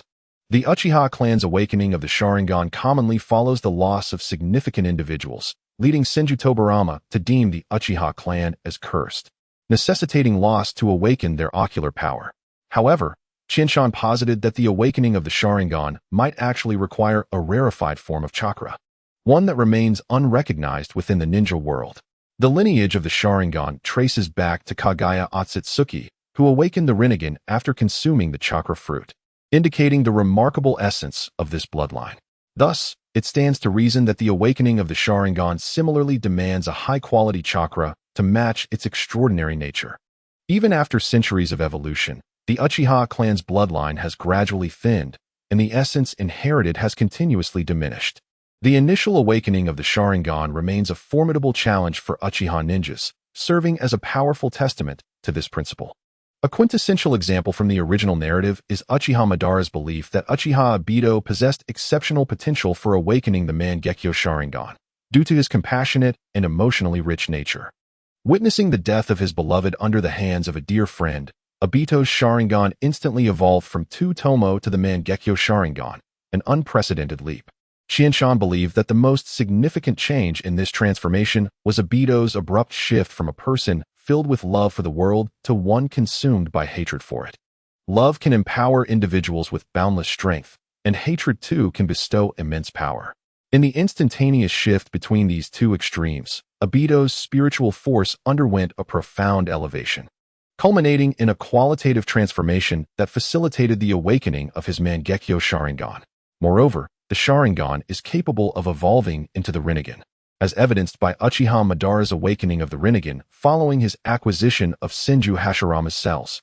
Madara's eternal Mangekyo Sharingan represents the pinnacle of Yin-release chakra, while Hashirama's sage body epitomizes the zenith of Yang-release chakra. The fusion of the two yields the power of all creation. However, Madara did not immediately awaken the Rinnegan upon transplanting Hashirama's cells. Rather, it was only in the twilight of his life, nearing death, that he completed the merging of Yin-release and Yang-release chakra, resulting in the awakening of the Rinnegan.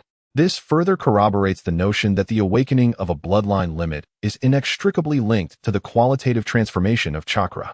Hinata Qianchue's current seclusion aims to accumulate chakra, achieving the effects of quantitative change leading to qualitative change. As the saying goes, quantity begets quality. No one has previously undertaken such an experiment. Thus, it remains uncertain whether the process of chakra accumulation might trigger a qualitative transformation of chakra. The impact of such changes on bloodline limits is an unknown variable. Qianshan must prepare in advance to address potential changes.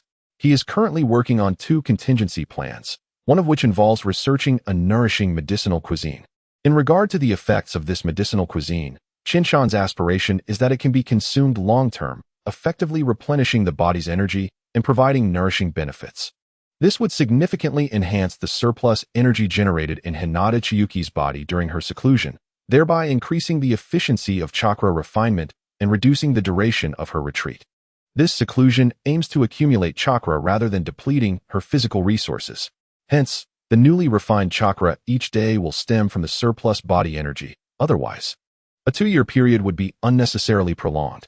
Extended periods of seclusion test an individual's mental resilience. Qianshan does not wish for Hinata Chiyuki's mental state to undergo profound changes due to prolonged isolation. As a teammate, Qianshan is well aware of Hinata Chiyuki's extraordinary mental fortitude. Yet her yearning for freedom surpasses that of ordinary individuals, and seclusion inherently restricts freedom. This could lead to a form of internal mental fatigue for Hinata Chiyuki. Developing the medicinal cuisine could significantly reduce the duration of her seclusion, consequently mitigating this risk. The second contingency plan is relatively straightforward. Should Hinata Chiyuki require a substantial amount of chakra at the final moments of her retreat, Qianshan intends to allow her to supplement her chakra reserves with her own chakra to energize some chakra crystals. This merely requires acquiring a batch of pure chakra crystals from Sunagakure. However, this second backup plan is also predicated on the new medicinal cuisine, and Qianshan must expedite its development. Chapter 57. Cold Brew Essence. Qianshan plunged into the depths of the laboratory, specifically the apothecary room suffused with a rich medicinal aroma. For a full fortnight, he scarcely ventured beyond this threshold. The heavy metal-sealed door insulated him from the clamor of the outside world, as well as the light of day. Inside, only the low hum of the ventilation system, the subtle bubbling from the continuously heated medicinal furnace, and the rustling of scrolls being turned accompanied him. The air was saturated with a medley of herbal scents, some pungent, some bitter, and others sweet, layered and thick to the point of being nearly suffocating. The workbench was strewn with dried herbs, with deep purple gentian intertwining with golden ginseng roots, glimmering with a bitter sheen under the cold fluorescent lights of the laboratory. With a test tube clamp, Qianshan added the final drop of deep green concentrate into a porcelain bowl, causing the originally clear medicinal broth to erupt into a flurry of flocculent precipitate, reminiscent of a miniature snowstorm. This was the 37th attempt, combining ginseng, astragalus, and reishi, complemented with moonflower juice. Huili observed the testing terminal, her fingertip tracing a steep curve on the screen.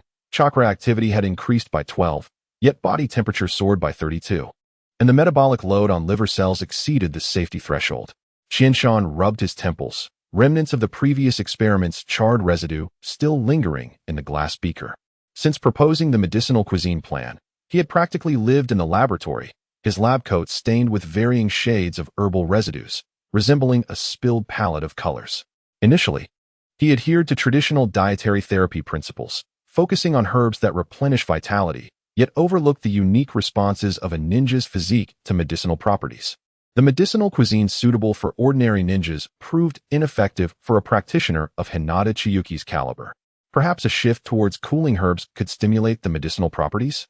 Huili suddenly presented a scroll, indicating that Yunin village had once utilized ice silkworm grass in conjunction with snow lotus seeds to treat the internal injuries of lightning-style ninjas, which could serve as a reference. 2 hours later, a new medicinal dish emerged, a pale blue broth floating with ice-like crystals, exuding a crisp scent reminiscent of mint and melted snow.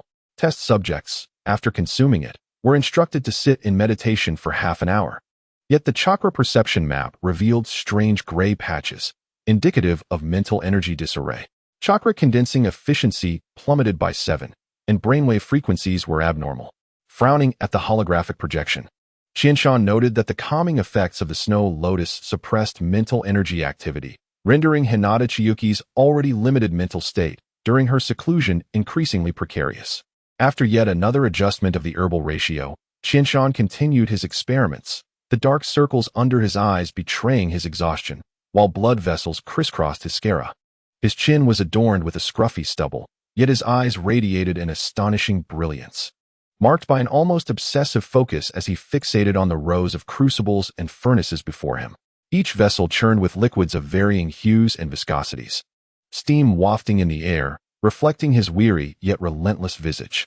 Master Qianshan, you ought to rest. Huili entered late at night, carrying a simple meal. Concern etched across her face. If you continue like this, your body will not endure. It's nothing. I'm almost there, Qianshan replied, his voice hoarse. His gaze still locked onto the jade furnace before him. The liquid within shimmered with a warm amber hue, gently rolling under a low flame, exuding a reassuring medicinal fragrance. This formula, in theory, was the most gentle long-term nourishing concoction aimed at replenishing energy and enriching blood, which should naturally elevate the body as energy output. He carefully scooped a small spoonful. The liquid swayed slightly in the jade spoon, its hue pristine. He handed it to Huili, instructing, record the data and prepare for the medicinal efficacy test. Begin chakra extraction. The test subject complied. The energy distribution graph representing the medicinal efficacy instantly became chaotic. That warm amber medicinal energy, akin to a stone cast into a tranquil pond, sent ripples racing outward. Then, to their astonishment, it dissipated at a visibly rapid pace within the test subject's chakra pathways, fading away until it vanished without a trace, as if it had never existed. The energy dissipation rate exceeded 65%. Huili gasped in disbelief. The medicinal power could not effectively integrate into the chakra circulation, let alone be absorbed by the cells. It was akin to sand slipping through one's fingers. Qianshan slammed his fist onto the cold metal laboratory table, producing a dull thud. He stared at the rapidly declining energy curve on the screen, his chest heaving, overwhelming feelings of defeat nearly engulfing him. Half a month of iterative simulations, countless adjustments to the ratios, had culminated in such a disheartening outcome. Gentle? Gentle to the point of being utterly futile. Huili bit her pen, suddenly pointing to a glass jar in the corner of the workstation. Master, you once mentioned that chakra is fundamentally a fusion of physical and mental energy. Could medicinal wine be more easily absorbed than broth? Alcohol can permeate cellular gaps. Perhaps we could try cold brewing. Qianshan's eyes lit up as he stood abruptly, his gaze falling upon the moonflower soaking in the jar. This was a direction he had not considered. Cold brewing indeed offered numerous advantages. In his previous life, many had long consumed medicinal wines for health benefits. Huili's suggestion bore considerable feasibility. The first nearly successful formula took shape just before dawn. Qianshan immersed sliced purple salvia, schisandra berries, and a small quantity of ghost lantern moonflower in aged rice wine, sealing it within the laboratory's low-temperature equipment. Upon completion of the cold brew, the liquid poured out in an amber hue, carrying a barely noticeable medicinal fragrance. Chakra baseline stabilized, and body temperature fluctuated by only 0.1 Huili excitedly presented the data, indicating that continuous consumption would significantly increase surplus body energy. She pointed to the testing curve, noting that this medicinal efficacy could be further enhanced. With Hinata Chiyuki's physique, she could endure a higher potency. Gazing out at the drizzling rain, Qianshan suddenly recalled an ancient text. Fine wine must be nurtured by the essence of heaven and earth, while cold spring steep herbs for 3-part spirit. He abruptly turned, reevaluating the herbal ratios. The second formula adjusted the alcohol content, opting for a higher proof liquor, and this time incorporated a small dosage of moon dew flower essence, a blue herb thriving in frigid realms, whose extract could form stable molecular complexes with alcohol at low temperatures. After 7 days of resting in the cold cabinet, under the extreme low temperature and precise chakra guidance, the liquor had not fully frozen. The powdered starlight grass, as if captured by an invisible magnetic force, rapidly coalesced into a glimmering silver crystal the size of a grain of rice, quietly suspended at the center of the liquid. The dew-like essence of the moon transformed into delicate strands of icy blue light, finer than a hair, gracefully swimming and unfurling within the liquid, evenly infusing it with the pure chill of moonlight. Qianshan had a premonition of success. He personally sampled a small spoonful of the concoction. This medicinal wine shimmered a pale gold, its icy liquid sliding down his throat, the sensation warm and honeyed, instantly igniting a wave of heat that spread throughout his limbs. Devoid of the usual harshness associated with medicinal dishes, he closed his eyes, sensing the chakra within him, akin to a lake caressed by a spring breeze. Rippling with golden flecks, an indication of heightened energy. Qianshan had successfully developed the medicinal wine he desired, its effects remarkably beyond expectation. Chakra low temperature cold brew, he murmured to himself, his voice tinged with a raspy certainty. Let us call it Ninglu. Chapter 58. Completion of the training room on the 7th day of yet another plum rain season. The sky was shrouded in leaden gray clouds that seemed almost within reach. Huili etched the final composite ceiling rune onto the heavy alloy door frame, signifying the completion of the ceiling training room, a project that had taken nearly 2 months. The endeavor had extended a few days longer than anticipated due to an increased number of runes to inscribe.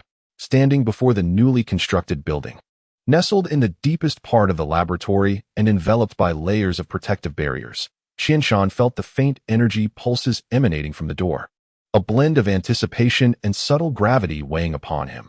Before him stood not a coffin-like metal capsule, but a rectangular structure embedded into the mountainside. Its exterior composed of 3 layers of overlapping chakra alloy plates, etched with a web of black sealing symbols, an enhanced version of the sealing runes. The sealing training room. Huili's voice crackled through the earpiece, brimming with uncontainable excitement. It features a dual-chamber isolation structure, with an outer buffer room and an inner main training area, separated by 3 sets of airlock-style sealing doors. Lord Qianshan, please inspect it. Huili's face bore evident fatigue, yet her eyes sparkled with enthusiasm. She adjusted her glasses and swiftly tapped a seemingly inconspicuous rune panel beside the door. With a deep, steady hum, the half-meter-thick alloy door, infused with a trace of chakra metal, silently slid open, revealing the interior. At first glance, this was not a conventional room, but rather a meticulously crafted cocoon that harmoniously blended technology and ninjutsu. The initial site was a buffer chamber approximately 10 square meters in size. The walls, ceiling, and floor were constructed from a special alloy that radiated a dark silver-blue sheen, yet the surface was not entirely smooth. Instead, it was intricately patterned with minute honeycomb-like recesses, embedded with miniature chakra-conducting crystals that flickered with a soft, stable golden glow. These crystals were linked to the runic matrix within the main training area, forming the first line of defense against chakra leakage. Numerous inconspicuous circular vents adorned the ceiling, connected to an independent air circulation and filtration system, ensuring that the air entering the main training area remained pure. The left wall featured a dual-layer alloy gate, reminiscent of a bank vault's transfer window. The outer gate opened into the isolation room, while the inner gate led to the main training area. Supplies, medicines, including Qianshan's newly developed Ninglu, and even simple correspondence could be transferred through this passage, minimizing interference with the energy field within the main training area. Huili pointed to another similarly robust, yet slightly smaller alloy door at the far end of the isolation chamber. This is the entrance to the main training area. Only when this door is fully closed and the energy field is confirmed stable can the main training area door be opened, and vice versa. This ensures that at any given time, only one door is open, maximizing the closure of the main training area. The entrance to the main training area was an oval hatch, its edges lined with gear-like interlocking structures. Qianshan placed his hand on the center of the door, and the ceiling symbol illuminated in response, the gears slowly turning with a resonant mechanical roar. The inner door slid open silently, releasing a wave of extraordinarily pure, concentrated air imbued with a faint metallic and energetic essence. As Qianshan stepped inside, he was immediately enveloped in a peculiar tranquility, not an absolute silence, as the faint sound of air circulation could be heard, but a stillness on an energetic level. The lighting within was soft, with the walls and ceiling covered in honeycomb, sound-absorbing material, and the floor laid with elastic chakra-conducting mats that resonated with subtle energy fluctuations beneath his feet. It felt as though all the chakra was gently restrained by an invisible force field, scarcely able to escape. The interior space was modest, arranged in a circular layout. At its center lay a hexagonal training zone, its floor inscribed with 12 sets of guiding rune matrices. Each corner adorned with tall crystal pillars through which golden energy veins flowed, significantly thicker than those of the initial capsule. The embedded ceiling rune plates were more intricate and compact than those in the first storage chamber, and in the dim light, the flowing black ceiling patterns appeared almost alive, shimmering on the metallic surface. The eastern wall housed a holographic projection screen, currently displaying a simulated starry sky, perfectly mirroring the position of the Big Dipper in the actual night sky. Hueli had indeed installed the celestial device that Hinata Chikaz had mentioned. To the west was the living area, featuring an adjustable hardness floating bed, a simple restroom, and a shower system, all designed with rounded edges to prevent feelings of confinement during prolonged retreats. On the wall beside the bed was a palm-sized display screen, with communication buttons lined up below, the red one directly connected to Qianshan's office, the blue to Hueli's laboratory, and the green was for emergency calls. The most significant improvement lies here. Hueli approached the northern wall, lifting a metal panel to reveal a complex web of rune circuitry. The initial capsule's ceiling suppression was unidirectional, but the training room adopted an all-encompassing rune network with a total of 360 nodes integrated into the walls, floor, and ceiling, each capable of independently adjusting the suppression intensity. She called up the energy curve graph. When Lord Chikaz's chakra accumulation approaches a critical point, we can gradually enhance the suppression force to prevent an overload. Qianshan circled the training area, his fingertips gliding over the surface of the crystal pillars, feeling a stronger resonance of energy than in the initial capsule. The energy terminal in the corner displayed that the newly installed chakra circulation system had reduced energy consumption to 30% of the original, and the energy reservoir contained sufficient chakra crystals to sustain itself even in the event of a blockade. What about the entertainment system? Qianshan suddenly recalled Hueli's earlier jest.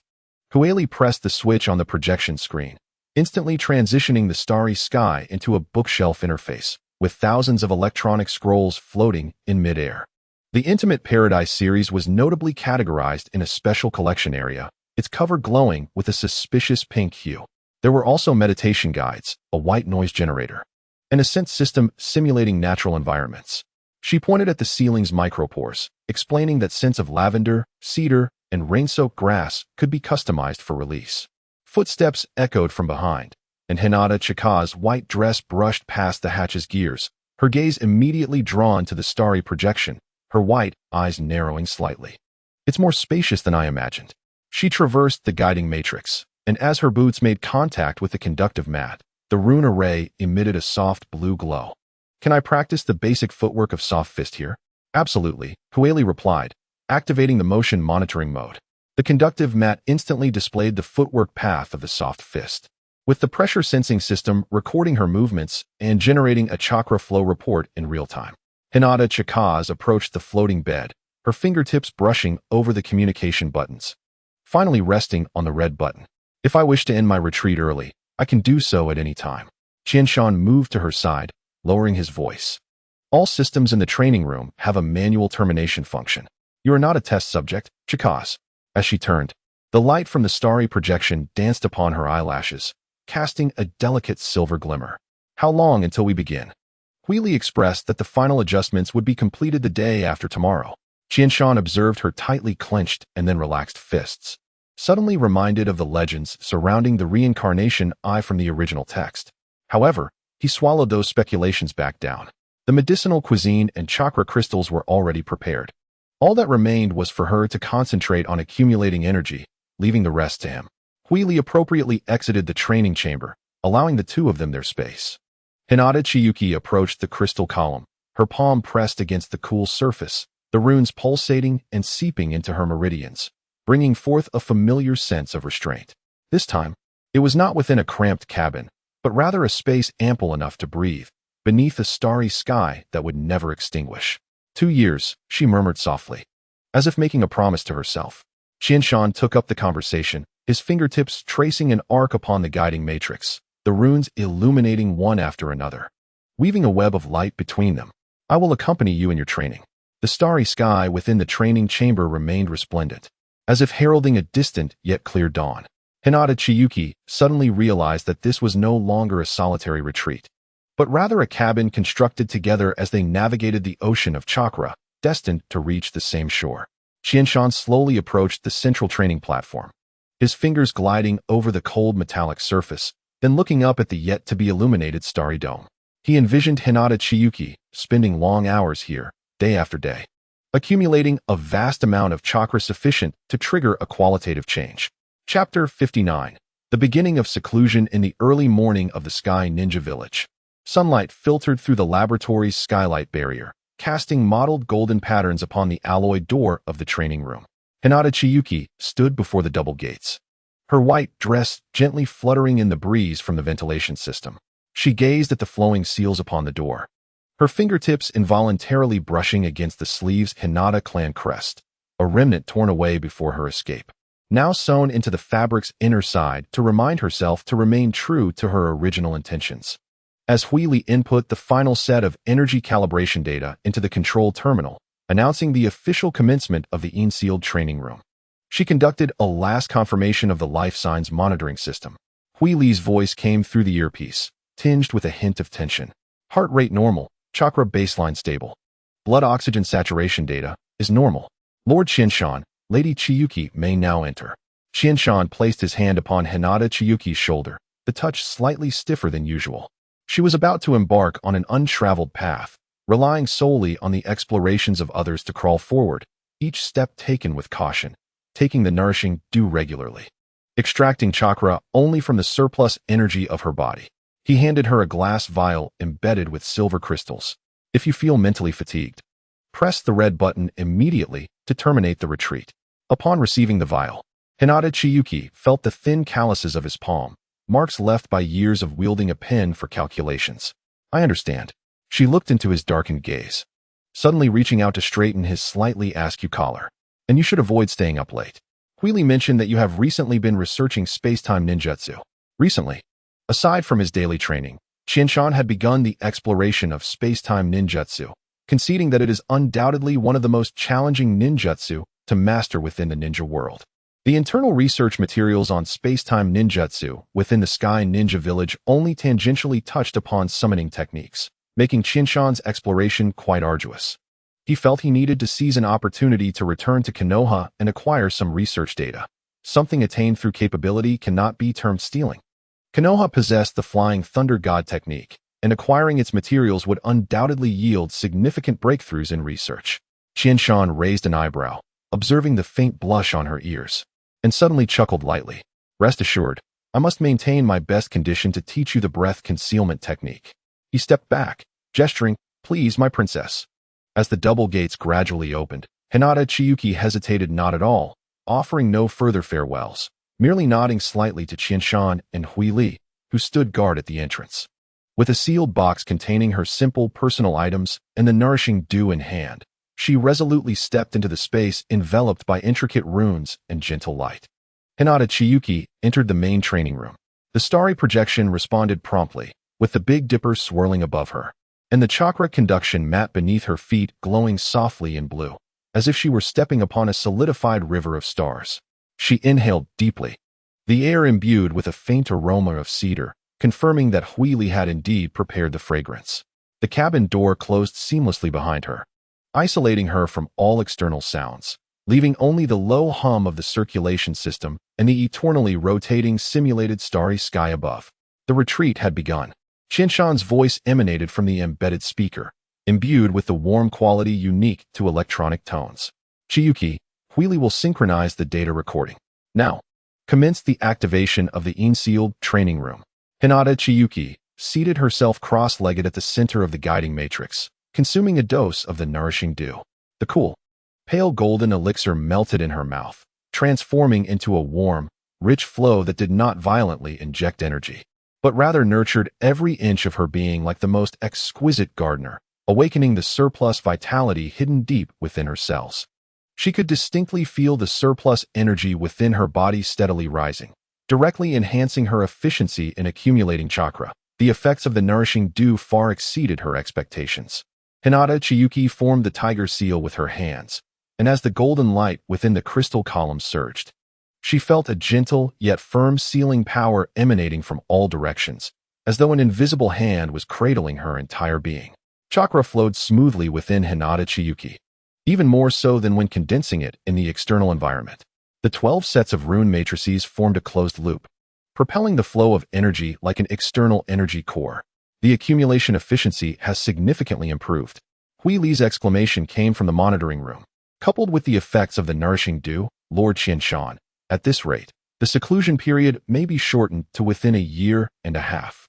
Qianshan focused intently on the curves displayed on the holographic screen, watching as Hinata Chiyuki's chakra level steadily ascended at a visibly rapid pace.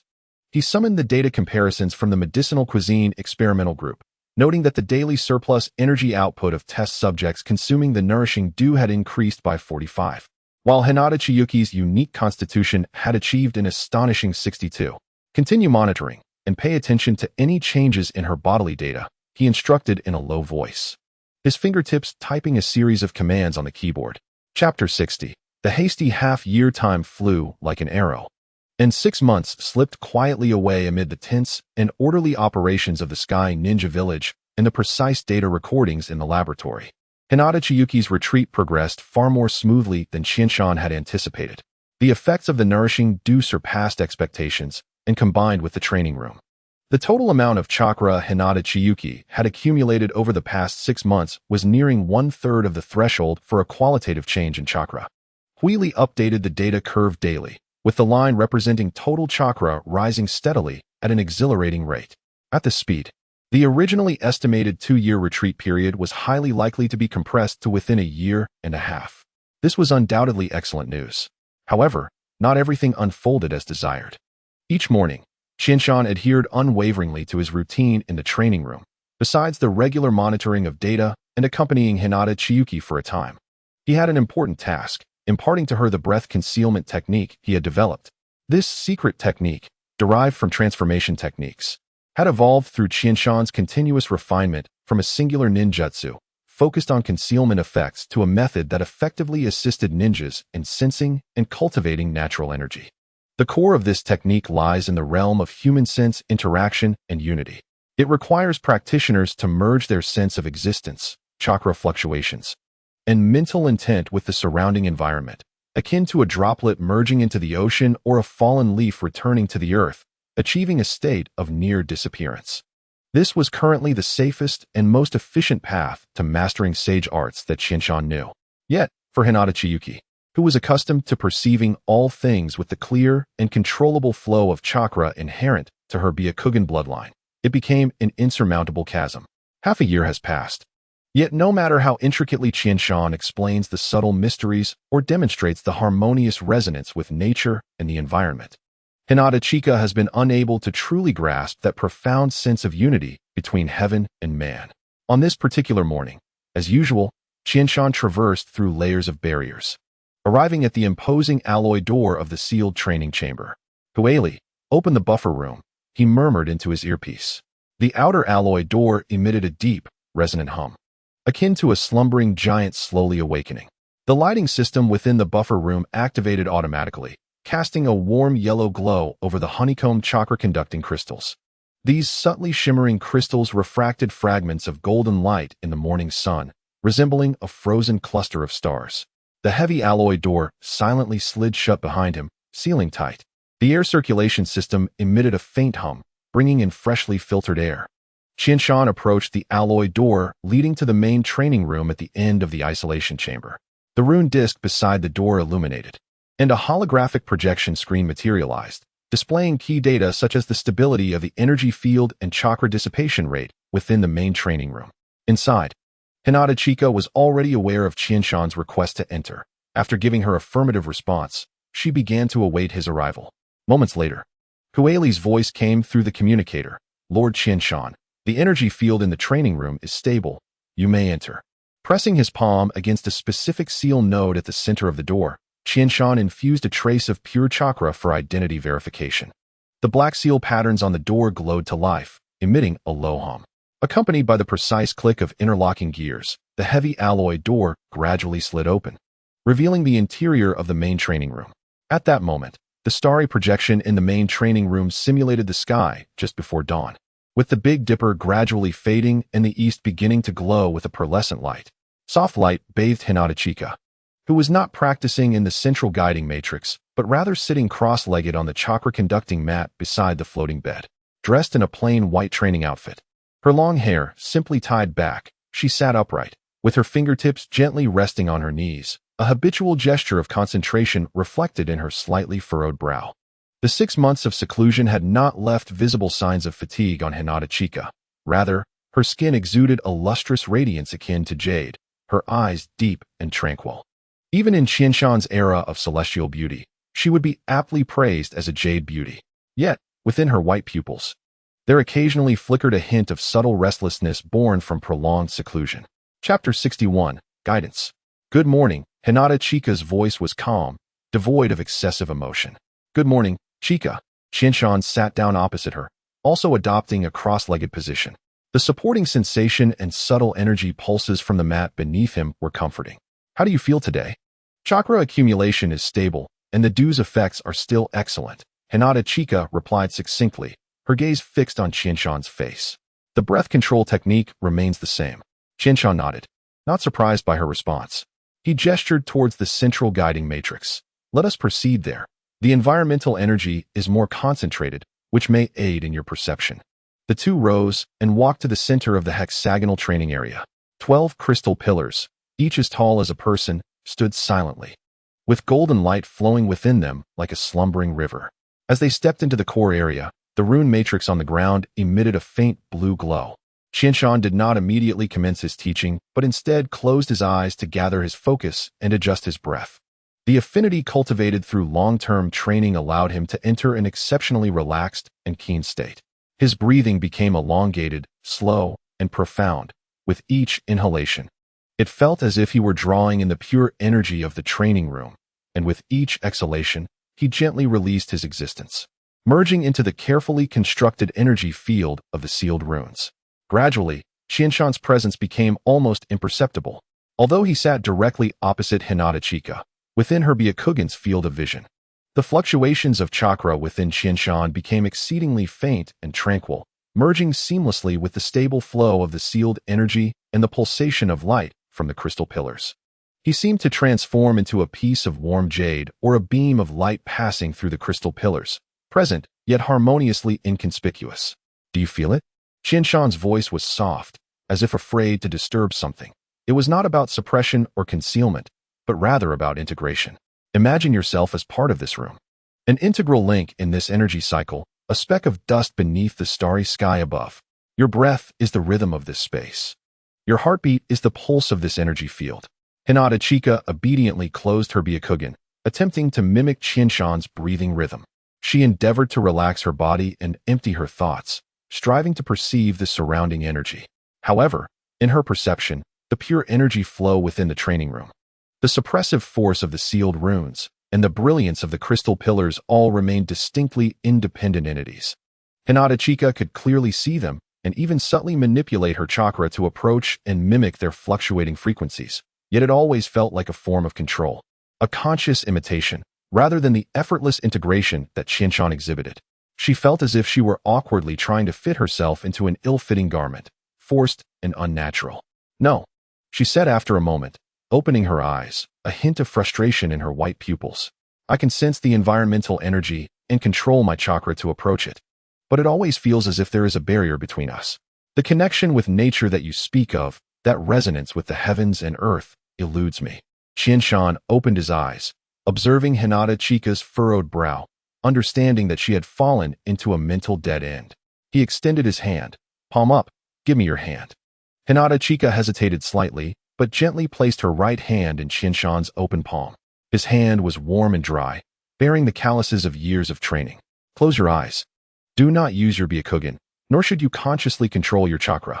Qianshan's voice was deep, imbued with a peculiar soothing power. Just feel the flow of my chakra. Sense the rhythm of my breath. Following his instructions, Hinata Chika closed her eyes and relaxed her bodily control. Qianshan gently guided a trace of exceptionally gentle, attribute-less chakra, like a trickling stream, through their touching palms, softly flowing into Hinata Chika's meridians. This chakra was not meant to direct her power, but rather served as a medium, an inspiration. Simultaneously, Qianshan once again entered that deep state of breath control. This time, he deliberately slowed the process, allowing Hinata Chika to perceive the changes more clearly. Hinata Chika's consciousness became entirely immersed in the chakra flowing into her body, belonging to Qianshan. She sensed that the fluctuations of his chakra began to slow and elongate, with each rise and fall perfectly aligning with Qianshan's deep breaths. Remarkably, the oscillations of this chakra seemed to resonate in an indescribable manner with the energy pulsations from the conductive mat beneath them, the radiance flowing within the crystal pillars, and even the faint energy radiation of the simulated starry sky above. It was as if Qianshan's trace of chakra had become an exquisite tuner, subtly connecting her perception with the environmental energy of the entire training room. For the first time, she clearly felt how Qianshan adjusted his frequency to synchronize completely with the environment, how he allowed his existence to dissolve into this energy field as seamlessly as water merges with water. It was neither suppression nor concealment, but a harmonious symphony. She realized that she herself was also a note within this melody. Do you feel it? Qianshan's voice seemed to emanate from a distant place, yet it resonated within her heart. This is the connection. First, one must discover that point of resonance, allowing oneself to become a part of the environment rather than resisting or merely imitating it. Hinata Chiyuki's mind was entirely immersed in this extraordinary experience of resonance, striving to commit that sensation to memory. However, as Chiyama gradually withdrew his chakra and severed the connection, that clarity of resonance began to wane and ultimately faded away. Hinata Chiyuki opened her eyes, her white pupils shimmering with the light of understanding, yet overshadowed by a lingering confusion and a hint of urgency. I feel as though I have grasped a fragment of it. But as she attempted to articulate that sensation, she found her words inadequate. Do not rush, Chiyama said, his tone gentle yet resolute. You have already located the keyhole to this door. What remains is your persistent endeavor to find the sensation of inserting the key and turning it. Remember the resonance you felt earlier and strive daily to recreate it, even if only for a fleeting moment. Mastery, particularly in this pursuit of touching the essence of spirit and energy, has no shortcuts. Only through practice can one attain proficiency. He stood, glancing at the time. That will be all for today. Continue to accumulate chakra according to your plan and solidify the sensation you just experienced. I shall return to accompany you this evening. Chiyama walked toward the exit, the heavy alloy door opening once more before closing with a resounding thud. The training room returned to its tranquil state, leaving Hinata Chiyuki alone, seated within the softly glowing runic matrix, her head adorned with an eternal simulation of the starry sky. She closed her eyes, no longer in haste for results, but savoring the wondrous resonance she had just experienced through Chiyama's guidance, attempting to recapture that ephemeral sense of transcendence using her own breath and chakra. Chiyama exited the isolation chamber, the alloy door sealing behind him in silence. He cast a glance back at the imposing door, his brow furrowing slightly. Hinata Chiyuki's progress was slower than he had anticipated. The bottleneck in her breath control technique proved exceedingly challenging to overcome. Was there an unseen threshold that eluded his perception? A vague premonition stirred within him. The breaking of this bottleneck might require not just time and practice, but an opportunity, one that would enable her to relinquish all pretension and control, completely merging with nature. Yet, the arrival of such an opportunity remained uncertain. Chapter 62. The strategic planning of the air shinobi stepping out from the heavy alloy door of the laboratory. He was met with a muffled echo as it sealed seamlessly behind him. Chiyama did not immediately depart, but paused momentarily, his gaze seemingly penetrating the layers of metal and sealing runes to rest upon the figure seated beneath the simulated starry sky. Hinata Chiyuki had her own path, and Chiyama had plans of his own to implement. During the 6 months of her seclusion, beyond his own cultivation and companionship of Hinata Chiyuki, he had also advanced the refinement of the Air Shinobi framework, deepening educational reforms and restructuring the Air Shinobi ninja system, endeavors he had long envisioned. The continuous development of chakra firearms and the ongoing research into the essence of chakra had gradually led them down a path distinctly different from other forces in the ninja world. To align with their current trajectory, the existing framework had become ill-suited for the evolution of the Air Shinobi. Chiyama held a lucid understanding of his political standing. In his past life, he would likely not have surpassed a competent county-level leader. Yet he recognized another truth: power emanates from strength. Utilizing the formidable reputation gained from severing the right arm of the third Raikage, he resolutely imposed his will. In this extraordinary world of ninjas, exceptional personal strength remains the decisive factor. Was Naruto's ascension to Hokage solely due to his capacity for forgiveness? No. It was his unparalleled combat prowess that set him apart. After Uchiha Sasuke's betrayal, was his reunion with Sakura and return to Konoha a result of mere redemption? It was because there was no one, save Naruto, capable of matching Uchiha Sasuke's might, and when Naruto chose to spare him, no one else could confront him. Chiyama made his way directly to the administrative center, where Takemura Shoji had been waiting for him. Lord Chiyama, this is the report on the refinement of the Air Shinobi framework. It has all been successfully implemented. Takemura appeared somewhat haggard, with deep-set eyes, yellowing skin, and dry hair. Yet, his eyes sparkled with an intense brightness, as if flames were igniting within, creating a stark contrast to his weary exterior. Shoji, while work is important, so too is your health. Chiyama took the paper report from Takemura and began to scrutinize it closely. The Research Institute has recently developed a health supplement aimed primarily at the daimyo and nobles of various nations. I have tested it, and the results are quite promising. Use my token to procure some. A sound body is essential for the construction of the Air Shinobi. Chiyama had witnessed and appreciated Takemura's efforts over this period. The refinement of the Air Shinobi framework was largely executed by him, who had scarcely taken a break and often burned the midnight oil attending to administrative affairs. Chiyama, the hands-off manager, relied heavily on administrative talents like Takemura, for he did not wish for him to become overworked, lest he be unable to maintain his current level of productivity. Thank you, Lord Chiyama. Takemura's voice bore a barely perceptible tremor, feeling a sense of recognition from Chiyama's concern, which was truly gratifying. I have reviewed the report. It is quite commendable.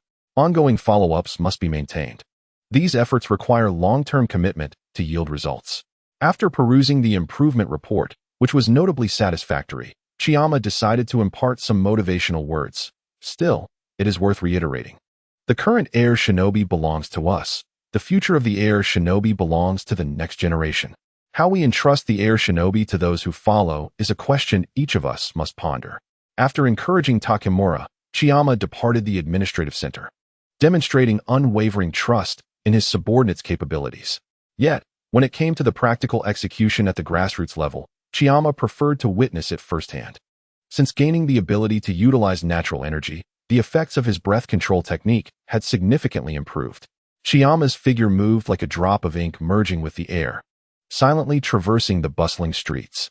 With the breath control technique in full operation, he resembled an invisible breeze, gliding past pedestrians and brushing against shop signs without causing a ripple.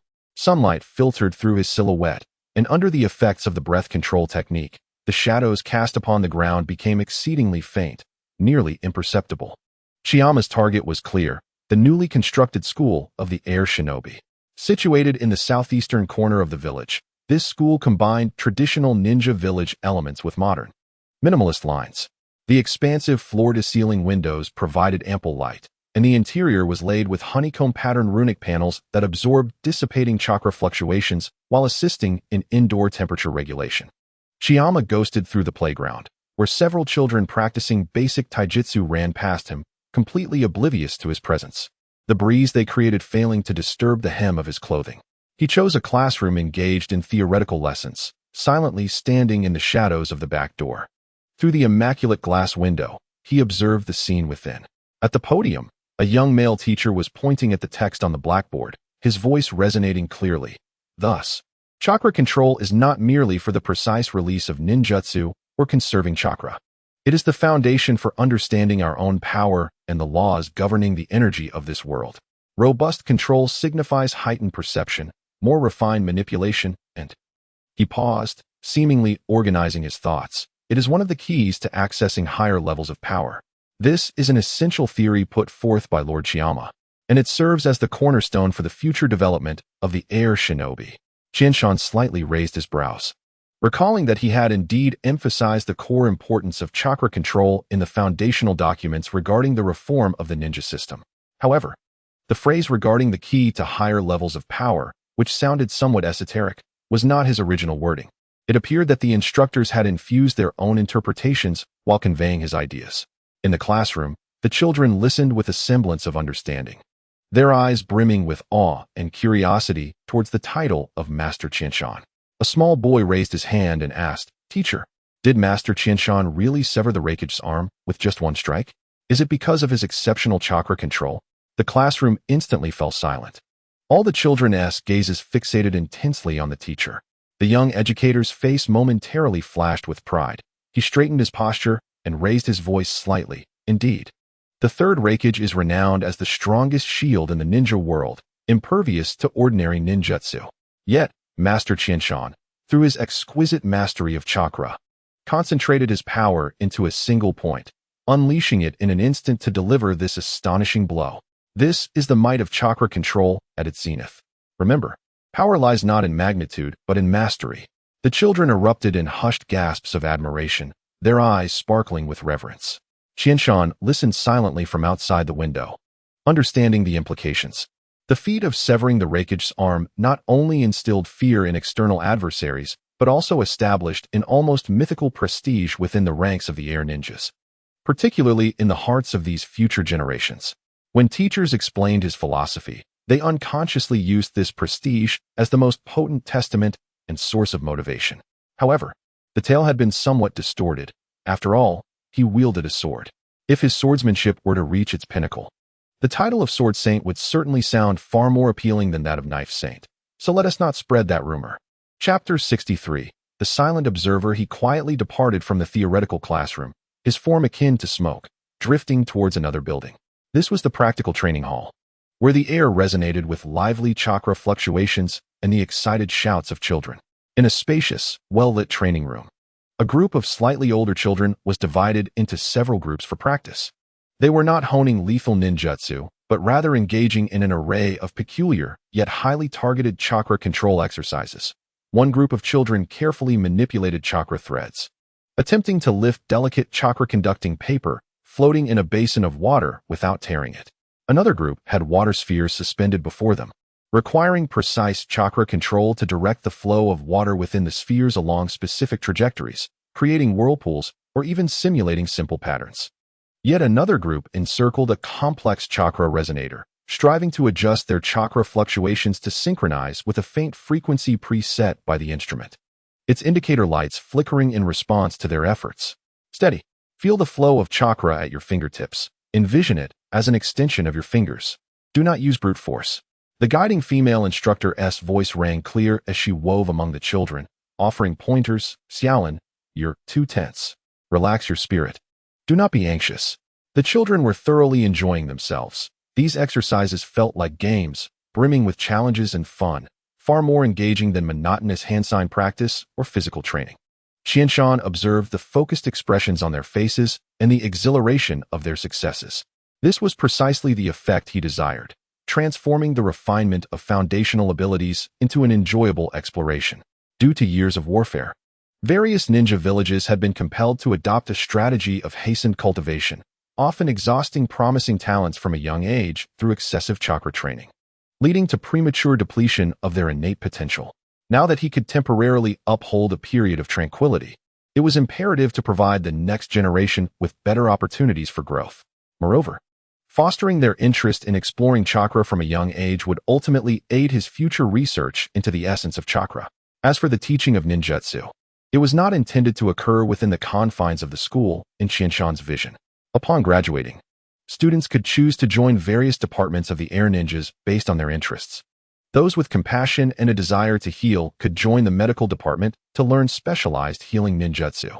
Those wishing to enhance their strength, engage in combat, and protect their comrades could join the ninja troops to learn various combat ninjutsu.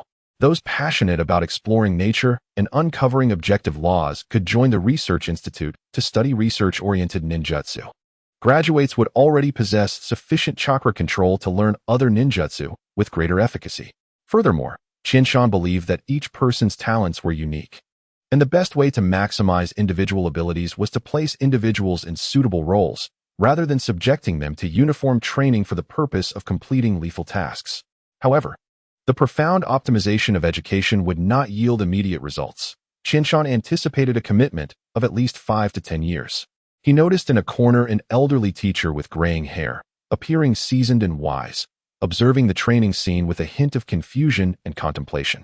He quietly remarked to a young assistant, "These training methods are indeed ingenious, and the children are making swift progress.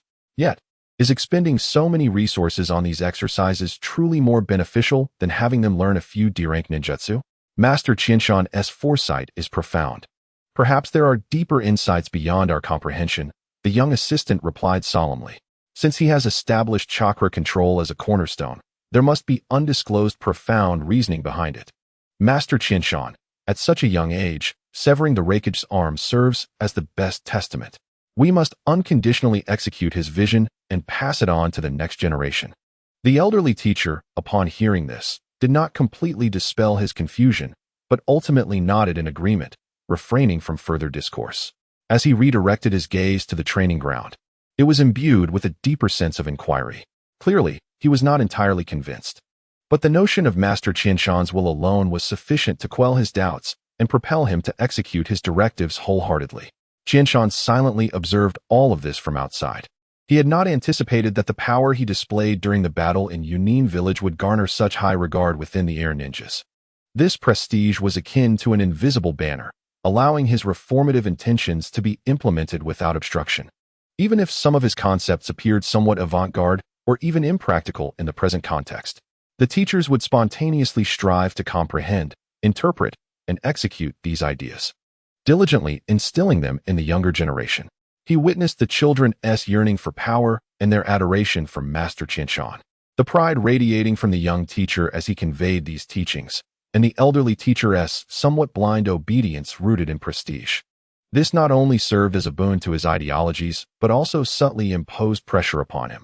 He must ensure that the direction he was leading was indeed correct, lest this blind reverence misguide the air ninjas down a perilous path. Maintaining his concealment technique, Qianshan departed the training hall like a true specter.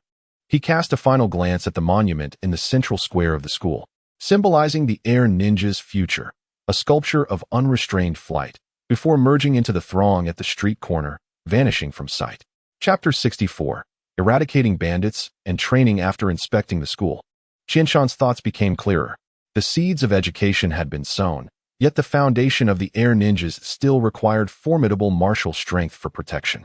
He dispersed the concealment technique, allowing his presence to coalesce once more, and with a single step, his figure shot forth like an arrow, heading directly towards the ninja troops stationed at the outskirts of the air ninja village. This time, he no longer concealed himself. The authority belonging to the leader of the air ninjas emanated like a palpable force. "Emergency assembly." The deep, resonant voice pierced through the entire encampment, not a hoarse shout, but imbued with an undeniable clarity, precisely reaching the ears of every ninja engaged in training, resting, or executing tasks. This is a small technique for the application development of the Thousand Mountains combined with chakra, akin to directional broadcasting. In an instant, the encampment seemed to be cast into a tranquil lake by the plummet of stones. Figures on the training ground abruptly halted their movements, while the sound of hurried yet composed footsteps resonated within the barracks, and the vigilance of the outer sentinels sharpened.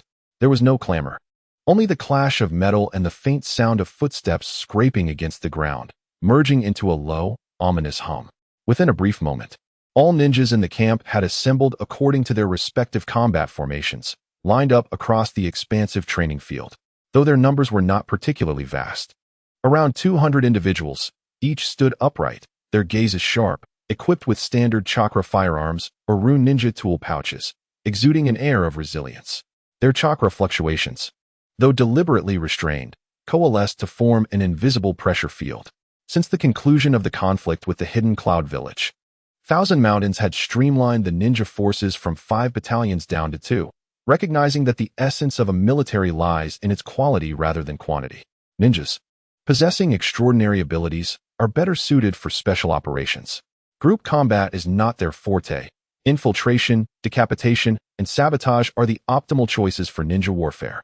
Thus, Thousand Mountains established the Public Security Department to accommodate ninjas of lesser combat prowess, categorizing the combat ninjas of the Empty Ninja into 3 operational units, fostering healthy competition for positions. Among these, the Special Operations Team, being the smallest, comprised the elite of the elite.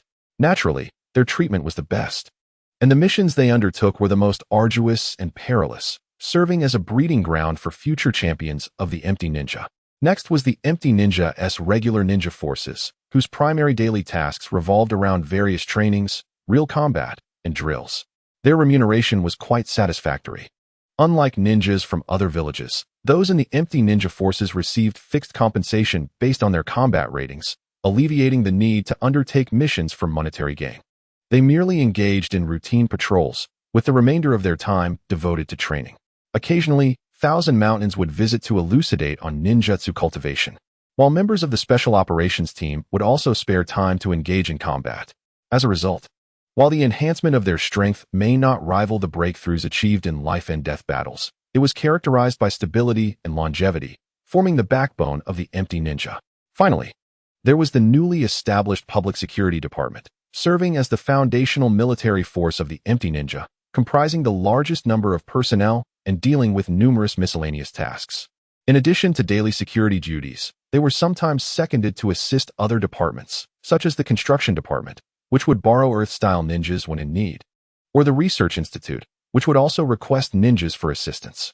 However, the Public Security Department was also the most rigorous training ground for ninjas. A ninja who had been seconded across various sections could greatly broaden their horizons and learn a myriad of ninjutsu from different departments. Outstanding individuals could advance to higher-level combat departments or pursue positions in other administrative sectors.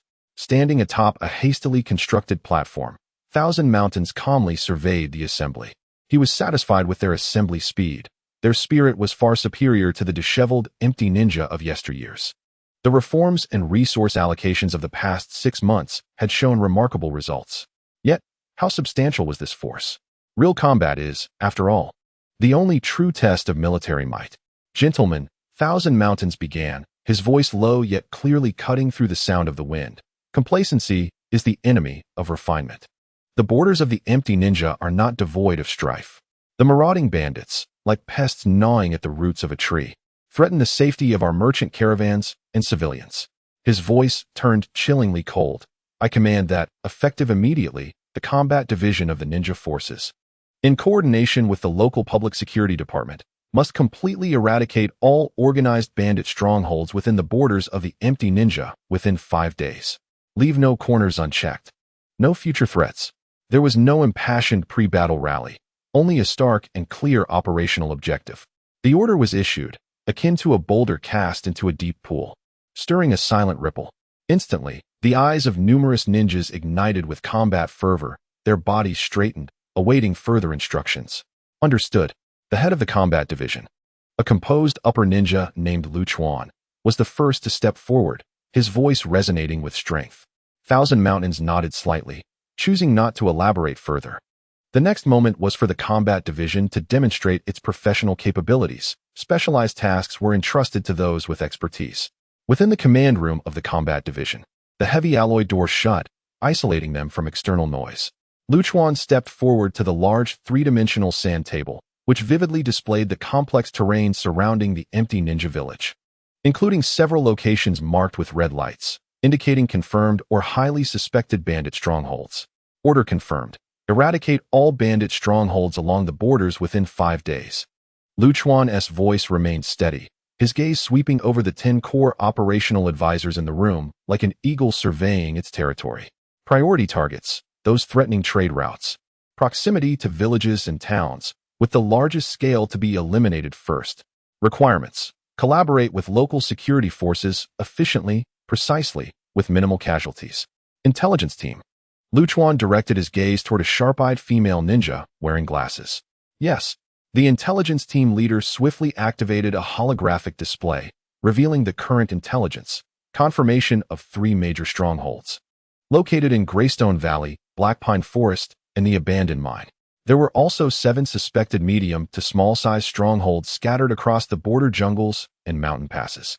The composition of the bandits was complex, primarily comprising rogue ninjas, outlaws, and itinerant bandits, with mixed equipment. However, some strongholds were suspected to have rudimentary defensive structures, requiring caution against traps and ambushes. The enemy's total number was estimated to be between 400 and 600, possessing a certain degree of mobility. Time was pressing, and intelligence needed real-time updates. Lu Chuan traced his fingers over several red dots on the sand table, dispatching the reconnaissance flight team to survey all marked areas and suspicious blind spots, focusing on the bandits' activity patterns, defensive layouts, and the locations of their leaders. The intelligence team would concurrently analyze data to establish a dynamic threat model. Understood. The intelligence team leader quickly noted the operational requirements. Operations planning team. Lu Chuan called out to another side. 3 seasoned advisors immediately gathered around. Minister, the core of this operation lies in the combination of special raids and area control. Lu Chuan spoke rapidly, with clarity of thought. The public security forces will be responsible for outer containment, maintaining order after strongholds are eliminated, and clearing small strongholds. Our ninja forces' core mission: decapitation, disruption, and siege. He pointed to the 3 largest red dots on the sand table. Core targets: Greystone Valley, Black Pine Forest, and the abandoned mine. Operational strategy: night raids, simultaneous assaults. Strike at the command centers to incapacitate their resistance capabilities. Yes, everyone in the command room responded in unison, their eyes sparkling with excitement and focus. The advisors promptly returned to their respective posts, retrieving data, refining plans, and issuing directives. The entire combat division functioned like a precise war machine, operating efficiently and ruthlessly, an invisible aura of lethality permeating the atmosphere. Half an hour later, the combat division submitted an action plan to Thousand Mountains. He offered no further instructions, merely emphasizing that this operation was to be determined internally by the ninja forces. He would only observe the process and the results. The action plan detailed the following: Blade's Special Decapitation Team, comprising 2 sensory ninjas, 4 well-equipped chakra firearms specialists, armed with the latest armor-piercing Rune 3 rounds, and 2 ninjas skilled in earth-style and trap disarmament. 3 teams will be responsible for the 3 major strongholds. Mission: under the aerial guidance of the flight team, precisely locate the enemy leader or core combatants, utilizing the cover of night and the environment to execute rapid long-range sniping or close-quarters decapitation. 1 strike, 1 kill. After completion, swiftly mark the core structures or defensive nodes. Siege Assault Team, comprised of physically robust ninjas equipped with heavy rune armor, carrying chakra explosive runes, and directed energy shockwave devices, targeting fortifications. Mission: upon success or marking of targets by the decapitation team, immediately launch a fierce assault on the core defensive structures of the stronghold, dismantling the resistance hubs, such as command posts, armories, and communication points. Simultaneously, draw residual fire to open a passage for subsequent forces. The Shadow Strike Rapid Response Team, composed of highly mobile ninjas adept in stealth and assassination. Their mission: simultaneously execute decapitation and assault while clearing outer checkpoints, patrols, and severing potential communication and support routes between strongholds, such as carrier pigeons and low-level summoning beasts. They are also tasked with providing assistance to any teams encountering obstacles during their decapitation or assault missions, as well as swiftly neutralizing newly discovered or challenging mid-sized strongholds identified by the intelligence unit. The Celestial Eye Support and Communications Unit, responsible for providing real-time battlefield visibility, maintaining communication among various divisions, utilizing encrypted chakra communication runes, and carrying medical ninjas for emergency battlefield assistance. The Rock Command and Reserve Unit, personally led by Lu Chuan, stationed centrally to coordinate all teams based on real-time conditions, acting as a strategic reserve to address unforeseen circumstances. Operation Codename, Heavenly Net. All divisions are clear on their missions. Cooperative strategies confirmed and intelligence updated in real time. Immediate preparations are to commence, with all deployments to be completed within 24 hours. At midnight tomorrow, the assault will launch simultaneously. Lu Chuan's voice resonated with authority, leaving no room for doubt. Yes, everyone in the command room responded in unison, hastily returning to their positions to retrieve data, refine strategies, and issue orders. The entire operations department functioned like a finely tuned war machine, efficiently and coldly executing their tasks. An invisible aura of impending violence permeating the air. In another office, Qianshan, resting, felt the powerful aura of the operations department from within the building. Sharp and efficient like a blade drawn from its sheath. A subtle smile graced the corners of his mouth. In terms of operational deployment, the current Sky Ninja forces were satisfactory. Their true combat effectiveness would reveal itself in the ensuing battle. Chapter 65. Swift as the wind the next day. Within the chakra training chamber, the projection of the starry sky slowly flowed across the dome, casting a serene glow.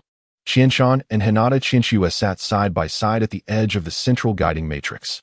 A massive holographic display hovered before them, resembling an expansive war sandbox, distinctly divided into several scenes depicting the Sky Ninja Force's assault on bandits. These visuals were relayed through action recorders worn by the Sky Ninja members. Following breakthroughs from the Research Institute, signal transmission could now occur within the Sky Ninja territory.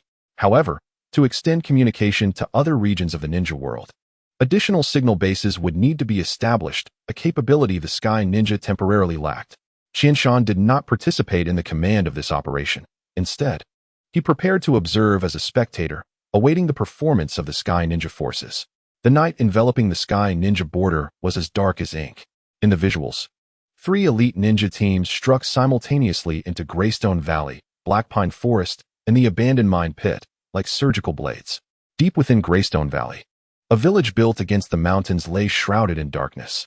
Only the largest wooden and stone structure at its center emanated a dim glow from an oil lamp, revealing the silhouette of a burly bandit chief dozing off at a table, his snores faintly echoing through the thin walls.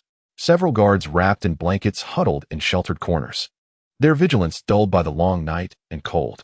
At the village gate, 2 weary sentinels, clutching spears, shivered against the night wind. Suddenly, a faint buzzing sound, akin to the rapid fluttering of bee wings, swept overhead. One of them instinctively looked up, his pupils narrowing at the sight of several ghostly blue lights, like will-o'-the-wisps, silently swirling in the pitch-black sky. "What is that?" he barely managed to utter, his voice snuffed out by the frigid night air. Almost simultaneously, from the shadows of a steep cliff in the distance, an imperceptible dark red thread, like a gaze from the underworld, precisely extended in the night vision scope, resting gently on the sleeping figure's brow.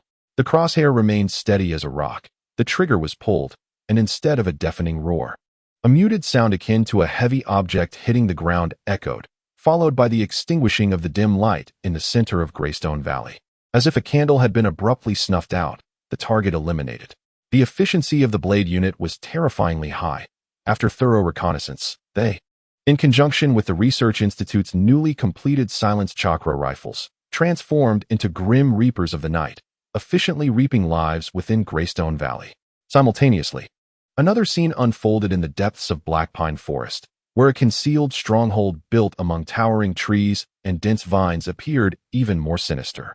Members of the Shadow Strike Unit, akin to the most adept nocturnal owls, donned camouflage gear inscribed with runes that distorted light, seamlessly blending into the shadows of the trees as they silently infiltrated the outer perimeter.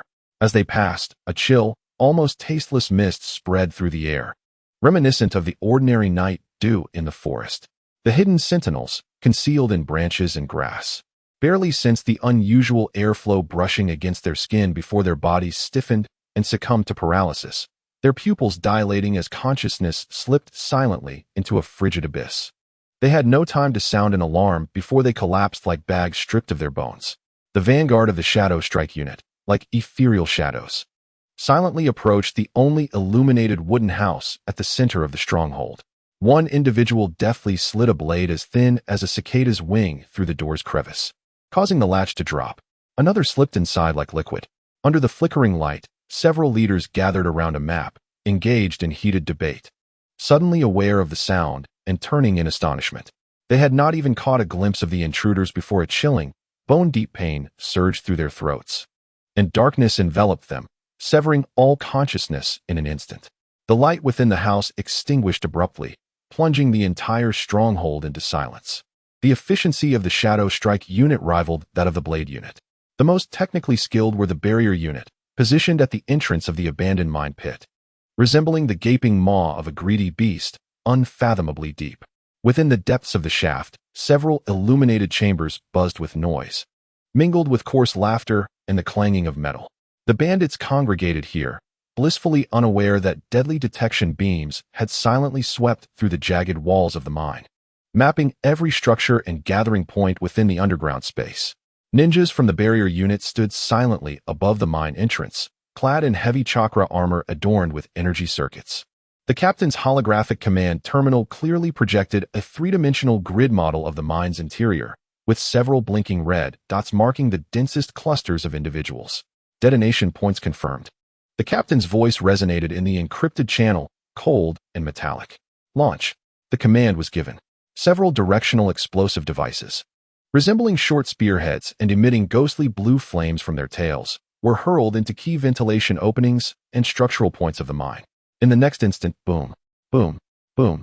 The explosions were not earth-shattering, but rather a dull, terrifyingly penetrating low-frequency shockwave, akin to an invisible hammer striking the frail structural nodes of the ancient mine.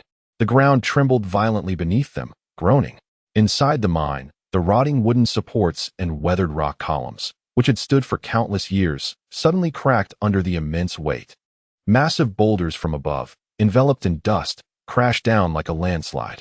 The intense illumination within the chambers was instantly snuffed out, followed by the deafening sound of collapsing rock layers and desperate screams, soon engulfed by the thunderous sound of further collapses.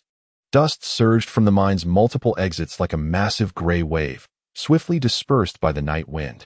The area surrounding the mine entrance resembled the aftermath of a localized earthquake, leaving only a twisted, collapsed, and grotesque landscape that permanently sealed all sins and clamor beneath a shroud of deathly silence.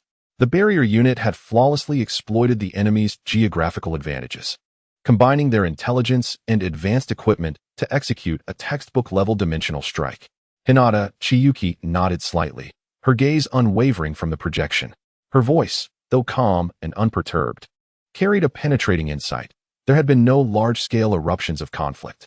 The precise incapacitation and eradication had maximized the minimization of casualties. Their execution was remarkably clean.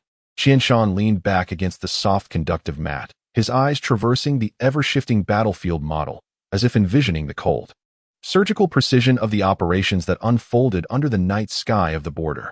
This was not a fervent charge driven by passion, but rather a chillingly efficient war machine operating with pinpoint accuracy. The steel storm swept through, leaving behind an absolute order and an eerie silence. A faint smile curved the corners of Qianshan's lips, not of satisfaction, but of affirmation. The blade, which he had meticulously guided and nurtured, had begun to take shape. Indeed, he murmured, his voice resonating distinctly within the tranquil training chamber, they have performed commendably. Qianshan felt a sense of overall satisfaction with the performance of the air ninja troops, not merely because they had successfully completed their mission. The victory of the air ninja, possessing an overwhelming advantage in equipment, personnel, and resources, was inevitable. His contentment lay in the fact that the air ninja troops did not underestimate the enemy, did not act recklessly, but instead advanced steadily, fully utilizing their strengths to annihilate the foe. Chapter 66. As gradual as the forest raindrops meandered into distorted trails upon the heavy bulletproof glass, while the lights of Air Ninja Village blurred into hazy orbs against the stubbornly glowing backdrop of the night. Inside the conference room, the air was dry and stagnant, tinged with the faint hum of precision machinery and a subtle metallic scent. A massive circular tactical table dominated much of the space, serving as a complex interactive platform. currently projecting a holographic map of Air Ninja Village and the surrounding nations, with miniature mountains, rivers, towns, and fortresses vividly detailed. The bluish light illuminating the faces of those gathered. Qianshan stood at the head of the table, his hands resting on the cold alloy edge, his body slightly leaning forward. He had just concluded a review of the Heavenly Net operation, the cold from the rain outside contrasting sharply with the taut strategic atmosphere within. Regarding the performance of the new Air Ninja troops, he began, his voice soft yet clear, cutting through the sound of rain outside like ice crystals falling onto a jade plate, affirming that their direction was indeed correct. Yet, this was merely the beginning. A greater storm awaited in the years to come. His gaze sharpened as it swept across each face present, silently weighing their resolve and capabilities. In the coming years, the ninja world would experience a fleeting peace. The contradictions among the 5 great nations were irreconcilable. When the conflicts among them erupted in full, the Third Shinobi World War would inevitably descend upon them. What we must do is amass sufficient strength to deepen the roots of the Air Ninja before the storm strikes, allowing our branches to reach ever wider. He inhaled slightly, the light in his eyes keen as a blade, pointing directly at the faint glimmers around the Air Ninja village on the map that represented smaller nations. 3 strategic directions: population, military buildup, and infiltration, the primary areas of focus for this closed-door meeting. First, population growth. Qianshan stood straight, his left hand forming an imaginary grasp in front of him, as if seizing some intangible essence. People are fundamental. Currently, the population of Air Ninja is too small, severely limiting its rapid development. His gaze shifted to the administrative officer, Takanaka Shoji, and the president of the Dawn Chamber of Commerce, Ryoko. Ryoko, he stated, the Dawn Chamber of Commerce is now well established in the ninja world. You should lead the effort to introduce new populations, primarily orphans and children, without neglecting technical talents. Understood, Ryoko responded, dressed in a tailored deep blue suit made from luxurious fabric that exuded professionalism. Her makeup exquisite and her demeanor composed yet sharp from navigating the tumultuous waters of commerce. Her long tenure at the Dawn Chamber had transformed her profoundly, even her voice now sharper than before. Next, Qianshan directed his attention to the administrative officer, Takanaka Shoji. Shoji, work with Ryoko to ensure the proper resettlement of the introduced population within Air Ninja. We must also focus on improving the birth rate. Yes, Shoji replied, appearing considerably better than a few days prior. The new health potion from the Research Institute seemed to be effective. Second, military buildup. Qianshan raised his right index finger, tapping a resolute rhythm on the alloy table.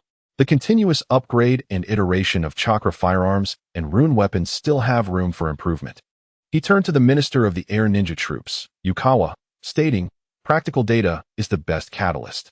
You must closely cooperate with the Research Institute to ensure the ongoing technical accumulation of our weaponry. This is also an essential aspect of military preparation. Yukawa stood tall and resolute, responding in a deep voice, yes. The practical feedback has been compiled, and the data will be submitted to the Research Institute shortly. His fist tightened quietly on his knee, knuckles blanching slightly. Shoji, Qianshan resumed, looking back at Takanaka, you have been responsible for the allocation of weaponry. The current inventory of Air Ninja's arms can still be increased, and we should begin accumulating various strategic materials gradually from now on. Do not worry about having too much in reserve. The intensity of the impending Third Shinobi World War will undoubtedly be severe. The more resources we have, the more confidence we will possess, and even if we have excess, they can be sold to other nations. Qianshan was well aware of the ferocity of the Third Shinobi World War in the original narrative, its intensity far surpassing that of the previous 2 conflicts. He elaborated on a few minor points regarding military preparations before the conversation shifted to strategic infiltration. This is the crux of today's meeting. Ryotaro, Ryoko, Shoji, and Suiying. Infiltration and economic plans require your departments to collaborate seamlessly. Qianshan issued directives for each of their tasks, instructing Ryoko to leverage the Dawn Chamber of Commerce to establish a commercial footprint in the surrounding smaller nations, conducting large-scale, low-cost sales of essential goods to capture the market and achieve economic infiltration. Suiying's mission was to have the Special Operations Team infiltrate and monitor the key figures of several smaller nations, undertaking sabotage and decapitation tasks when necessary. As Suiying's tasks were detailed, he, seated in the corner's shadow, donned a sleek black outfit, his face obscured by a dark mask that concealed his mouth and nose, revealing only his keen, hawk-like eyes. He uttered no words, merely nodding slightly. The movement was so subtle it was nearly imperceptible, yet the light in his eyes hardened, reflecting his unwavering commitment to Qinshan's will. Takanaka Shoji faced a more challenging task, requiring political cooperation with the neighboring smaller nations and cultural infiltration into their societies. Ryotaro bore the heaviest burden. Qinshan demanded that the research institute improve the newly developed dew medicinal wine. While the effect could be diminished, the production costs must also be significantly lowered. Ideally, the final product should serve as a substitute for daily beverages. Currently, the dew medicinal wine was undoubtedly effective, yet it utilized excessively expensive materials. It could adopt a high-end route, but lacked the conditions for widespread accessibility. Simply put, it needed to be affordable enough for all ninjas throughout the ninja world to consume daily, becoming a staple in their lives. Qinshan's intention was not to benefit all ninjas indiscriminately. His objective was simple. This would serve as a silent commercial infiltration. When the time came, a few promotional slogans on the bottle would suffice. Over time, this would yield a formidable ideological output. Furthermore, with sufficient sales volume, there existed vast profit margins. Everyone, Qinshan's voice deepened, infused with a strength honed through countless trials, akin to a boulder steadfast amid surging currents. The future of Air Ninja rests upon the very ground beneath our feet at this moment, within each of our decisions, and forged upon all our shoulders. The path ahead is fraught with peril, with formidable enemies surrounding us. Time waits for no one. He abruptly raised his right hand, fingers together, the knuckles whitening slightly from exertion as he made a forward gesture, succinct yet powerful. Let us strive together. Yes, without a hint of hesitation. A unified chorus of affirmations resonated within the confines of the sealed conference room, imbued with a resolve as steadfast as steel, instantly overshadowing the incessant patter of the rain outside, which seemed to stretch endlessly into the night. The holographic sand table atop the circular tactical desk shimmered with radiant light, the points representing the village of Konoha appearing even brighter and more substantial than before the meeting commenced, akin to sparks quietly gathering strength in the darkness. Chapter 67. The Nameless Taoist concluded the initial phase of direction setting for Konoha's development, leading Qinshan to the secluded training chamber of Hinata Qinshiwa. He did not immediately approach the central guiding matrix, but paused beneath the celestial dome, gazing up at the flowing, eternally simulated starry river crafted from chakra. Hinata Qinshiwa remained seated in a meditative posture at the matrix's edge, her pristine white training attire exuding an extraordinary tranquility beneath the soft starlight.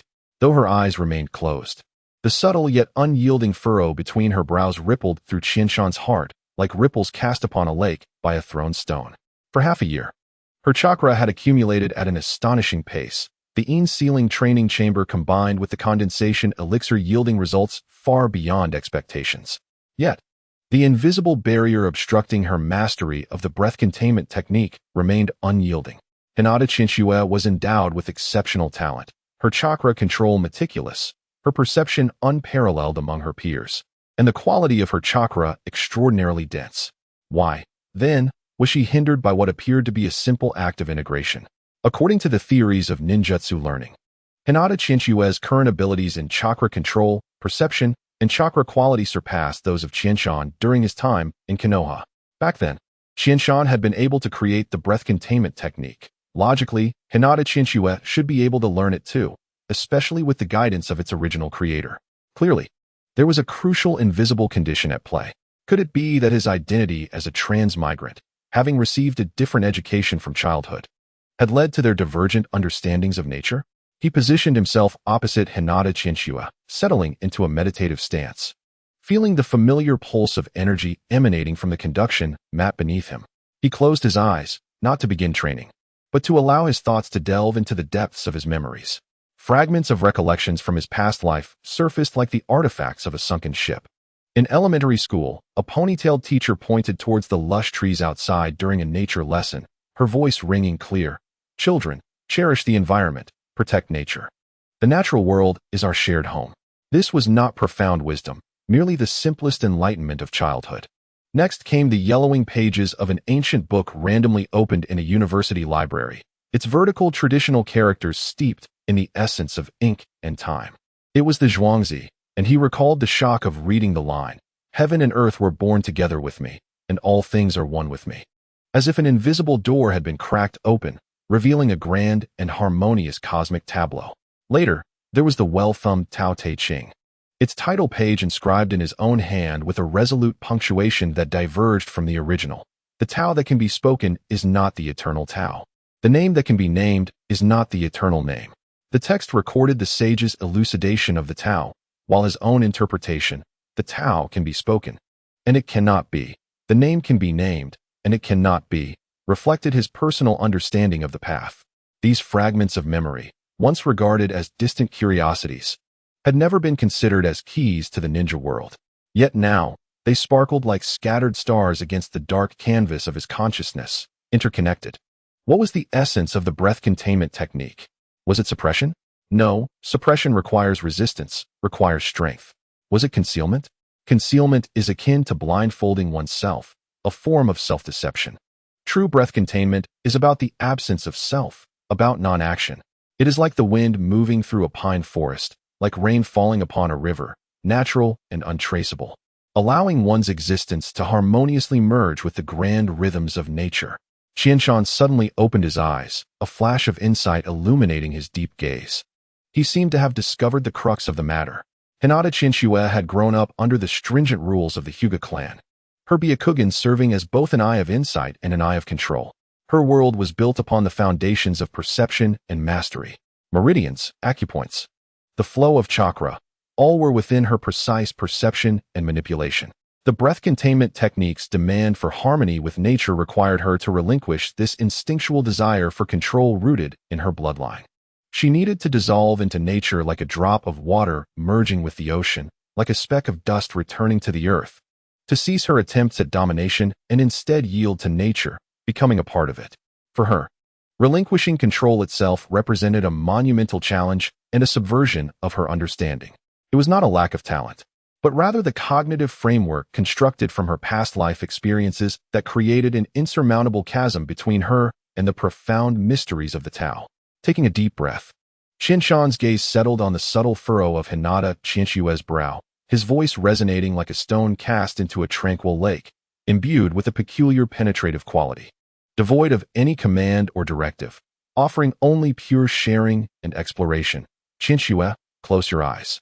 Temporarily forget the Byakugan, forget the precise routes of chakra flow. Imagine, not to envision, but to listen. Listen to the sounds within this training chamber. Hinata Qianxue's long eyelashes trembled slightly, and she complied, closing her eyes. Though her body still retained a hint of the vigilance and latent power characteristic of a strong individual, Qianshan continued without pause, his voice deepening and soothing. Akin to narrating an ancient fable, above us, this starry sky, each flicker of a star represents the ebb and flow of chakra energy. Their trajectories are the paths of energy flow, rhythms of the universe's breath. The energy pulse beneath your feet is not a cold mechanical operation. It is the heartbeat of the earth, the foundation that sustains our existence. The brilliance flowing within the crystal column resembles the clear spring of a mountain stream, ever surging, possessing its own rhythm. As he spoke, his fingertips subtly traced through the air in front of him, without forming seals or releasing any notable chakra fluctuations. Yet, within the depths of Hinata Qianxue's keen Byakugan, she perceived a faint, nearly transparent chakra, imbued with an indescribable harmonious frequency, gently weaving into the otherwise stable yet slightly rigid energy field of the sealing technique within the training chamber. Buzz. The air seemed to emit an extremely faint resonance, discernible only to the most acute perceptions.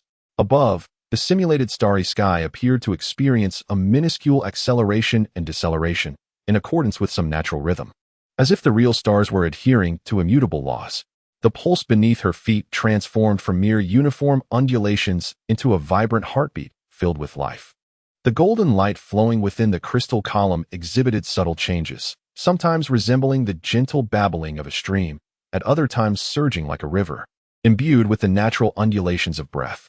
Under the guidance of Qianshan's chakra, rich in the essence of the Tao, the entire training chamber seemed to instantaneously shift from a beautifully crafted static painting into a miniature universe pulsating with its own life rhythm. Do you feel it? Qinshan's voice whispered, guiding her perception, encouraging her not to analyze or control it. Feel it as you would the wind brushing against your cheek, the sunlight cascading upon your shoulder. Simply sense the breath, the pulse, the flow of this entire space, allowing yourself to become a part of this rhythm. Like a leaf in the wind, a dewdrop in the water. Man follows the earth follows heaven, heaven follows the Tao, and the Tao follows nature. The so-called Tao is the fundamental law governing the self-operating, ceaseless cycle of all things. To follow nature is to yield to it, to merge with it. In that moment, as Qinshan's words resonated, Hinata Qinshua's body imperceptibly trembled. The furrow in her brow, which had remained tightly knit, seemed to be gently smoothed by an invisible force, as if the folds were quietly unfurling. Her breathing remained steady and elongated, yet subtle changes began to unfold within her. No longer an intentional elongation. It now possessed a peculiar sense of rhythm. Each breath seemed to resonate with the twinkling starlight above, the pulsations of energy beneath her feet, and the flowing brilliance of crystal, creating an indescribable harmony. The fluctuations of her chakras began to fade in an unprecedented manner. It was not a forced suppression or convergence, but rather like salt dissolving in water, ink dispersing on paper, naturally merging with the vibrant energy field of the entire cultivation room, where boundaries became blurred until they were indistinguishable. At that moment, she seemed to truly vanish, not in a physical sense, but in a complete immersion of presence. A glimmer of relief flashed in Qinshan's eyes. He then carefully sensed Hinata Chiyuki and discovered that her aura had completely blended with his own. Unlike Qinshan, who merged with nature, this was incorrect. This was not the true art of breath control. Chapter 68. Divergent paths of heaven and man. The starlight circulating within the cultivation room appeared to solidify. Hinata Chiyuki sat cross-legged in the soft glow of the guiding matrix, her aura seemingly faint. This was meant to be a moment of joy, yet Qinshan's brow furrowed tighter than ever. A cold judgment sliced through his fleeting relief. He was utterly mistaken. He gazed at the harmonious rhythm into which Chiyuki had merged with her surroundings. Within that rhythm, he could clearly discern the celestial flow he had just simulated, the pulsation of the earth, and the cadence of crystal springs. Yet all of these were merely Qinshan's own understanding of the cosmos. His chakra-woven net of Tao rhythm had become the template for her current integration with nature. She had succeeded, but it was merely an echo of his Tao, a brilliant imitation. Qinshan's thoughts plunged into profound analysis. All that he had shown her, the celestial river's flow, the earth's throbbing pulse, the fountain of energy, were images he had painstakingly crafted based on his own previous life as Taoist philosophy, using chakra as his brush. Essentially, this was Qinshan's understanding of nature, his Tao, and not the primal, unrefined rhythms of the world itself. Hinata Chiyuki's successful integration stemmed from her insight, her Byakugan's keen perception, and her profound trust and following of Qinshan, allowing her to accurately capture and replicate the Taoist rules he had demonstrated. What she merged with was his constructed mirror of nature, not true nature itself. She had become a perfect mimic. Yet this inadvertently ensnared her within the confines of his cognitive framework. If she continued down this path, her unity with heaven and man would forever bear the imprint of his thoughts. The deeper her progress, the more her understanding of nature would rely on imitating his path, rendering her Tao unable to break free from the original framework of Qinshan's Tao and grow independently. If this is not a divergence, then what is? Walking this path to its extreme, she would draw closer to Qinshan, rather than approaching her own celestial Tao. The unity of heaven and man was a description by ancient Taoists of reaching the ultimate realm, not the path itself. Qinshan's level in the art of breath control had yet to reach that transcendent state. However, the fundamental principles were interconnected. Qinshan was already on the path, albeit a particularly long one. Just as water returns to the sea, paths may consist of rivers, streams, rain, and springs. Just as light illuminates the world, paths may include the sun, moon, stars, and lamps. The ultimate destination may be the same, but the methods to reach that destination will inevitably vary due to individual life experiences, thought patterns, and bloodline traits. Hinata Chiyuki's uniqueness was evidently different from Qinshan's, her Byakugan. Her experiences in the ninja world and the bloodline that granted her an instinct for observation, analysis, and control formed the foundation of her world, constructed upon precise insights.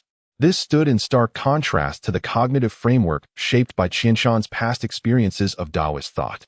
To force her to walk the exact same path of effortless letting go as Qianshan would be tantamount to negating her core innate talent, which itself is the greatest form of unnaturalness. Qianshan's classic aphorism, "The Tao that can be told is not the eternal Tao. The name that can be named is not the eternal name," and his operational understanding of Taoist naturalism were built upon the rickety bridge spanning the chasm of his own cognition. This bridge could carry Qianshan across, yet could not bear the weight or direction of Hinata Chiyuki. She might step upon it, perhaps walk a few steps, but reaching the other shore would still be the shadow of Qianshan, not herself. This bridge he had constructed for her was ultimately a path of divergence. The endpoints may align, but the signposts differ. Forced guidance would ultimately lead to confusion. The so-called unity of heaven and man remains the same heaven. Yet the person is a different individual. Each person's unity with heaven is entirely unique, which is why the art of breath control has consistently eluded others. A bone-chilling cold surged from Qianshan's back. He understood that the exhaustive guidance he had provided over the past 6 months, each simulation and each exquisite prompt, was not a support, but rather the construction of a magnificent yet fundamentally divergent cage for Hinata Chiyuki. It led her toward a seemingly shortcut path that, in reality, drew her further from self-awakening. The more he successfully taught her to imitate himself, the more he stifled the seeds of a Tao that belonged exclusively to Hinata Chiyuki, which might have taken root within her. Qianshan awakened Hinata Chiyuki, halting her practice of the art of breath control, conveying his thoughts to her, and informing her that he had discovered a method for her to truly learn the art of breath control. The alloy door silently slid open, and Qianshan returned to his study, his steps somewhat heavy. He lit a pot of calming herbs, the slightly bitter aroma spreading, yet failing to dispel the gravity in his heart. After a prolonged silence, until the first wisp of blue smoke from the incense burner rose almost straight into the air, he exhaled deeply, having made up his mind. He approached his writing desk and unfurled a scroll. He added water to the ink block in the inkstone, grinding slowly and steadily. This was not the preparation of a ninjutsu scroll, but the initiation of a completely different direction. The brush, saturated with thick ink, hovered above the paper, encapsulating all his memories, sedimented with a solemn transmission of will. He began to write. Man follows the earth follows heaven. Heaven follows the Tao, and the Tao follows nature. Embrace emptiness to the utmost, and maintain stillness with diligence. All things operate in unison, and I observe their return. Heaven and earth are born with me, and all things are one with me. The Tao that can be told is not the eternal Tao. The name that can be named is not the eternal name. Qianshan's brush moved ceaselessly, the white scroll drenched in ink. He no longer pursued guiding Chiyuki to reach a specific endpoint. Instead, he aimed to open a window for her, to illuminate a lamp, to remove the bridge of divergence that belonged to him, allowing her to discover her own unique path across the vast cognitive wilderness. The only sound left in the study was the rustling of the brush on the paper, akin to silkworms consuming leaves. When the final stroke was made, the ink-wet scroll glimmered under the lamp's light. He no longer looked up at the potential successes beneath the starry dome, but focused solely on the ancient characters brimming with infinite possibilities before him. Qianshan recorded the Taoist classics he still remembered, and then instructed the empty ninja to search for texts in the ninja world concerning the nature of explanation. Hinata Chiyuki's unity with heaven and man still required her own understanding. Otherwise, even if she mastered the art of breath control to conceal her own techniques by imitating Qianshan's nature, she would never learn the art of immortality. Chapter 69. Resonance of Heaven and Man. The alloy door of the cultivation room closed silently behind him, isolating the figure of Hinata Chiyuki immersed in Taoist texts. Qianshan did not leave immediately but stood still in the expansive metallic corridor, his mind still steeped in the profound analysis of Tao and technique he had just experienced. He had realized that the true essence of the art of breath control was not a replicable skill, but rather a unique insight and integration derived from an individual's life experience with the rhythms of heaven and earth. As if a long-sealed door had been opened for him. This was not an epiphany, but rather a natural clarity that had emerged at the right moment. For a long time, he had created the art of breath control to perceive and accept natural energy, stepping into the threshold of immortality. However, he had predominantly viewed natural energy as a force to be utilized, a power that required careful taming, a fuel for enhancing strength, and a tool for honing the body. However, when he revisited his relationship with the natural energies through the lens of Tao, an unprecedented and profound sense of connection arose within him. It became evident that what truly facilitated his cultivation of the immortal arts was never the technique of breath control itself. This esoteric practice, which originated from shape-shifting, manifested various extraordinary phenomena, all stemming from the externalization of a state of unity between heaven and humanity. Consequently, it has never been genuinely mastered by others. Instead of returning to the laboratory or study, he strolled towards a secluded waterfall pool in the back mountains of Kongren village. Here, far removed from the clamor, the thundering cascade roared like thunder, and the mist enveloped him like fog, bringing forth an untainted essence of nature. Qianshan sat cross-legged on a smooth stone, worn by the flowing water. This time, he refrained from employing the breath control technique and naturally entered a state of unity with heaven and humanity. No longer was there a deliberate concealment or awareness, but rather a complete openness and listening. His mind calmed, relinquishing the urge to analyze or control, allowing his existence to gently merge with the rhythmic pulse of the universe, akin to a drop of water merging into the ocean. At first, the natural energy felt like a vast, chaotic whole, akin to a pervasive mist brimming with vitality and primal power. Yet, as his mind became entirely unburdened, establishing an unprecedented, pure, and profound connection with the environment of the waterfall pool, subtle differences began to emerge. Qianshan's unity with heaven and humanity ascended to a new level through his newfound perception of nature, resulting in a transformation of his sensory capabilities. In his perception, the once uniform mist revealed itself to be a tapestry of intricate, active distinctions. One portion of energy, akin to the hidden currents in the depths of the pool, was calm, heavy, and nurturing, imbued with a gentle warmth that nourished all things. This energy enveloped him, slowly permeating his body, akin to spring rain, gently cleansing his cells and providing stable, continuous nourishment. This was the mainstream natural energy he had always absorbed, relatively safe, yet slow to change. However, another portion of energy was entirely different. It resembled splashing droplets, refracting blinding light in the sun, akin to the tumultuous spray that erupted when the waterfall crashed into the deep pool. This energy was more restless, more luminous, embodying an almost violent vitality. This was a new realm Qianshan had never before perceived. This new stage of awareness marked the true beginning of his journey towards the unity of heaven and humanity. His spiritual resonance allowed him to perceive the myriad breaths of the universe more clearly. Previously, he had only lingered at the threshold without truly stepping inside. Cautiously, his spiritual awareness reached out to a thread of this high-activity natural energy. Instantly, a sharp pain, akin to countless icy needles piercing his soul, surged through him. This was not a physical injury, but a direct erosion at the mental level, as if his consciousness were being torn apart, assimilated back into the primordial chaotic flow of energy. Simultaneously, his body instinctively trembled violently, the meridians beneath his skin igniting with a burning pain, as if his cells were emitting waves of lamentation. Qianshan abruptly withdrew his consciousness, his complexion pale, beads of cold sweat forming on his forehead. The corrosive nature of this energy exceeded his expectations.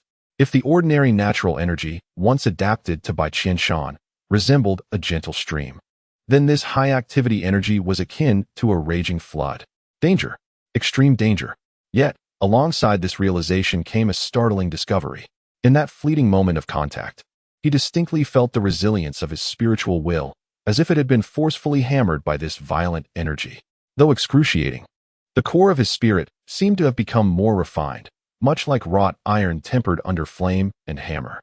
Even more exhilarating was the awakening within the depths of his body's cells, those areas that had slowly evolved through the digestion of ordinary natural energy, bearing the imprint of nature's essence, now flickered with a faint glow under the brutal impact of this high-activity energy. The speed of imprint formation seemed to have been imperceptibly accelerated. Erosion and refinement coexisted. Destruction and rebirth were intertwined. Qianshan's heart raced, not from fear, but from a euphoric realization akin to discovering a new continent. He understood. Natural energy is not homogeneous. It possesses gradients of vitality. The higher the vitality of the natural energy, the stronger its corrosive effect on both spirit and body, posing greater risks. One misstep could lead to petrification or mental collapse, reducing him to a mere part of nature. Yet, high risks accompany high rewards. If he could harness and guide this high-activity natural energy with formidable willpower, the spiritual refinement and bodily evolution it could yield would far surpass that of ordinary natural energy. It could forge his will more efficiently, rendering it as indomitable as diamond. More importantly, it catalyzed his body. It could stimulate the latent potential hidden deep within his cells more fiercely, akin to adding a blazing accelerant to a slow metamorphosis, significantly hastening Qianshan's ability to absorb natural energy and swiftly achieving his first bodily transformation. Qianshan closed his eyes, introspecting. Originally, based on his meticulous calculations and bodily feedback, the accumulation of natural energy within him and the adaptation of his cells required approximately 2.5 years of painstaking effort before he could undergo the first true qualitative transformation, achieving preliminary immortality, where his body would fully adapt to natural energy, eliminating the risk of petrification and enabling the stable and efficient generation of immortal chakra. But now, he cautiously attempted to draw forth a thread of extremely faint, marginal high-activity natural energy once more. This time, rather than confronting it head-on, he approached it with the sensitivity of unity with heaven and humanity, guiding it as one would a rebellious serpent, with his spiritual will intensely focused. Like the most precise filter, he allowed only the slightest trace of the most marginal active natural energy to seep in, while striving to achieve a fragile resonance with its tumultuous fluctuations. Pain persisted, akin to fine currents leaping at the nerve endings. Yet it was considerably less intense than the previous tearing sensation. His spiritual will underwent further tempering through resistance, becoming more concentrated. When this tamed thread of active energy touched his bodily cells, the effect was instantaneous. The affected cells felt as though they had been injected with a powerful catalyst. The natural energy imprint within his body was hastily sculpted as if by an invisible chisel, rendering its intricate structures visible to the naked eye, or through spiritual introspection, at an astonishing speed. Although it was merely a small local area, the enhancement in efficiency was astonishing and revolutionary. So this is the deeper gift of nature? Qianshan opened his eyes, brilliance radiating from them, excitement and reverence surging amidst his fatigue.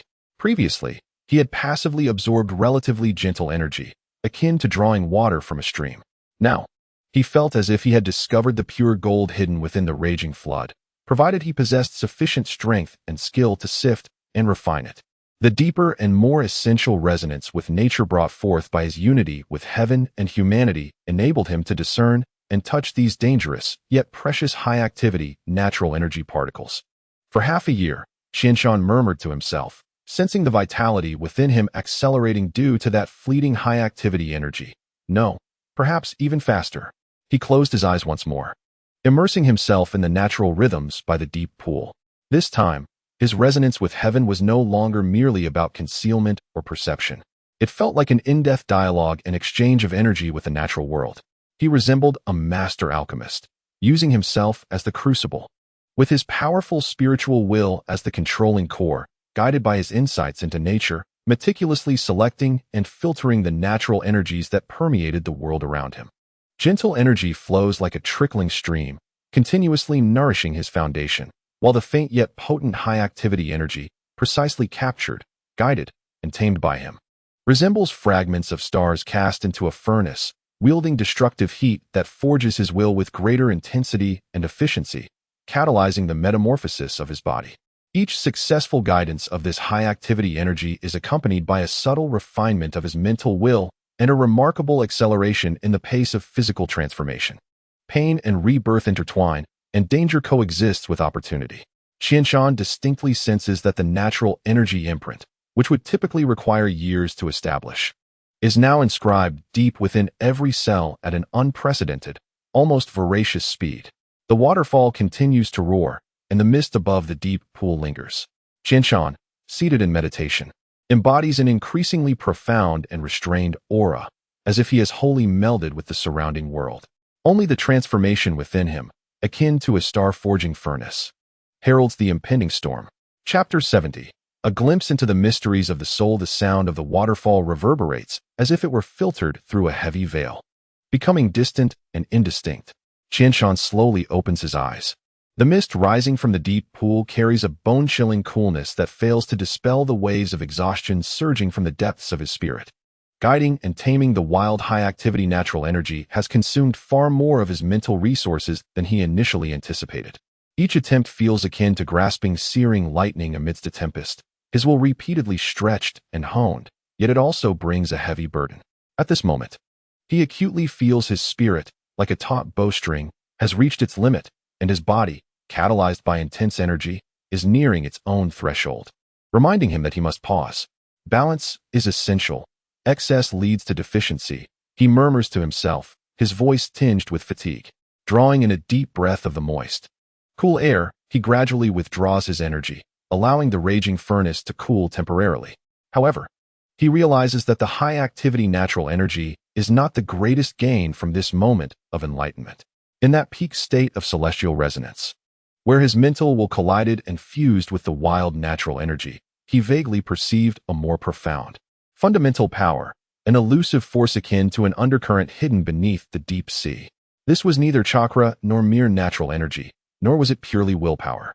It seemed to emanate from the deepest recesses of his soul, born from trials, insights, and transcendence, a luminous essence of spiritual will. This force, though exceedingly faint like a flickering candle in the wind, bore an ineffable sense of dominion.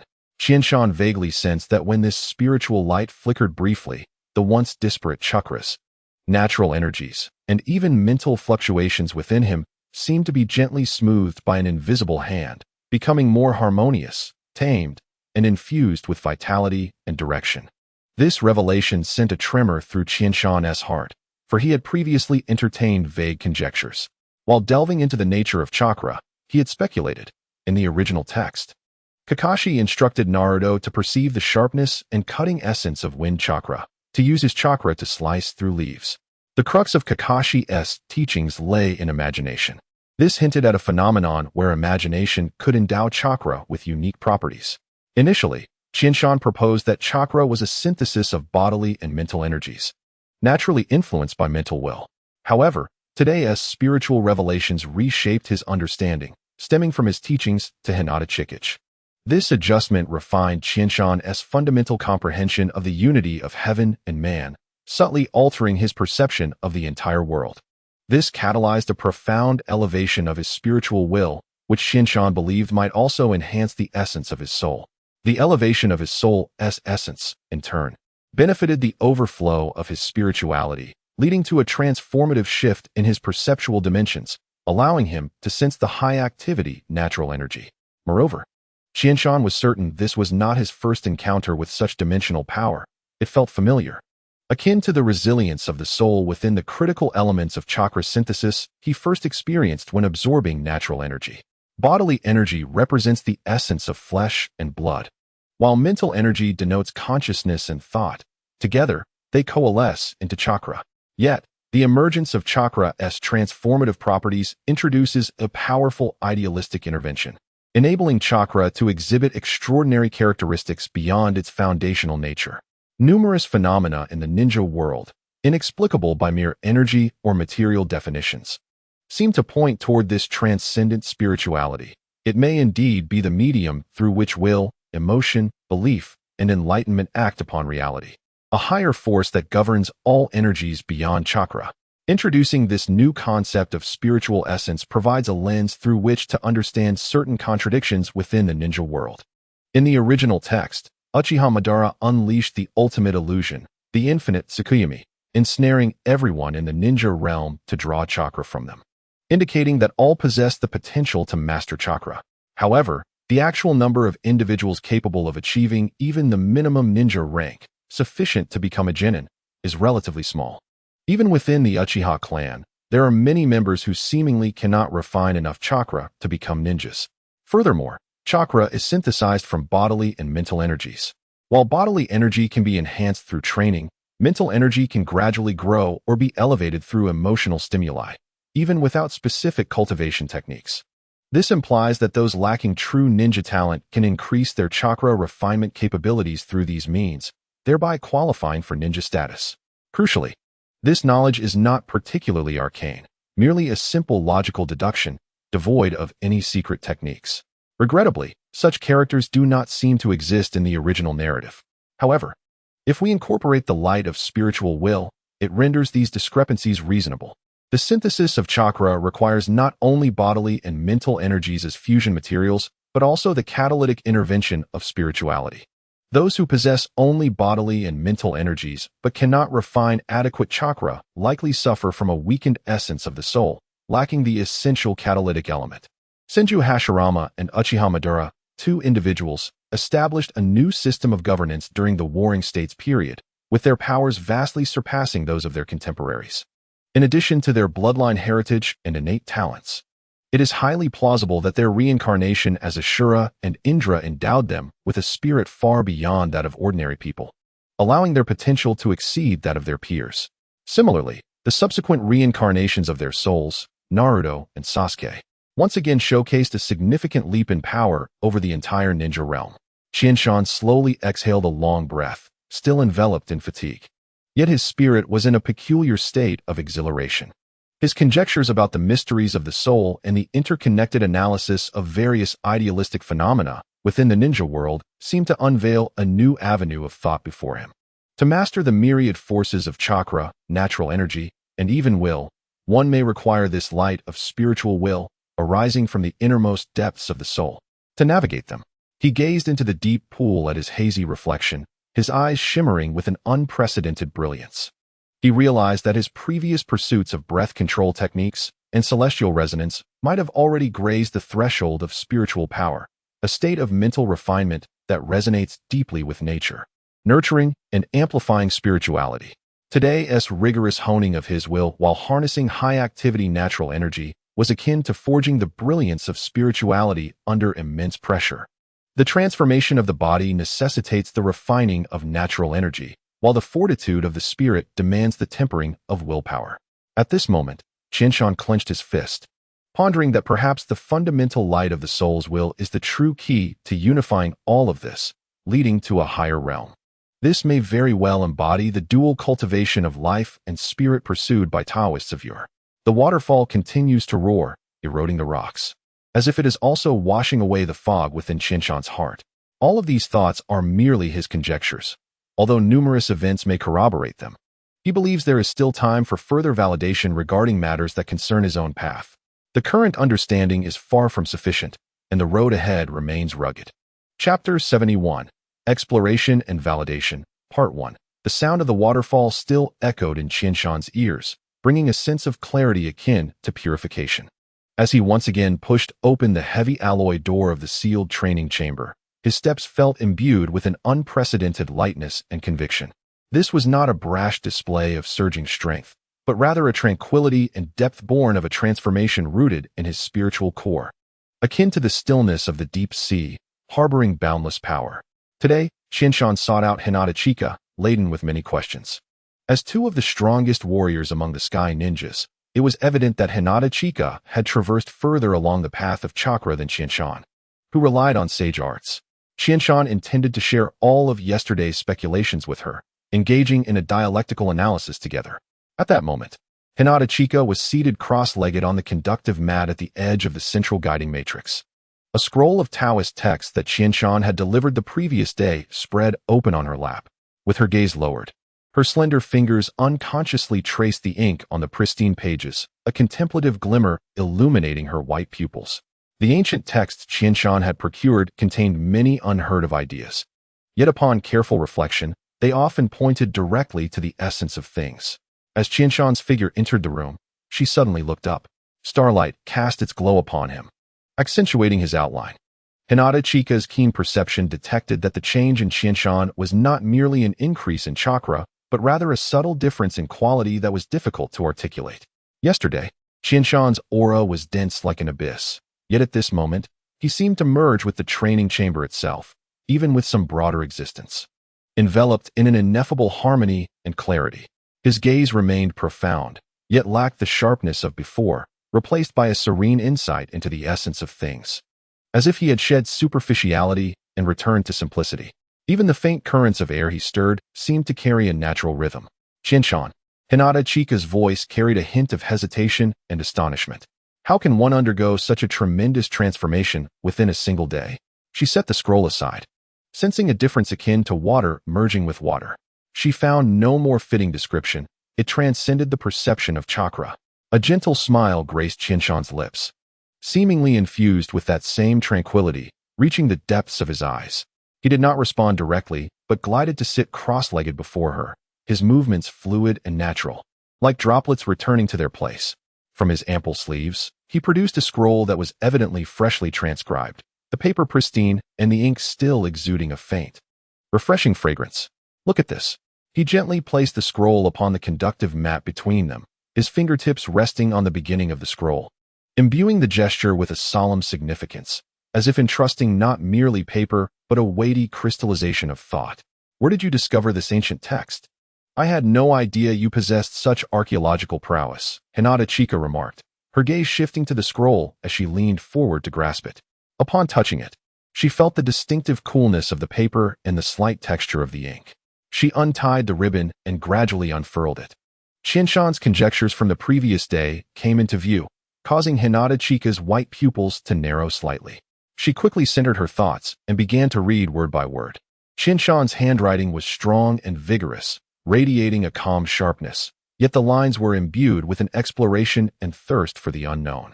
The starlight within the chamber seemed to dim slightly, leaving only the gentle sounds of their breaths and the soft rustling of the scroll. Hinata Chika's reading pace fluctuated. At times fast, she captured core ideas with ease, while at other times she lingered on particular passages, her brow furrowed and fingers unconsciously tapping her knee. Lost in profound contemplation. Souls will light, she suddenly murmured, raising her gaze to meet Qinshan's, her white pupils filled with sharp inquiry. You define it as the spiritual power born of the tempering of the heart, insight, and sublimation. A force transcending mere will, possessing the capacity to govern chakra, natural energy, and even will itself at a higher level.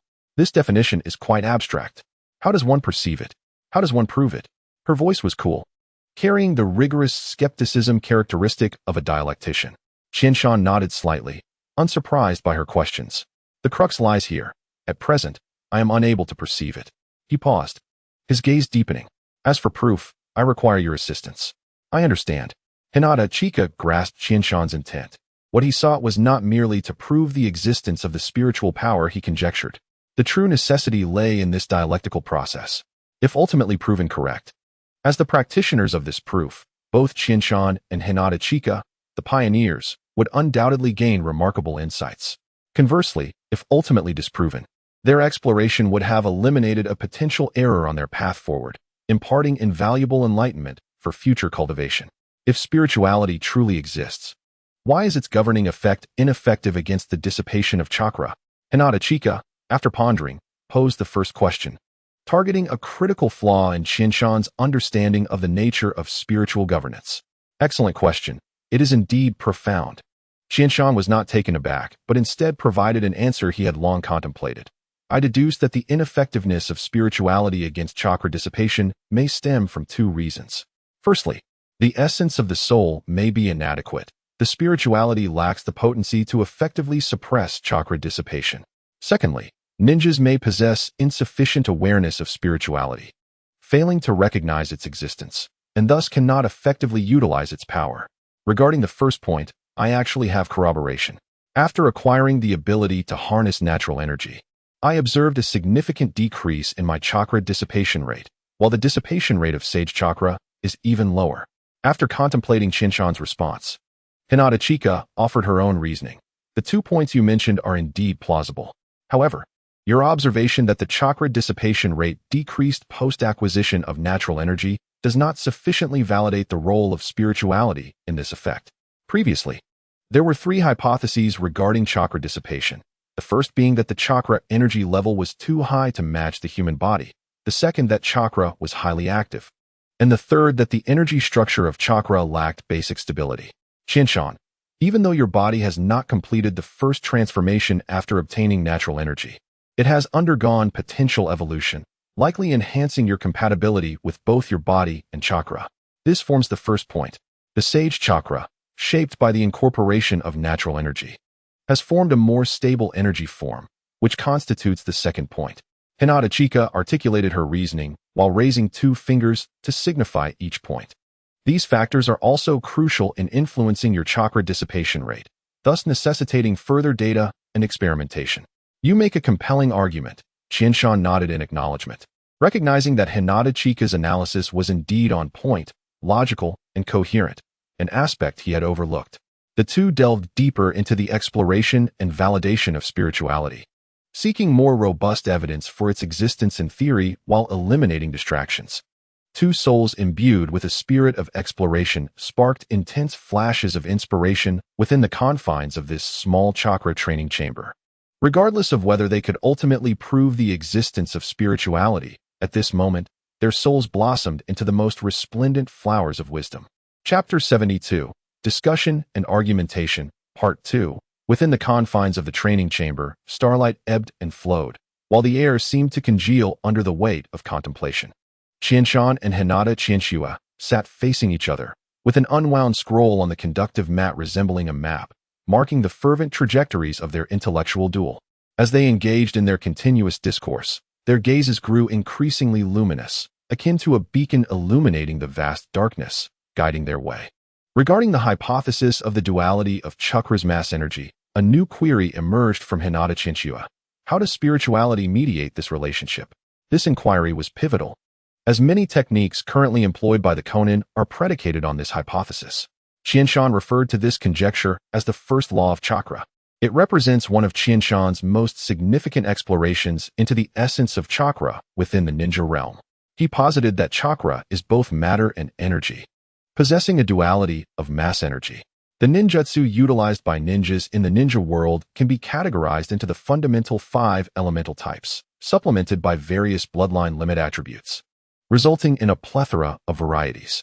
However, from Qianshan's perspective, ninjutsu can be distilled into 2 fundamental forms: energy-type ninjutsu, where the ultimate manifestation is an energy attack, such as the Great Fireball Technique, Raijin, and Rasengan, and physical-type ninjutsu, where the manifestation is a physical assault, exemplified by various taijutsu techniques. The Water Dragon Bullet Technique, the Great Waterfall Technique, and the Earth Wall Technique. Some of these techniques involve chakra attacking directly in its energy form, while others utilize chakra to enhance physical attacks. Still, others see chakra transform into a material form to exert kinetic energy. In his past life, Qianshan had an unusual penchant for stock trading. Regardless of profit, as a novice, he felt compelled to be well-versed in knowledge. The stock market is an ever-evolving landscape of new information, including topics like controlled nuclear fusion, the metaverse, and renewable energy. Thus, he took to online platforms to acquire foundational knowledge. Eventually, he came to understand the mass energy equation, which posits that under certain conditions, matter and energy can be converted. He also learned of light's wave-particle duality, a discovery by physicists investigating the relationship between matter and energy. Consequently, Qianshan, synthesizing his past knowledge with his studies on the essence of chakra, boldly proposed the first law of chakra. This hypothesis had even seen half of its proof established by a now-deceased individual, none other than the god of ninjas, Senju Hashirama. Hashirama, through his remarkable chakra control, created a wood-release chakra crystal, which was ultimately passed down to Tsunade, one of the legendary Sannin of Konoha. Why is it said that Hashirama only proved half of the first law of chakra? Analyzing chakra's transformation into kinetic energy-based ninjutsu. The Water Dragon Bullet Technique serves as a quintessential example. This technique relies primarily on the formidable impact of water to inflict damage upon adversaries. When this ninjutsu is executed, it can be interpreted as chakra transforming into water, a conversion from energy to matter. Alternatively, it can also be viewed as chakra extracting water vapor from the surrounding environment, thereby concentrating it. However, dishearteningly, Qianshan conducted experiments revealing that while chakra indeed gathers ambient water vapor during the technique's execution, the amount collected, upon monitoring and calculation, is insufficient to fully sustain the release of this ninjutsu. In other words, the water dragon formed by the Water Dragon Bullet Technique may comprise a portion of water converted from chakra. Yet, such experimental results evidently do not substantiate the proof of the first law of chakra. as Qianshan cannot rule out the possibility that the water form during the ninjutsu's creation may have originated from chakra communicating from a higher dimension. Hashirama's crystallization of wood-release chakra is of such complexity that, to date, only Qianshan himself, with his exceptional chakra control, has managed to replicate it successfully. Even formidable individuals like Hinata Qianxue, endowed with the Byakugan and exceptional chakra control, cannot directly condense chakra crystals. They require the chakra crystals sourced from the mines of Sunagakure, combined with Qianshan's developed secret technique for crystallization, to infuse chakra into the crystals, forming the chakra crystals currently utilized by Conan. Chakra energy can transform into chakra crystals under specific conditions, persisting over time, which sufficiently attests to the potential of chakra energy to transition into a unique material form under certain circumstances, yet akin to hydrogen atoms, which can participate in nuclear fusion to release immense energy. Can one definitively claim that hydrogen atoms possess mass-energy duality? Clearly not. Light's wave-particle duality arises from the observer effect, stemming from different observational methods. In reality, light exists in a superposition of wave and particle states prior to observation.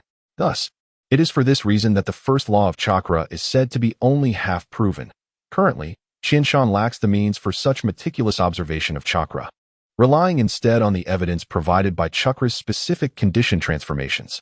In contrast to the perception of ninjas, spirituality may serve as a higher dimensional observer of chakra. When spirituality observes chakra from an energetic perspective, as ninjas utilize energy-based ninjutsu, chakra manifests in its energetic form. Conversely, when ninjas employ physical-type ninjutsu, spirituality, as the observer, perceives chakra from a material standpoint, resulting in chakra revealing itself in its material form. Mass energy duality. Hinata Qianshue's delicate fingers gently trace the characters, her white pupils glimmering with contemplative illumination. Using spirituality as a bridge, she elucidated the possibility of chakra transitioning between pure energy and material manifestation, indeed offering a novel perspective. Delving deeper, bloodline limits, particularly those with tangible powers such as wood release, lava release, ice release, and even the manifestation of Susanoo through the Sharingan, could be regarded as manifestations of spirituality intervening, guiding chakra through specific transformations to transcend limits and subsequently influence the material realm. Chapter 73, Discussion and Argumentation, Part 3. Qianshan leaned forward slightly, his eyes sparkling with the excitement characteristic of a researcher. Indeed, ordinary variations in chakra properties, such as the cutting nature of wind release or the combustion of fire release, are primarily simulations and amplifications of energy forms, their effects remaining within the realm of techniques. However, bloodline limits, especially those that create or alter the essence of matter, approach the realm of creation or reconstruction. The depths involved in energy-level transitions and idealistic interventions cannot be simply explained by mere additive properties. Spirituality, as a deeper form of dominion, could very well be the crucial catalyst and observer. It bestows direction and qualitative transformation upon chakra, enabling it to surpass basic property variations and achieve qualitative leaps.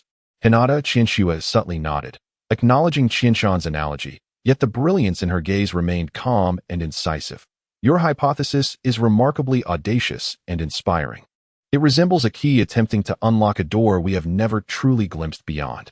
However, her tone shifted, imbued with an undeniable rigor, no matter how perfectly shaped.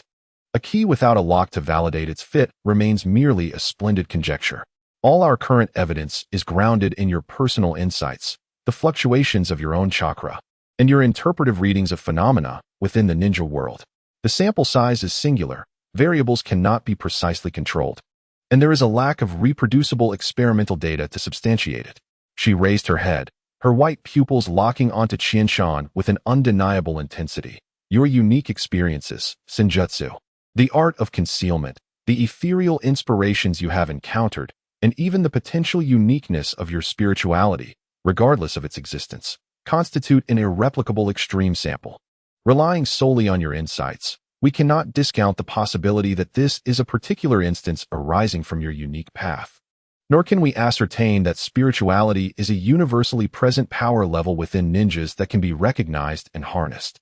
The fervor in Shinshan's eyes gradually subsided as he recognized the validity of Hinata Chiyuki's assertions. The paramount aspect of research lies in its reproducibility, necessitating control groups and the elimination of confounding variables. His personal pathway, his connection to the celestial, constituted the most significant disruptive variable.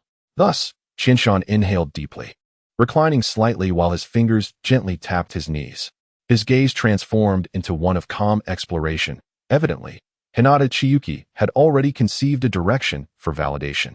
The corners of Hinata Chiyuki's lips subtly curved into a faint arc, marking her entry into an analytical state, a silent joy shared between them.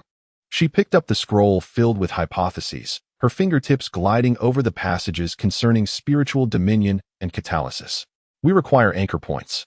Your hypotheses must be drawn from the ethereal realm of philosophical speculation back to a controllable experimental platform. Her voice was clear and resolute, as she meticulously selected 5 ninjas. The criteria were stringent, differing chakra attributes: wind, fire, earth, water, lightning, above-average mental resilience, no bloodline limits, and exceptional chakra control. Most importantly, they must be entirely unaware of the spiritual concepts you propose. And then, Shinshan queried, leaning slightly forward, his hands crossed before him, embodying a posture of unwavering focus. Hinata Chiyuki's tone carried an undeniable decisiveness as she delineated the second phase training for chakra property transformation. This was not merely mastering basic transformations, but rather advancing towards a deeper, more tangible edge.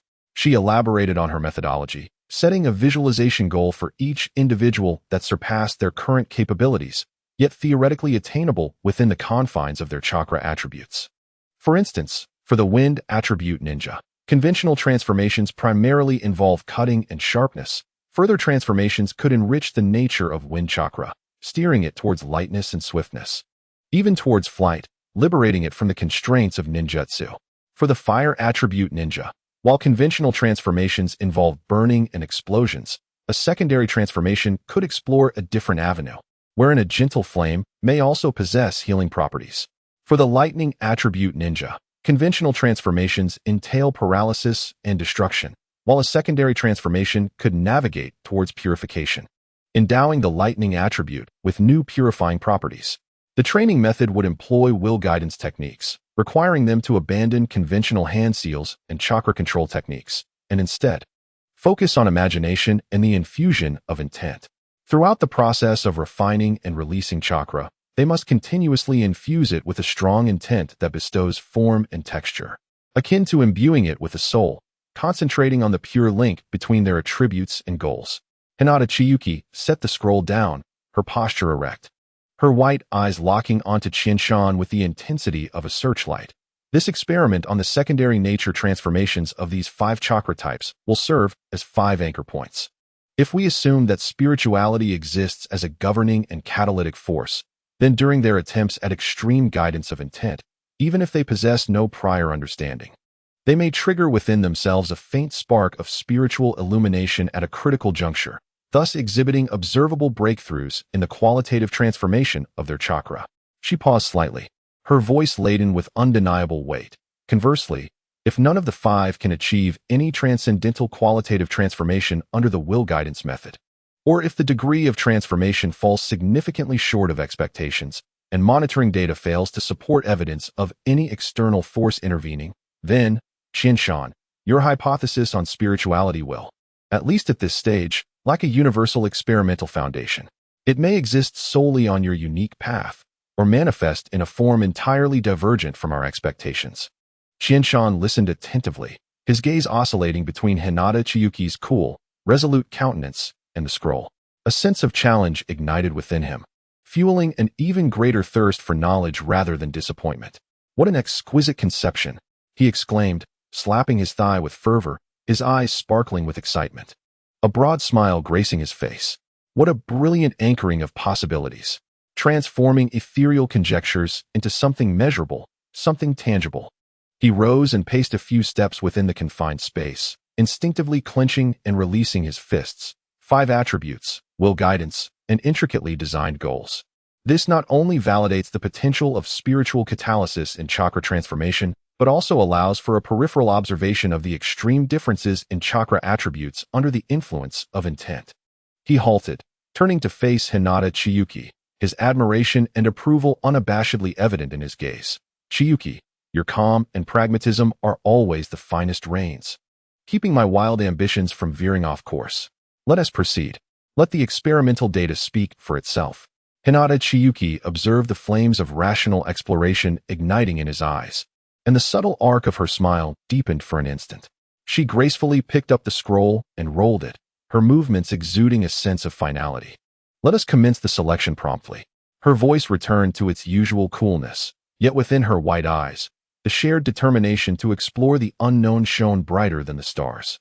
She extended the rolled scroll towards Qianshan, stating, "Your hypothesis may very well be the morning star. It is time to cast its first shadow upon the soil of reality." Qianshan accepted the scroll, feeling the weight of thought pass through his fingertips. Their eyes met, and no further words were necessary. The theoretical clash had concluded. The next step awaited them on the battleground of empirical evidence. The secondary nature transformations of the 5 attributes might become the first beacons illuminating the mist of spirituality. Chapter 74. Selection of Ninjas. The heavy oak door to Qianshan's office slid open silently, and 5 figures entered like blades merging with shadows.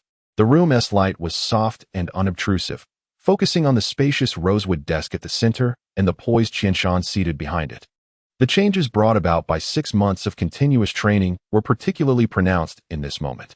He was no longer the brash young leader, but rather exuded an aura of profound depth akin to a still pond, his gaze deep and contemplative, as if it contained the flowing cosmos, coupled with a serene understanding of all things.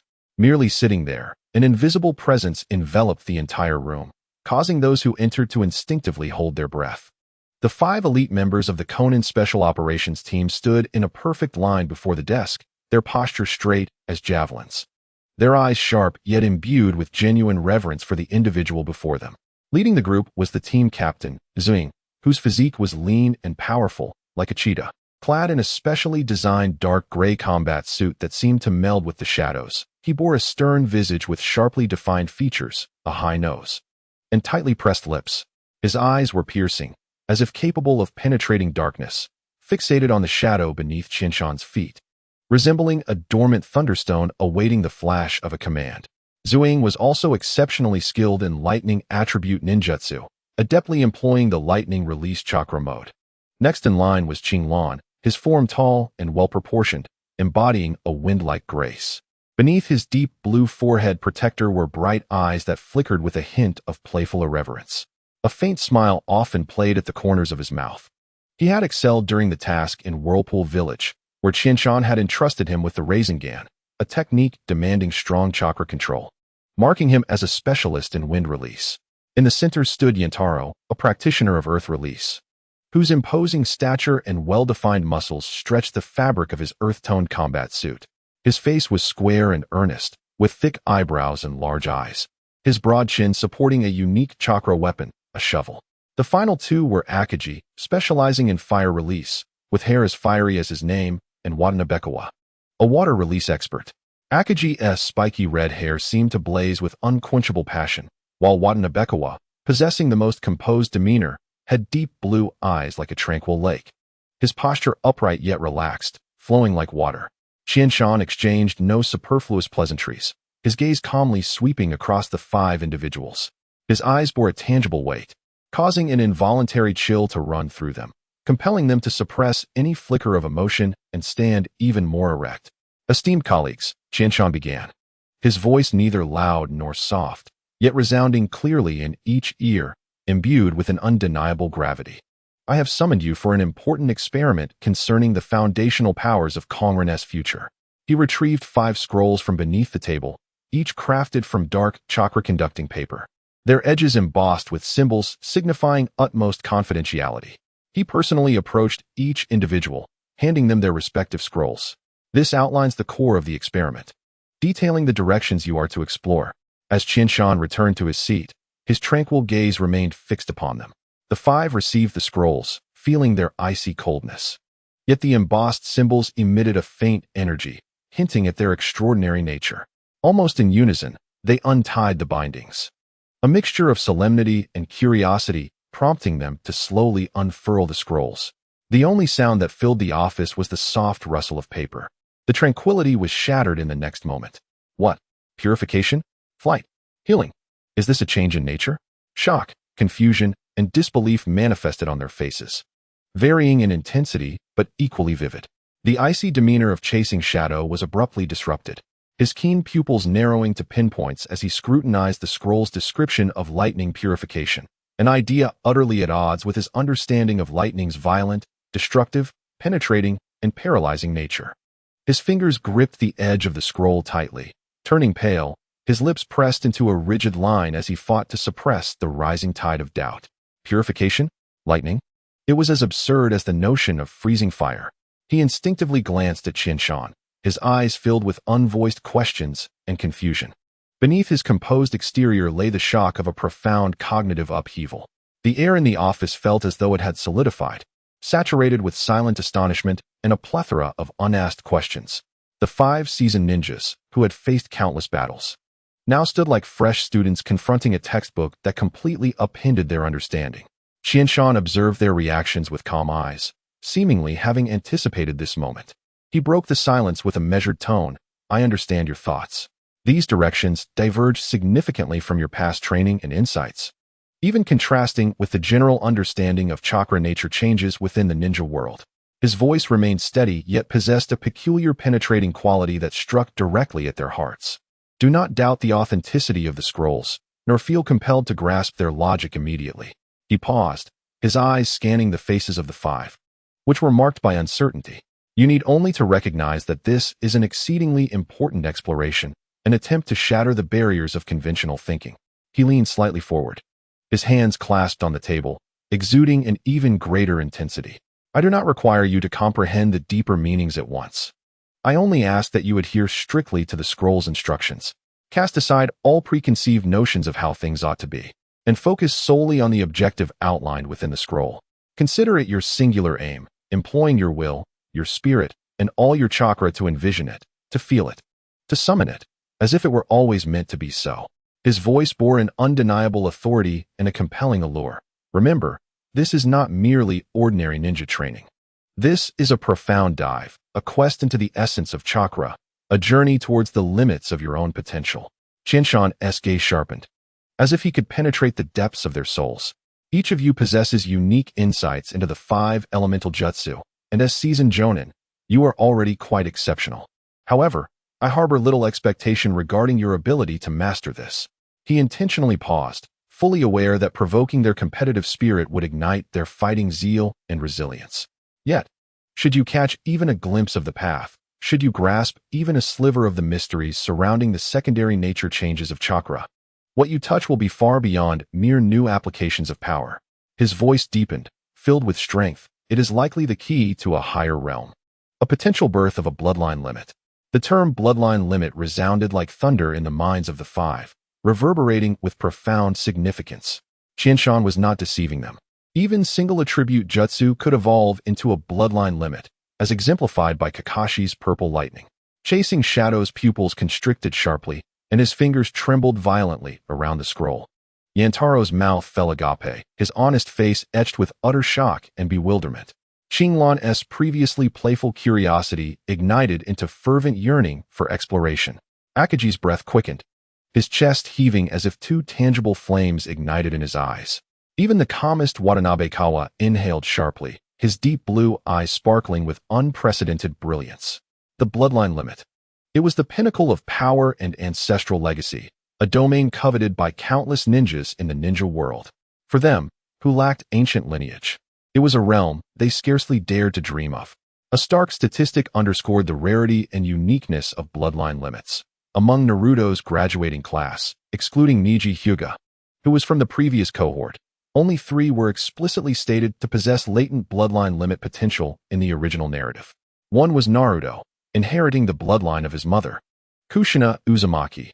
Yet, by the end of the story, he had not awakened the Uzumaki clan's bloodline limit, the adamantine ceiling. The remaining 2 were Hinata Hyuga, who awakened the Byakugan, and Sasuke Uchiha, who awakened the Sharingan. The rest of the 12 young ninjas relied solely on their clan's secret techniques. Naruto was the last ninja to graduate from his class, his ninja ID being 12,607, indicating he was the 12,607th ninja to graduate from the academy. Konoha had many ninjas, and not all clans sent their children to school. The year Naruto graduated was the 60th year of Konoha, meaning that since the establishment of Konoha, approximately 210 ninjas graduated from the academy each year. Of those 210, only 3 notable ninjas had bloodline limits, excluding Niji's group, who were not counted as part of the same cohort. Only 2 had awakened their bloodline limits, resulting in a ratio of less than 1%. Some might question whether the remaining 200 graduates lacked bloodline limits. Given their rarity, uniqueness, and power, there surely would have been narrative moments highlighting them in the original story. Yet regrettably, there were none. Konoha was the most powerful ninja village in the ninja world, attracting the greatest number of ninjas, and such statistics sufficiently illustrated the rarity and uniqueness of bloodline limits. Qianshan observed the flames ignited in the eyes of the 5, a conflation of desire for power, reverence for the unknown, and a hint of determination spurred by tremendous temptation. He understood their motivations instinctively. There was no need to elaborate on the ethereal concept of spirituality. The ultimate goal of the bloodline limit served as the most potent driving force, capable of suppressing all their doubts and urging them willingly into the fog of cognition. The experiment carries risks. Qianshan's tone returned to its calm, yet heavy cadence. This profound endeavor guided by the soul's will may lead to chakra backlash or psychological impact. Therefore, this is not a mission. You may opt to withdraw. He stood, his gaze piercing as he surveyed the 5. Now, I ask for your answer. Without hesitation, 5 figures knelt simultaneously, their heads bowed deeply, voices unified and suffused with uncontainable excitement and resolute determination. We vow to accomplish the task. For the exploration of Konrin's future. Qianshan nodded slightly, the fervor of 5 individuals reflected in his profound gaze. He waved his hand. Go, prepare what is needed. We shall commence tomorrow. Remember, safety is paramount. Do not act recklessly, and report any issues immediately. The 5 responded in unison, carefully securing the scroll that had upended their world as if it were an invaluable treasure. Their hearts brimming with astonishment, confusion, and an unprecedented fervent anticipation as they exited the office in succession. The heavy door closed once more, isolating them from the clamor of the outside world. Qianshan returned to his broad chair, his fingertips unconsciously tapping the smooth surface of the rosewood desk, producing a light, rhythmic sound. Outside, the lights of Cognition village began to illuminate gradually, resembling scattered stars. His gaze pierced through the glass, directed towards the heavily sealed training room, as if peering into a future fraught with unknown possibilities. Chapter 76. Mass production. While Qianshan devoted himself to research and development, the great nations of the shinobi world did not cease their own advancements. The production lines for the Morning Dew Potion, a collaboration between Cognition and various countries, were being completed and commencing production in succession. The launch of these production lines was akin to a boulder being cast into the seemingly tranquil lake of the shinobi world. The resulting ripples far more intense and intricate than Qianshan had anticipated. Initially, the major nations maintained strict secrecy regarding their collaborative production lines. However, it soon became evident that a vast quantity of Morning Dew potions was flooding the market, prompting subtle changes that quickly caught the attention of various shinobi villages. Upon further investigation, it was swiftly uncovered that Cognition had established production lines not only in collaboration with its own allies, but also with other shinobi villages. This news spread like wildfire among the high echelons of the shinobi world. When the leaders of the major villages learned that Cognition had engaged in simultaneous collaborations with multiple great nations, including their own, their initial astonishment was swiftly replaced by a sense of indignation at being outmaneuvered. In the land of Earth, at Awagakure, Oyama floated in midair, the atmospheric pressure around his diminutive form plummeting. What audacity from Cognition! What a cunning collaboration! His expression darkened as he nearly crushed the intelligence scroll in his hand, fury boiling within him. How dare they toy with us all at once, assuming we would not dare to confront them? Hatsu, standing below, calmly analyzed, Father, anger will yield no results. Cognition's actions effectively render the core formula of the Morning Dew semi-public. If we sever cooperation now, and other villages master the production line and comprehend the formula, they will inevitably increase their output. leaving us at a disadvantage in terms of strategic reserves and the recovery capabilities of our shinobi. He paused, his tone laced with a hint of resignation. Moreover, the channels of the Dawn commerce have already expanded, and the market is beginning to accept this product. A complete blockade is nearly impossible. We must swallow this bitter pill for now. Oyama scoffed, his eyes glinting with a mix of determination and frustration. Then we shall continue cooperation. But send someone to keep a close watch on that production line and the movements of the Dawn commerce.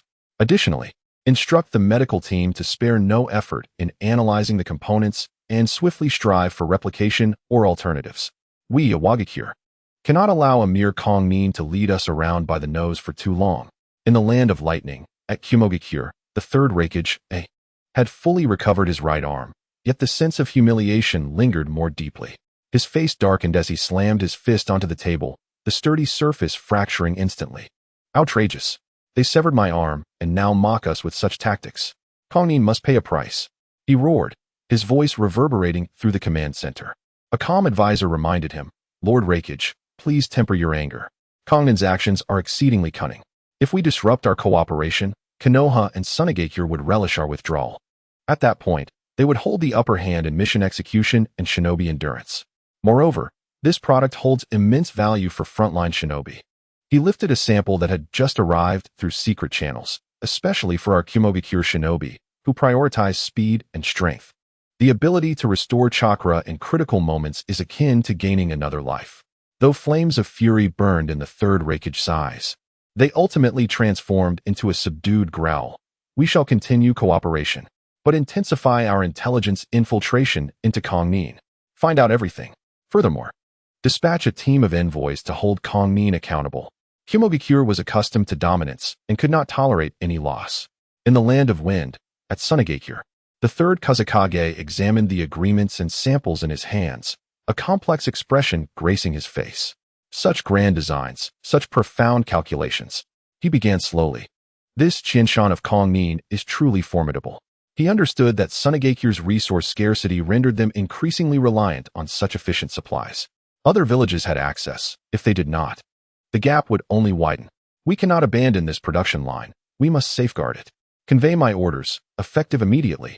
All crystal ores exported from Sunagakure to Kongnin will see a price increase of 20. Understood, replied an Umbu, departing with the command. Though the reasons behind Kongnin's continued bulk purchases of crystal ores from Sunagakure remained unclear, the Kazekage, having engaged in long-term trade, had still keenly sensed certain trends. Kongnin's demand for crystal ores seemed abnormal. This price adjustment was also a test of Kongnin's reaction. In the land of fire, at Konohagakure, the third Hokage, Sarutobi Hiruzen, puffed on his pipe, the swirling smoke enveloping him as his gaze remained sharp and profound. Shimura Danzo, Nara Shikaku, and Mito Kamen sat on either side. Kongnin's strategy is far from trivial, Sarutobi began. By employing this inclusive approach, not only do they garner immense profits, but they also firmly bind our shinobi villages to their chariot. Should we cease cooperation, the other villages will not halt. Rather, it would place us in a disadvantageous position. Kongnin is far more formidable than we initially imagined. Danzo scoffed, nurturing a tiger to its peril. Hiruzen, we should have acted decisively back then. Shikaku interjected. What matters now is how we respond. We must maintain cooperation to ensure supply. At the same time, we must fully analyze the formula and process of the morning dew. We should also reach out to Tsunade. Her expertise in medical ninjutsu and potions may prove beneficial. Sarutobi nodded, exhaling a thick plume of smoke. Inform Jiraiya to remain vigilant for any intelligence on Kongnin while he travels.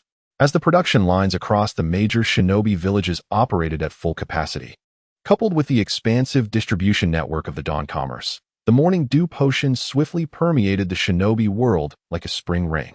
The prices, due to economies of scale, had indeed dropped significantly, rendering the current price affordable for most chunin and even some affluent genin, allowing them to procure a vial as a crucial asset for key missions or life-saving situations. The mass production of morning dew also bore far-reaching implications for the shinobi realm. While beneficial for shinobi with their villages to rely on, it posed a challenge for rogue and wandering shinobi. Increased mission success rates, particularly during long-distance missions, continuous combat, or unexpected depletion. A vial of morning dew could often turn the tide, enabling shinobi on the brink of chakra exhaustion to regain some combat capability, thus significantly enhancing mission success rates and survival chances. Changes in tactical modes, strategies reliant on explosive chakra or prolonged battles began to be reassessed. Shinobi started incorporating the supply and quantity of morning dew into their planning, resulting in subtle yet significant shifts in the rhythm and endurance of battles. A coexistence of reliance and vigilance. While shinobi reveled in the affordability and convenience, the higher-ups in various villages remained deeply concerned. The increasing dependence on morning dew implied that Kongnin's influence over the nations was subtly expanding through this invisible tendril. Their urgency to decipher the formula for morning dew was also mounting. Within the core conference room of Konin village, Qianshan listened to the reports from Takeuchi Shoji and Ryoko regarding the initial profit sharing and the reactions from various nations, his expression devoid of both sorrow and joy. The financial inflow exceeded expectations, sufficiently supporting our expansion plans for the next 3 years, which included the renovation of the Ein-Sealing training room, the development of new weaponry, and the deepening of educational initiatives. Takeuchi's voice carried a hint of excitement. The Dawn Chamber of Commerce, seizing this opportunity, had penetrated the heart of various nations, establishing more robust channels and connections. Our intelligence network had greatly benefited as a result, Ryoko added, her eyes sparkling with the shrewdness of a merchant. Qianshan's fingers lightly tapped against the table, his gaze seemingly penetrating the walls towards the training room. As anticipated, he spoke softly, indicating that there was no need to pay too much attention to the situation in Yunin village. A more assertive stance would leave them in uncertainty, deterring them from rash actions. He paused, a glimmer of profound insight flashing in his eyes. Moreover, they are currently preoccupied with researching how to replicate or substitute our products, which inadvertently grants us precious time. However, we must approach the situation with Sunagakure carefully. Although we have purchased large quantities of their exported crystals to create a facade of confusion, they will eventually discover the existence of chakra crystals. Before that happens, we must intensify our purchasing efforts. Qianshan understood well that such matters could be concealed temporarily, but not indefinitely. We must acquire as many as possible before Sunagakure fully realizes the potential of chakra crystals. After all, only the crystals produced by Sunagakure possess the unique ability to store chakra. Let us transact a batch of dew essence liquor with Sunagakure, requiring them to settle the payment entirely in crystals. Understood. Both responded in unison. This decision held deeper significance for Qianshan. The Land of Wind and Konin currently do not share a border, and among the 5 great nations, the Land of Wind is the most resource-deprived, naturally rendering it weaker. Yet, the ninjas of the Land of Wind possess remarkable resilience. Qianshan recalled that the catalyst for the Third Shinobi World War was the disappearance of the Third Kazekage, which Sunagakure suspected was the work of Konoha, prompting them to initiate war. By trading dew essence liquor to Sunagakure, we may indeed bolster their strength, but it would also enable them to endure longer in the upcoming Third Shinobi World War, further muddying the waters of the ninja world, thus providing Konin with a better opportunity to navigate the chaos and annex surrounding smaller nations. Qianshan sought more talented individuals to assist him in forging a path ahead. He rose and walked to the window, observing the brightly lit, orderly, and vibrant Konin village below. Gazing at the stars that flickered in the night sky, a faint smile curved his lips. This game has only just begun, leveraging a small bottle of liquor to reshape the entire ninja world. Chapter 77. Awaiting the transformation, time flowed silently like a tranquil stream, quietly slipping past the land of Konin village. Soon, half a year had elapsed, and it had been a full year since Hinata Chinshua stepped into the training room beneath the starlit dome. Qianshan's life had been systematically divided, attending to governmental affairs, studying philosophical texts, guiding 5 ninjas in their secondary nature transformation experiments, and unwaveringly accompanying Hinata Chinshua to the training room daily. Within the training room, under the eternal projection of the starry sky, Chinshua sat cross-legged in meditation. After a year of seclusion, the most significant change was the subtle restlessness that had lingered from her prolonged retreat, which dissipated like morning mist as she delved into the philosophical texts, beginning to comprehend her path of unity with nature. Now, she remained enveloped in a profound tranquility and focus, akin to a precious jade sculpted by time, its brilliance contained. Qianshan entered the room, his footsteps light, as if blending into the serene energy of the space. He sat cross-legged opposite Qianxue. Without immediate words, they both immersed themselves in their respective meditative insights, the air imbued with a profound, unspoken understanding. After a lengthy silence, Qianshan gradually opened his eyes, his gaze resting upon Qianxue's tranquil profile. "Qianxue," he spoke, his voice resonating with an unusual cadence, as if harmonizing with the energy fluctuations of the training room itself. Qianxue's eyelashes fluttered slightly as she slowly opened her pure white eyes, looking towards Qianshan. My body is nearing saturation," Qianshan stated calmly, his words rippling like a stone cast into a still lake, creating waves in Qianxue's heart.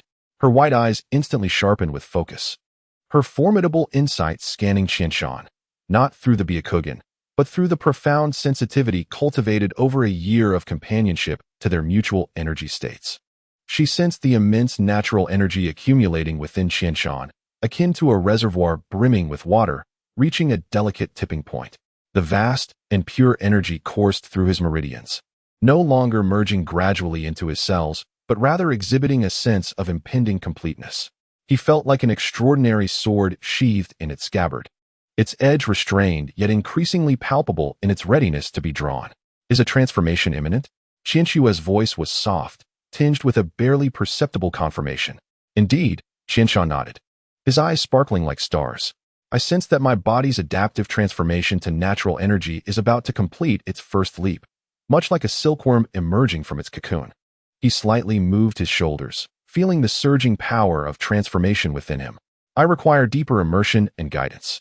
Qianshue's gaze meticulously traced his face, as if seeking to etch his current state into her memory. She remained silent for a few moments before inquiring, "Where?" "The Goeishu Valley at the rear mountain." Qianshan gestured towards a direction. That location was uniquely shaped, surrounded by mountains on three sides, with a central depression resembling a basin, serving as a natural nexus for gathering energy. 3 months ago, I excavated a stone chamber deep within the valley and inscribed energy-gathering runes. The environment there is most conducive to my current state. Qianxue was familiar with Goeishu Valley, a secluded and deep valley rarely trodden by humans, shrouded in mist year-round. With lush greenery, cascading waterfalls, and babbling brooks, an area rich with vibrant natural energy. Qianshan's choice to retreat there was indeed optimal. "For how long?" Qianxue asked again, her voice still calm, though her fingers resting on her knees subtly curled in anticipation. "Uncertain," Qianshan replied candidly. "It could be a few days or possibly longer. The transformation process cannot be precisely timed. It depends on the body's adaptation speed and the depth of resonance with the environment." He gazed at Qianxue, his profound eyes reflecting her figure. "This responsibility is entrusted to you." Qianxue softly acknowledged with a gentle hum, her gaze unwavering from Qianshan. In the depths of her white eyes, complex emotions swirled: concern, trust, a hint of unspoken reluctance, and anticipation for his ascent to the unknown heights ahead. These feelings were suppressed by her formidable self-control, crystallizing into a succinct admonition: "Be careful." Qianshan's lips curled into a gentle smile, dispelling a trace of seriousness from his eyes. "Rest assured, I have grown quite familiar with their temperament this past year." He paused, his gaze deepening, adding, "Moreover, the way of nature is inherent. This transformation is likely a process in harmony with the heavens and earth. I shall maintain reverence and seize the opportunity." This time, Qianshan did not speak the whole truth. He himself was uncertain about the dangers ahead. After all, this was an uncharted path, requiring him to navigate each step alone. Furthermore, natural energy was far more volatile than chakra. Though Qianshue's current path was also unprecedented, there were some comparable examples. The Jinchuriki were beings that gathered immense chakra. Even if Qianxue faced issues while accumulating chakra, she could still seal it within her body using sealing techniques. However, absorbing natural energy posed uncharted risks should complications arise. It remained uncertain whether sealing techniques would prove effective. He stood and prepared to leave, each motion amplifying the sense of completeness within him, as if every step bore the weight of mountains and the lightness of drifting clouds. At the moment when Qianshan turned towards the alloy door, a faint sound of movement echoed behind him, causing his steps to falter slightly. He noticed Hinata Qianxue also rising swiftly, her movements as swift and silent as a fleeting ray of light. In just a few steps, she caught up with him. And just as Qianshan was about to touch the door, A cool yet remarkably strong hand suddenly gripped his wrist. Qianshan turned to meet her crystalline white eyes, which, at that moment, held no trace of their usual cold detachment, but instead radiated pure concern and solemnity, almost overflowing. Her grip was firm, her knuckles slightly pale, as if she were trying to convey some essence through her skin. Qianshan, her voice was soft yet imbued with undeniable weight. You can do it. I believe in you. There were no superfluous words, no sentimental tears, only this most earnest wish and profound trust. The words I believe in you encapsulated all unspoken worries about danger, hopes for the future, and an ineffable dependence. Qianshan reciprocated by placing his warm, strong palm over her cool hand, gazing deeply into her eyes, as if he intended to imprint that pair of white orbs, brimming with myriad emotions, into the depths of his soul. Good, he responded with a single word. Yet it bore the weight of 1,000 promises. The commitment silently passed between their clasped hands. He released her grip, no longer hesitating, and pushed open the heavy alloy door. Light flooded in from outside, outlining his tall silhouette like a steadfast pine, and then the door silently closed behind him, separating him from the training room and from Hinata Chinchua. Hinata Chinchua stood in place, her fingertips seemingly still tinged with the warmth of his palm. She gazed at the tightly shut metal door for a long while before slowly averting her gaze and resuming her seated position, closing her eyes once more. Starlight fell upon her tranquil face, as if draping her in an invisible armor for battle. He was about to break free from his cocoon, while she would remain here, waiting and continuing to gather her strength. At the bottom of the Guishu Valley, the atmosphere was starkly different from the high-tech training room, resembling a primordial realm intertwined with energy. The massive circular valley seemed like the creation of ancient titans, with three sides featuring steep cliffs that soared into the clouds, adorned with twisting ancient vines and lush moss. Atop the cliffs, several waterfalls thundered down like silver dragons plummeting into the abyss, stirring the perpetual mist that enveloped the valley, refracting into mesmerizing rainbows under the sunlight. The waterfalls cascaded into a deep pool at the valley's base, its waters a deep emerald, flowing slowly towards the valley's exit. Qianshan's secluded stone chamber was carved directly beneath the largest waterfall. The entrance was concealed by thick vines, making it difficult to discover without careful searching. Upon pushing open the heavy stone door, a wondrous sight unfolded within. The chamber was not luxurious, and even appeared somewhat rough, yet it emanated a charm that bespoke meticulous arrangement. Small apertures in the ceiling allowed shafts of daylight to enter, illuminating a smooth, natural bluestone platform at the center. This was where Qianshan would meditate. The ground surrounding the stone platform was not uniformly carved, but followed some esoteric pattern, engraved with layers upon layers of intricate energy runes. These runes were not cold engravings. They pulsed with a liquid chakra-like glow, presenting a deep hue that oscillated between blue and green, akin to the veins of a living organism, slowly throbbing in harmony with the valley's natural energies. Most striking were the walls and ceiling of the chamber, embedded with countless clusters of natural crystals of varying sizes. At this moment, the crystals emitted a soft, pure spectrum of light, pale gold, moon white, water blue, and emerald green intertwined, casting the entire chamber into a realm reminiscent of a celestial paradise, yet imbued with an ineffable weight and depth.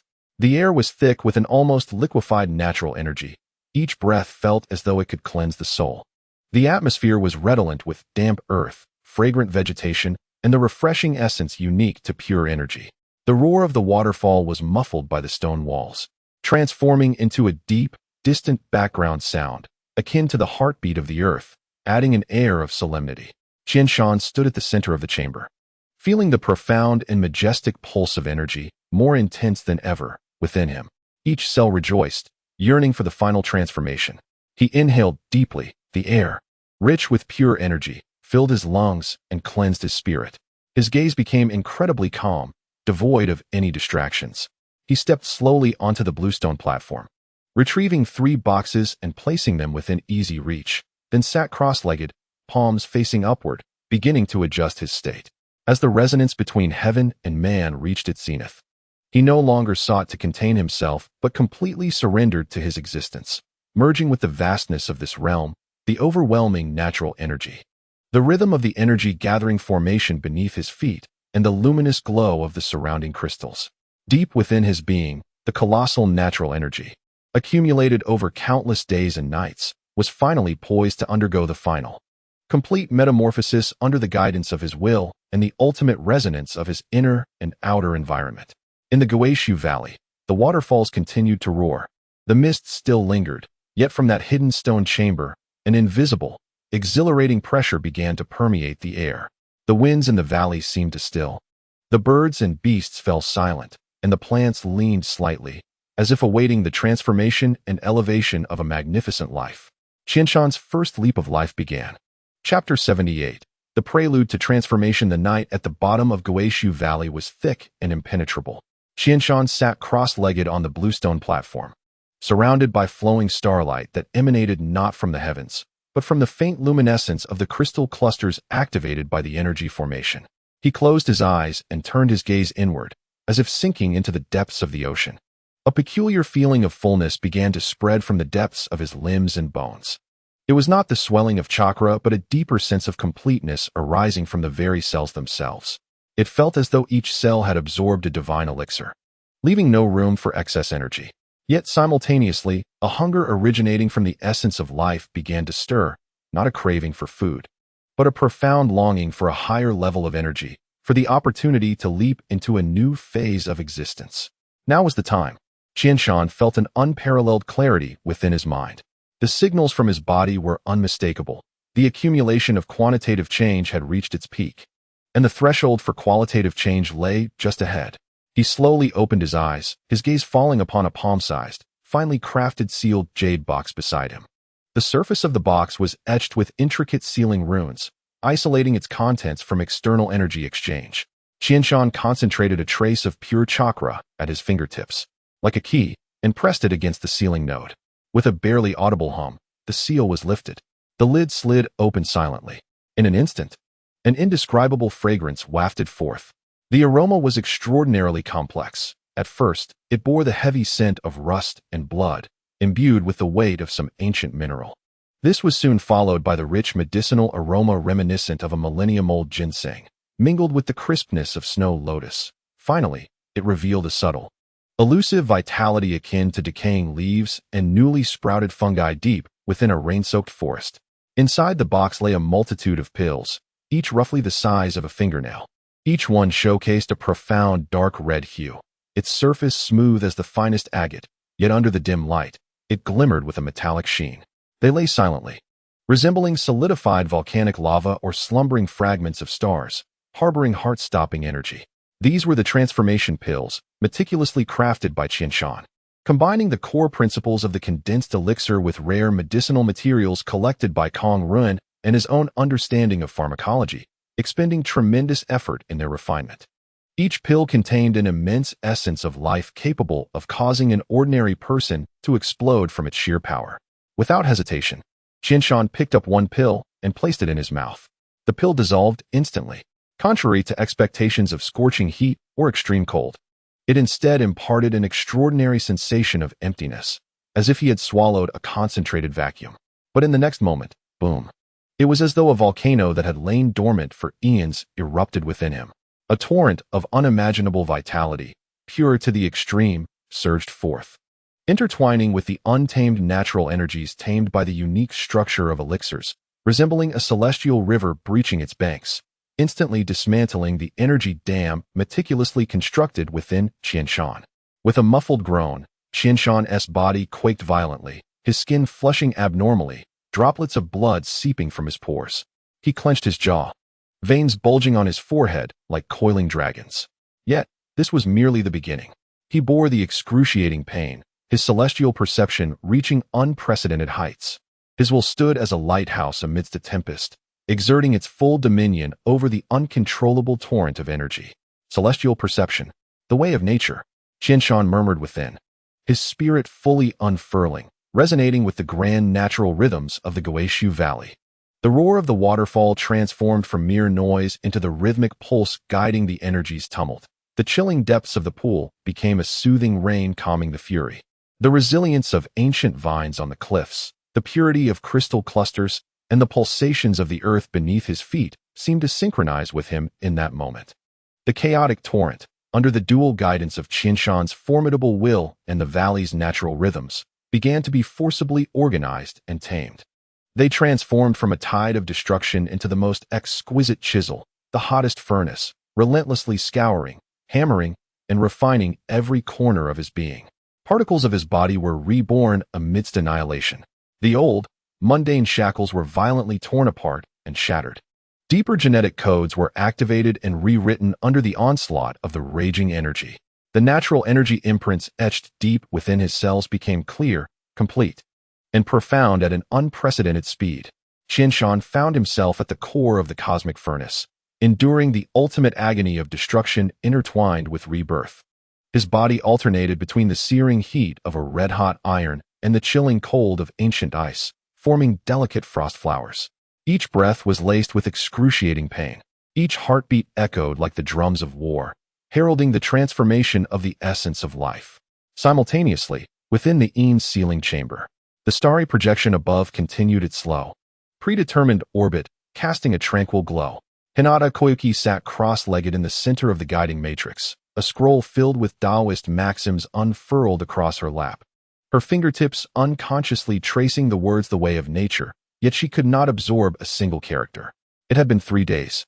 Qinshan had not set foot in this chamber for a full 3 days. For Hinata Koyuki, who had grown accustomed to accumulating power in solitude during her nearly year-long retreat, this should have been a commonplace occurrence. As the leader of the Kongren, Qinshan's myriad responsibilities made it normal for him to be absent for a day or two. However, this time was different. An indescribable sense of unease, akin to icy tendrils, gradually tightened around her heart as time passed.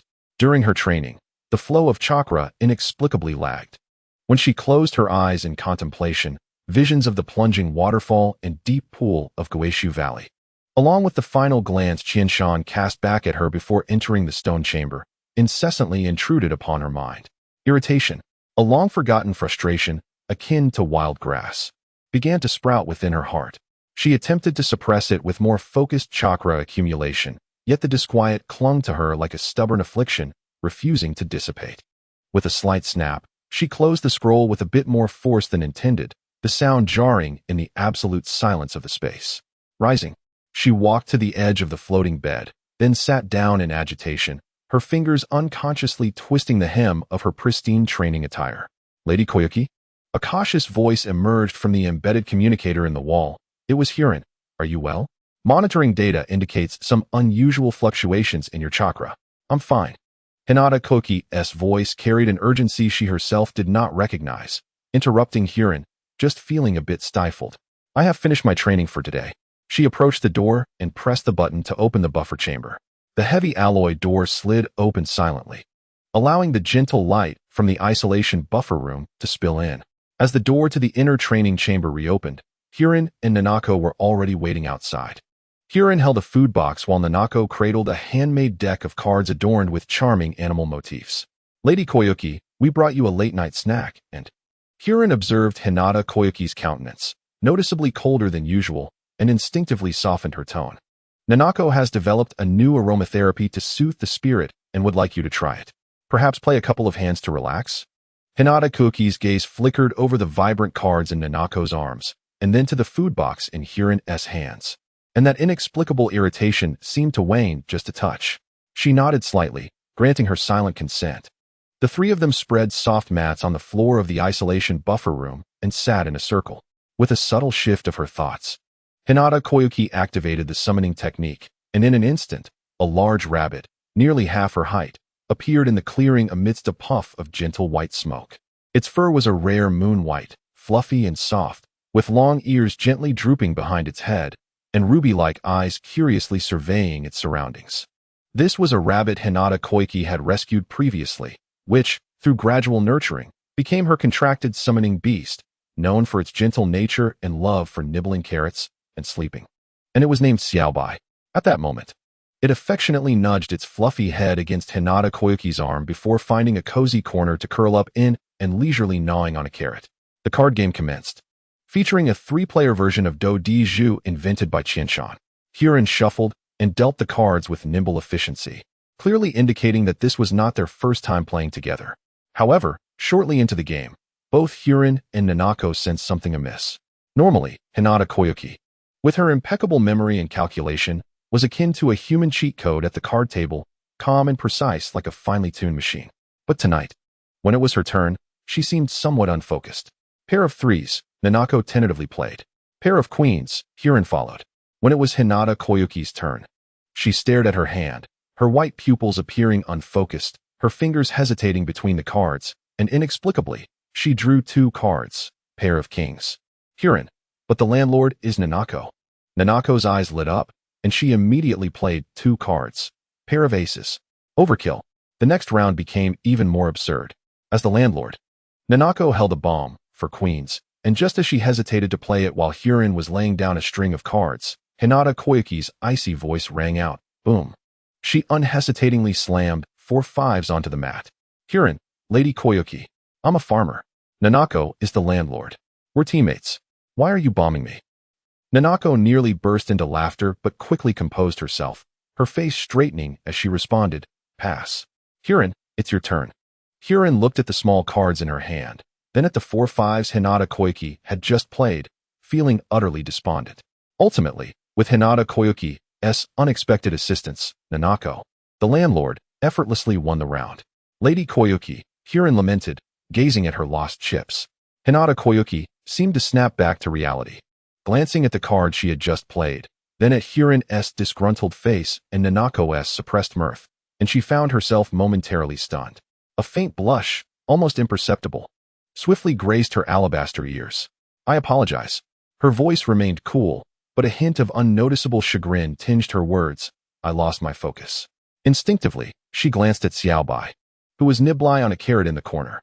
This normally timid and gentle rabbit seemed to sense its master's unease, its ruby-like eyes darting anxiously, its nibbling growing a bit frantic, and its long ears occasionally twitching in alertness. Nanako keenly perceived the subtle shift in atmosphere, and she tucked away her winnings. Softly altering the topic, Lady Koyuki, are you worried about Lord Qianshan? The energy field near the Valley of the Ruins is remarkably stable. The Ministry of Security, the Ninja Corps, and the Special Operations Team have dispatched elite squads to maintain vigilance at the periphery, ensuring safety. Hinata Chiyuki did not respond immediately. She lowered her gaze, her long eyelashes casting a delicate shadow in the starlight. Her fingers unconsciously caressed the smooth surface of the tablet, their coolness palpable. After a brief pause, as if weighing her words, she merely remarked, engaging in seclusion to break through inherently carries risks. She left her thought unfinished. Yet both Huiru and Nanako understood the unspoken concern beneath her words. A profound silence enveloped the training room, broken only by the soft crunching of the large rabbit, nibbling on a carrot, and the quiet shimmer of the simulated starry sky above. Hinata Chiyuki's gaze drifted once more to the tightly sealed main alloy door leading to the outside world, as if she could pierce through the weighty metal and vast distance to glimpse the figure enduring the pain of transformation at the valley's bottom. The deep-seated worry and care within her flowed silently, like an unceasing tide beneath the tranquil starlight. Chapter 79. The spark of life. The roar of the waterfall had long faded into a distant, indistinct melody as Qianshan sat cross-legged upon the smooth rocks, his consciousness plunging to unprecedented depths. The continuous resonance with the celestial and the tempering of high-activity natural energy not only accelerated his physical metamorphosis but also heightened his perceptual abilities. Guided by the most primal instincts of life, he ventured into a dimension within his body that had never been clearly perceived before. The surrounding environment seemed to resonate with his state.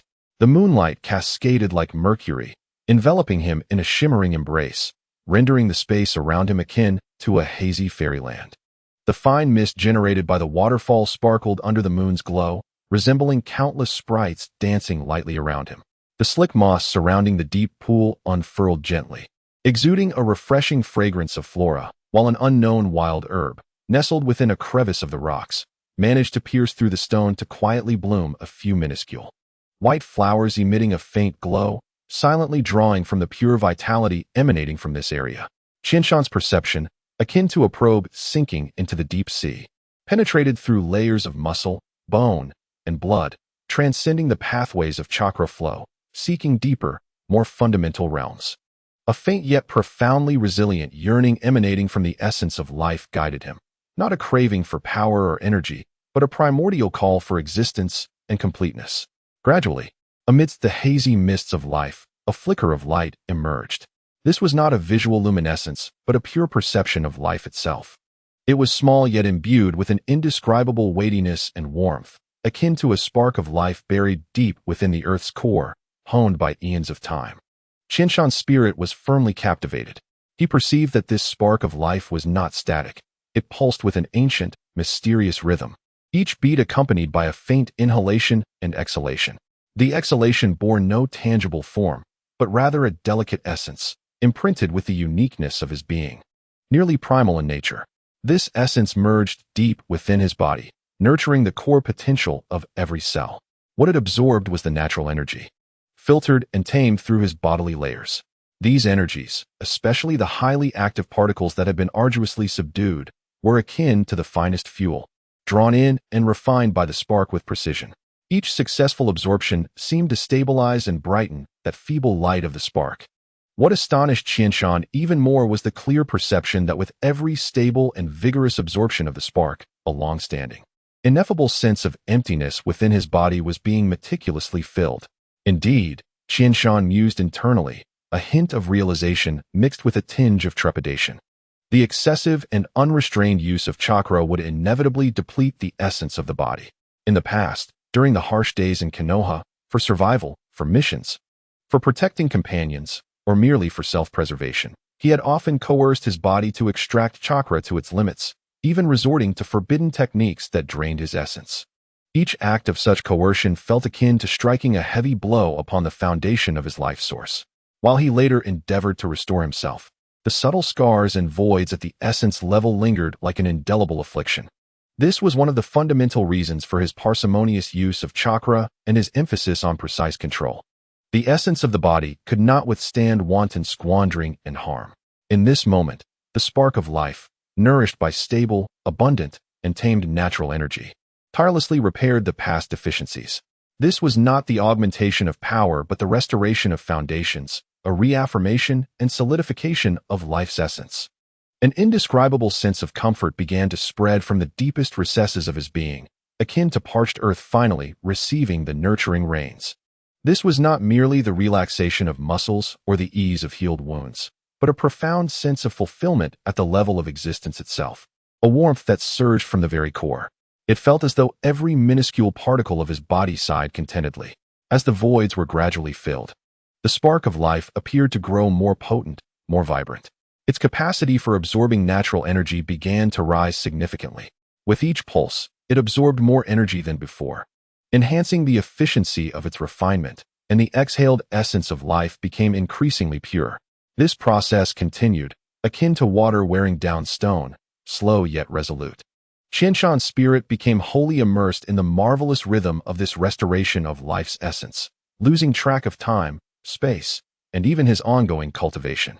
He simply observed quietly, attuning himself to the rhythm of the spark's pulsation, experiencing the vibrant vitality emanating from within.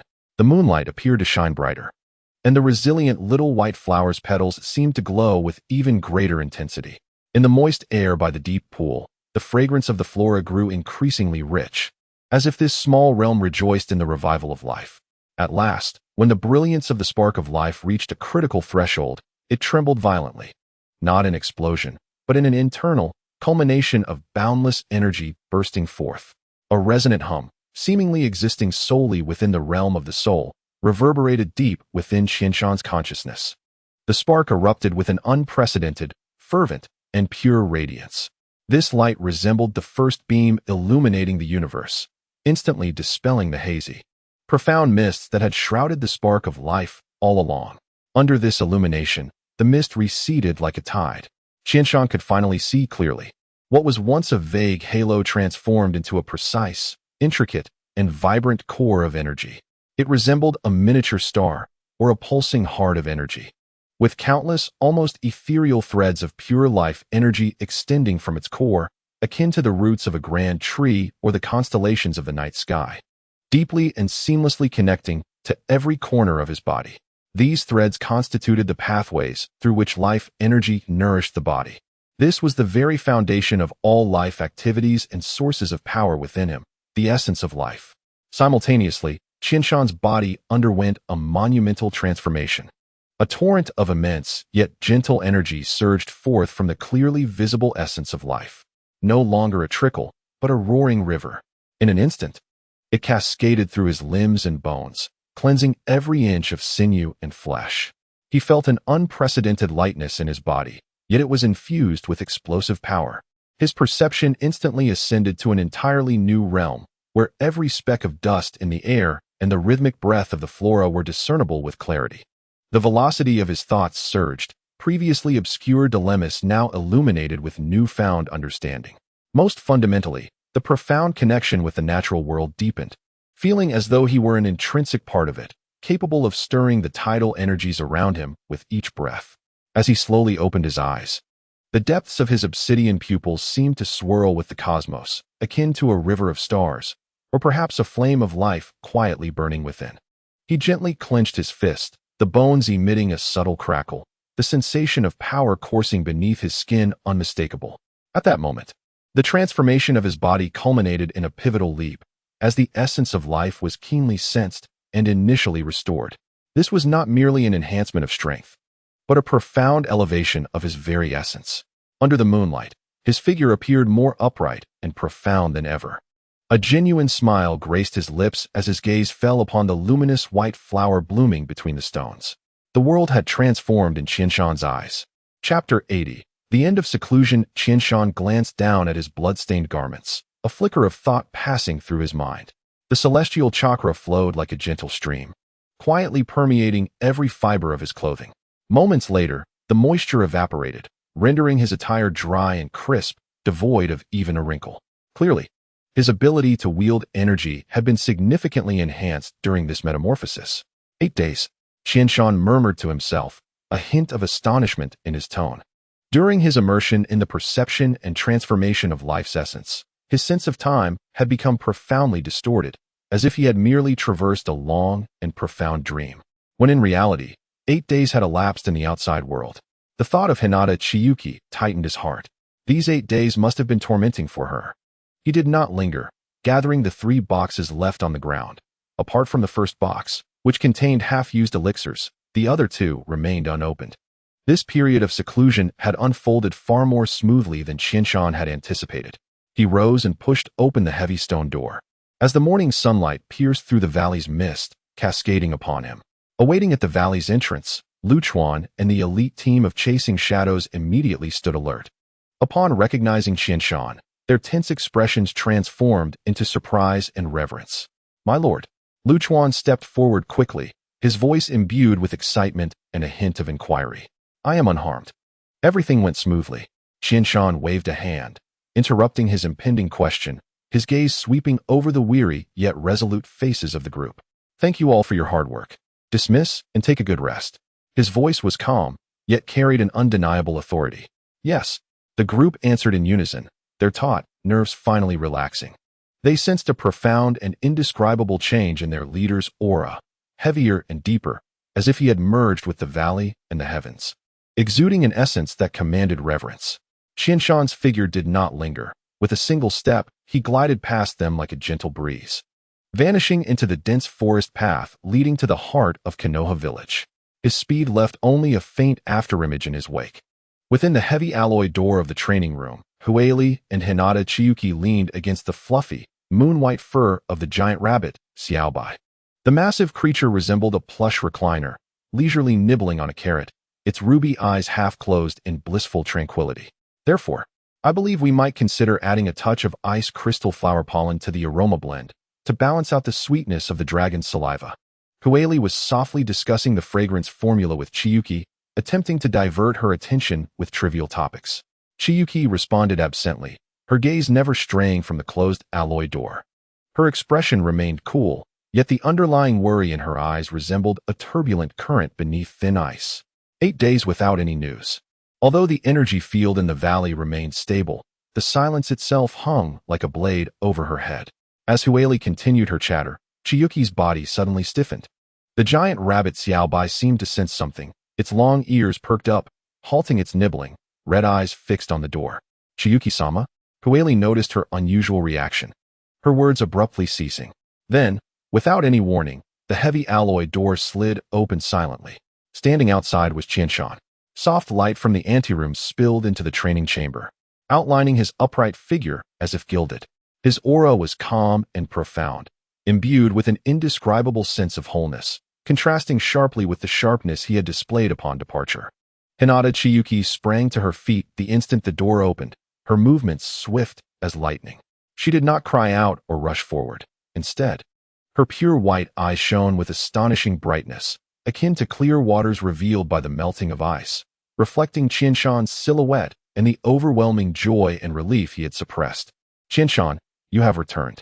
Her voice was soft, tinged with a barely perceptible tremor, yet it penetrated the silence of the anteroom with clarity. "I have returned." Qianshan's voice was gentle and steady, infused with a soothing power. He stepped inside, his gaze immediately locking onto her. Hueli quickly rose, respectfully bowing, "Lord Qianshan." Her face was also alight with joy. Qianshan nodded to Hueli, but his focus remained on Hinata Chiyuki. He approached her, clearly noticing the faint traces of bloodshot in her eyes and the fatigue concealed in her brow. "I apologize for causing you worry." Qianshan's voice lowered, laced with regret. Hinata Chiyuki took a deep breath, forcibly suppressing her rising emotions, her gaze meticulously scanning him, as if seeking to confirm that every inch of him was unharmed. She said nothing, but her silent scrutiny was more potent than any words. Qianshan understood her concern and spoke first. "The process was somewhat tumultuous, but the outcome is favorable." He paused, retrieving a specially designed vacuum tube from his ninja tool pouch, within which flowed a faint stream of energy, containing approximately 10 milliliters of bright red blood, and handed it to Hueli. "Hueli, immediately deliver this blood sample to the Research Institute's Precision Analysis Lab, syncing the data with me in real time." "Yes, Lord Qianshan." Hueli carefully accepted the blood sample, as though it were a rare treasure, and promptly turned to leave. Xiaobai, too, curiously tilted its head in the direction Hueli departed, then returned to its carrot. Only two remained in the training chamber. Hinata Chiyuki's taut nerves finally relaxed completely, and the sense of relief akin to surviving a calamity left her momentarily drained. She returned to Xiaobai's side, patting the space beside her. "Sit down." Qianshan complied, settling beside her, the soft rabbit fur providing a comforting sensation. Xiaobai affectionately nudged Qianshan's leg with its large head. He did not speak immediately, but closed his eyes for a moment, seemingly processing the breathtaking experiences of the past 8 days. Longer than anticipated, yet deeper than expected. Qianshan opened his eyes, his voice imbued with a strange calmness. "The adaptation of my body to the natural energy has completed its first qualitative leap, which was anticipated. Yet, the truly crucial aspect lies in the extreme refinement and the depth of my connection with nature. I perceive." His voice grew low and exploratory. "I perceive the true source of life, the fountain of life." Hinata Chiyuki's white eyes widened in astonishment, revealing an unprecedented focus and shock. "The fountain of life? Its concrete form?" "It is not form, but existence." Qianshan meticulously pondered his words, attempting to articulate that profound perception. In the ensuing time, he elaborated on the intricate details of his breakthrough process to Hinata Chiyuki. She listened in silence, her white eyes shimmering with light as she absorbed this invaluable information. With a hint of curiosity and affirmation, she gently placed her hand on Qianshan's wrist, activating her Byakugan to enhance her perception. What she sensed was a steady and powerful pulse, and within that pulse, an unprecedented rhythm of life, as profound as the earth and as boundless as the starry sky. This vibrant and inward vitality far surpassed the mere swelling of chakra. It stemmed from the very essence of life itself. She lifted her gaze to meet Qianshan's deep and luminous eyes, which, beyond strength, reflected a clarity and tranquility that seemed to grasp the mysteries of existence. "It seems you have taken the first step on your path." Hinata Chiyuki's voice remained cool, yet deep within her eyes blazed a bright flame.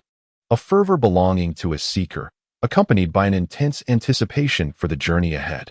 Qianshan grasped her cool fingers warmly and firmly. "Indeed," he nodded, his gaze lingering on the spot on her forehead concealed by her soft bangs, a significant burden. His voice was low and resonant. "Now, it is your turn." Chapter 81. A momentous leap. After conversing with Hinata Chiyuki, Qianshan indulged in a hearty meal at the cafeteria, treating himself well, before returning to the depths of Guishu Valley. The waterfall roared like thunder, the surging white torrent crashing into the deep pool below, sending up a mist that refracted into dazzling rainbows under the sunlight. Standing alone on a smooth, mirror-like black rock at the pool's edge, Qianshan's clothes stirred without wind. Having completed his leap of life, the surge of new vitality within him pulsed silently, roaring, eagerly awaiting its master's command and taming. He needed to ascertain just how powerful this reborn body had become. With a flicker of thought, a kunai, always at his side, slid into his palm. The cold metallic sensation met his hand, his expression remaining calm and unperturbed. He slowly raised his left arm, the skin on the inner side of his forearm appearing particularly smooth and resilient against the mist of the valley. Without hesitation, he drew the sharp point of the kunai against that skin, making a gentle incision. In an instant, a slender wound about an inch long opened, crimson droplets rushing forth, accompanied by a faint sting. However, this sensation lasted but a fleeting moment.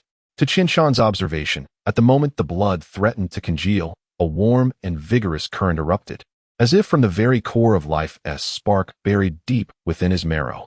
It did not surge along conventional meridians, but rather flowed like an invisible stream, precisely saturating every cell surrounding the wound.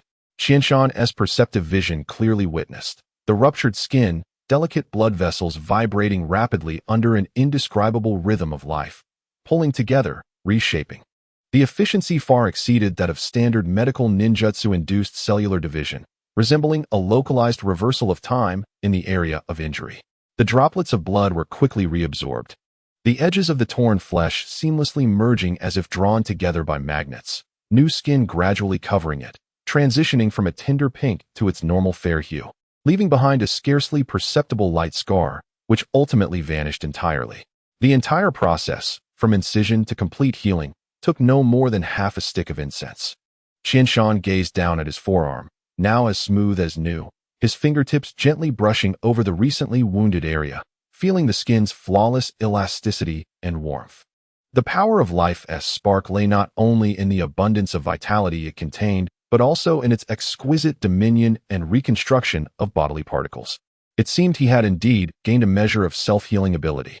Though this ability was still weak, far inferior to the superhuman regeneration of the Sage of the Six Paths, Senju Hashirama, and significantly lacking compared to Tsunade's creation and regeneration techniques, there remained the promise that as his body continued to transform and the life spark grew stronger, he might one day reach their levels of self-healing. Subsequently, Qianshan initiated his second test, directing his gaze toward the imposing waterfall nearby. Its thunderous sound akin to the force of 1,000 hammers, an ideal target for assessing destructive capability. With one hand raised in a grasping motion, a vibrant blue Rasengan swiftly took shape within it. Under Qianshan's energetic output, the initially fist-sized Rasengan rapidly swelled to the size of a basketball. Then, akin to inflating a balloon with a high-pressure pump, it grew larger and larger, eventually becoming a 3-meter diameter energy sphere within 3 breaths. Qianshan shifted from a single-handed hold to a two-handed support for the enormous Rasengan, which from a distance resembled a small energy bomb cradled in his grasp. Supersized Rasengan. He hurled it toward the waterfall, and as it was released, the surrounding air emitted a piercing shriek, forcibly tearing apart. Boom! A deafening explosion erupted. The indomitable curtain of water was pierced as though it were fragile fabric, severed in an instant. Where the energy sphere passed, the waterfall was momentarily cleaved into 2 segments. The upper portion, deprived of its support, crashed down like a decapitated dragon, sending towering waves and a thunderous roar into the air. The energy sphere, having traversed the waterfall, continued its momentum, embedding itself forcefully into the solid cliff behind. Boom! The rocks splintered, and spiderweb-like cracks spread outward. Qianshan gradually reined in his energy, the surging chakra of sage arts within him subsiding like a receding tide. The resultant water droplets cascaded back down, forming a brief localized rain shower. The abundant moisture in the air refracted the sunlight into a kaleidoscope of colors, dazzling in its brilliance. The outward flow of sage chakra isolated the droplets, and the immense Rasengan exceeded Qianshan's expectations. It was not that he had not previously unleashed such powerful ninjutsu, but rather that he had never done so with such swiftness. The speed at which the Rasengan formed was astonishingly rapid, a significant enhancement in energy output efficiency following his transformation. To simplify, if previously Qianshan's maximum chakra output in 1 second was 1 point, it was now 3 points in the same time frame. This improvement was terrifying, representing a direct tripling of his attack power within a unit of time. Naturally, an increase in energy output efficiency did not equate to a threefold increase in overall strength. Nevertheless, should the third Raikage dare to confront him again, Qianshan held confidence that he could breach the defenses of his lightning armor without resorting to the Raijin technique. Having validated both self-healing and explosive power, the next inquiry revolved around the fundamental endurance and the resonance with nature. Whether the state of sensory perception could indeed become an inexhaustible source of strength. Qianshan focused his gaze on the most protruding and water-pressured black boulder beneath the cascading waterfall. In a flash, he appeared like a specter atop the massive rock. Boom! The frigid, bone-chilling torrent, brimming with formidable kinetic energy, descended upon him like countless heavy hammers, crashing down upon his head, shoulders, and back. The terrifying impact, sufficient to crush steel, caused Qianshan's body to sink, the rock beneath him groaning under the strain. However, his spine remained erect, and under the enhancement of Sage Chakra, he found the impact entirely bearable. It is worth noting that in the original narrative, when Naruto first employed Sage Arts against pain, he had easily hurled a massive summoning beast with both hands. Qianshan closed his eyes, breathing long and deep. Synchronizing perfectly with the pulsations of the earth beneath him, the roar of the waterfall above, the breezes circulating through the valley, and the vitality exhaled by the flora. Now, there was no need for him to employ the breath-concealing technique. Qianshan could continuously and steadily absorb natural energy, perpetually synthesizing Sage Chakra. He clearly perceived within him the life spark, akin to a minuscule star, pulsing with a constant rhythm imbued with ancient cadence. With each heartbeat, an immense natural energy flows through his body, entering as effortlessly as a breath. This energy reaches the core furnace of life's essence, where it is instantaneously refined and purified, transforming into vital life energy for nourishment and pure chakra for manipulation. A perfect dynamic balance between consumption and replenishment is achieved in this moment. Time passes silently. Day breaks and night falls as the stars rotate. The violent torrents relentlessly batter his body, attempting to crush and sweep him away. Yet, he remains steadfast like an ancient pine rooted deep within the bedrock. His garments, thoroughly soaked, cling to his form, outlining powerful and graceful contours. 12 full hours have passed. A complete day and night. When dawn once more pierces the valley's mist, casting the first golden rays upon the damp tips of his hair, he slowly opens his eyes. His pupils, clear and unmarred, reveal no trace of fatigue, only an innate sense of boundless strength. With a subtle thought, a thread of chakra leaps from his fingertips, vibrant, pure, and agile, indistinguishable from the essence he wielded 12 hours prior, perhaps even more harmonious and fluid. The connection between heaven and man has become the very breath of his existence. As long as he stands between heaven and earth, as long as he possesses strength, he can continuously synthesize chakra, his inexhaustible source of power. Thus, the sage mode has become a permanent state for him, one that requires no conscious effort to maintain.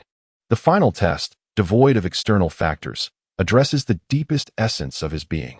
He gently assumes a seated position beneath the roaring waterfall, atop the slick boulder. Closing his eyes once more, his mind sinks deep, akin to a stone cast into the depths of an ancient well, plunging towards the most profound source of life. His consciousness penetrates the barriers of flesh and blood, traversing the flowing chakra and energy, and distinctly perceives the spark of life suspended at the core of his being. It shines brighter and more stable than at the moment of transformation, each pulse imbued with vibrant vitality, illuminating the ocean of consciousness like the stars. This time, his perception expands beyond the spark itself, tracing the myriad, delicate yet resilient veins of life extending from its core, exploring deeper, further, and into the nebulous unknown. An ineffable sense of duration materializes within his consciousness.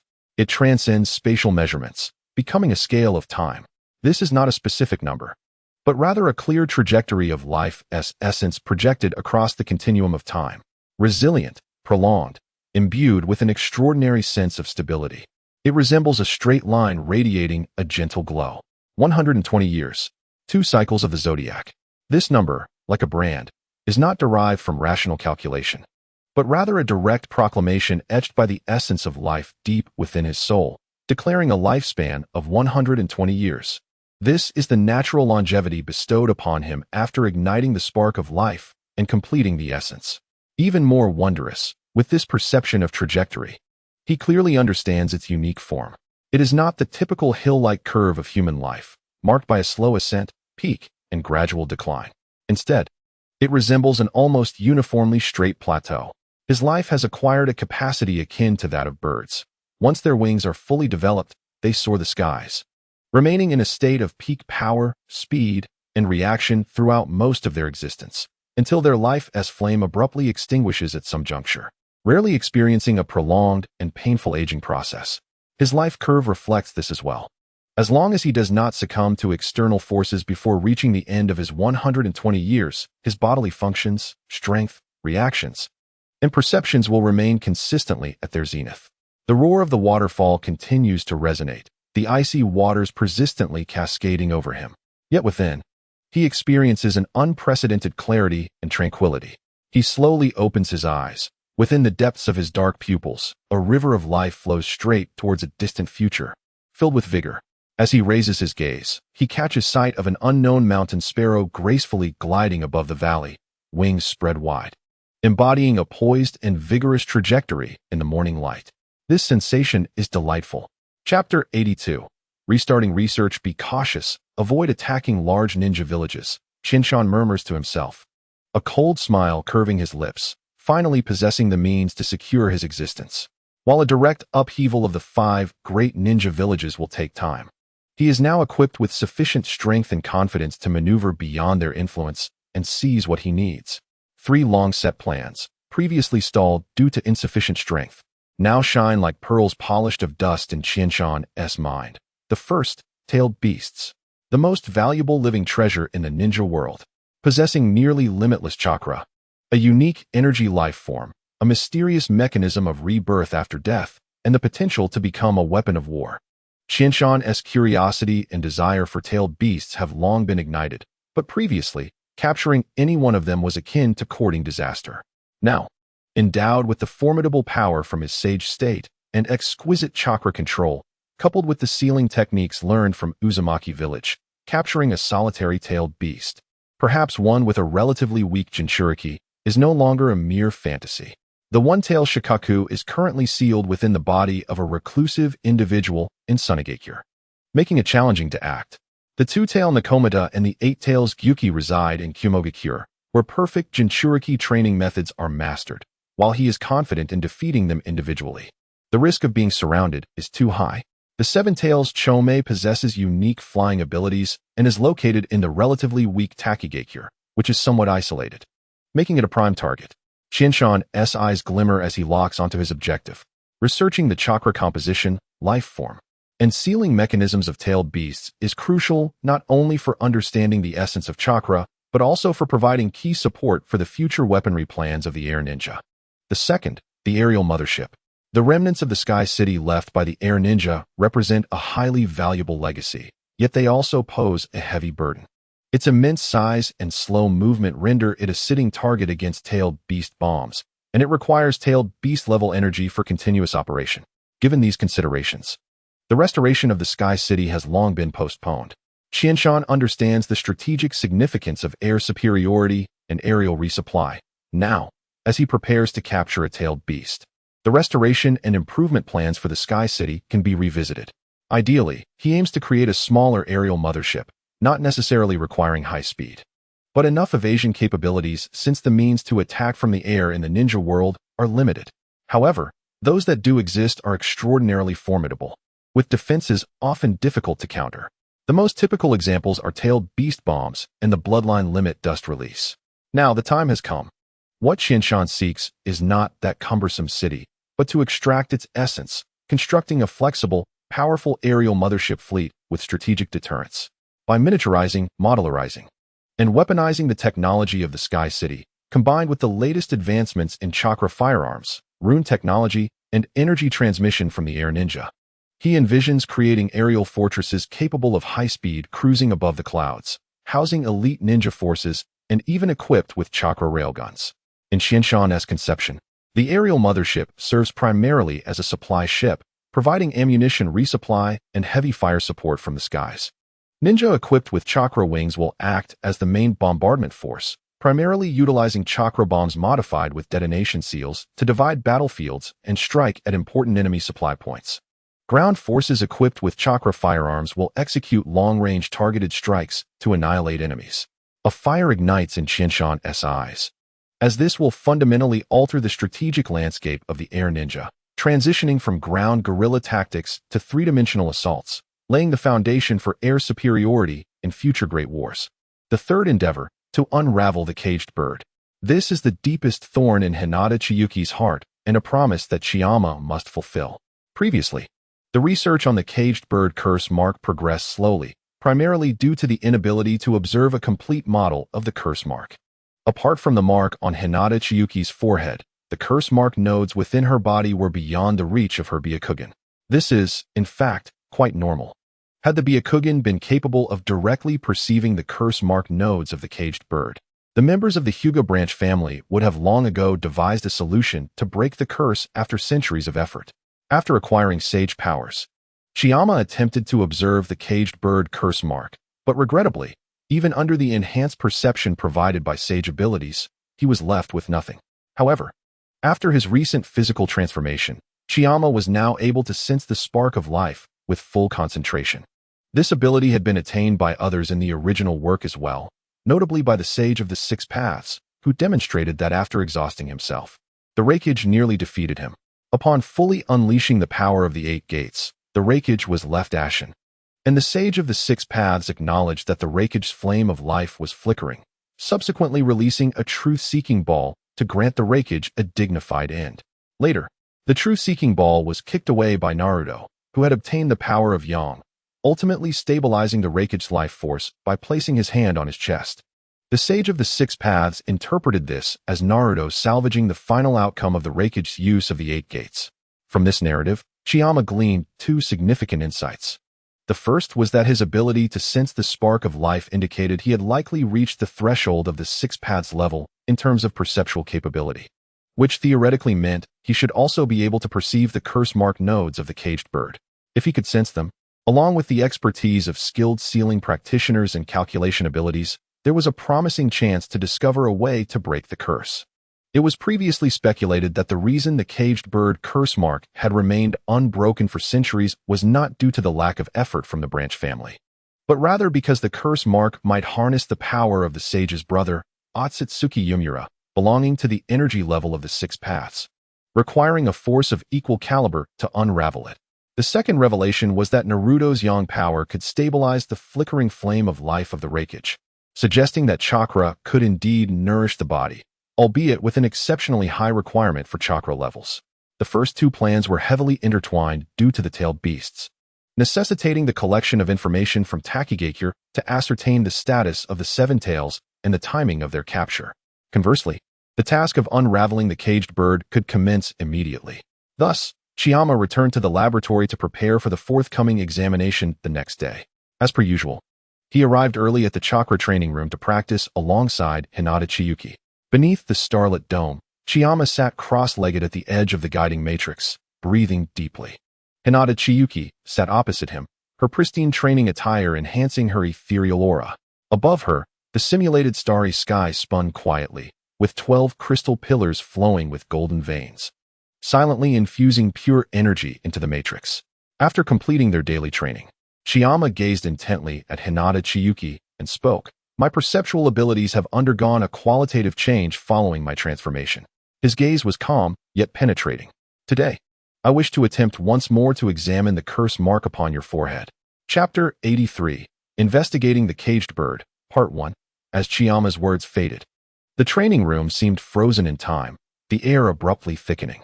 Hinata Chiyuki's fingers tightened, her knuckles paling.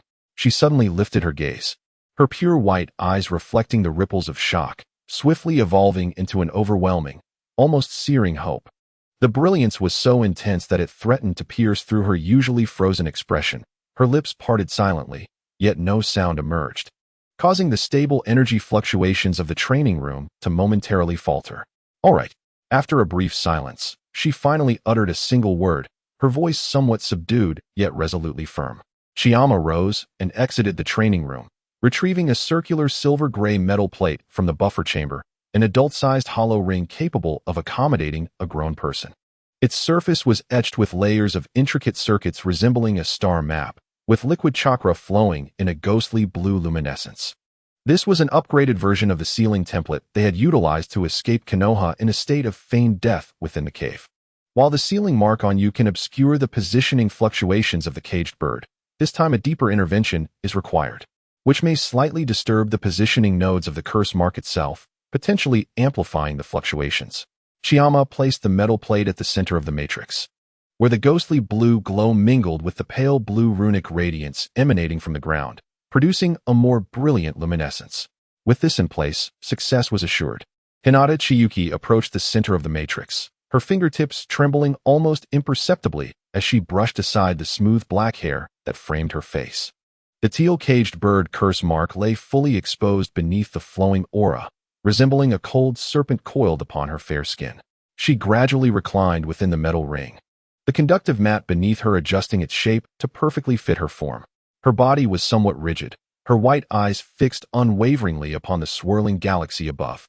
Chiyama knelt beside her, his hands hovering above the sealing template, fingers slightly splayed to activate the power of the sealing mark. Relax, Chiyuki. Trust me. His voice was serene and tranquil, imbued with a peculiar soothing power. Hinata Chiyuki inhaled deeply, forcing her taut muscles to relax, closing her eyes. This scene bore a resemblance to that of several years prior in the cave, but at that time, Chiyama had been somewhat anxious, lacking confidence in the runes he had designed. The Chiyama of today was entirely different. His overflowing confidence was capable of profoundly influencing his own emotions, halting the dispersion of thoughts. Hinata Chiyuki centered her mind. Let us begin. Maintain stability in your chakra and refrain from mobilizing it as much as possible. I am commencing. Understood. Chiyama slowly closed his eyes, his spiritual perception reaching its zenith in an utterly unique manner compared to previous experiences. This time, he did not hold back. His mental awareness plunged into the vast ocean of chaotic perception like a boulder thrown into a tranquil lake. Buzz. Chiyama's mental will sank into a chaotic yet expansive sea of awareness, and the first presence he encountered was the spark of life belonging to Hinata Chiyuki. The flame burned vividly before him, pure and fervent, embodying the tenacious vigor of life itself. The flame's form was not static. It flickered like a candle in the wind, resilient and unextinguished, yet at times it possessed the stability and intensity of a furnace's core. Within Chiyama's perception, Hinata Chiyuki's spark of life shone far brighter than before his transformation, its richness surpassing that of his former self. It appeared evident that Hinata Chiyuki's physical essence had indeed strengthened significantly compared to his pre-transformation state. However, Chiyama keenly detected a subtle, indescribable emptiness entwined within this vibrant flame of life. This was not a deficiency of energy, but rather a slight depletion at the core, akin to an imperceptible crack within a beautiful jade. This was undoubtedly a mark left by the overexertion of her body due to the rigorous training imposed upon her from a young age, as well as the indelible scars from numerous life and death struggles throughout her ninja career. Logically, before meeting him, Hinata Chiyuki would have been unaware that excessive overexertion in refining chakra could harm her physical essence. Moreover, being a prodigy from an early age, her training volume in the Hyuga clan would have exceeded his, rather than being lesser. Yet, the sense of frailty in Hinata Chiyuki's spark of life was substantially less than his own. Chiyama speculated that in addition to her inherently greater physical essence, there was likely some unseen influence at play from her Byakugan bloodline, which she inherited from the Otsutsuki clan, contributing to this phenomenon. However, Hinata Chiyuki is nearing the critical point of chakra transformation, and preparations for her upcoming challenges must be intensified. With a myriad of thoughts swirling like a mountain stream, Qianshan gathered his scattered consciousness, akin to the most refined probe, piercing into the core of the caged bird curse mark residing within Hinata Chiyuki's cerebral domain.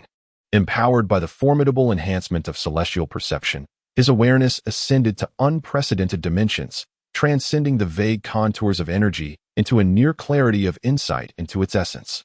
This time, he was not met with disappointment. For the first time, Qianshan sensed an anomalous energy, incongruous with Hinata Chiyuki's vibrant and resilient life force, lurking deep within her mind. Amidst the vibrant and tenacious energy field, he finally discerned the foreign energy that clung to the depths of her cerebral realm, akin to a maggot embedded in the bone. Its quantity was surprisingly scant. The total was trivial, like a few specks of stardust scattered across an expansive ocean. Had it not been for Qianshan's heightened perceptual dimension, it would have gone unnoticed. Its form was exceedingly subdued, merging seamlessly with Hinata Chiyuki's own neural activities and chakra flow, resembling the most flawless of parasites. Although the foreign energy was limited in quantity, its essence was alarmingly formidable. As Qianshan's perception cautiously brushed against it, an indescribable sense of inferiority surged within him. His refined celestial chakra, now a paragon of existence, akin to tempered steel imbued with the power of nature, felt pathetically inferior in the face of this singular foreign energy.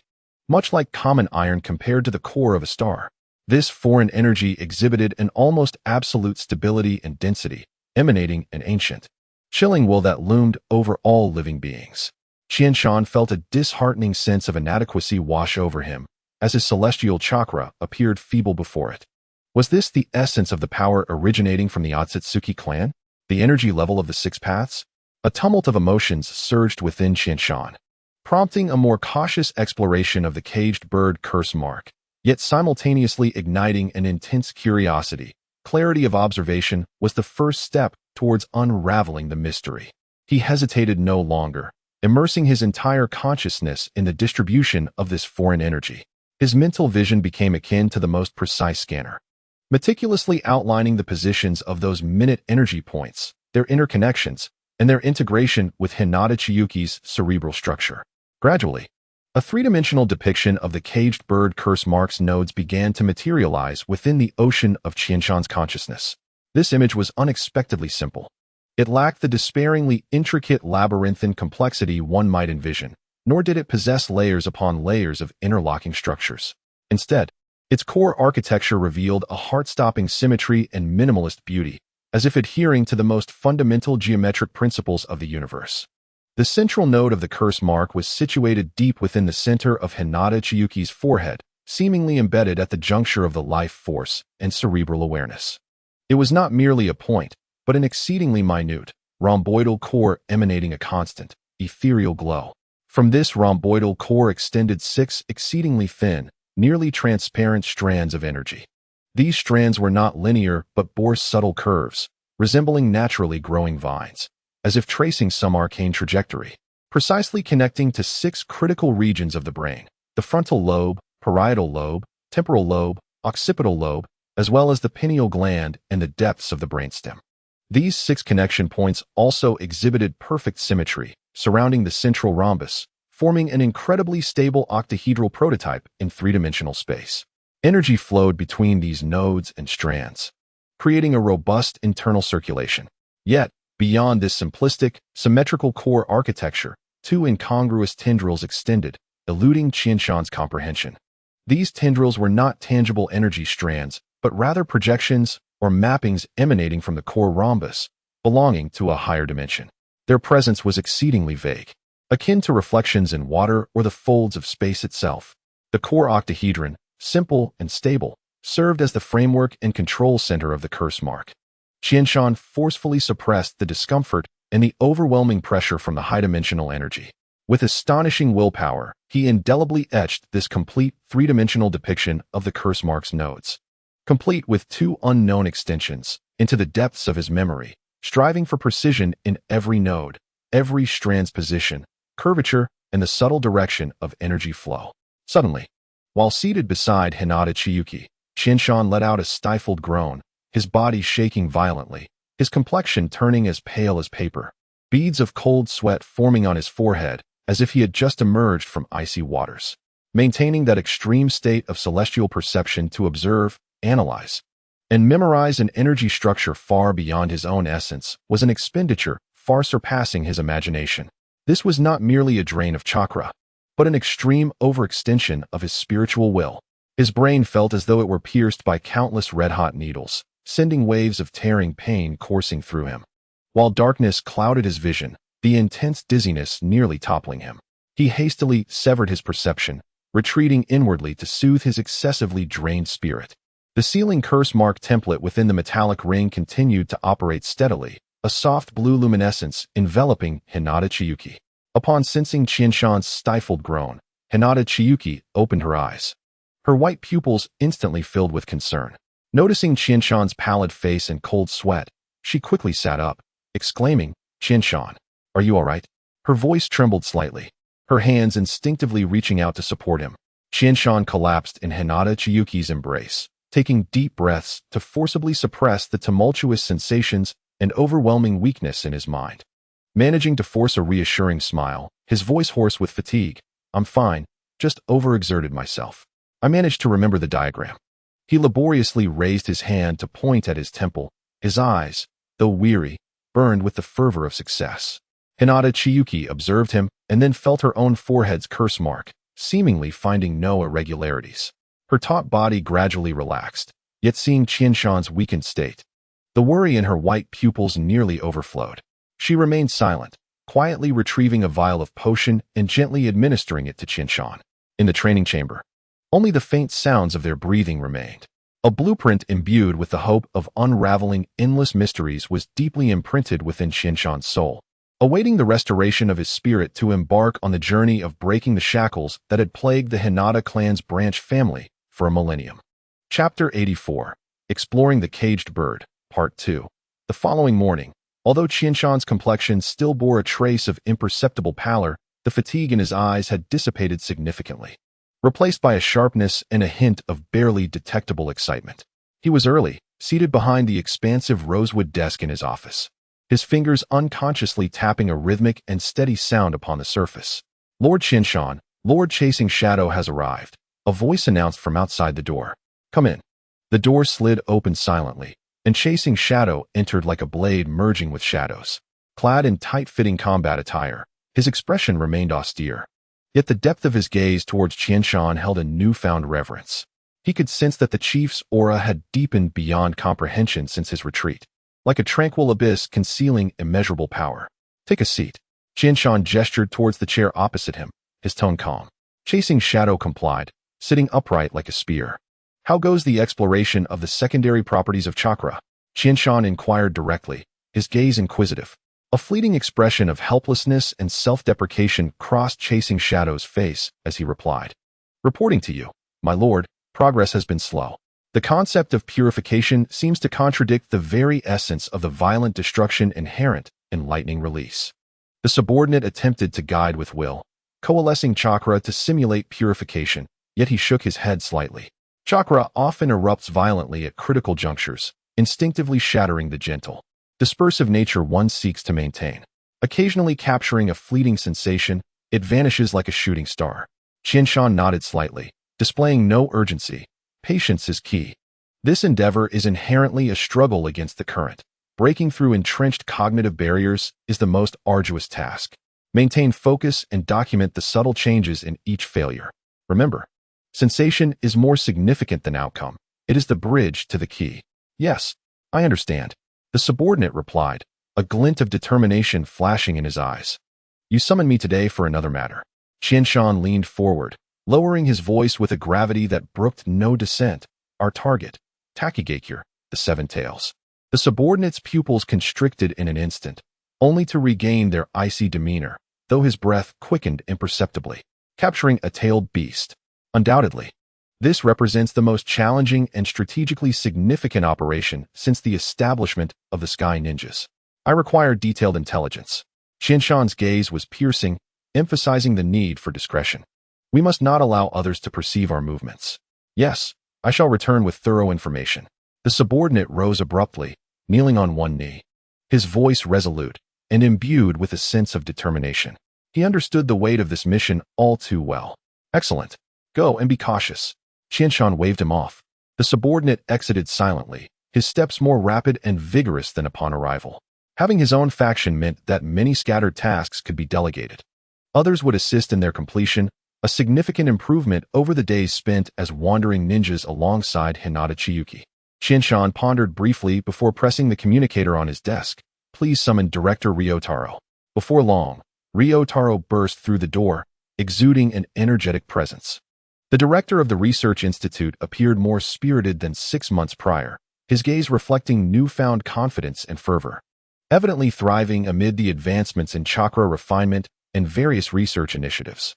Lord Qinshan, Ryotaro boomed as he entered, his face alight with genuine joy and concern for Qinshan.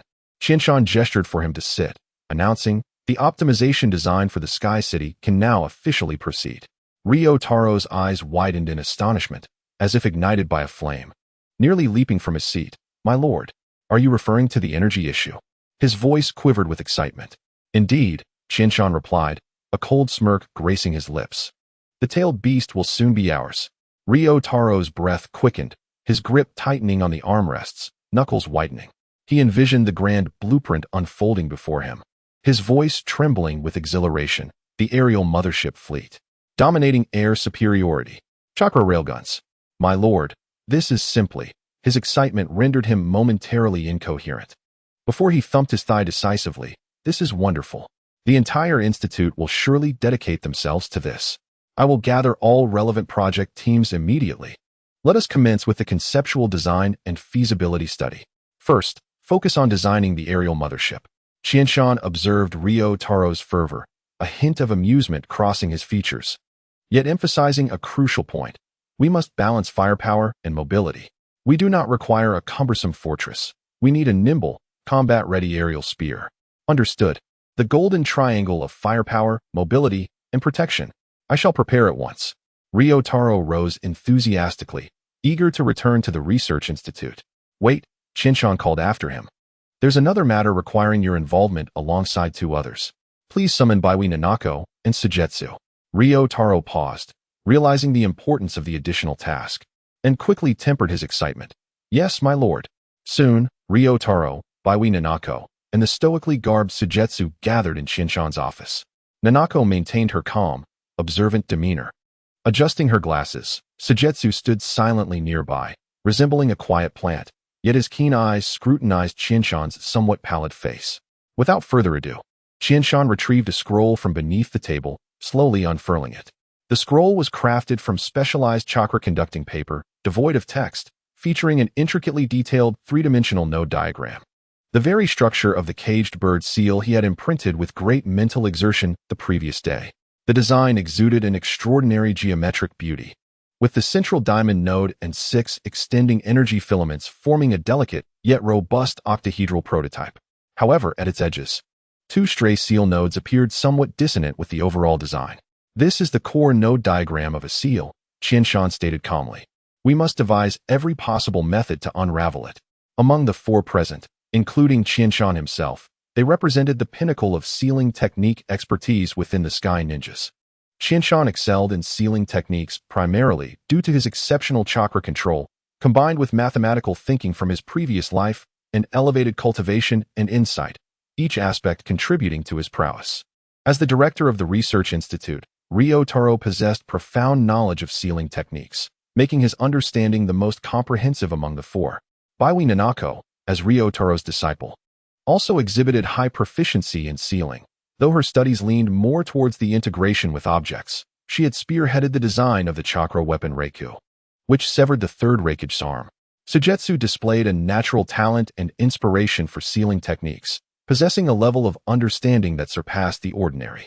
As the first ninja to simplify sealing for immediate combat, her expertise was evident, and after their mission in Yuzushiogakure, Qinshan had granted her access to all sealing technique materials. The extent of her progress remained unknown to him. Ryotaro inhaled sharply, his eyes fixated on the unprecedented complexity of the structure. His initial excitement swiftly replaced by gravity and disbelief. This structure is unfathomable. Such an arrangement of energy nodes has never been witnessed in any sealing technique texts. Baiwi Nanako's eyes sparkled behind her glasses as she leaned closer to the scroll, her fingertips unconsciously tracing the lines, murmuring, the core octahedral structure is remarkably stable. The energy circulates internally, forming a self-sustaining system, almost perfectly integrating with cerebral neural pathways. She lifted her gaze to Qinshan, my lord. Could it be that this seal is intended for the human brain? Qianshan nodded approvingly. Nanako, your observation is astute. Indeed, I sensed this seal within a person's brain. He refrained from disclosing that the seal originated from Hinata Chiyuki. Ryotaro furrowed his brow, habitually tugging at his graying sideburns. If it is intended for the brain. While this seal's configuration may be simplistic, it would likely be significantly more stable than typical seals. Forcibly severing it could yield unpredictable consequences. Precisely. That is the crux of the challenge, Qianshan replied solemnly. I require a plan to safely Jetsu the seal. The office fell into a contemplative silence. Sujetsu, who had been silent until now, tilted her head slightly, her indifferent gaze fixed intently on the core octahedron and the two stray seal nodes on the scroll. Suddenly, she extended her slender finger, a faint, nearly imperceptible thread of chakra coalescing at her fingertip, tracing the outline of a human form on the paper. This seal appears incomplete. A portion is missing, Sujetsu stated softly, her voice like a whisper yet resonating clearly in everyone's ears. The chakra thread at her fingertip quivered slightly, simulating the flow of energy, indicating that activating the core node was essential for the seal to manifest fully within the body. Though Sujetsu's description was somewhat fragmented, the core idea struck like thunder in the minds of those present. Qianshan, Ryotaro, and Baiwi Nanako's eyes simultaneously brightened. A clever ruse. In an instant, Nanako comprehended the complexities of the spell, her words tumbling forth with remarkable speed. This seal employed a concealed two-stage design, necessitating an exceptionally high energy quality at its core. Otherwise, the other nodes within this two-stage configuration could not be effectively concealed. Suzutsuki nodded gently in acknowledgement of Nanako's addition. A spark of brilliance ignited in Chiyama's eyes. It seemed that the predecessors of the ninja world were all seasoned veterans of deception. Excellent. Chiyama abruptly rose to his feet, although the motion tugged at his temples. Causing a lingering ache, his spirit soared with exhilaration. He decided to conclude their session for the day, planning to resume discussions on the decryption strategy once the remaining nodes of the two-stage seal were organized. Chapter 85. Investigating the Caged Bird, Part 2. After 3 days of recuperation, Chiyama's pallid complexion finally regained its former vitality, and the excruciating pain from overexertion in his mental realm receded like the tide, leaving only a serene clarity. He pushed open the door to his study. The morning sunlight spilled into the corridor, imbued with a hint of warmth. Instead of heading to the administrative hall or the laboratory, he walked directly to the familiar training room. The heavy alloy door slid open soundlessly, revealing Hinata Chiyuki, seated in the center of the guiding matrix. Her simulated starry sky above her serene and ever-circulating. She appeared to have just completed a cycle of chakra accumulation, her aura dense and her white pupils clear. Upon hearing the door, she opened her eyes, her gaze landing on Chiyama's face. Confirming his recovery, the subtle concern in her eyes dissipated, returning to tranquility. How do you feel? Chiyama inquired gently as he took a seat opposite her. The chakra accumulation is stable, Hinata Chiyuki replied succinctly, then shifted the conversation's focus. Her white pupils locking onto Chiyama's. You have recovered. We can begin. There were no superfluous pleasantries, no hesitations. She directly addressed the crux of the matter. Hinata Chiyuki was well aware of the purpose of his visit and had already prepared herself. Chiyama gazed into her pure, yet seemingly glacial white pupils, his heart tightening slightly. He took a deep breath, his voice low and solemn. Chiyuki, I need you to actively trigger the caged bird seal. The air in the training room felt as if it had momentarily solidified. Hinata Chiyuki's body tensed almost imperceptibly before gradually relaxing again. Her fingers, resting on her knees, unconsciously curled, the tips turning slightly pale, yet her expression remained unchanged. Deep within her white pupils, a fleeting glimmer of complex emotions passed, profound memories of pain, an intense loathing for shackles, and perhaps a near-pathological expectation. Triggering the Byakugan, she commenced, her voice as cold as ever. I will channel chakra through the Byakugan's pathways. Should there be any signs of chakra intrusion, the caged bird seal will activate on its own. She paused, her gaze fixed upon Chiyama's face, bearing an almost cruel calmness. This process will be excruciating, delving into the very essence of the soul. It will be challenging for me to maintain chakra stability. Your perception may be disrupted. I am confident, Chiyama asserted decisively, his eyes sharp as blades. After my transformation, My perceptual dimension is sufficient to detect energy fluctuations of that magnitude. This time, I will not miss it. Hinata Chiyuki regarded him intently, as if etching his determination into her memory. She was acutely aware that Chiyama had conducted numerous experiments on perception.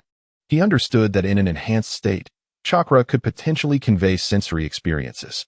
Simply put, in this heightened state, Chiyama might very well empathize with Hinata Chiyuki's sensations, meaning he could have to endure her pain passively. After a few seconds, she nodded gently. All right. Without further words, she slowly closed her eyes, her long eyelashes casting delicate shadows beneath the starlight's projection. Her body relaxed completely, as if shedding all defenses, preparing to embrace the impending storm. Chiyama stood and approached her side, retrieving a palm-sized, compass-shaped precision instrument from his ninja tool pouch. The instrument's surface was adorned with intricate runes and miniature crystal probes, with a chakra crystal pulsating with ethereal light at its center. This was a specialized energy field stabilizer crafted by the Research Institute, designed to assist Hinata Chiyuki in maintaining chakra stability, preventing emotional upheaval from causing the significant chakra accumulation within her to spiral out of control. He gently placed the instrument on the ground beside Hinata Chiyuki, infusing it with a trace of chakra to activate it. The device powered up silently, emitting a soft blue glow, with countless tiny light points swirling across its surface like living creatures. Chiyama settled into a cross-legged position opposite Hinata Chiyuki. He closed his eyes, his mind settling like deep waters. He fully activated his heightened perception, his mental will functioning like the most precise radar, firmly locking onto the turquoise seal on Hinata Chiyuki's forehead. Let us begin. Chiyama's voice was like a stone cast into still waters. Hinata Chiyuki did not respond. Yet Chiyama distinctly sensed her chakra commencing an extraordinarily unique, piercing frequency, violently surging toward the pathways surrounding her eyes. Buzz. Almost instantaneously upon the initiation of her chakra assault, an indescribable, frigid, and violent energy wave erupted from the core of her seal, akin to a slumbering viper suddenly awakened. Ugh! Hinata Chiyuki's body convulsed violently. A sound, stifled to the extreme, yet still laced with agonizing tears, escaped from her clenched teeth. She threw her head back, her neck arching in a frail curve. Beads of cold sweat instantly dotting her forehead, her complexion paling visibly. The turquoise caged bird seal abruptly flared into a fiery red, and a wave of dark red energy, imbued with a sense of destruction, surged outward from the seal's center. The energy stabilizer beside her emitted a piercing alarm. Its surface glowed wildly, with countless light points darting about like startled fish, while the central chakra crystal quaked violently, emitting a sound of unbearable strain. Chiyama's mind felt as if struck by a heavy hammer.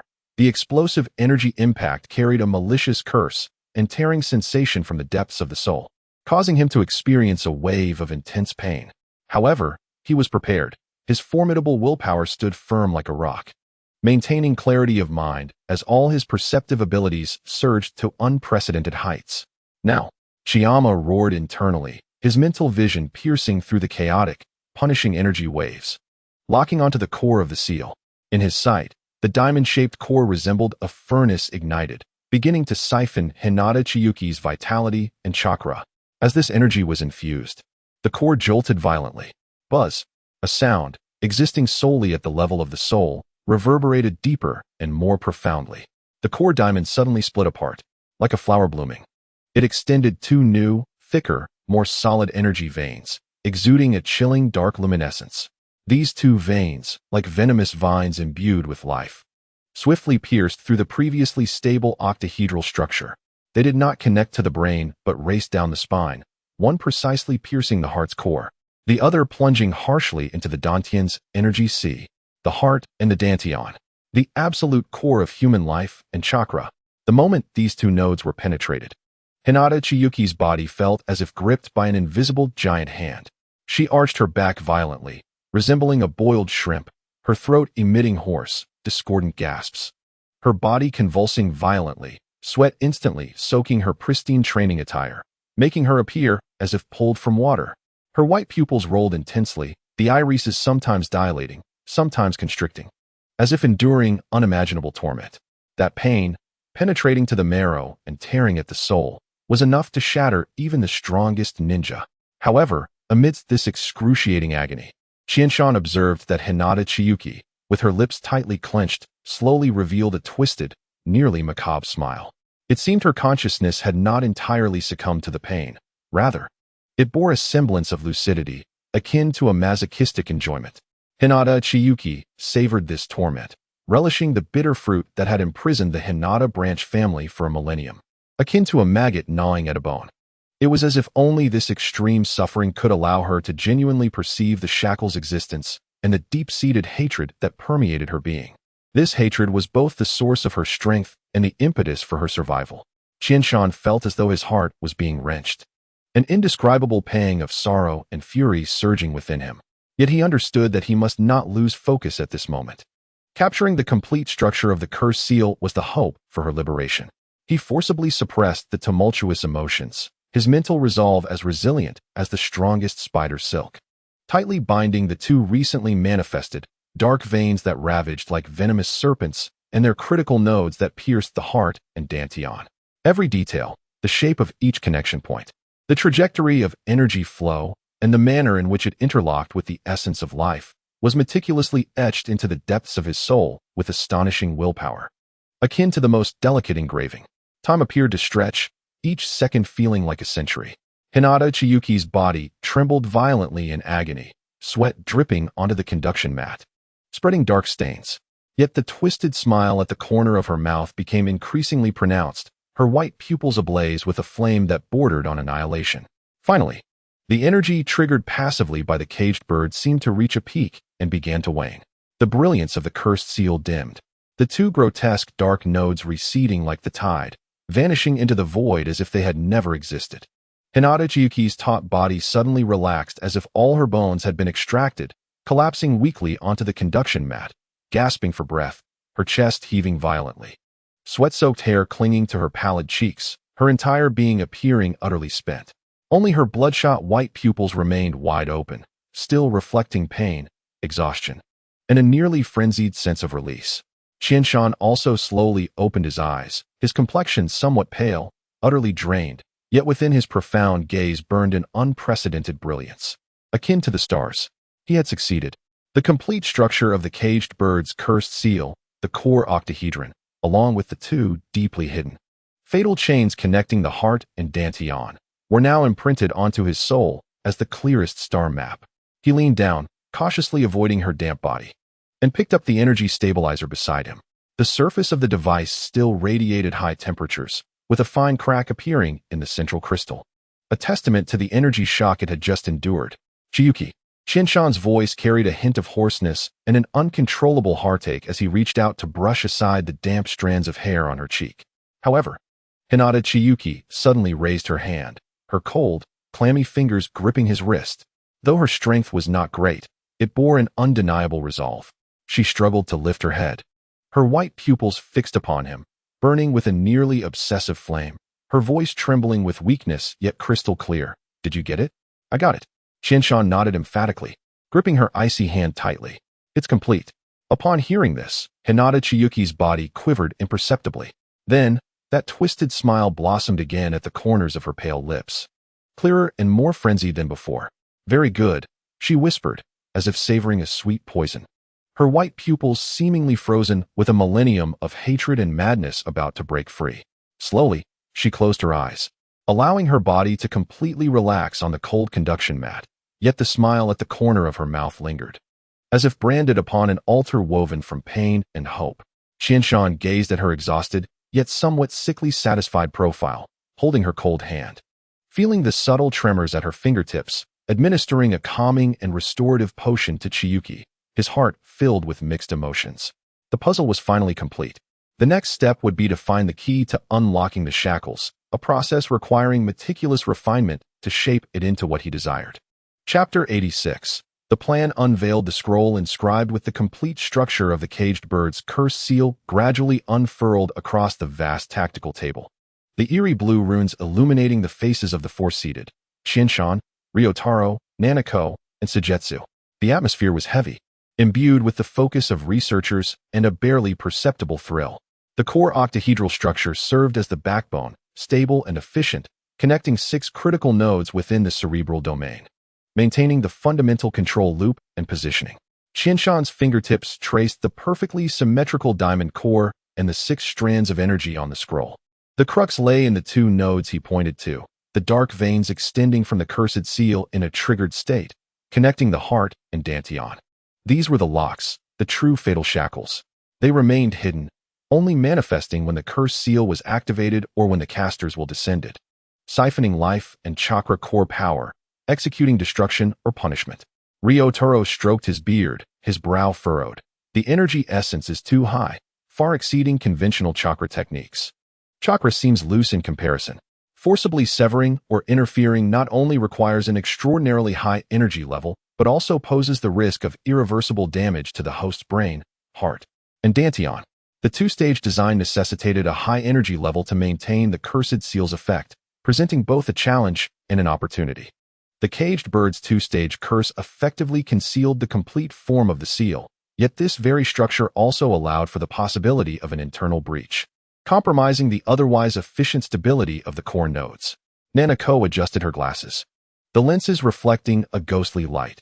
The key to the unraveling lies in deceiving or neutralizing this high-energy core. However, based on its energy level, our plan's energy quality must reach or approach its level. Sujetsu listened quietly, her fingers unconsciously sketching complex sealing patterns in the air. For the next 7 days, the 4 entered a state of intensive research and development. Qianshan's formidable sensory skills and chakra control formed the foundation for the model's simulation. Ryotaro's profound knowledge of sealing arts provided countless frameworks for reference. Nanako parameterized and quantified the intricate models, seeking optimal solutions, while Sujetsu frequently offered intuitive suggestions that broke conventions and targeted the core directly. Concerning the plan to dismantle the caged bird, Qianshan had long been prepared for meticulous refinement. However, to his surprise, the prototype of the dismantling plan emerged more rapidly than anticipated, swiftly optimizing into 3 feasible paths.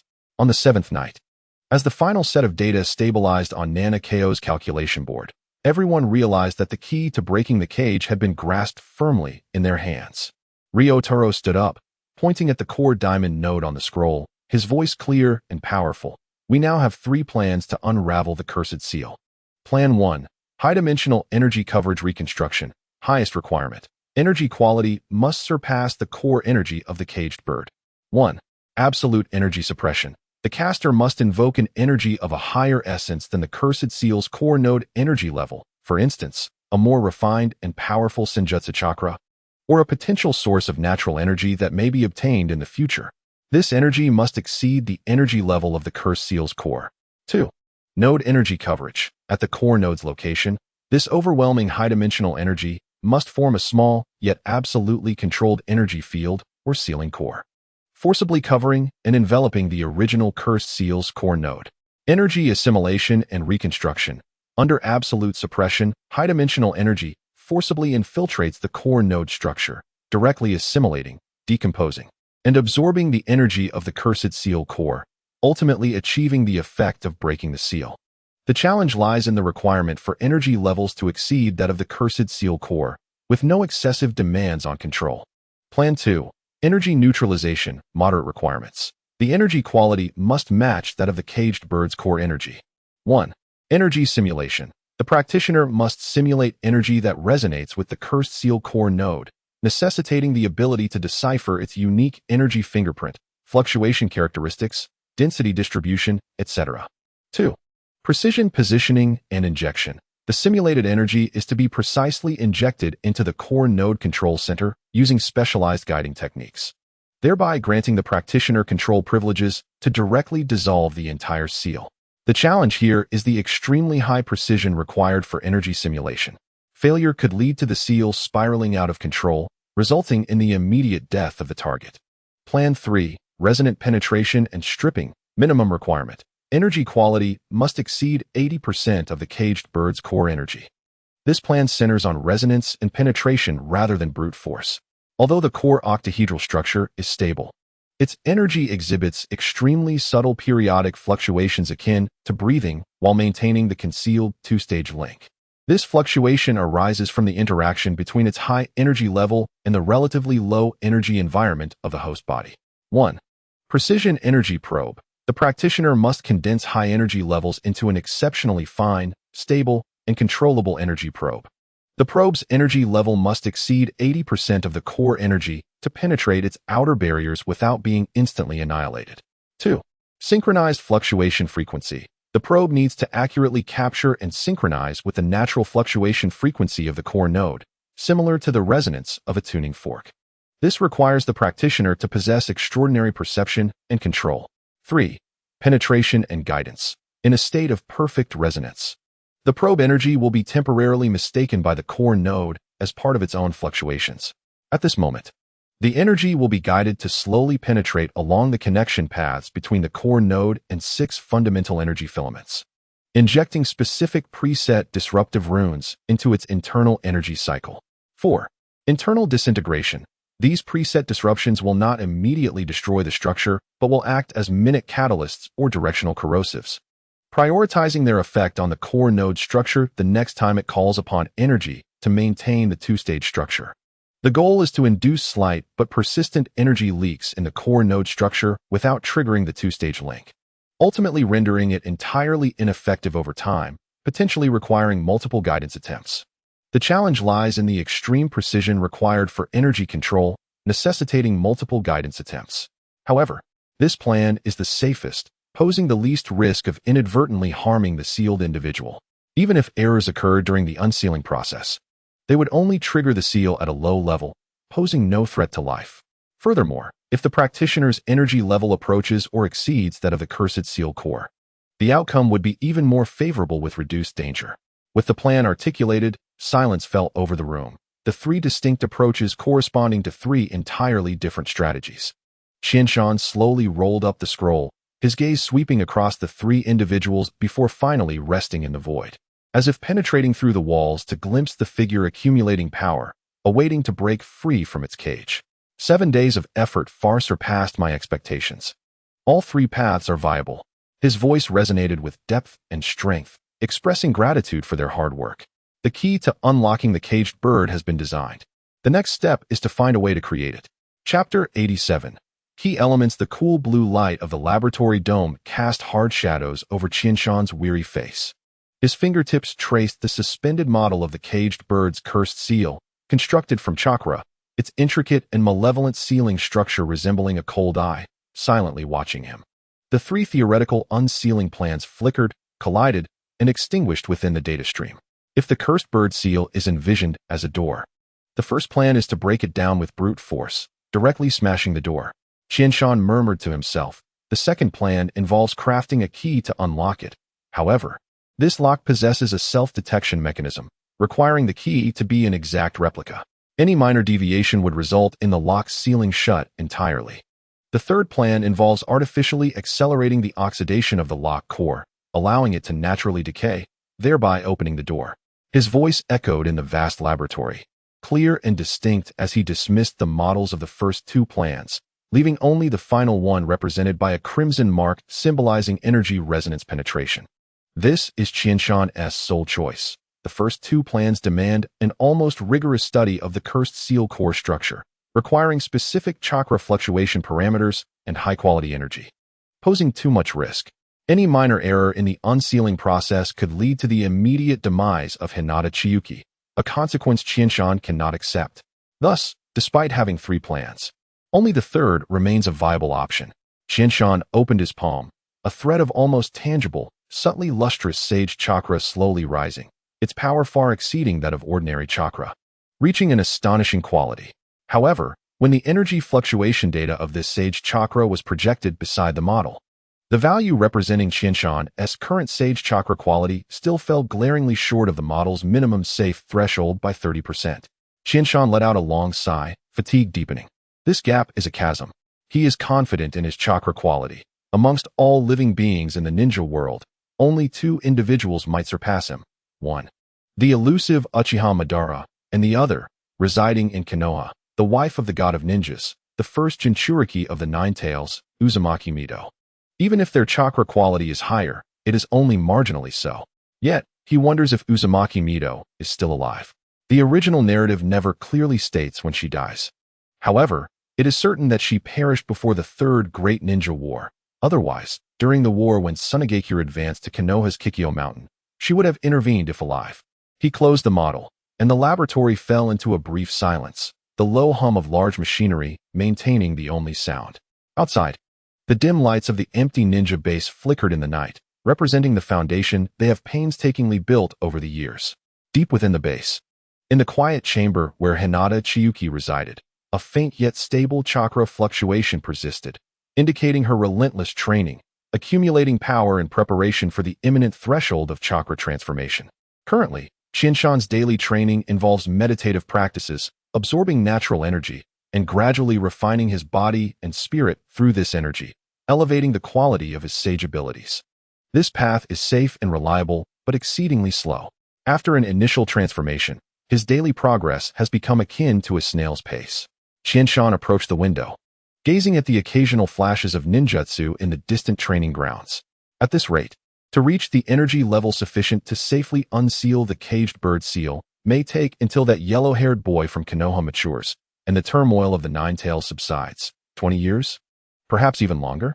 Hinata Chiyuki must endure the invisible shackles for such an extended period. Every time he witnesses her subconsciously touch her forehead, even knowing that the perception of the caged bird has been temporarily shielded, Qinshan feels as though he is being pricked by needles. He needs a variable, a catalyst to break this slow accumulation, a breakthrough pointing toward the soul.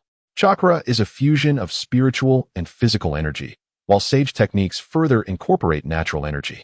The soul, as the core source of spiritual energy, directly influences the quality of sage chakra through its strength and purity.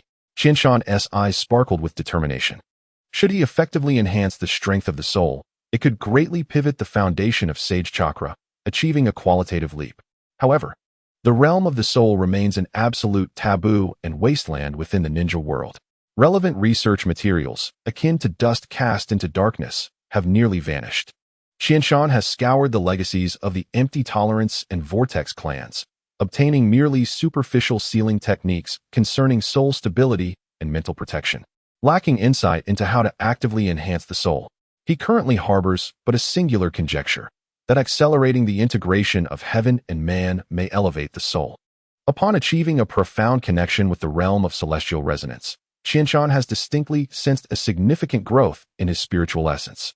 Yet, the advancement towards this integration relies heavily on Qinshan's comprehension of the natural world, a realm steeped in esoteric profundity. One could argue that the alignment of favorable circumstances, timing, and human factors is indispensable. Sometimes, a single opportunity can lead to remarkable progress. Much like when Qinshan realized that each individual possesses unique traits within the unity of heaven and man, he immediately entered the state of celestial resonance. In contrast, there are many, like Hinata Chikaz, who have yet to grasp the threshold despite their continuous accumulation of insights. In his practice of celestial resonance, Qinshan diligently trains each day, yet he harbors no expectations for a qualitative breakthrough in the near term. It would be more prudent to return to Konoha and chance upon fortune. He had already incorporated this into his long-term plans to acquire the technique of spiritual transformation. This S-rank forbidden technique, Kato Danzan's renowned skill, allows the soul to exit the body, traverse freely, and even assault the minds of others. Rare information regarding this technique flickers in Qinshan's mind. It is not only a formidable offensive method, its core principles undoubtedly involve a profound understanding and manipulation of the essence of the soul. Should he decipher this technique, it is highly probable he could discover a means to enhance the strength of the soul, thereby elevating the quality of sage chakra. Originally, Qinshan's plan was to exploit the tumultuous chaos during the Kyubi incident in Konoha, when the village's defense would be most vulnerable and attention entirely captivated. He intended to infiltrate the heavily guarded repository of sealing techniques, the forbidden arts chamber deep within the Hokage Tower, as this would present the safest opportunity, with risks diluted amidst the turmoil. Although he never had the chance to access the sealing book while in Konoha, Qinshan is certain that it primarily records the technique of spiritual transformation. His conviction stems from the original story where Orochimaru developed the reincarnation forbidden technique. The similarities in form and effect clearly bear the hallmarks of the principles of spiritual transformation. Where might Orochimaru have acquired the technique of spiritual transformation? As the most favored disciple of the third Hokage, it is reasonable to surmise he had access to the sealing book. The Kyuubi incident? That is still years away. Qianshan furrowed his brows, for Konoha is currently in a lull between the second and third shinobi wars, albeit severely weakened. Tsunade has departed, and Jiraiya should be in the land of rain, teaching Nagato and his companions. However, Sarutobi Hiruzen remains at the helm. Orochimaru has yet to defect, and White Fang has not yet taken his own life. The Umbu, Barrier Core, and Sensor Core are in constant operation, maintaining a defense level far superior to that of chaotic times. To forcefully storm the Hokage Tower would be akin to walking into a snare, with a success rate of less than 5%. This figure instantly dissuades Qianshan from that option. He has gambled with his life before, but he would not stake Hinata Chika's freedom and his own future on such a tenuous hope. His mind swiftly rummaged through every fragment of information regarding the technique of spiritual transformation. A name, a place, gradually crystallized: Tsunade. Kato Danzan's beloved. Tsunade, devastated by the deaths of her lover Kato Danzan and her brother Shoto, fell into a deep despair, suffering from hemophobia, and ultimately left Konoha to wander. Qianshan paced before the laboratory table, his fingers unconsciously tapping the cold metal surface. As Kato Danzan's closest companion, she likely possesses the original or a copy of the scroll containing the technique of spiritual transformation. Furthermore, given her current mental state, the likelihood of her carrying a forbidden scroll that evokes painful memories is quite low. His gaze shifted to the virtual map depicting the area of Konoha, honing in on a relatively secluded corner, the Senju clan's ancestral land, Tsunade's former residence. That place had been deserted for years, with Tsunade long absent from the village. Thus the guards would undoubtedly be lax. In contrast to the heavily fortified, barrier-laden Hokage Tower, Tsunade's old home represents a forgotten corner, a potential blind spot. A glimmer of resolve flickered in Qianshan's eyes. Risks still loom. Did Tsunade truly leave behind the scroll? Is it still in its original location? Does Konoha maintain regular surveillance on the former residences of the legendary Sannin? Most crucially, is Uzumaki Mido still alive? Yet, compared to storming the Hokage Tower, the risk factor of infiltrating this place is worth taking a chance. Moreover, he can first sense from a distance. As the Jinchuriki of the Kyuubi, as long as she lives, Mido would undoubtedly be the most conspicuous target in Qianshan's perception. As long as he does not recklessly expose himself, even if Mido, now frail with age, senses his presence, would she dare pursue him beyond Konoha? Should Mido venture outside the village, Qianshan would abandon his plan to capture the Seven Tails and instead prepare to seize the Kyuubi. In his youth, Qianshan harbored no absolute confidence in defeating Uzumaki Mido. After all, she is the woman who wed the god of shinobi, Senju Hashirama. Her strength is not to be underestimated. However, time is the most merciless of sculptors. Even if Uzumaki Mido still lives, she likely struggles to maintain her final breaths, and Qianshan is confident he could outlast her. The theory of youth being favored in combat is even more applicable in the shinobi world. His reluctance to act within Konoha is not solely due to fear of being besieged by numerous powerful shinobi. Rather, he is most wary of those hidden, nameless elder figures who are of Mido's generation. Much like the Uchiha clan, who can maintain the loyalty of their kin without following their leader, Uchiha Madara, out of the village. There undoubtedly exists a formidable coalition of Uchiha strongmen capable of rallying the clan's support. Otherwise, would the Uchiha clan have remained intact? Ultimately, strength is the currency of the shinobi world. Naruto's verbal prowess only proves effective because those he speaks to have already been subdued. If not, who would heed his words? These elder figures, having survived from the tumultuous warring states period to the present, each possess their unique strengths. As time dwindles, should a conflict arise within Konoha, these individuals may very well trade their lives for his. Qianshan, now in his 60s, has no interest in exchanging lives with such individuals. He turned towards the archives, commencing the retrieval of all information regarding Konoha's internal structure, the layout of the Senju clan's grounds, and any possible familial protective seals. By the time Hinata Chikaz emerges from her meditation, Qianshan will be prepared to set forth. Chapter 88. The Waterfall of Takigakure. Meanwhile, on another front, the Pursuit Shadow, after receiving their mission, finally reached the heart of the land of waterfalls after a journey disguised surrounded by mountains. The resounding roar of the immense waterfall echoes like the growl of an ancient beast, resonating in a way that makes the eardrums throb. The air is thick with moisture, leading to particularly lush and verdant vegetation. The pursuit shadow, Iwatari, and Aoi move like three shadows woven into the forest, silently traversing the dense thicket. They have long since detached from the Dawn Trading Company's convoy, shedding any markers that might betray their identities, now clad in nondescript, coarse ninja garb, resembling the most common of wandering shinobi. As they draw closer to the thunderous sound, the three become increasingly cautious. Verbal communication ceases, replaced by a succinct and precise hand signaling system honed through countless missions. A mere glance, a subtle gesture suffices to convey intention. At last, through the dense canopy of towering trees, the legendary waterfall comes into view, with Takigakure nestled behind it. The towering cliffs seem cleaved by a divine axe, a breathtaking silver cascade pouring down from the heavens, crashing into a seemingly bottomless pool below with tremendous force. Water mist rises like smoke or cloud, creating ethereal rainbows under the sunlight. The deafening roar of the waterfall reaches its zenith here, as though the world is reduced to the eternal sound of water. They have found it.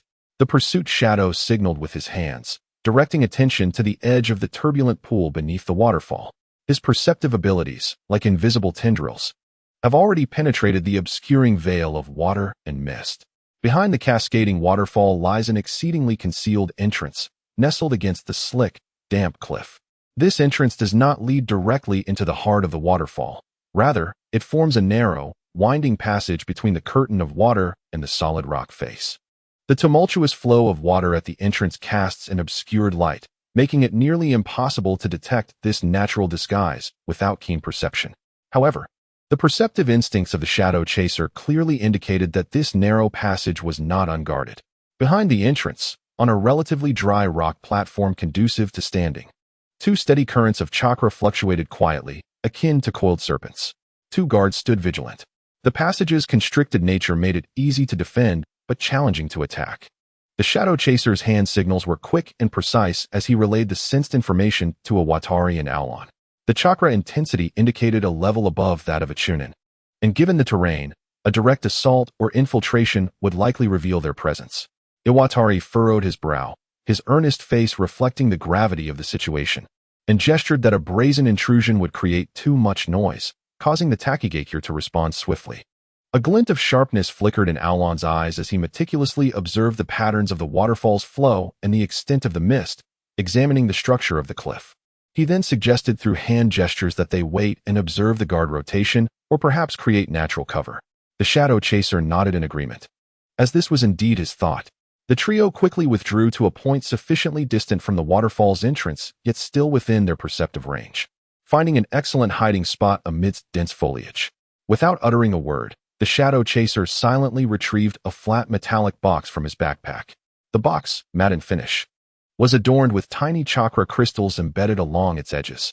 He placed it on the ground, opened the lid, revealing an intricate array of runes and a hemispherical, transparent crystal probe within. This was the latest chakra infrared detector from the Research Institute, capable of passively receiving chakra heat radiation emitted by living beings within a certain range, thus forming an energy profile. It served as a powerful tool for long-term surveillance of enemy movements, although it could only approximate the number of individuals present. Finer details were still best discerned by a true sensing ninja. Positioned at a higher elevation, they could vaguely observe the general area of the passage's entrance through the mist, while the dense trees provided perfect concealment. Over the next 3 days, the trio, like the most patient of hunters, took turns monitoring the chakra infrared detector, keeping a steadfast watch on the waterfall's entrance. They even utilized the vapor from the waterfall to mask their presence, ensuring their team's aura remained undetected. However, the results of their observations were far from optimistic. The guards of Takigakure were exceedingly vigilant. The sentinels at the passage's entrance maintained a consistent two-person rotation, changing every 4 hours with a swift and orderly transition, leaving almost no discernible gaps. During the changeover, the incoming guard would arrive early, briefly exchanging with the departing guard before formally taking over, thus eliminating any possibility of exploiting a time differential. What complicated matters further was Iwatari and Aulon's observation that Takigakir's method of acquiring external supplies was also highly restrictive. On several occasions, small merchant caravans or villagers approached the waterfall, but they only did so at specific times, facilitated by internal personnel who emerged to transfer goods, subsequently transporting them inside. The entire process strictly prohibited any outsiders from stepping beyond the waterfall. Those delivering supplies were evidently ninjas from Takigakir, rendering their defenses impeccable. A hint of frustration crept into Aulon's hand gestures as he communicated that a forceful breach or stealthy infiltration would undoubtedly alert the entire village. If the Jinchuriki of the Seven Tails became aware, their chances of success would diminish considerably. He looked at the Shadow Chaser, awaiting the leader's decision. The Shadow Chaser's gaze remained as icy as ever, unshaken by the fruitless endeavors of the past 3 days.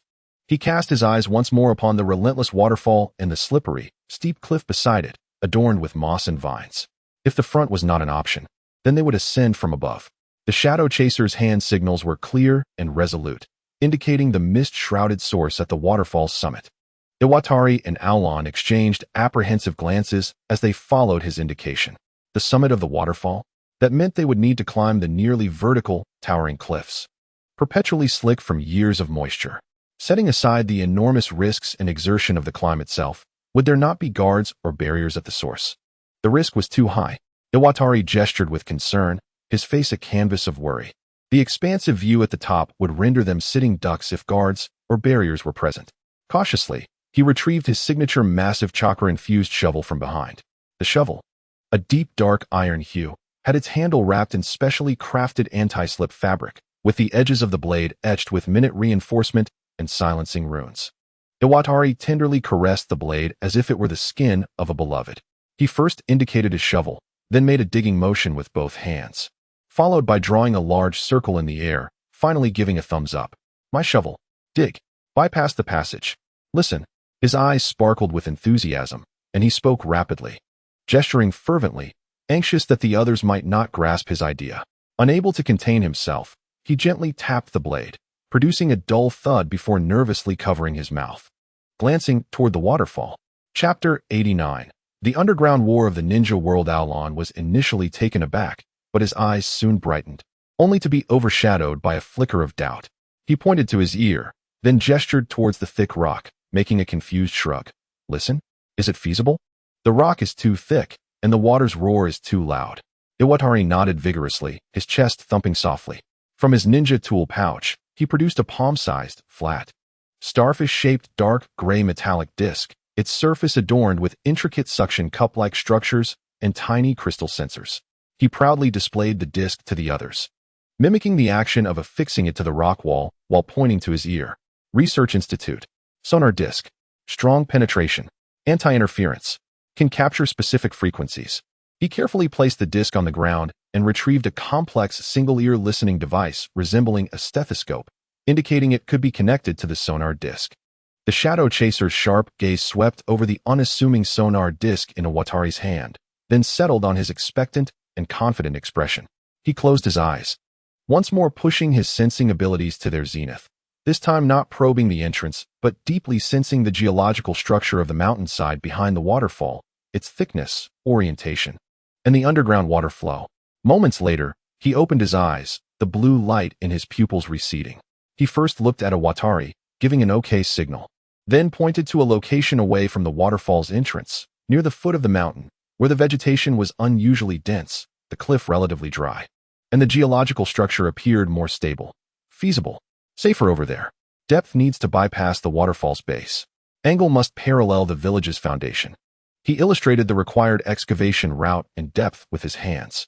This location was not only concealed, avoiding the massive vibrations from the waterfall, but also ensured that their listening device could effectively capture the sound waves emanating from within the village. Iwatari was nearly bouncing with excitement, nodding vigorously, mimicking a digging motion, and patting his chest. Leave it to me. I guarantee it will be both steady and silent.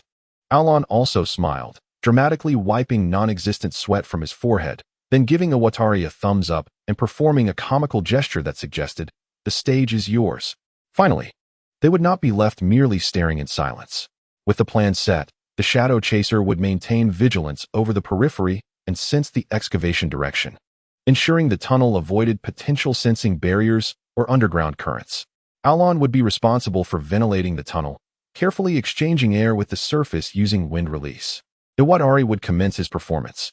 He took a deep breath, gripping the shovel's handle tightly as chakra flowed into it like a gentle stream. The silencing runes on the blade illuminated one by one, forming a delicate energy field. He did not wield the shovel with the usual grand gestures. Instead, he applied the blade with surgical precision, as though it were a scalpel, delicately penetrating the selected rock face. When the shovel struck, it produced almost no sound. Merely a faint hiss, a whisper that was perfectly absorbed by the sound-dampening field as the blade sliced through the stone. The earth on either side seemed to obey a silent command, parting and compressing to solidify the earthen wall. Not even the slightest debris was generated. This was the ingenious fusion of a ninja's skill and chakra tools, allowing for a more meticulous application of chakra. His movements were steady and powerful, each excavation imbued with a peculiar rhythm, the shovel in his hand seeming to become an extension of his very being. Iwatari's gestures were minimal, yet each thrust of the shovel exuded a sense of grounded strength, his arm muscles taut, sweat quickly saturating his temples, yet his gaze remained focused, his breath measured, as every strike and scoop demanded precise control over chakra's fluctuations. Aulon, akin to a nimble wind sprite, moved with grace, his hands forming the minutest of seals, summoning nearly invisible currents of fresh air that revitalized the atmosphere within the tunnel. The dark, damp passage gradually extended toward the village of Takigakure under Iwatari's diligent toil. Chasing Shadow, resembling a stone statue, pressed against the tunnel's rocky wall, his ears attuned to the slightest shifts in the surroundings, safeguarding their silent excavation. The roar of the waterfall was filtered through the thick rock layers, transforming within the tunnel into a deep, muffled vibration that served as their best cover. Days later, a narrow passage, just wide enough for one to traverse while stooped, had finally taken shape, slanting downward. At the tunnel's end, the rock wall was cold and moist, adorned with fine beads of water. Iwatari, panting, wiped the mixture of sweat and mud from his face, a contented smile gracing his features. Chasing Shadow took the heavy, waterproof scroll and a metallic box, the data core of the sonar device, and placed them upon the rosewood desk before Chiyama. Well done, Chiyama acknowledged with a nod. Surveying the trio, take 5 days off to rest, spend time with your families, and enjoy a soak in the hot springs. You need not worry about the next steps. Yes, they chorused, relief washing over their faces, especially Iwatari, whose broad grin nearly reached his ears. The 5 departed swiftly, the office door closing silently behind them. Inside, Chiyama remained alone. He did not immediately unroll the scroll, but first poured himself a cup of tea, moving to the window to gaze at the orderly, vibrant village below. Moments later, he returned to his desk and unfurled the weighty intelligence report. The scroll was lengthy, the handwriting neat, accompanied by illustrations. Chasing Shadow's penmanship was calm and objective.